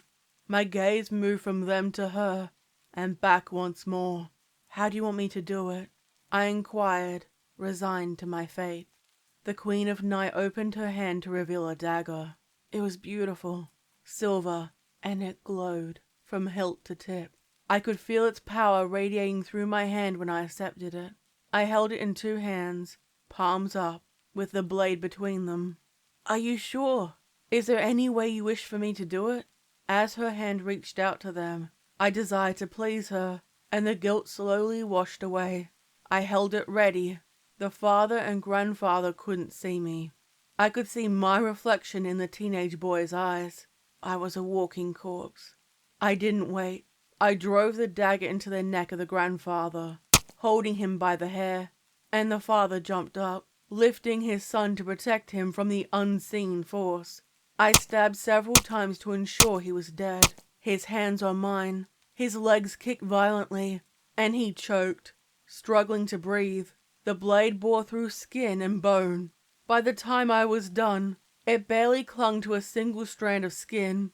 I released him and allowed his body to slip onto the floor, making my way behind the father and son. He had a knife in his hand, darting around and unable to see where I was. I never expected to have such vulnerable prey. Uncertain whether or not I'll be struck down in this form, I took no chances. I sidestepped him, held the father's armed hand to protect myself, and ran the blade across his throat, both suffocating him and causing him to bleed. He blinked and whimpered, his final gaze on his son, and the knowledge of what his failure had cost him. I felt his tears on my fingers, nearly stopping me in my tracks. I turned to the teenager. He didn't run. He didn't plead for his life or say anything. He simply stared at me. I hated seeing my reflection in his eyes. Was this what I always was, or what I had to become? I stabbed him repeatedly, closing my eyes and zoning out. When I was done, he stared up at me. "Bring an eye home for your mother," the Queen of Night bid me. Using the dagger, I plucked out the intact eye and held it in my hand. It was coated in blood, and turned to face her. I bowed my head in reverence, trying not to think about what I had done. Is there more for me to do? An uncomfortable silence passed. On either side of my body, I heard whispers from my grandmother and mother, and I hoped they wouldn't try and pull me out. I needed to continue. "You've passed the test. Your grandmother's burden is now one you will have. Keep yourself safe, and make sure you have children of your own someday," the Queen instructed, and I listened. "You will be called on to complete more tasks in the future." I awoke in my body, the change felt, and my dreams returned to me. I saw the lady in the mirror again and received her comfort. My mother removed her eye patch and blinked. However, the eyes were both different. The boy's eye always watched me skeptically, retaining a life of its own. The stone heads warned us of the approach, and I drove them away with my words and gestures. My grandmother continued to wane. First her body began to go, and finally her mind went with it. The formerly indomitable woman would sit on the porch in her wheelchair, wrapped in blankets to protect her from the cold, and mumble to herself. We ate our meal in the garden, and she passed under the moon's glow and was taken in by the Queen of Night. I saw her spirit rise. The image flickered from when she was young, then middle-aged, and finally to right before the end. She turned to face me and smiled before she faded away. My mother struggled with the loss, but managed to pull through. We were tested now our matriarch was gone. A group of armed witch hunters attacked the family home. I had no qualms about taking lives now. This was a matter of survival. They came when the full moon faded, hoping to strike with the declining power. There were 7 of them. Their ages ranged from being a teenager, my age, and equivalent, all the way up to 50 years. They looked at me with hatred in their eyes. A burning hatred. They were armed with incredibly mortal weapons, guns and knives, and they circled the house. 3 of them came to the front door. The 2 heads vibrated and sent us warnings. In this circumstance, neither form of our goddess would act. It was a bloody battle. My mother perished in the conflict, and 4 of their number died. I was too drained, too wounded to carry on. So each side took our dead and our wounded. No truce was given, and I figured they thought I was doomed anyway, without my family. I lay her body at the feet of the Queen of Night statue, and the goddess stepped through, and took her soul into her keeping. You must pledge yourself to the Queen of Night, my child. This is why. This is our story. Like your sister before you, you have a lot to accomplish. The door's hinges broke as they were kicked, and the statue's eyes glowed. I looked down at my wrinkled hands, weathered and marked from a lifetime in battle. I looked at my daughters and granddaughters surrounding me with pride. We will destroy the witch hunters. I live out in the middle of nowhere. I don't mean just out in the country a little. I mean out deep in the middle of the outback, where the ground is red and not a lot grows. There are 2 main seasons. The wet season, where there is a lot of rain, and the dry season, where everything is as dry as a bone. My town has a population of under 1,000 people. I think 800 or thereabouts, and some of the family trees resemble a wreath. Out here, you can actually see the night sky, without all the pollution from the cities. I love seeing the stars clear in the sky. Once or twice, I've even managed to see a shooting star. The main point I want to make is that it is isolated and hard to get to. The nearest towns are well over 4 hours away. It was a Sunday night and a long weekend, where I get to spend more time with my boyfriend, John, since he didn't have to go into work on Monday. I was sitting in front of the TV watching the footy with him, when I heard what sounded like roaring from the sky. We looked at each other, then ran toward the window, and saw a large rock followed by a flame falling behind. It was way too close to the town. Panicked, we turned to look at each other, and ran outside to the ute with Blue, our red cattle dog, following closely behind. We were being nosy, and wanted to find out what it was. We got in the ute, and started following it, when it crashed further up in front of us. Already flames burst out around it. We parked a little way to keep the vehicle safe, and used the fire extinguisher to put out the fire, to prevent any bushfires from starting. The fires fizzled out with smoke rising, and we coughed from the fumes, covering our mouths and noses. My boyfriend, John, told me to step away from it, and not breathe in any of the fumes. We took some photos of the scene with our old school camera, the kind you needed to have them developed in order to get the pictures. The front part was partially buried in the red earth. It was a narrow circular structure, with a large crack through the middle, and it slowly creaked open. Brown and maroon, liquid leaked out the bottom, spilling out everywhere. A sharp smell of death greeted us, and a four-fingered hand reached out from the bottom. John put his arm across me to keep me from getting too close, as it slithered out and let out a slow, long whimper. Its legs were missing, the entrails spilled out, and black greasy pieces of flesh clung tightly while the legs finally followed. Both of us nearly vomited at the sight. It flailed in the dirt, screaming and trying to escape, before the figure finally fell limp, now dead. We looked inside to see if there were any survivors. They looked human, but not quite. Their necks were snapped or had other injuries, where it was clear they had died where they sat from the crash. There was a beeping from what I imagined was an emergency beacon, followed by a number of strange gurgling sounds. I imagined there was another of their kind, scared for them, listening in. The beeping and sounds finally stopped when the engine died. Their heads were elongated, their eyes taking up most of their skulls. Their skin was a pale green, and they didn't resemble the greys we see in the media. Their bodies were covered in a suit. I heard a faint crying from the inside, right at the back of the aircraft. There was a shadow moving from one side to another, before hiding behind some paneling. "Hey, I'm not gonna hurt you," I whispered. The hope it would understand me was rare. The hope of it understanding English was even rarer. I crawled inside with it. The smoke and the metal was hot. I could feel the intense heat from the crash. It stung my hands and knees as I crawled through.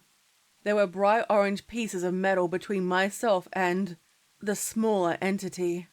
It peeked out at me. The eyes glowed. I didn't care whether or not it could hurt me. I had to do something. I reached out with my hand, beckoning it to approach with my fingers, and it crept out. Taking my hand, and I pulled it out. There were strange repeating sounds getting louder, and I heard John from the outside call my name. I crawled out, pulled it close, and cradled it against my chest, stepping over the other deceased aliens, and ran to my boyfriend. We hurried over to the ute and drove away. I was so caught up in it, I couldn't feel how much pain my hands and knees were in.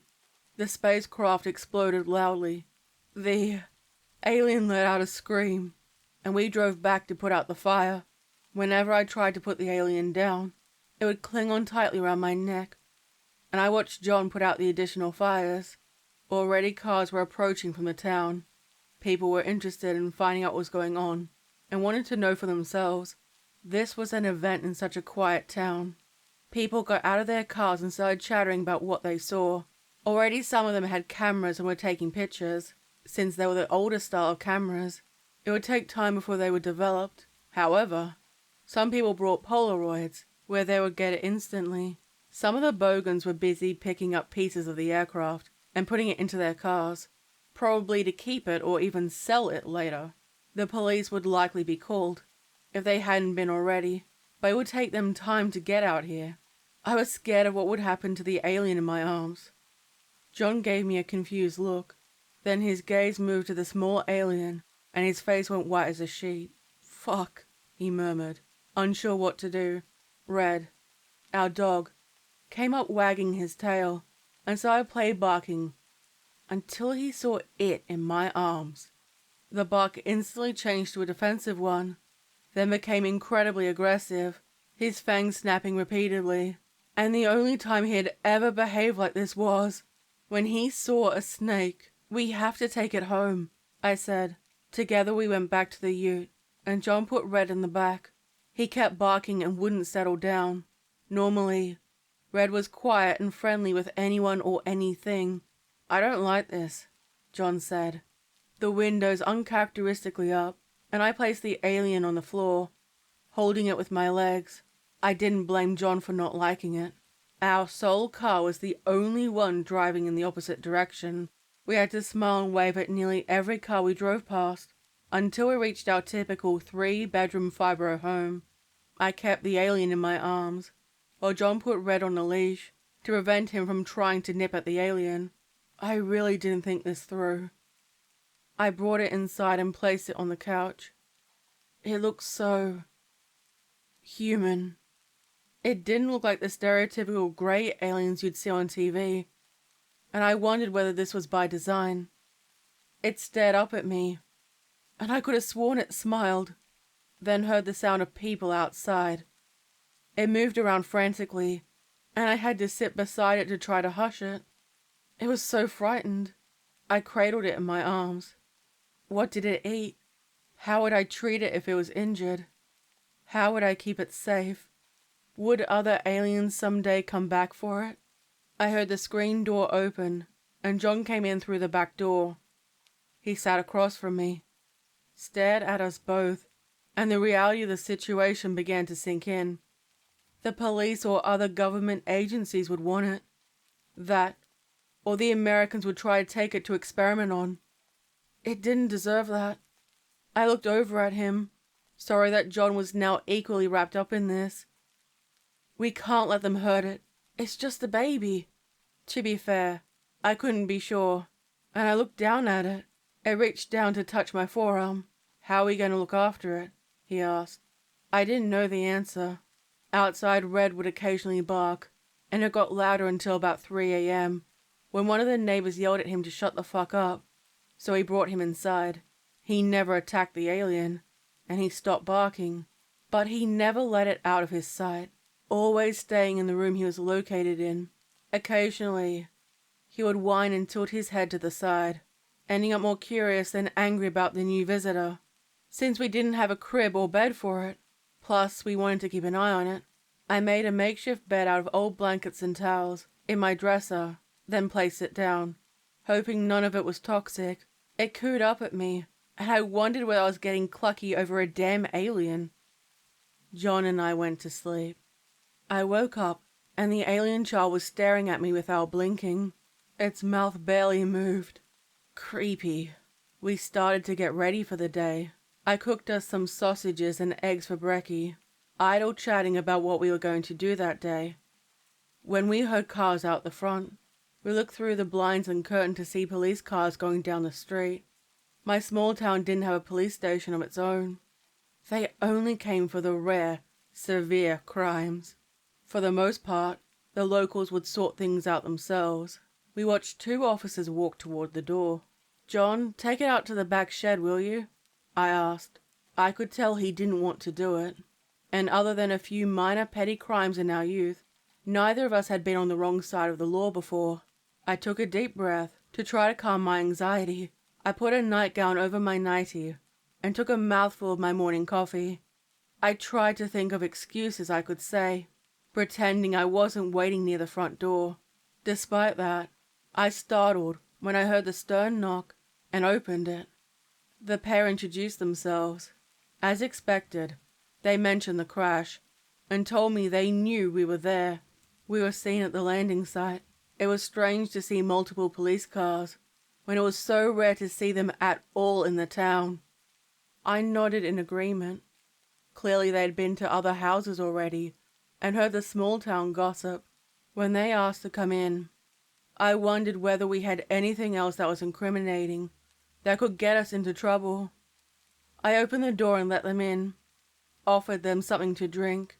They informed me that there had been people taking from the crash site, and they needed to analyze the contents to make sure it wasn't harmful to people or to animals. I told them we didn't take any of the scrap metal. We were first on the scene when it landed, and that my boyfriend and I put the fires out, both before and after it exploded. They suggested that the pair of us visit the school, where a medical tent had been put up to ensure the community had no health issues, just in case. One of them was staring closely at my red, burned knees, and instinctively, I pulled my nightie down to conceal them. Why would I need to go to the school? Neither of us is sick, I asked. They told me it was just to be safe. Everyone in the town was going there at some point today. This instantly made me suspicious. Not that I spoke up about it. I began, not wanting to sound crazy, and I considered my words carefully. Something that looked like a pilot coming out, and there were some others inside, too. The eldest looked me dead in the eyes. So far, they had been friendly. He told me, no, you didn't see anything out there, and that if I did, it was best for me to forget it. I don't like being told what to do, especially without a reason why. I certainly couldn't tell them about the surprise in the shed now, could I? John came in and shook their hands. He barely spoke, mind you. We all started smoking. Keep in mind, this was the 90s, and generally people smoked everywhere, especially at home. I sat and listened while they spoke. John had a weird way of getting people to tell him things without them realizing. They admitted that the authorities were worried, and were as in the dark as we were about what happened. That they weren't sure if it was some kind of aircraft or a weapon. They warned us that the army would be coming out here soon, if things kept getting bad. If things kept getting worse, the town may end up being quarantined to keep the wider community safe. I thought this was a load of shit, considering people rarely come out here anyway. Some tourists would pop in for a pit stop, on their way to the more exciting sights further north. Other than that, the only regulars to town were the shearers from the neighboring towns, and the roos who would jump through every now and then. They confessed they didn't know what it was, or where it had come from. Already the rumor mills were starting that this was a new aircraft by a foreign power, or one that was being tested by the Australian government. There had always been rumors about this sort of thing happening before. Bunch of wackos. Never believed a word of it. After a bit of a chat, the cops left, and John and I looked at each other, worried. We hugged each other, just holding on for a moment, and the pair of us walked out the back, past the rusty old Hills hoist, and to the shed. The alien child was right where he left it, this time joined by John's old childhood teddy bear, and I couldn't help but smile at him. He grumbled under his breath, and we walked toward it. This time it touched us, trying to hold on to us. I don't think it was injured in the crash. What do you think it eats? It doesn't look like a herbivore. I leaned down to look in its mouth. It didn't have any teeth, not the large molars typically found in herbivores, or the large fangs usually seen on carnivores. It couldn't communicate with us, other than freaking out. I'm gonna try to bring out different kinds of food. Hopefully it knows what it should or shouldn't eat. John, I pondered, hoping the old nosy sticky beak next door wouldn't try to find out what we were doing out here. You go inside and put on the telly. Sit there with your VB long neck like usual, and just... I moved my hands, trying to think of the best way to put it. Act normal. Go! I gave him a gentle shove out the shed, and stared at our alien child. I didn't want to be a parent, let alone a foster parent of a damn alien. What the fuck am I supposed to do with you, you little shit? I asked affectionately, and noticed Red was no longer in the backyard, where he was supposed to be. Red? Red! Come on! Where are you, boy? I called out. There was only one time before, where he had escaped, and he just hung around the front yard, or just sat on the front step. I opened the side gate and checked out the front. He wasn't there either. This wasn't like him. Normally I'd barely have to call him before he would show up. Red! I called down the street, looking and using my hand to shield my eyes from the sunlight, and then up the street too. Nothing. I scratched my head in thought and went to ask my next door neighbors on either side. Neither of them had seen him. I went back inside to see John in his natural habitat, watching reruns of the footy. I didn't see Red with him. Hey, did you see Red when you came out here last? He shook his head but didn't look at me. He wasn't in the backyard. I think he must have gotten out somehow. Maybe he went to hang out with some of the local kids. I didn't think he was a fan of our visitor. Mind you, he's settled down a lot. I think he's growing on him, but he was barking a lot at him last night. Normally, John would at least pretend to be listening to what I was saying when the TV was on. An occasional nod or a uh-huh would let me know he was paying attention. This time he didn't move or say anything. If he doesn't come back, we need to put up lost posters. Still, nothing. Oi! I said from the hallway, getting annoyed with him. Nothing. Oi, John, listen to me. I walked over and tapped his shoulder. His head was limp, and I tilted his chin up. He had a black substance dribbling from his lips, nose, and eyes. It clung to him. He was barely breathing. John? John! I ran over to the cord phone. I wanted to hold him, but the cord phone wouldn't reach that far. I picked it up and carried it as far as it would go. I was just out of arm's reach. I dialed 000, the emergency line, and waited. I don't think it lasted long, but it felt like forever. My heart was pounding in my chest, and I could feel the tears down my cheeks. Hello? Yes, I need an ambulance. Hurry, please. I pleaded. The operator told me all the ambulances were out already. Outside I heard the sirens and peered out the window. There were a couple on the street, and this was even more unusual. It was always hard getting any support out here. I knew it had to be because of the alien crash. There was nothing else it could have been from. The lady on the line asked if we had been in touch with the UFO that landed. I didn't want to answer. I had to. Anything so John had a chance to live. Yes. Her tone changed. She told me help would arrive soon. The last ambulance drove away, crammed over capacity, and I wondered, when would John's arrive? He drifted in and out of consciousness, murmuring to himself. In the chaos, I nearly forgot about the alien outside and wondered whether I should just hand it over. The poor thing would probably end up dissected in a lab somewhere. I nearly confessed the alien to her when she kept me on the line for some idle chit-chat. I hated the thought of it. There was a loud knock on the door, and as I was standing up, the door was kicked in. I screamed. Soldiers with rifles entered and pointed them at me, ordering me to step away and put my hands up. Not wanting to be shot, I did what they asked me to. None of them were locals. A man walked in, pointed a device at John's head, and then shook his head. What's happening? Don't hurt him! I screamed at them. I don't know exactly how they did it. John stopped moving, and then he was unceremoniously placed inside a black body bag. He was lifted up and taken outside. I didn't even get a chance to say goodbye. They didn't leave right away. They had devices, and where they were sitting beeped louder. Then they aimed the device at me. The red light flashed violently, and I had a feeling it was to do with the alien. That man had no emotion. I mean, none. He came and lowered himself down to me. He didn't speak. He told me to tell them where it was, and I was too scared.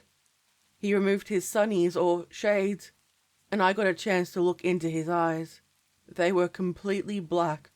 I couldn't breathe when I stared into them. I felt myself becoming faint, and realized my hand was lifting in the direction of the backyard. I tried to pull it back, but I lost full control over it. A harsh, raspy voice loomed inside my mind. Where is the alien? It searched my mind. I tried to look away, but it maintained eye contact and held me firmly by the shoulders. I remembered arriving on the scene and seeing the dead bodies of the aliens, the harsh smell of the chemicals, and pulling the child from the wreckage, then taking it home.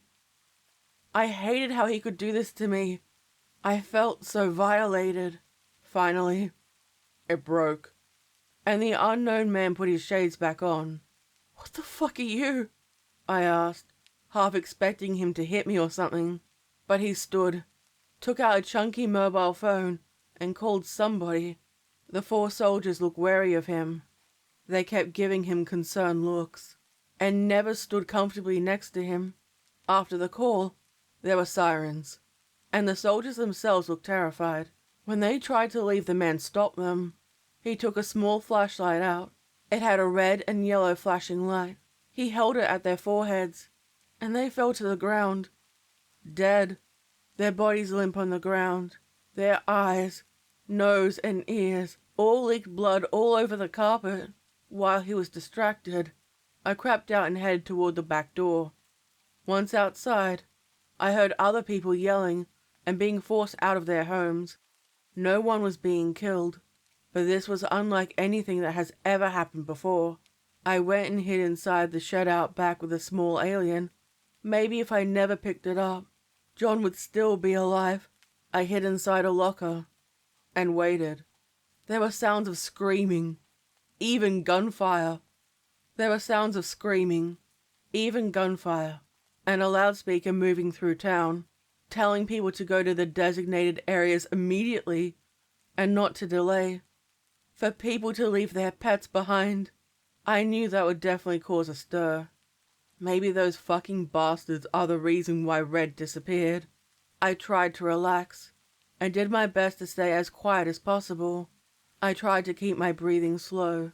Occasionally, the alien made soft sounds of interest, but I ignored it. I was out there for hours, sweat dripping all over me from the damn heat. And when things quietened down, I opened the door to take a peek. I lingered at the partially open door. I didn't see or hear anything different, other than a random dog bark in the distance. I crept out. It was cold now. I wrapped my arms around my body and struggled to keep warm. I needed to get in the car and get away from here as quickly as possible. There was no way I'd survive in the bush by myself without supplies. It was too far to get to the nearest town on foot, and there was a chance the roads would have been blockaded. What was happening? I coughed and crept back toward the back door and peeked through the window.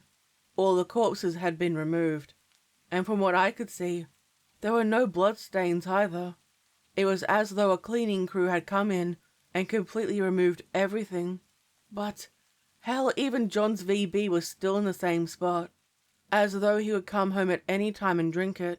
I felt faint and realized I hadn't eaten for the better part of the day. I went to the kitchen and opened up the fridge. None of the power had been cut.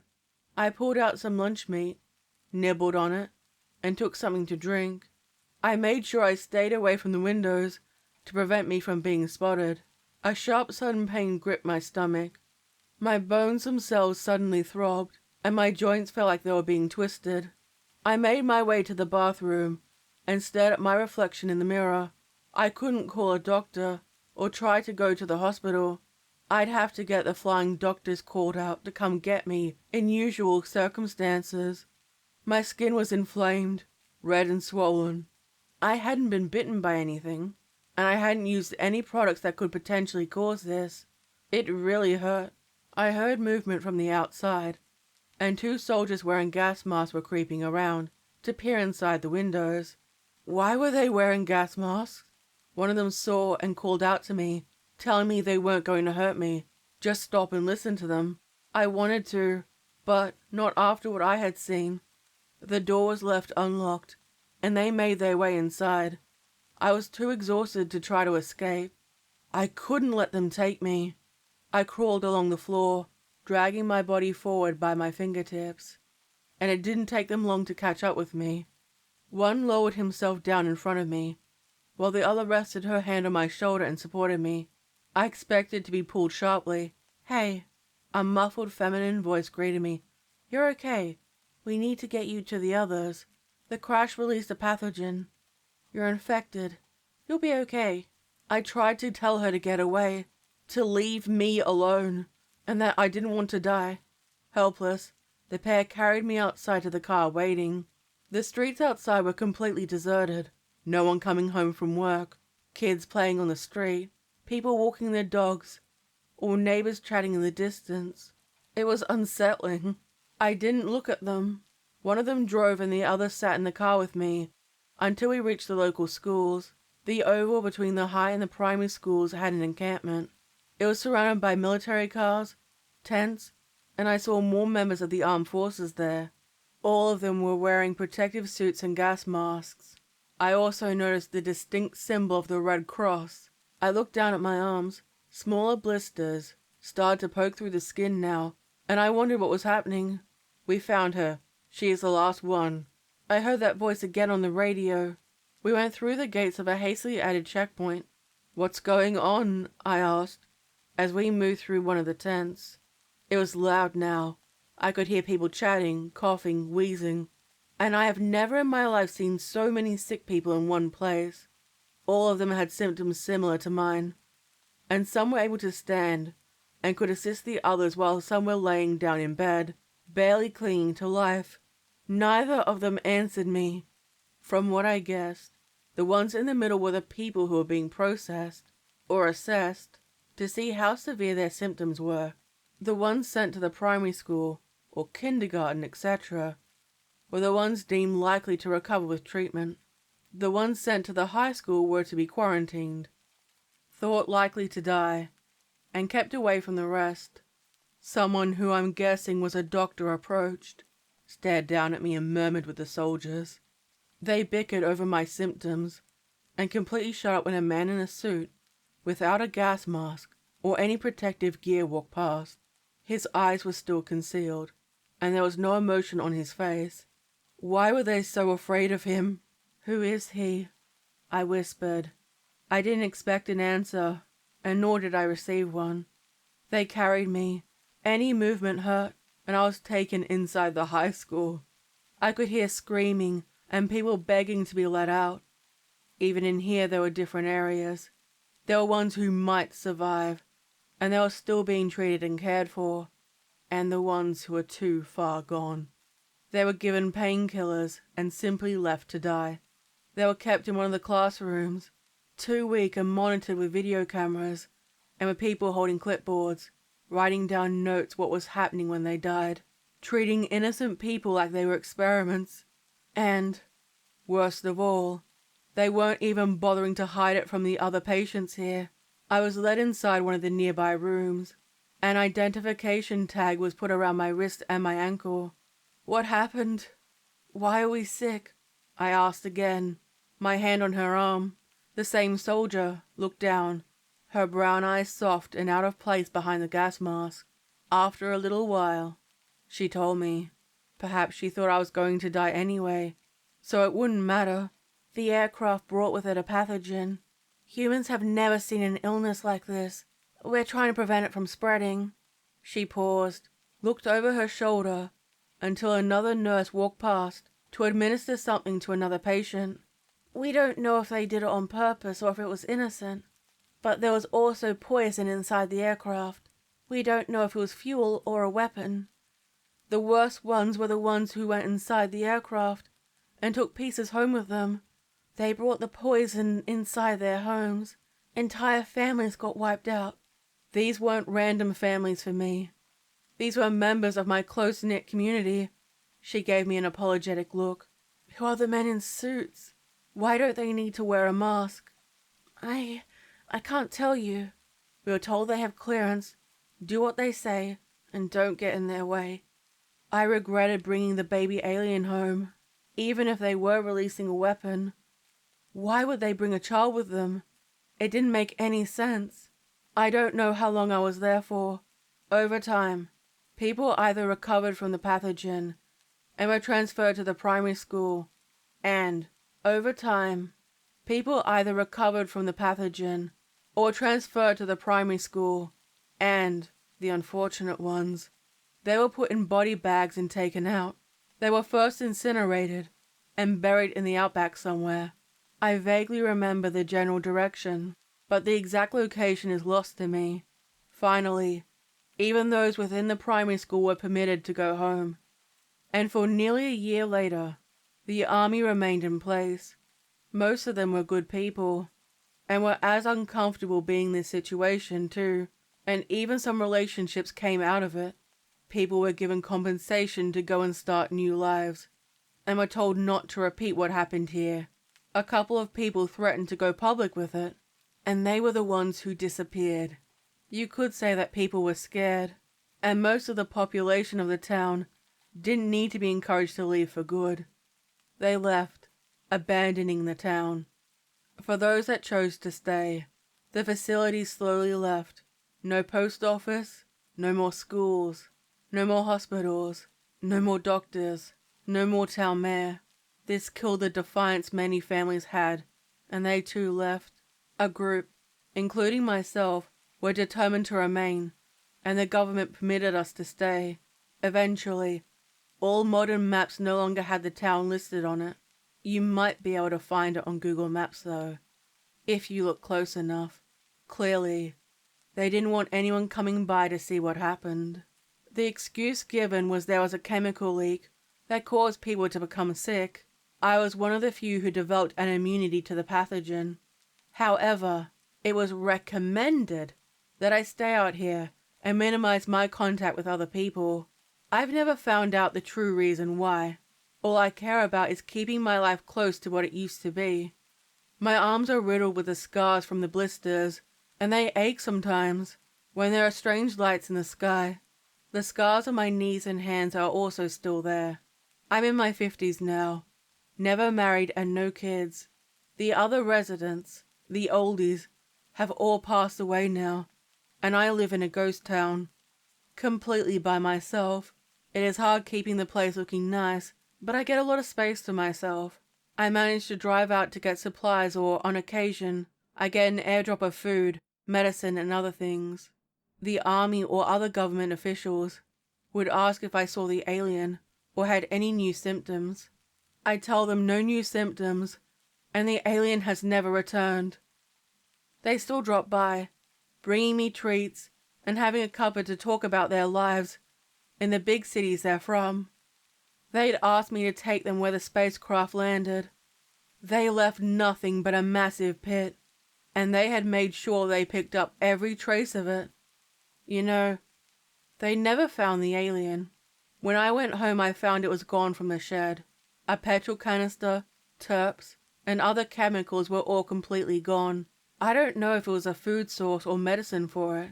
It was years before I saw it again, and all prior evidence of any photography had also been seized. I see it striding through the outback. It keeps its distance from me, refusing to come into the town. A couple of times, it lifted its hand to say hello, and I waved back. I don't know if the alien was keeping people away or isolating itself. I forgave the poor little thing. Both of us are now out here, all alone, except for the odd urban explorer who tries to come out all this way. Sometimes they will bring me treats, and I'll give them the heavily scripted version of the events. Some of them don't believe me, telling me they knew the true story and would try to decipher whether or not I was lying. I tell them people love a good story, but the truth is so much more mundane. I hope the person who tattled didn't end up getting punished for it. I've been typing this up in an old typewriter I found in a neighbor's old house. Kinda scummy on my part, I know, but I didn't want to handwrite all of this. One day, when I pass away, I hope someone will find the information and let people know what happened here, how the alien crash occurred, the alien child who escaped into the outback, but more importantly, the deaths that took place here, how the army came in and covered up the aliens. Oh, and for those who are wondering, Blue came back home a month after most people left. He just wandered up to my front step, barked and sat down, with his tongue hanging out, like he never left. He has been my constant companion ever since. He came back with a grey blind eye, and what looked like to be a healed bullet wound in his shoulder. Other than a scar in his coat, he was perfectly okay, and hasn't aged a day since I got him back. I'm not looking a gift horse in the mouth, so I'm happy about this. The aliens don't frighten me. As for the alien, I hope it is never found. We are here at the final wave. We are bringing you the best in post-apocalypse tunes and conversation. I am your host, Tom Fire. Other stations may have backed out or perished into terrible oblivion, but we are here. Always providing you with company that won't try to eat your face. The animated radio host voice rang out, the only one still standing, other than a few emergency broadcasts that would repeat until their source of power died. At 5 a.m. Eastern Standard Time, every single day, his voice would consistently ring out through the wastelands. 4 hours, filling the empty streets and homes, long abandoned by the people of the world. Anywhere that still had power would be able to listen in. Skeletons of former living beings decorated most of the homes. Humans, pets, livestock, and nearly all the world gradually died. Some areas had been reclaimed by nature, animals able to reforge their paths, and soon the urban landscape became blended in with nature. Eventually, nothing of the human world would remain. The remnants of raider camps lingered empty. Once busy places riddled with danger were no more. All the carnage was far away from the radio presenter's home, safe in the mountains. They were on top of an old watchtower, looking over a wild forest with some rare pockets of life, both plant and animal, distant from nearly everyone. It kept them safe and secure. I have something that I want to talk about today. I know that it isn't likely that there's anyone left. The voice that projected out every day was slowly becoming increasingly drained, yet willing to continue until the very end, sending out messages into the empty wastes, and recording the loss of humanity's history. I've been thinking about how the world ended, before all the other stations went dark, unlike the final wave. He added, gulped loudly, and let out a loud gasping sigh, and continued with sincerity. There are so many theories about what happened, when it started, and who was the one who caused it all. But what we do know is the power grid went out worldwide for 3 days. Now, not a lot of people include this in their theories, and... Tom paused, stunned, as though he saw something out of the corner of his eye. Uh-oh. The first wave of illnesses ran through the population. They couldn't tell what it was. It was completely alien. Tom nearly addressed someone familiar, dear to his heart. Someone the listeners heard many times previously, before one day, her voice no longer echoed across the waves with his. It doesn't just affect people. Animals, even some types of fungi, struggled to deal with it. It caught humanity completely off guard, even compared to all other crises society had been going through the decade leading up to it. Rapid technological advance, struggling economy, fewer resources. He struggled to keep events in chronological order, trying to remember and process it all. Let's see. I guess I should explain to the new bloods. Wait. I should explain every term that I used yesterday, and I suppose what I will be using. New bloods are people born in the chaos, and they just don't remember what life was like before. When I heard one on the radio, years ago now, they didn't believe their dad when they told them about all the things humanity had. Tom smiled, happy at the memory. Then there are the feral children. Those born after everything really broke down. He shuddered at the mention of the feral children. The memories of human de-evolution lingered in his mind, and the recorded reports of what they had turned into. Humans have always done what they have to in order to survive. Murder, theft. But these ferals travel in packs and attack blindly. A couple of years ago, I heard about people trying to rehab them. Take them in, feed them, teach them to speak, and... He winced at the memory. His hand flicked through the well-worn pages, concerning their dealings with those who found them. One page had notes while the opposite side had drawings that continued for pages afterward. An orphanage had been plundered. Those who wanted to help the children, slowly tortured and torn apart, their bodies strung up on the church, their innards hanging out of their corpses, and twisty, rusty nails driven into their bones to hold them upright. The fortunate ones died before this occurred, while the unlucky ones were feasted on while they were still alive. Try to make them human again. What did it even mean to be human anymore? Did anyone know? Was there even something that resembled humanity? Ultimately, they ended up killing them. I don't know what happened to them after that. People would mention them occasionally on the radio, and then silence. He went back to his catchy radio-esque voice. So, if you're out there, keep an eye out for them. By all accounts, they're still out there, so watch your back for the tiny terrors. The acid rain started again.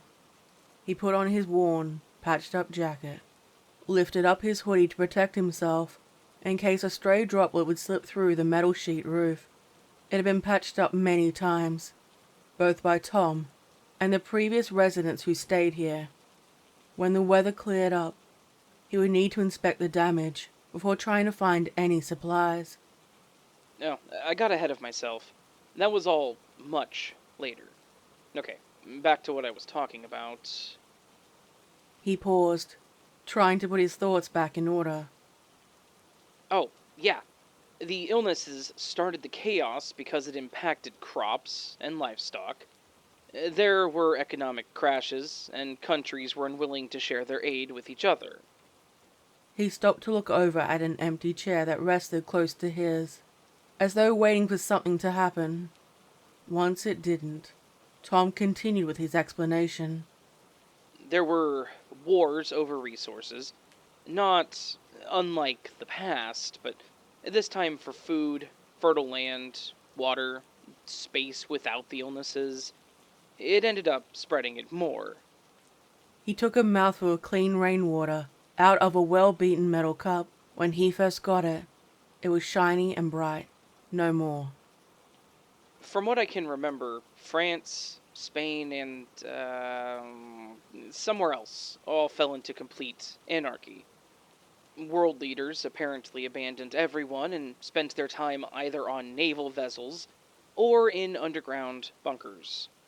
There were rumors that they engineered this as part of a cleanse to bring the population to a manageable level. I think if that was their intention, it worked too well. You know, with the likely extinction of humanity. He debated mentioning the more outlandish claims. The possibilities that people would talk about when they were sure other people weren't listening. His words offered comfort to himself. However, this time, there was a living listener. A gloved hand reached to turn the dial, increasing the volume of the broadcast, and remembering his voice, familiar, constant, and made them think of the few safe homes they had. Their outer clothing concealed them completely, coated in ash and dark snow, hidden away from the extreme weather. The individual was inside an abandoned motor store, connected to a gas station. The road now barely visible under layers of ash and snow. There was no sign, having fallen off long ago, and any cracks in the walls brought in vines or other plants. The person listened while going back to scavenging items from one of the lockers. Only the scrap in the roughest condition was left. For the sake of record keeping, I guess I could tell you about the, weirder claims. Some people suggested aliens and their involvement on the planet, and that it was sent by an asteroid, while others say it was created in a lab to cure one ailment, only to release something much worse. Now he thought about it more. The possibilities made sense. With a lead pencil, he grumbled to himself while he sketched every possibility. In thick black lettering he wrote, "Possibilities," on the first page. The old schoolbook still had many pages left to be filled. Those theories aside, many countries broke down and no longer exist today. Canada doesn't exist. I heard their prime minister and all the officials were executed by an angry mob. I can understand people's rage. So many things could have been done. Unfortunately, this only made things so much worse. And then, the warlords started. The radio host took a loud gulp of his drink, reflected some more, and let out a long sigh. Tom couldn't remember exactly which countries managed to last the longest, nor the names of the smaller countries that rose and nearly instantly fell. I made a record of everything I could remember. Any rumor or possibility of what happened before and after. I wrote it all down, even did some carvings on pieces of stone and wood in hopes that something would survive. He scoffed at this, flipping through one of the many handwritten books with writing and drawings of variable quality. One showed two people aiming guns at each other. Another had hordes of starving people walking through the streets of a once prosperous city, with the ruins of buildings on either side. A pile of skulls with a teenager looking up at the mountainous peak. But I don't think there will be many people around. Survivors, I mean. His mid-sentence pause lingered, a sob in the back of his throat. You're doing a great job. He imagined her hands on his shoulders, standing behind him and stroking his hair. Even her ghostly hands were warm, soothing. He knew she wasn't there. She died years ago to the flu, when they rescued a drifter who too perished, leaving him here by himself. If only they had kept him away, threatened him with death or forced him to leave, she would still be alive. He closed his eyes, and soon she disappeared. The loss he could never recover from. Her words gave him confidence to continue. I hope there are other people. If you're still here, please stay safe, and you may be the future of the human race. I would love to see you, and speak to you, but... He paused to consider his words. I don't know if you will even understand me. Not everyone speaks English. I remember I managed to get in touch with someone. Neither of us could understand what the other was saying, but... He smiled, and you could hear it in his voice. It wouldn't matter much, considering the radio waves no longer traveled as far as they used to. I don't think he found someone. I think he was German, or maybe Dutch. Eventually, his signal became blurry before it finally faded out. I remember him. I think the two of you could have been friends. Mallory's voice was soft, gentle. Tom turned to look at her side of the desk. He kept everything she had there. A necklace her aunt gave her. A random toy they found when they were scavenging for supplies. And perhaps his favorite, a ring that hung from a necklace. One of the few that hadn't been looted after the world collapsed. Tom's hand reached out and took the ring in his hand. I wish you weren't here alone. It would be good for you to have a friend. He knew she wasn't there. Maybe it was his subconscious trying to keep him connected to the world. Either way, every day, he knew he needed to hear her, and she always appeared at least once. There had been too much dead air. No one wanted dead air, especially when there was no more music to be played. Tom cleared his throat, forced a smile. Sorry about that, folks. I missed where I was, again. He sighed, doubting anyone was listening. Why not speak on matters that were personal? Even among the loss of the world, there were numerous tragedies that haunted individuals before they passed. The individual from the motor store stayed there, setting up a temporary camp and took out a portable radio to tinker with. The surface was scratched. There were scrap marks, but it tried to pick up the frequency. It didn't work, but the concealed person kept working to find a solution. I'm sure you all remember Mighty Mallory, my co-host with the most. He smiled, remembering how the pair would share the microphone and send their message out, well, for all time's sake. Hello, listeners. It is your co-host with the most. I am Tom Fire. And I'm Mighty Mallory. And we're the final wave. Other stations may have backed out or perished into terrible oblivion, but here we are, always providing you with company that won't try to eat your face. The animatic and bright radio host voice was gone. His tone went back to a serious one. It was a few years ago now. It's hard to keep track of time, and we've never publicly spoken about our story. While I enjoy sharing other people's stories and that of the world, I think it's only fair for us to share ours. Considering everything, I'd say we were pretty fortunate. A tear ran down his cheek, a surprisingly happy one, and he looked to her empty wooden chair. She had a pillow decorated with teddy bears holding different kinds of cakes. It seemed so out of place in the apocalypse, and she never gave in to the negativity or the cruelty of it all. You don't have to do this if it upsets you. You know I'm here, and that's what matters. She was seated there now, her elbows on the table, as she looked at him with those hazel eyes. I mentioned the illnesses that went around, and we were both unaffected, completely healthy. Our families and friends weren't so lucky, and we ended up burying them. Some he clearly remembered well, and others had faded off to become a distant memory. Together, we decided to travel down the coast rather than inland. At one point, we talked about getting a boat and traveling the oceans, finding an island that wasn't impacted by the virus, and spending our time enjoying ourselves. It was the first time we saw two different raider groups attack each other.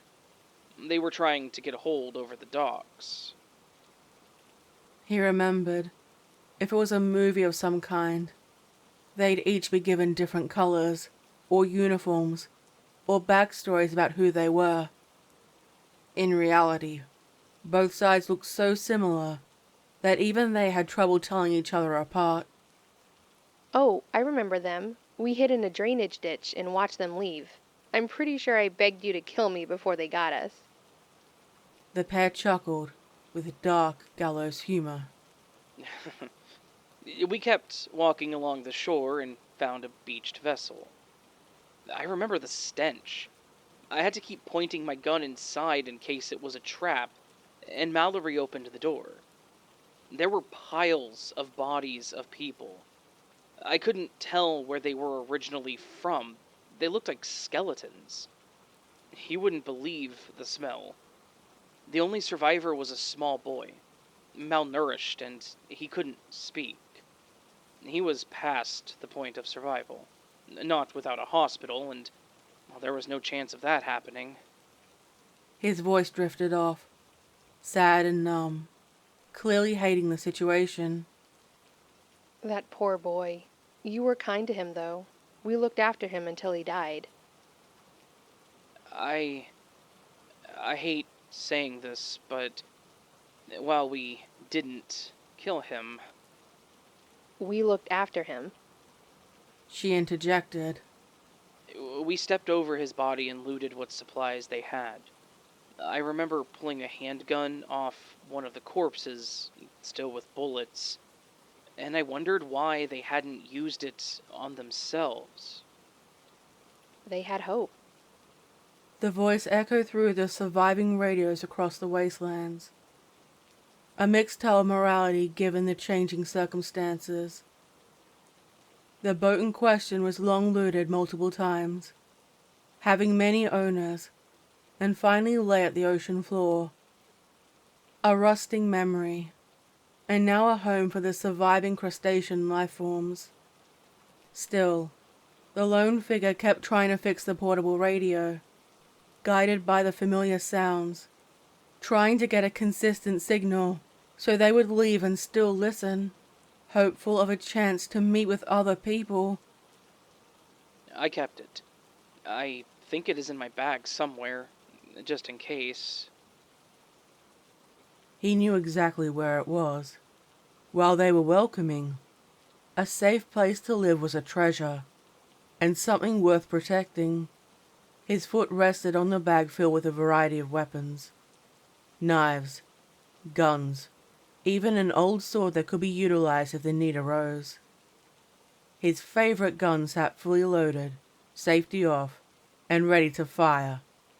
It sat ready on the desk in case someone decided to climb the stairs.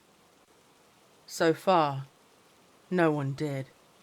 There were his pencils, sharpeners, and various notepads that kept a record of the events. In the corner were the sleeping bags, a small stove to cook and boil water, and a bug-out bag in case he needed to flee.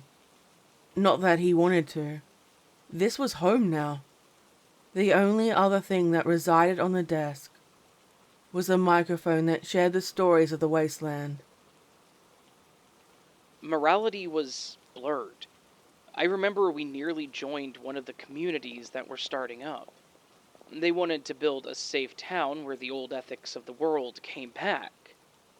Tom smiled, the memory bittersweet, and he tapped his fingers on the surface of the table and stopped when he realized what he was doing.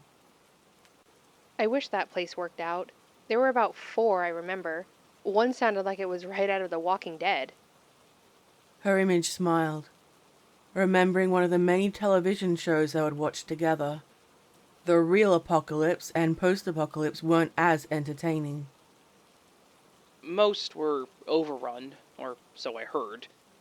I remember hearing about one group ending up trying to move back up north to try and find safety. This was long before we found the radio station, so we don't know what happened to them. No, Stevie and Rachel, if you can hear me, I hope you guys made it. It was unlikely that they did. Most didn't survive. Not that he wanted to think about it. Again, there was more dead air, as he was caught up in his thoughts and memories, unable to shake them. They were a really nice couple. Steve and Roger were also great too. I wish there had been a way for us to keep in touch. I wish that some of those places worked out. He sighed, remembering some of the communities that did thrive. For a time. There were raider groups ruled by warlords that never lasted long. They were good at killing, plundering, and destroying lives, but providing housing, medicine, and food? Tom snored with distaste, recalling the rare times they had come across them, and somehow they managed to avoid being enslaved, branded, and kept as livestock. I wonder sometimes if this is what happened in ancient times. I know it's a conspiracy theory, but I wonder how many smaller apocalypses humanity has had that we just didn't know about. I remember watching... Christ, what was it called? He drummed his palms on the surface of the desk, trying to think of what program he had been obsessed with. It was about how there were advanced civilizations, and then for whatever reason, humanity was pushed back into the Dark Ages.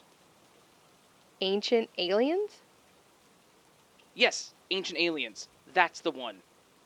He stopped, realizing he'd outright spoken with Mallory. Who was even around to judge him? I hated that show so much.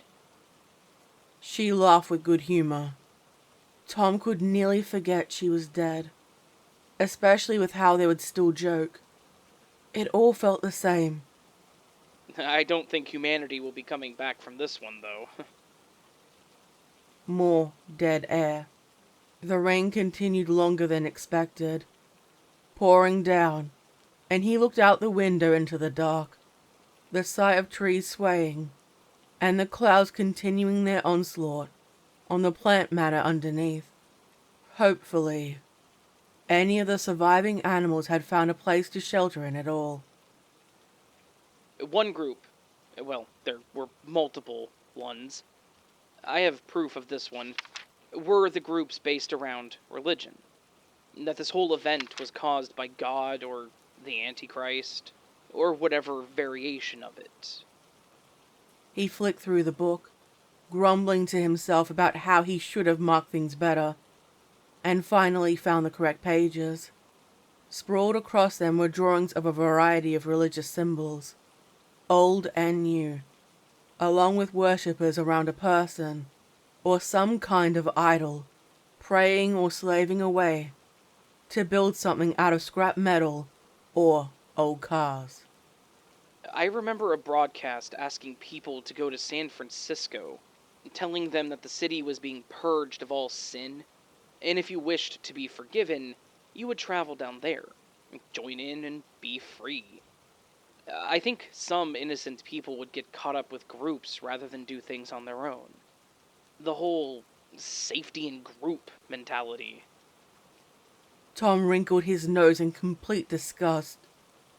You only ever killed because you had to. I can't remember you ever wanting someone dead. He gave her a skeptical look followed by an apologetic one. There are plenty of people I wanted dead. He never forgot each life he was forced to take, in order to protect them both. The first one was a burglar who came to their house when the world was gradually falling apart with a long knife, demanding their supplies or he would kill them. Tom tried to warn him, once, twice, more until he threatened Mallory, and Tom shot him in the chest, killing him nearly instantly. They knew things were bad when the police didn't bother to arrest the intruder, nor did they take him to jail. Tom knew things were definitely breaking down. I think it is a universal thing in our world now. Everyone has killed to protect what they have, or... He struggled to hide his disgust. Take what they needed to in order to make it through. More dead air. Tom sat wondering what the Tom of the past would have thought of him. Would he have been able to recognize himself? There were so many groups that claimed to be the Messiah, the Promised Land. It wasn't solely an American phenomena either. I remember reports from the UK, and even far away in Australia too. He paused, thinking to himself. I can't remember how all of these groups fell apart. Infighting, inbreeding, the people turning on their prophets.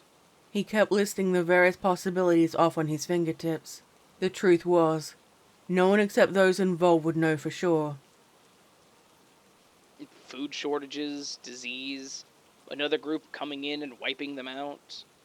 Not everyone will believe their lies, even if someone's community would. Some of those groups needed to be destroyed. I wish the innocent people wouldn't get caught up in it all. Other than children, and I mean incredibly young children, no one is innocent or guiltless in this world. The rain was slowing down now, still too dangerous and too wet to do any work on it.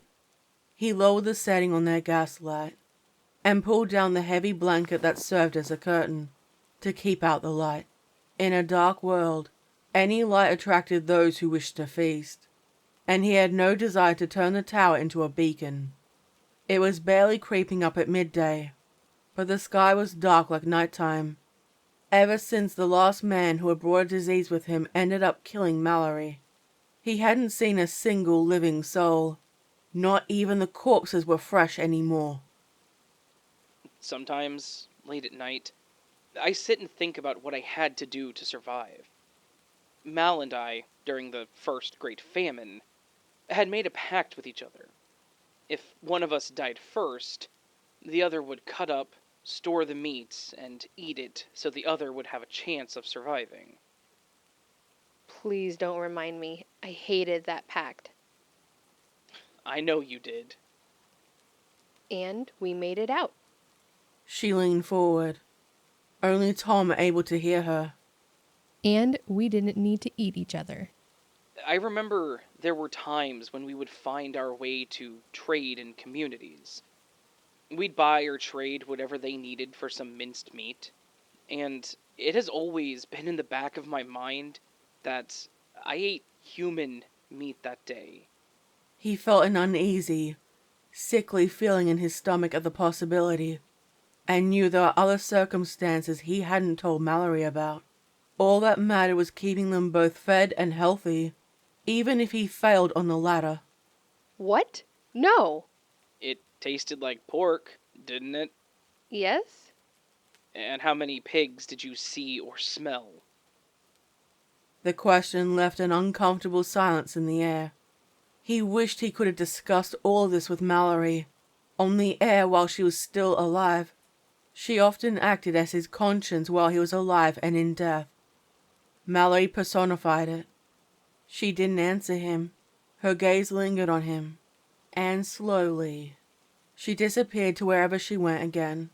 He gave her direction a longing look, yet knew she would return, as she always did. I didn't see or smell any. There were plenty of people, though. Far too many for a settlement like that to manage. It was the reason why Mal and I had to make our escape.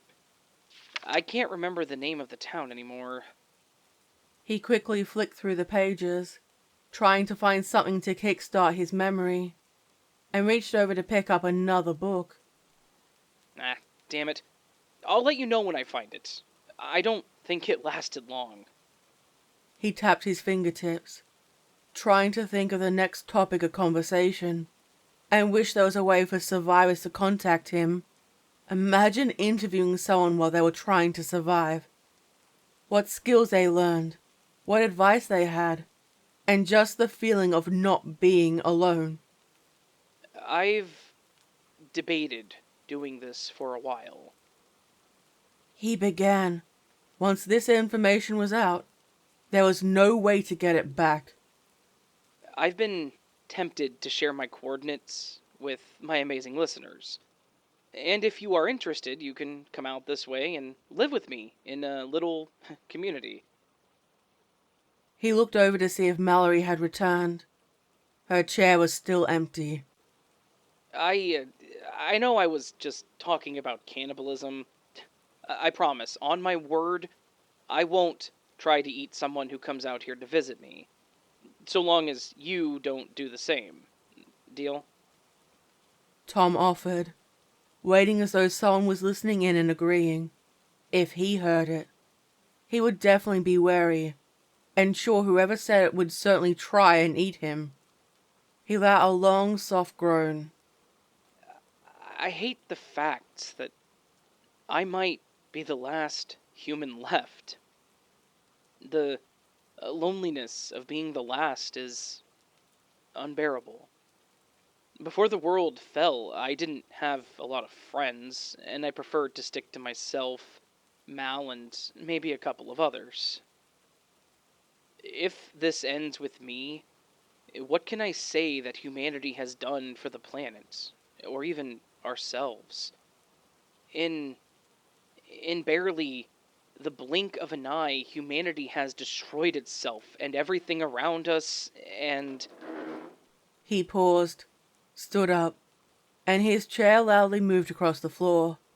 Tom opened up a drawer, the remnants of the items they found when they came to the tower, and it became their home. He pulled out an aged bottle of whiskey. He rubbed the label, and could barely manage to make out the lettering. You know, it's time for something a little stronger than water. Tom gulped up the rest of the day's rations. Even alone, he kept things orderly. With his lips still wet, he opened the bottle and poured it in, close to the brim. The aroma of alcohol was strong and caused him to exhale. I promised to only open this when I came across another person, but since that's looking unlikely, I'll do it. He took a mouthful and winced at the flavor, before swallowing it down. I wonder what will come next. See, first it was the ocean life, then the dinosaurs, and then the massive mammals, followed by humans. He reflected, leaned back in his chair and imagined. What species will rise to sentience, taking over the planet? And will they look at our ruins, wondering how we could have been so damn stupid? Or would they just forget it, not worrying or caring about us and our achievements? Finally, there was a burst of static from the repair shop, and the figure let out a cry of happiness. The sound of the final wave came through. It was turned off to conserve the batteries, and they waited for the dark sky to clear up to make travel easier. Tom took a loud gulp, still not used to the taste. Fuck it. The coordinates are 45.2156 degrees north, 88.4648 degrees west, if anyone would like to come visit. I hope someone will, just so you won't be alone anymore. She was back, this time seated on their sleeping bag, her arms hugging her legs, and a mug of tea beside her. Overall, a cozy image for the apocalypse. Tom didn't answer her. He knew Mallory wouldn't like it, but his mind was made up. If he was the last human, there was no more responsibility to anyone, and he could do what he wanted. He reached under the desk for a cocktail of tablets they found on their travels. Using the metal mug, he started to slowly crush them up. The apocalypse has been an adventure, that's for sure. He murmured, still working, until it was all a fine powder he brushed into his mug. I hope someone will find us, and our place. There is still some food here. Not a lot, but some. We have seeds, water set up, everything someone would need to begin again. I'd rather have someone use it rather than leave it. His eyelids felt heavy, his throat tight, and he lay down beside Mallory's ghost. She cupped his cheek, and they gazed at each other. The microphone cord dragged along the floor. He took it in his hand. This is the final wave, signing off for the last time. Our broadcasts will keep going. He choked, feeling his heartbeat slow down, and then barely beat at all. This message repeats. The door was kicked open. A figure entered with a gun drawn.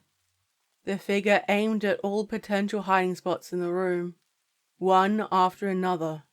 Only when it was clear did the person have a proper look around to see the items.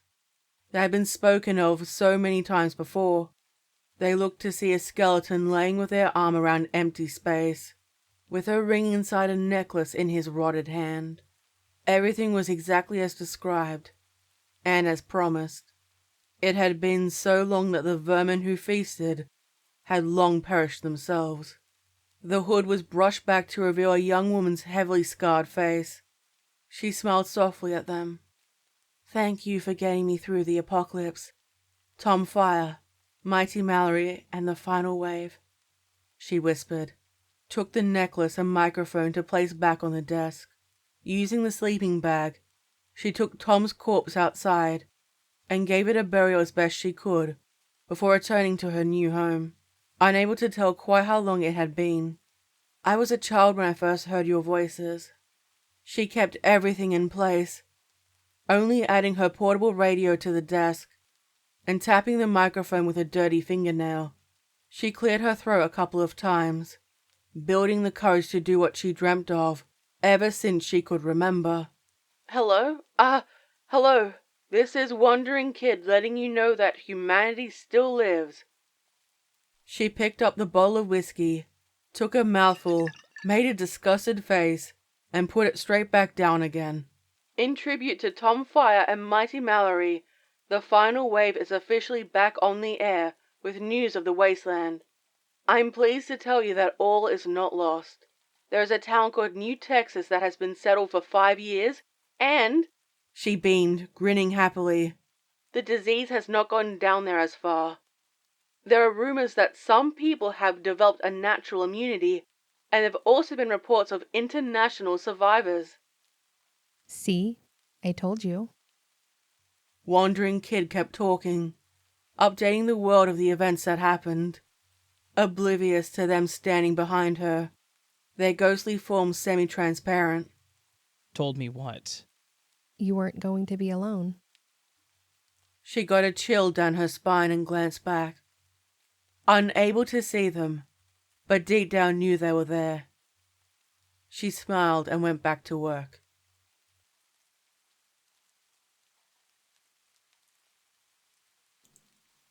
I'm not sure how many people made it to the end, but I'm grateful for the chance to share both mine and some amazing stories written by other people here.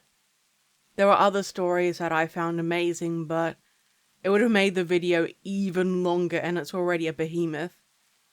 But I'm blessed to have a chance to share these stories, and I hope you enjoy them.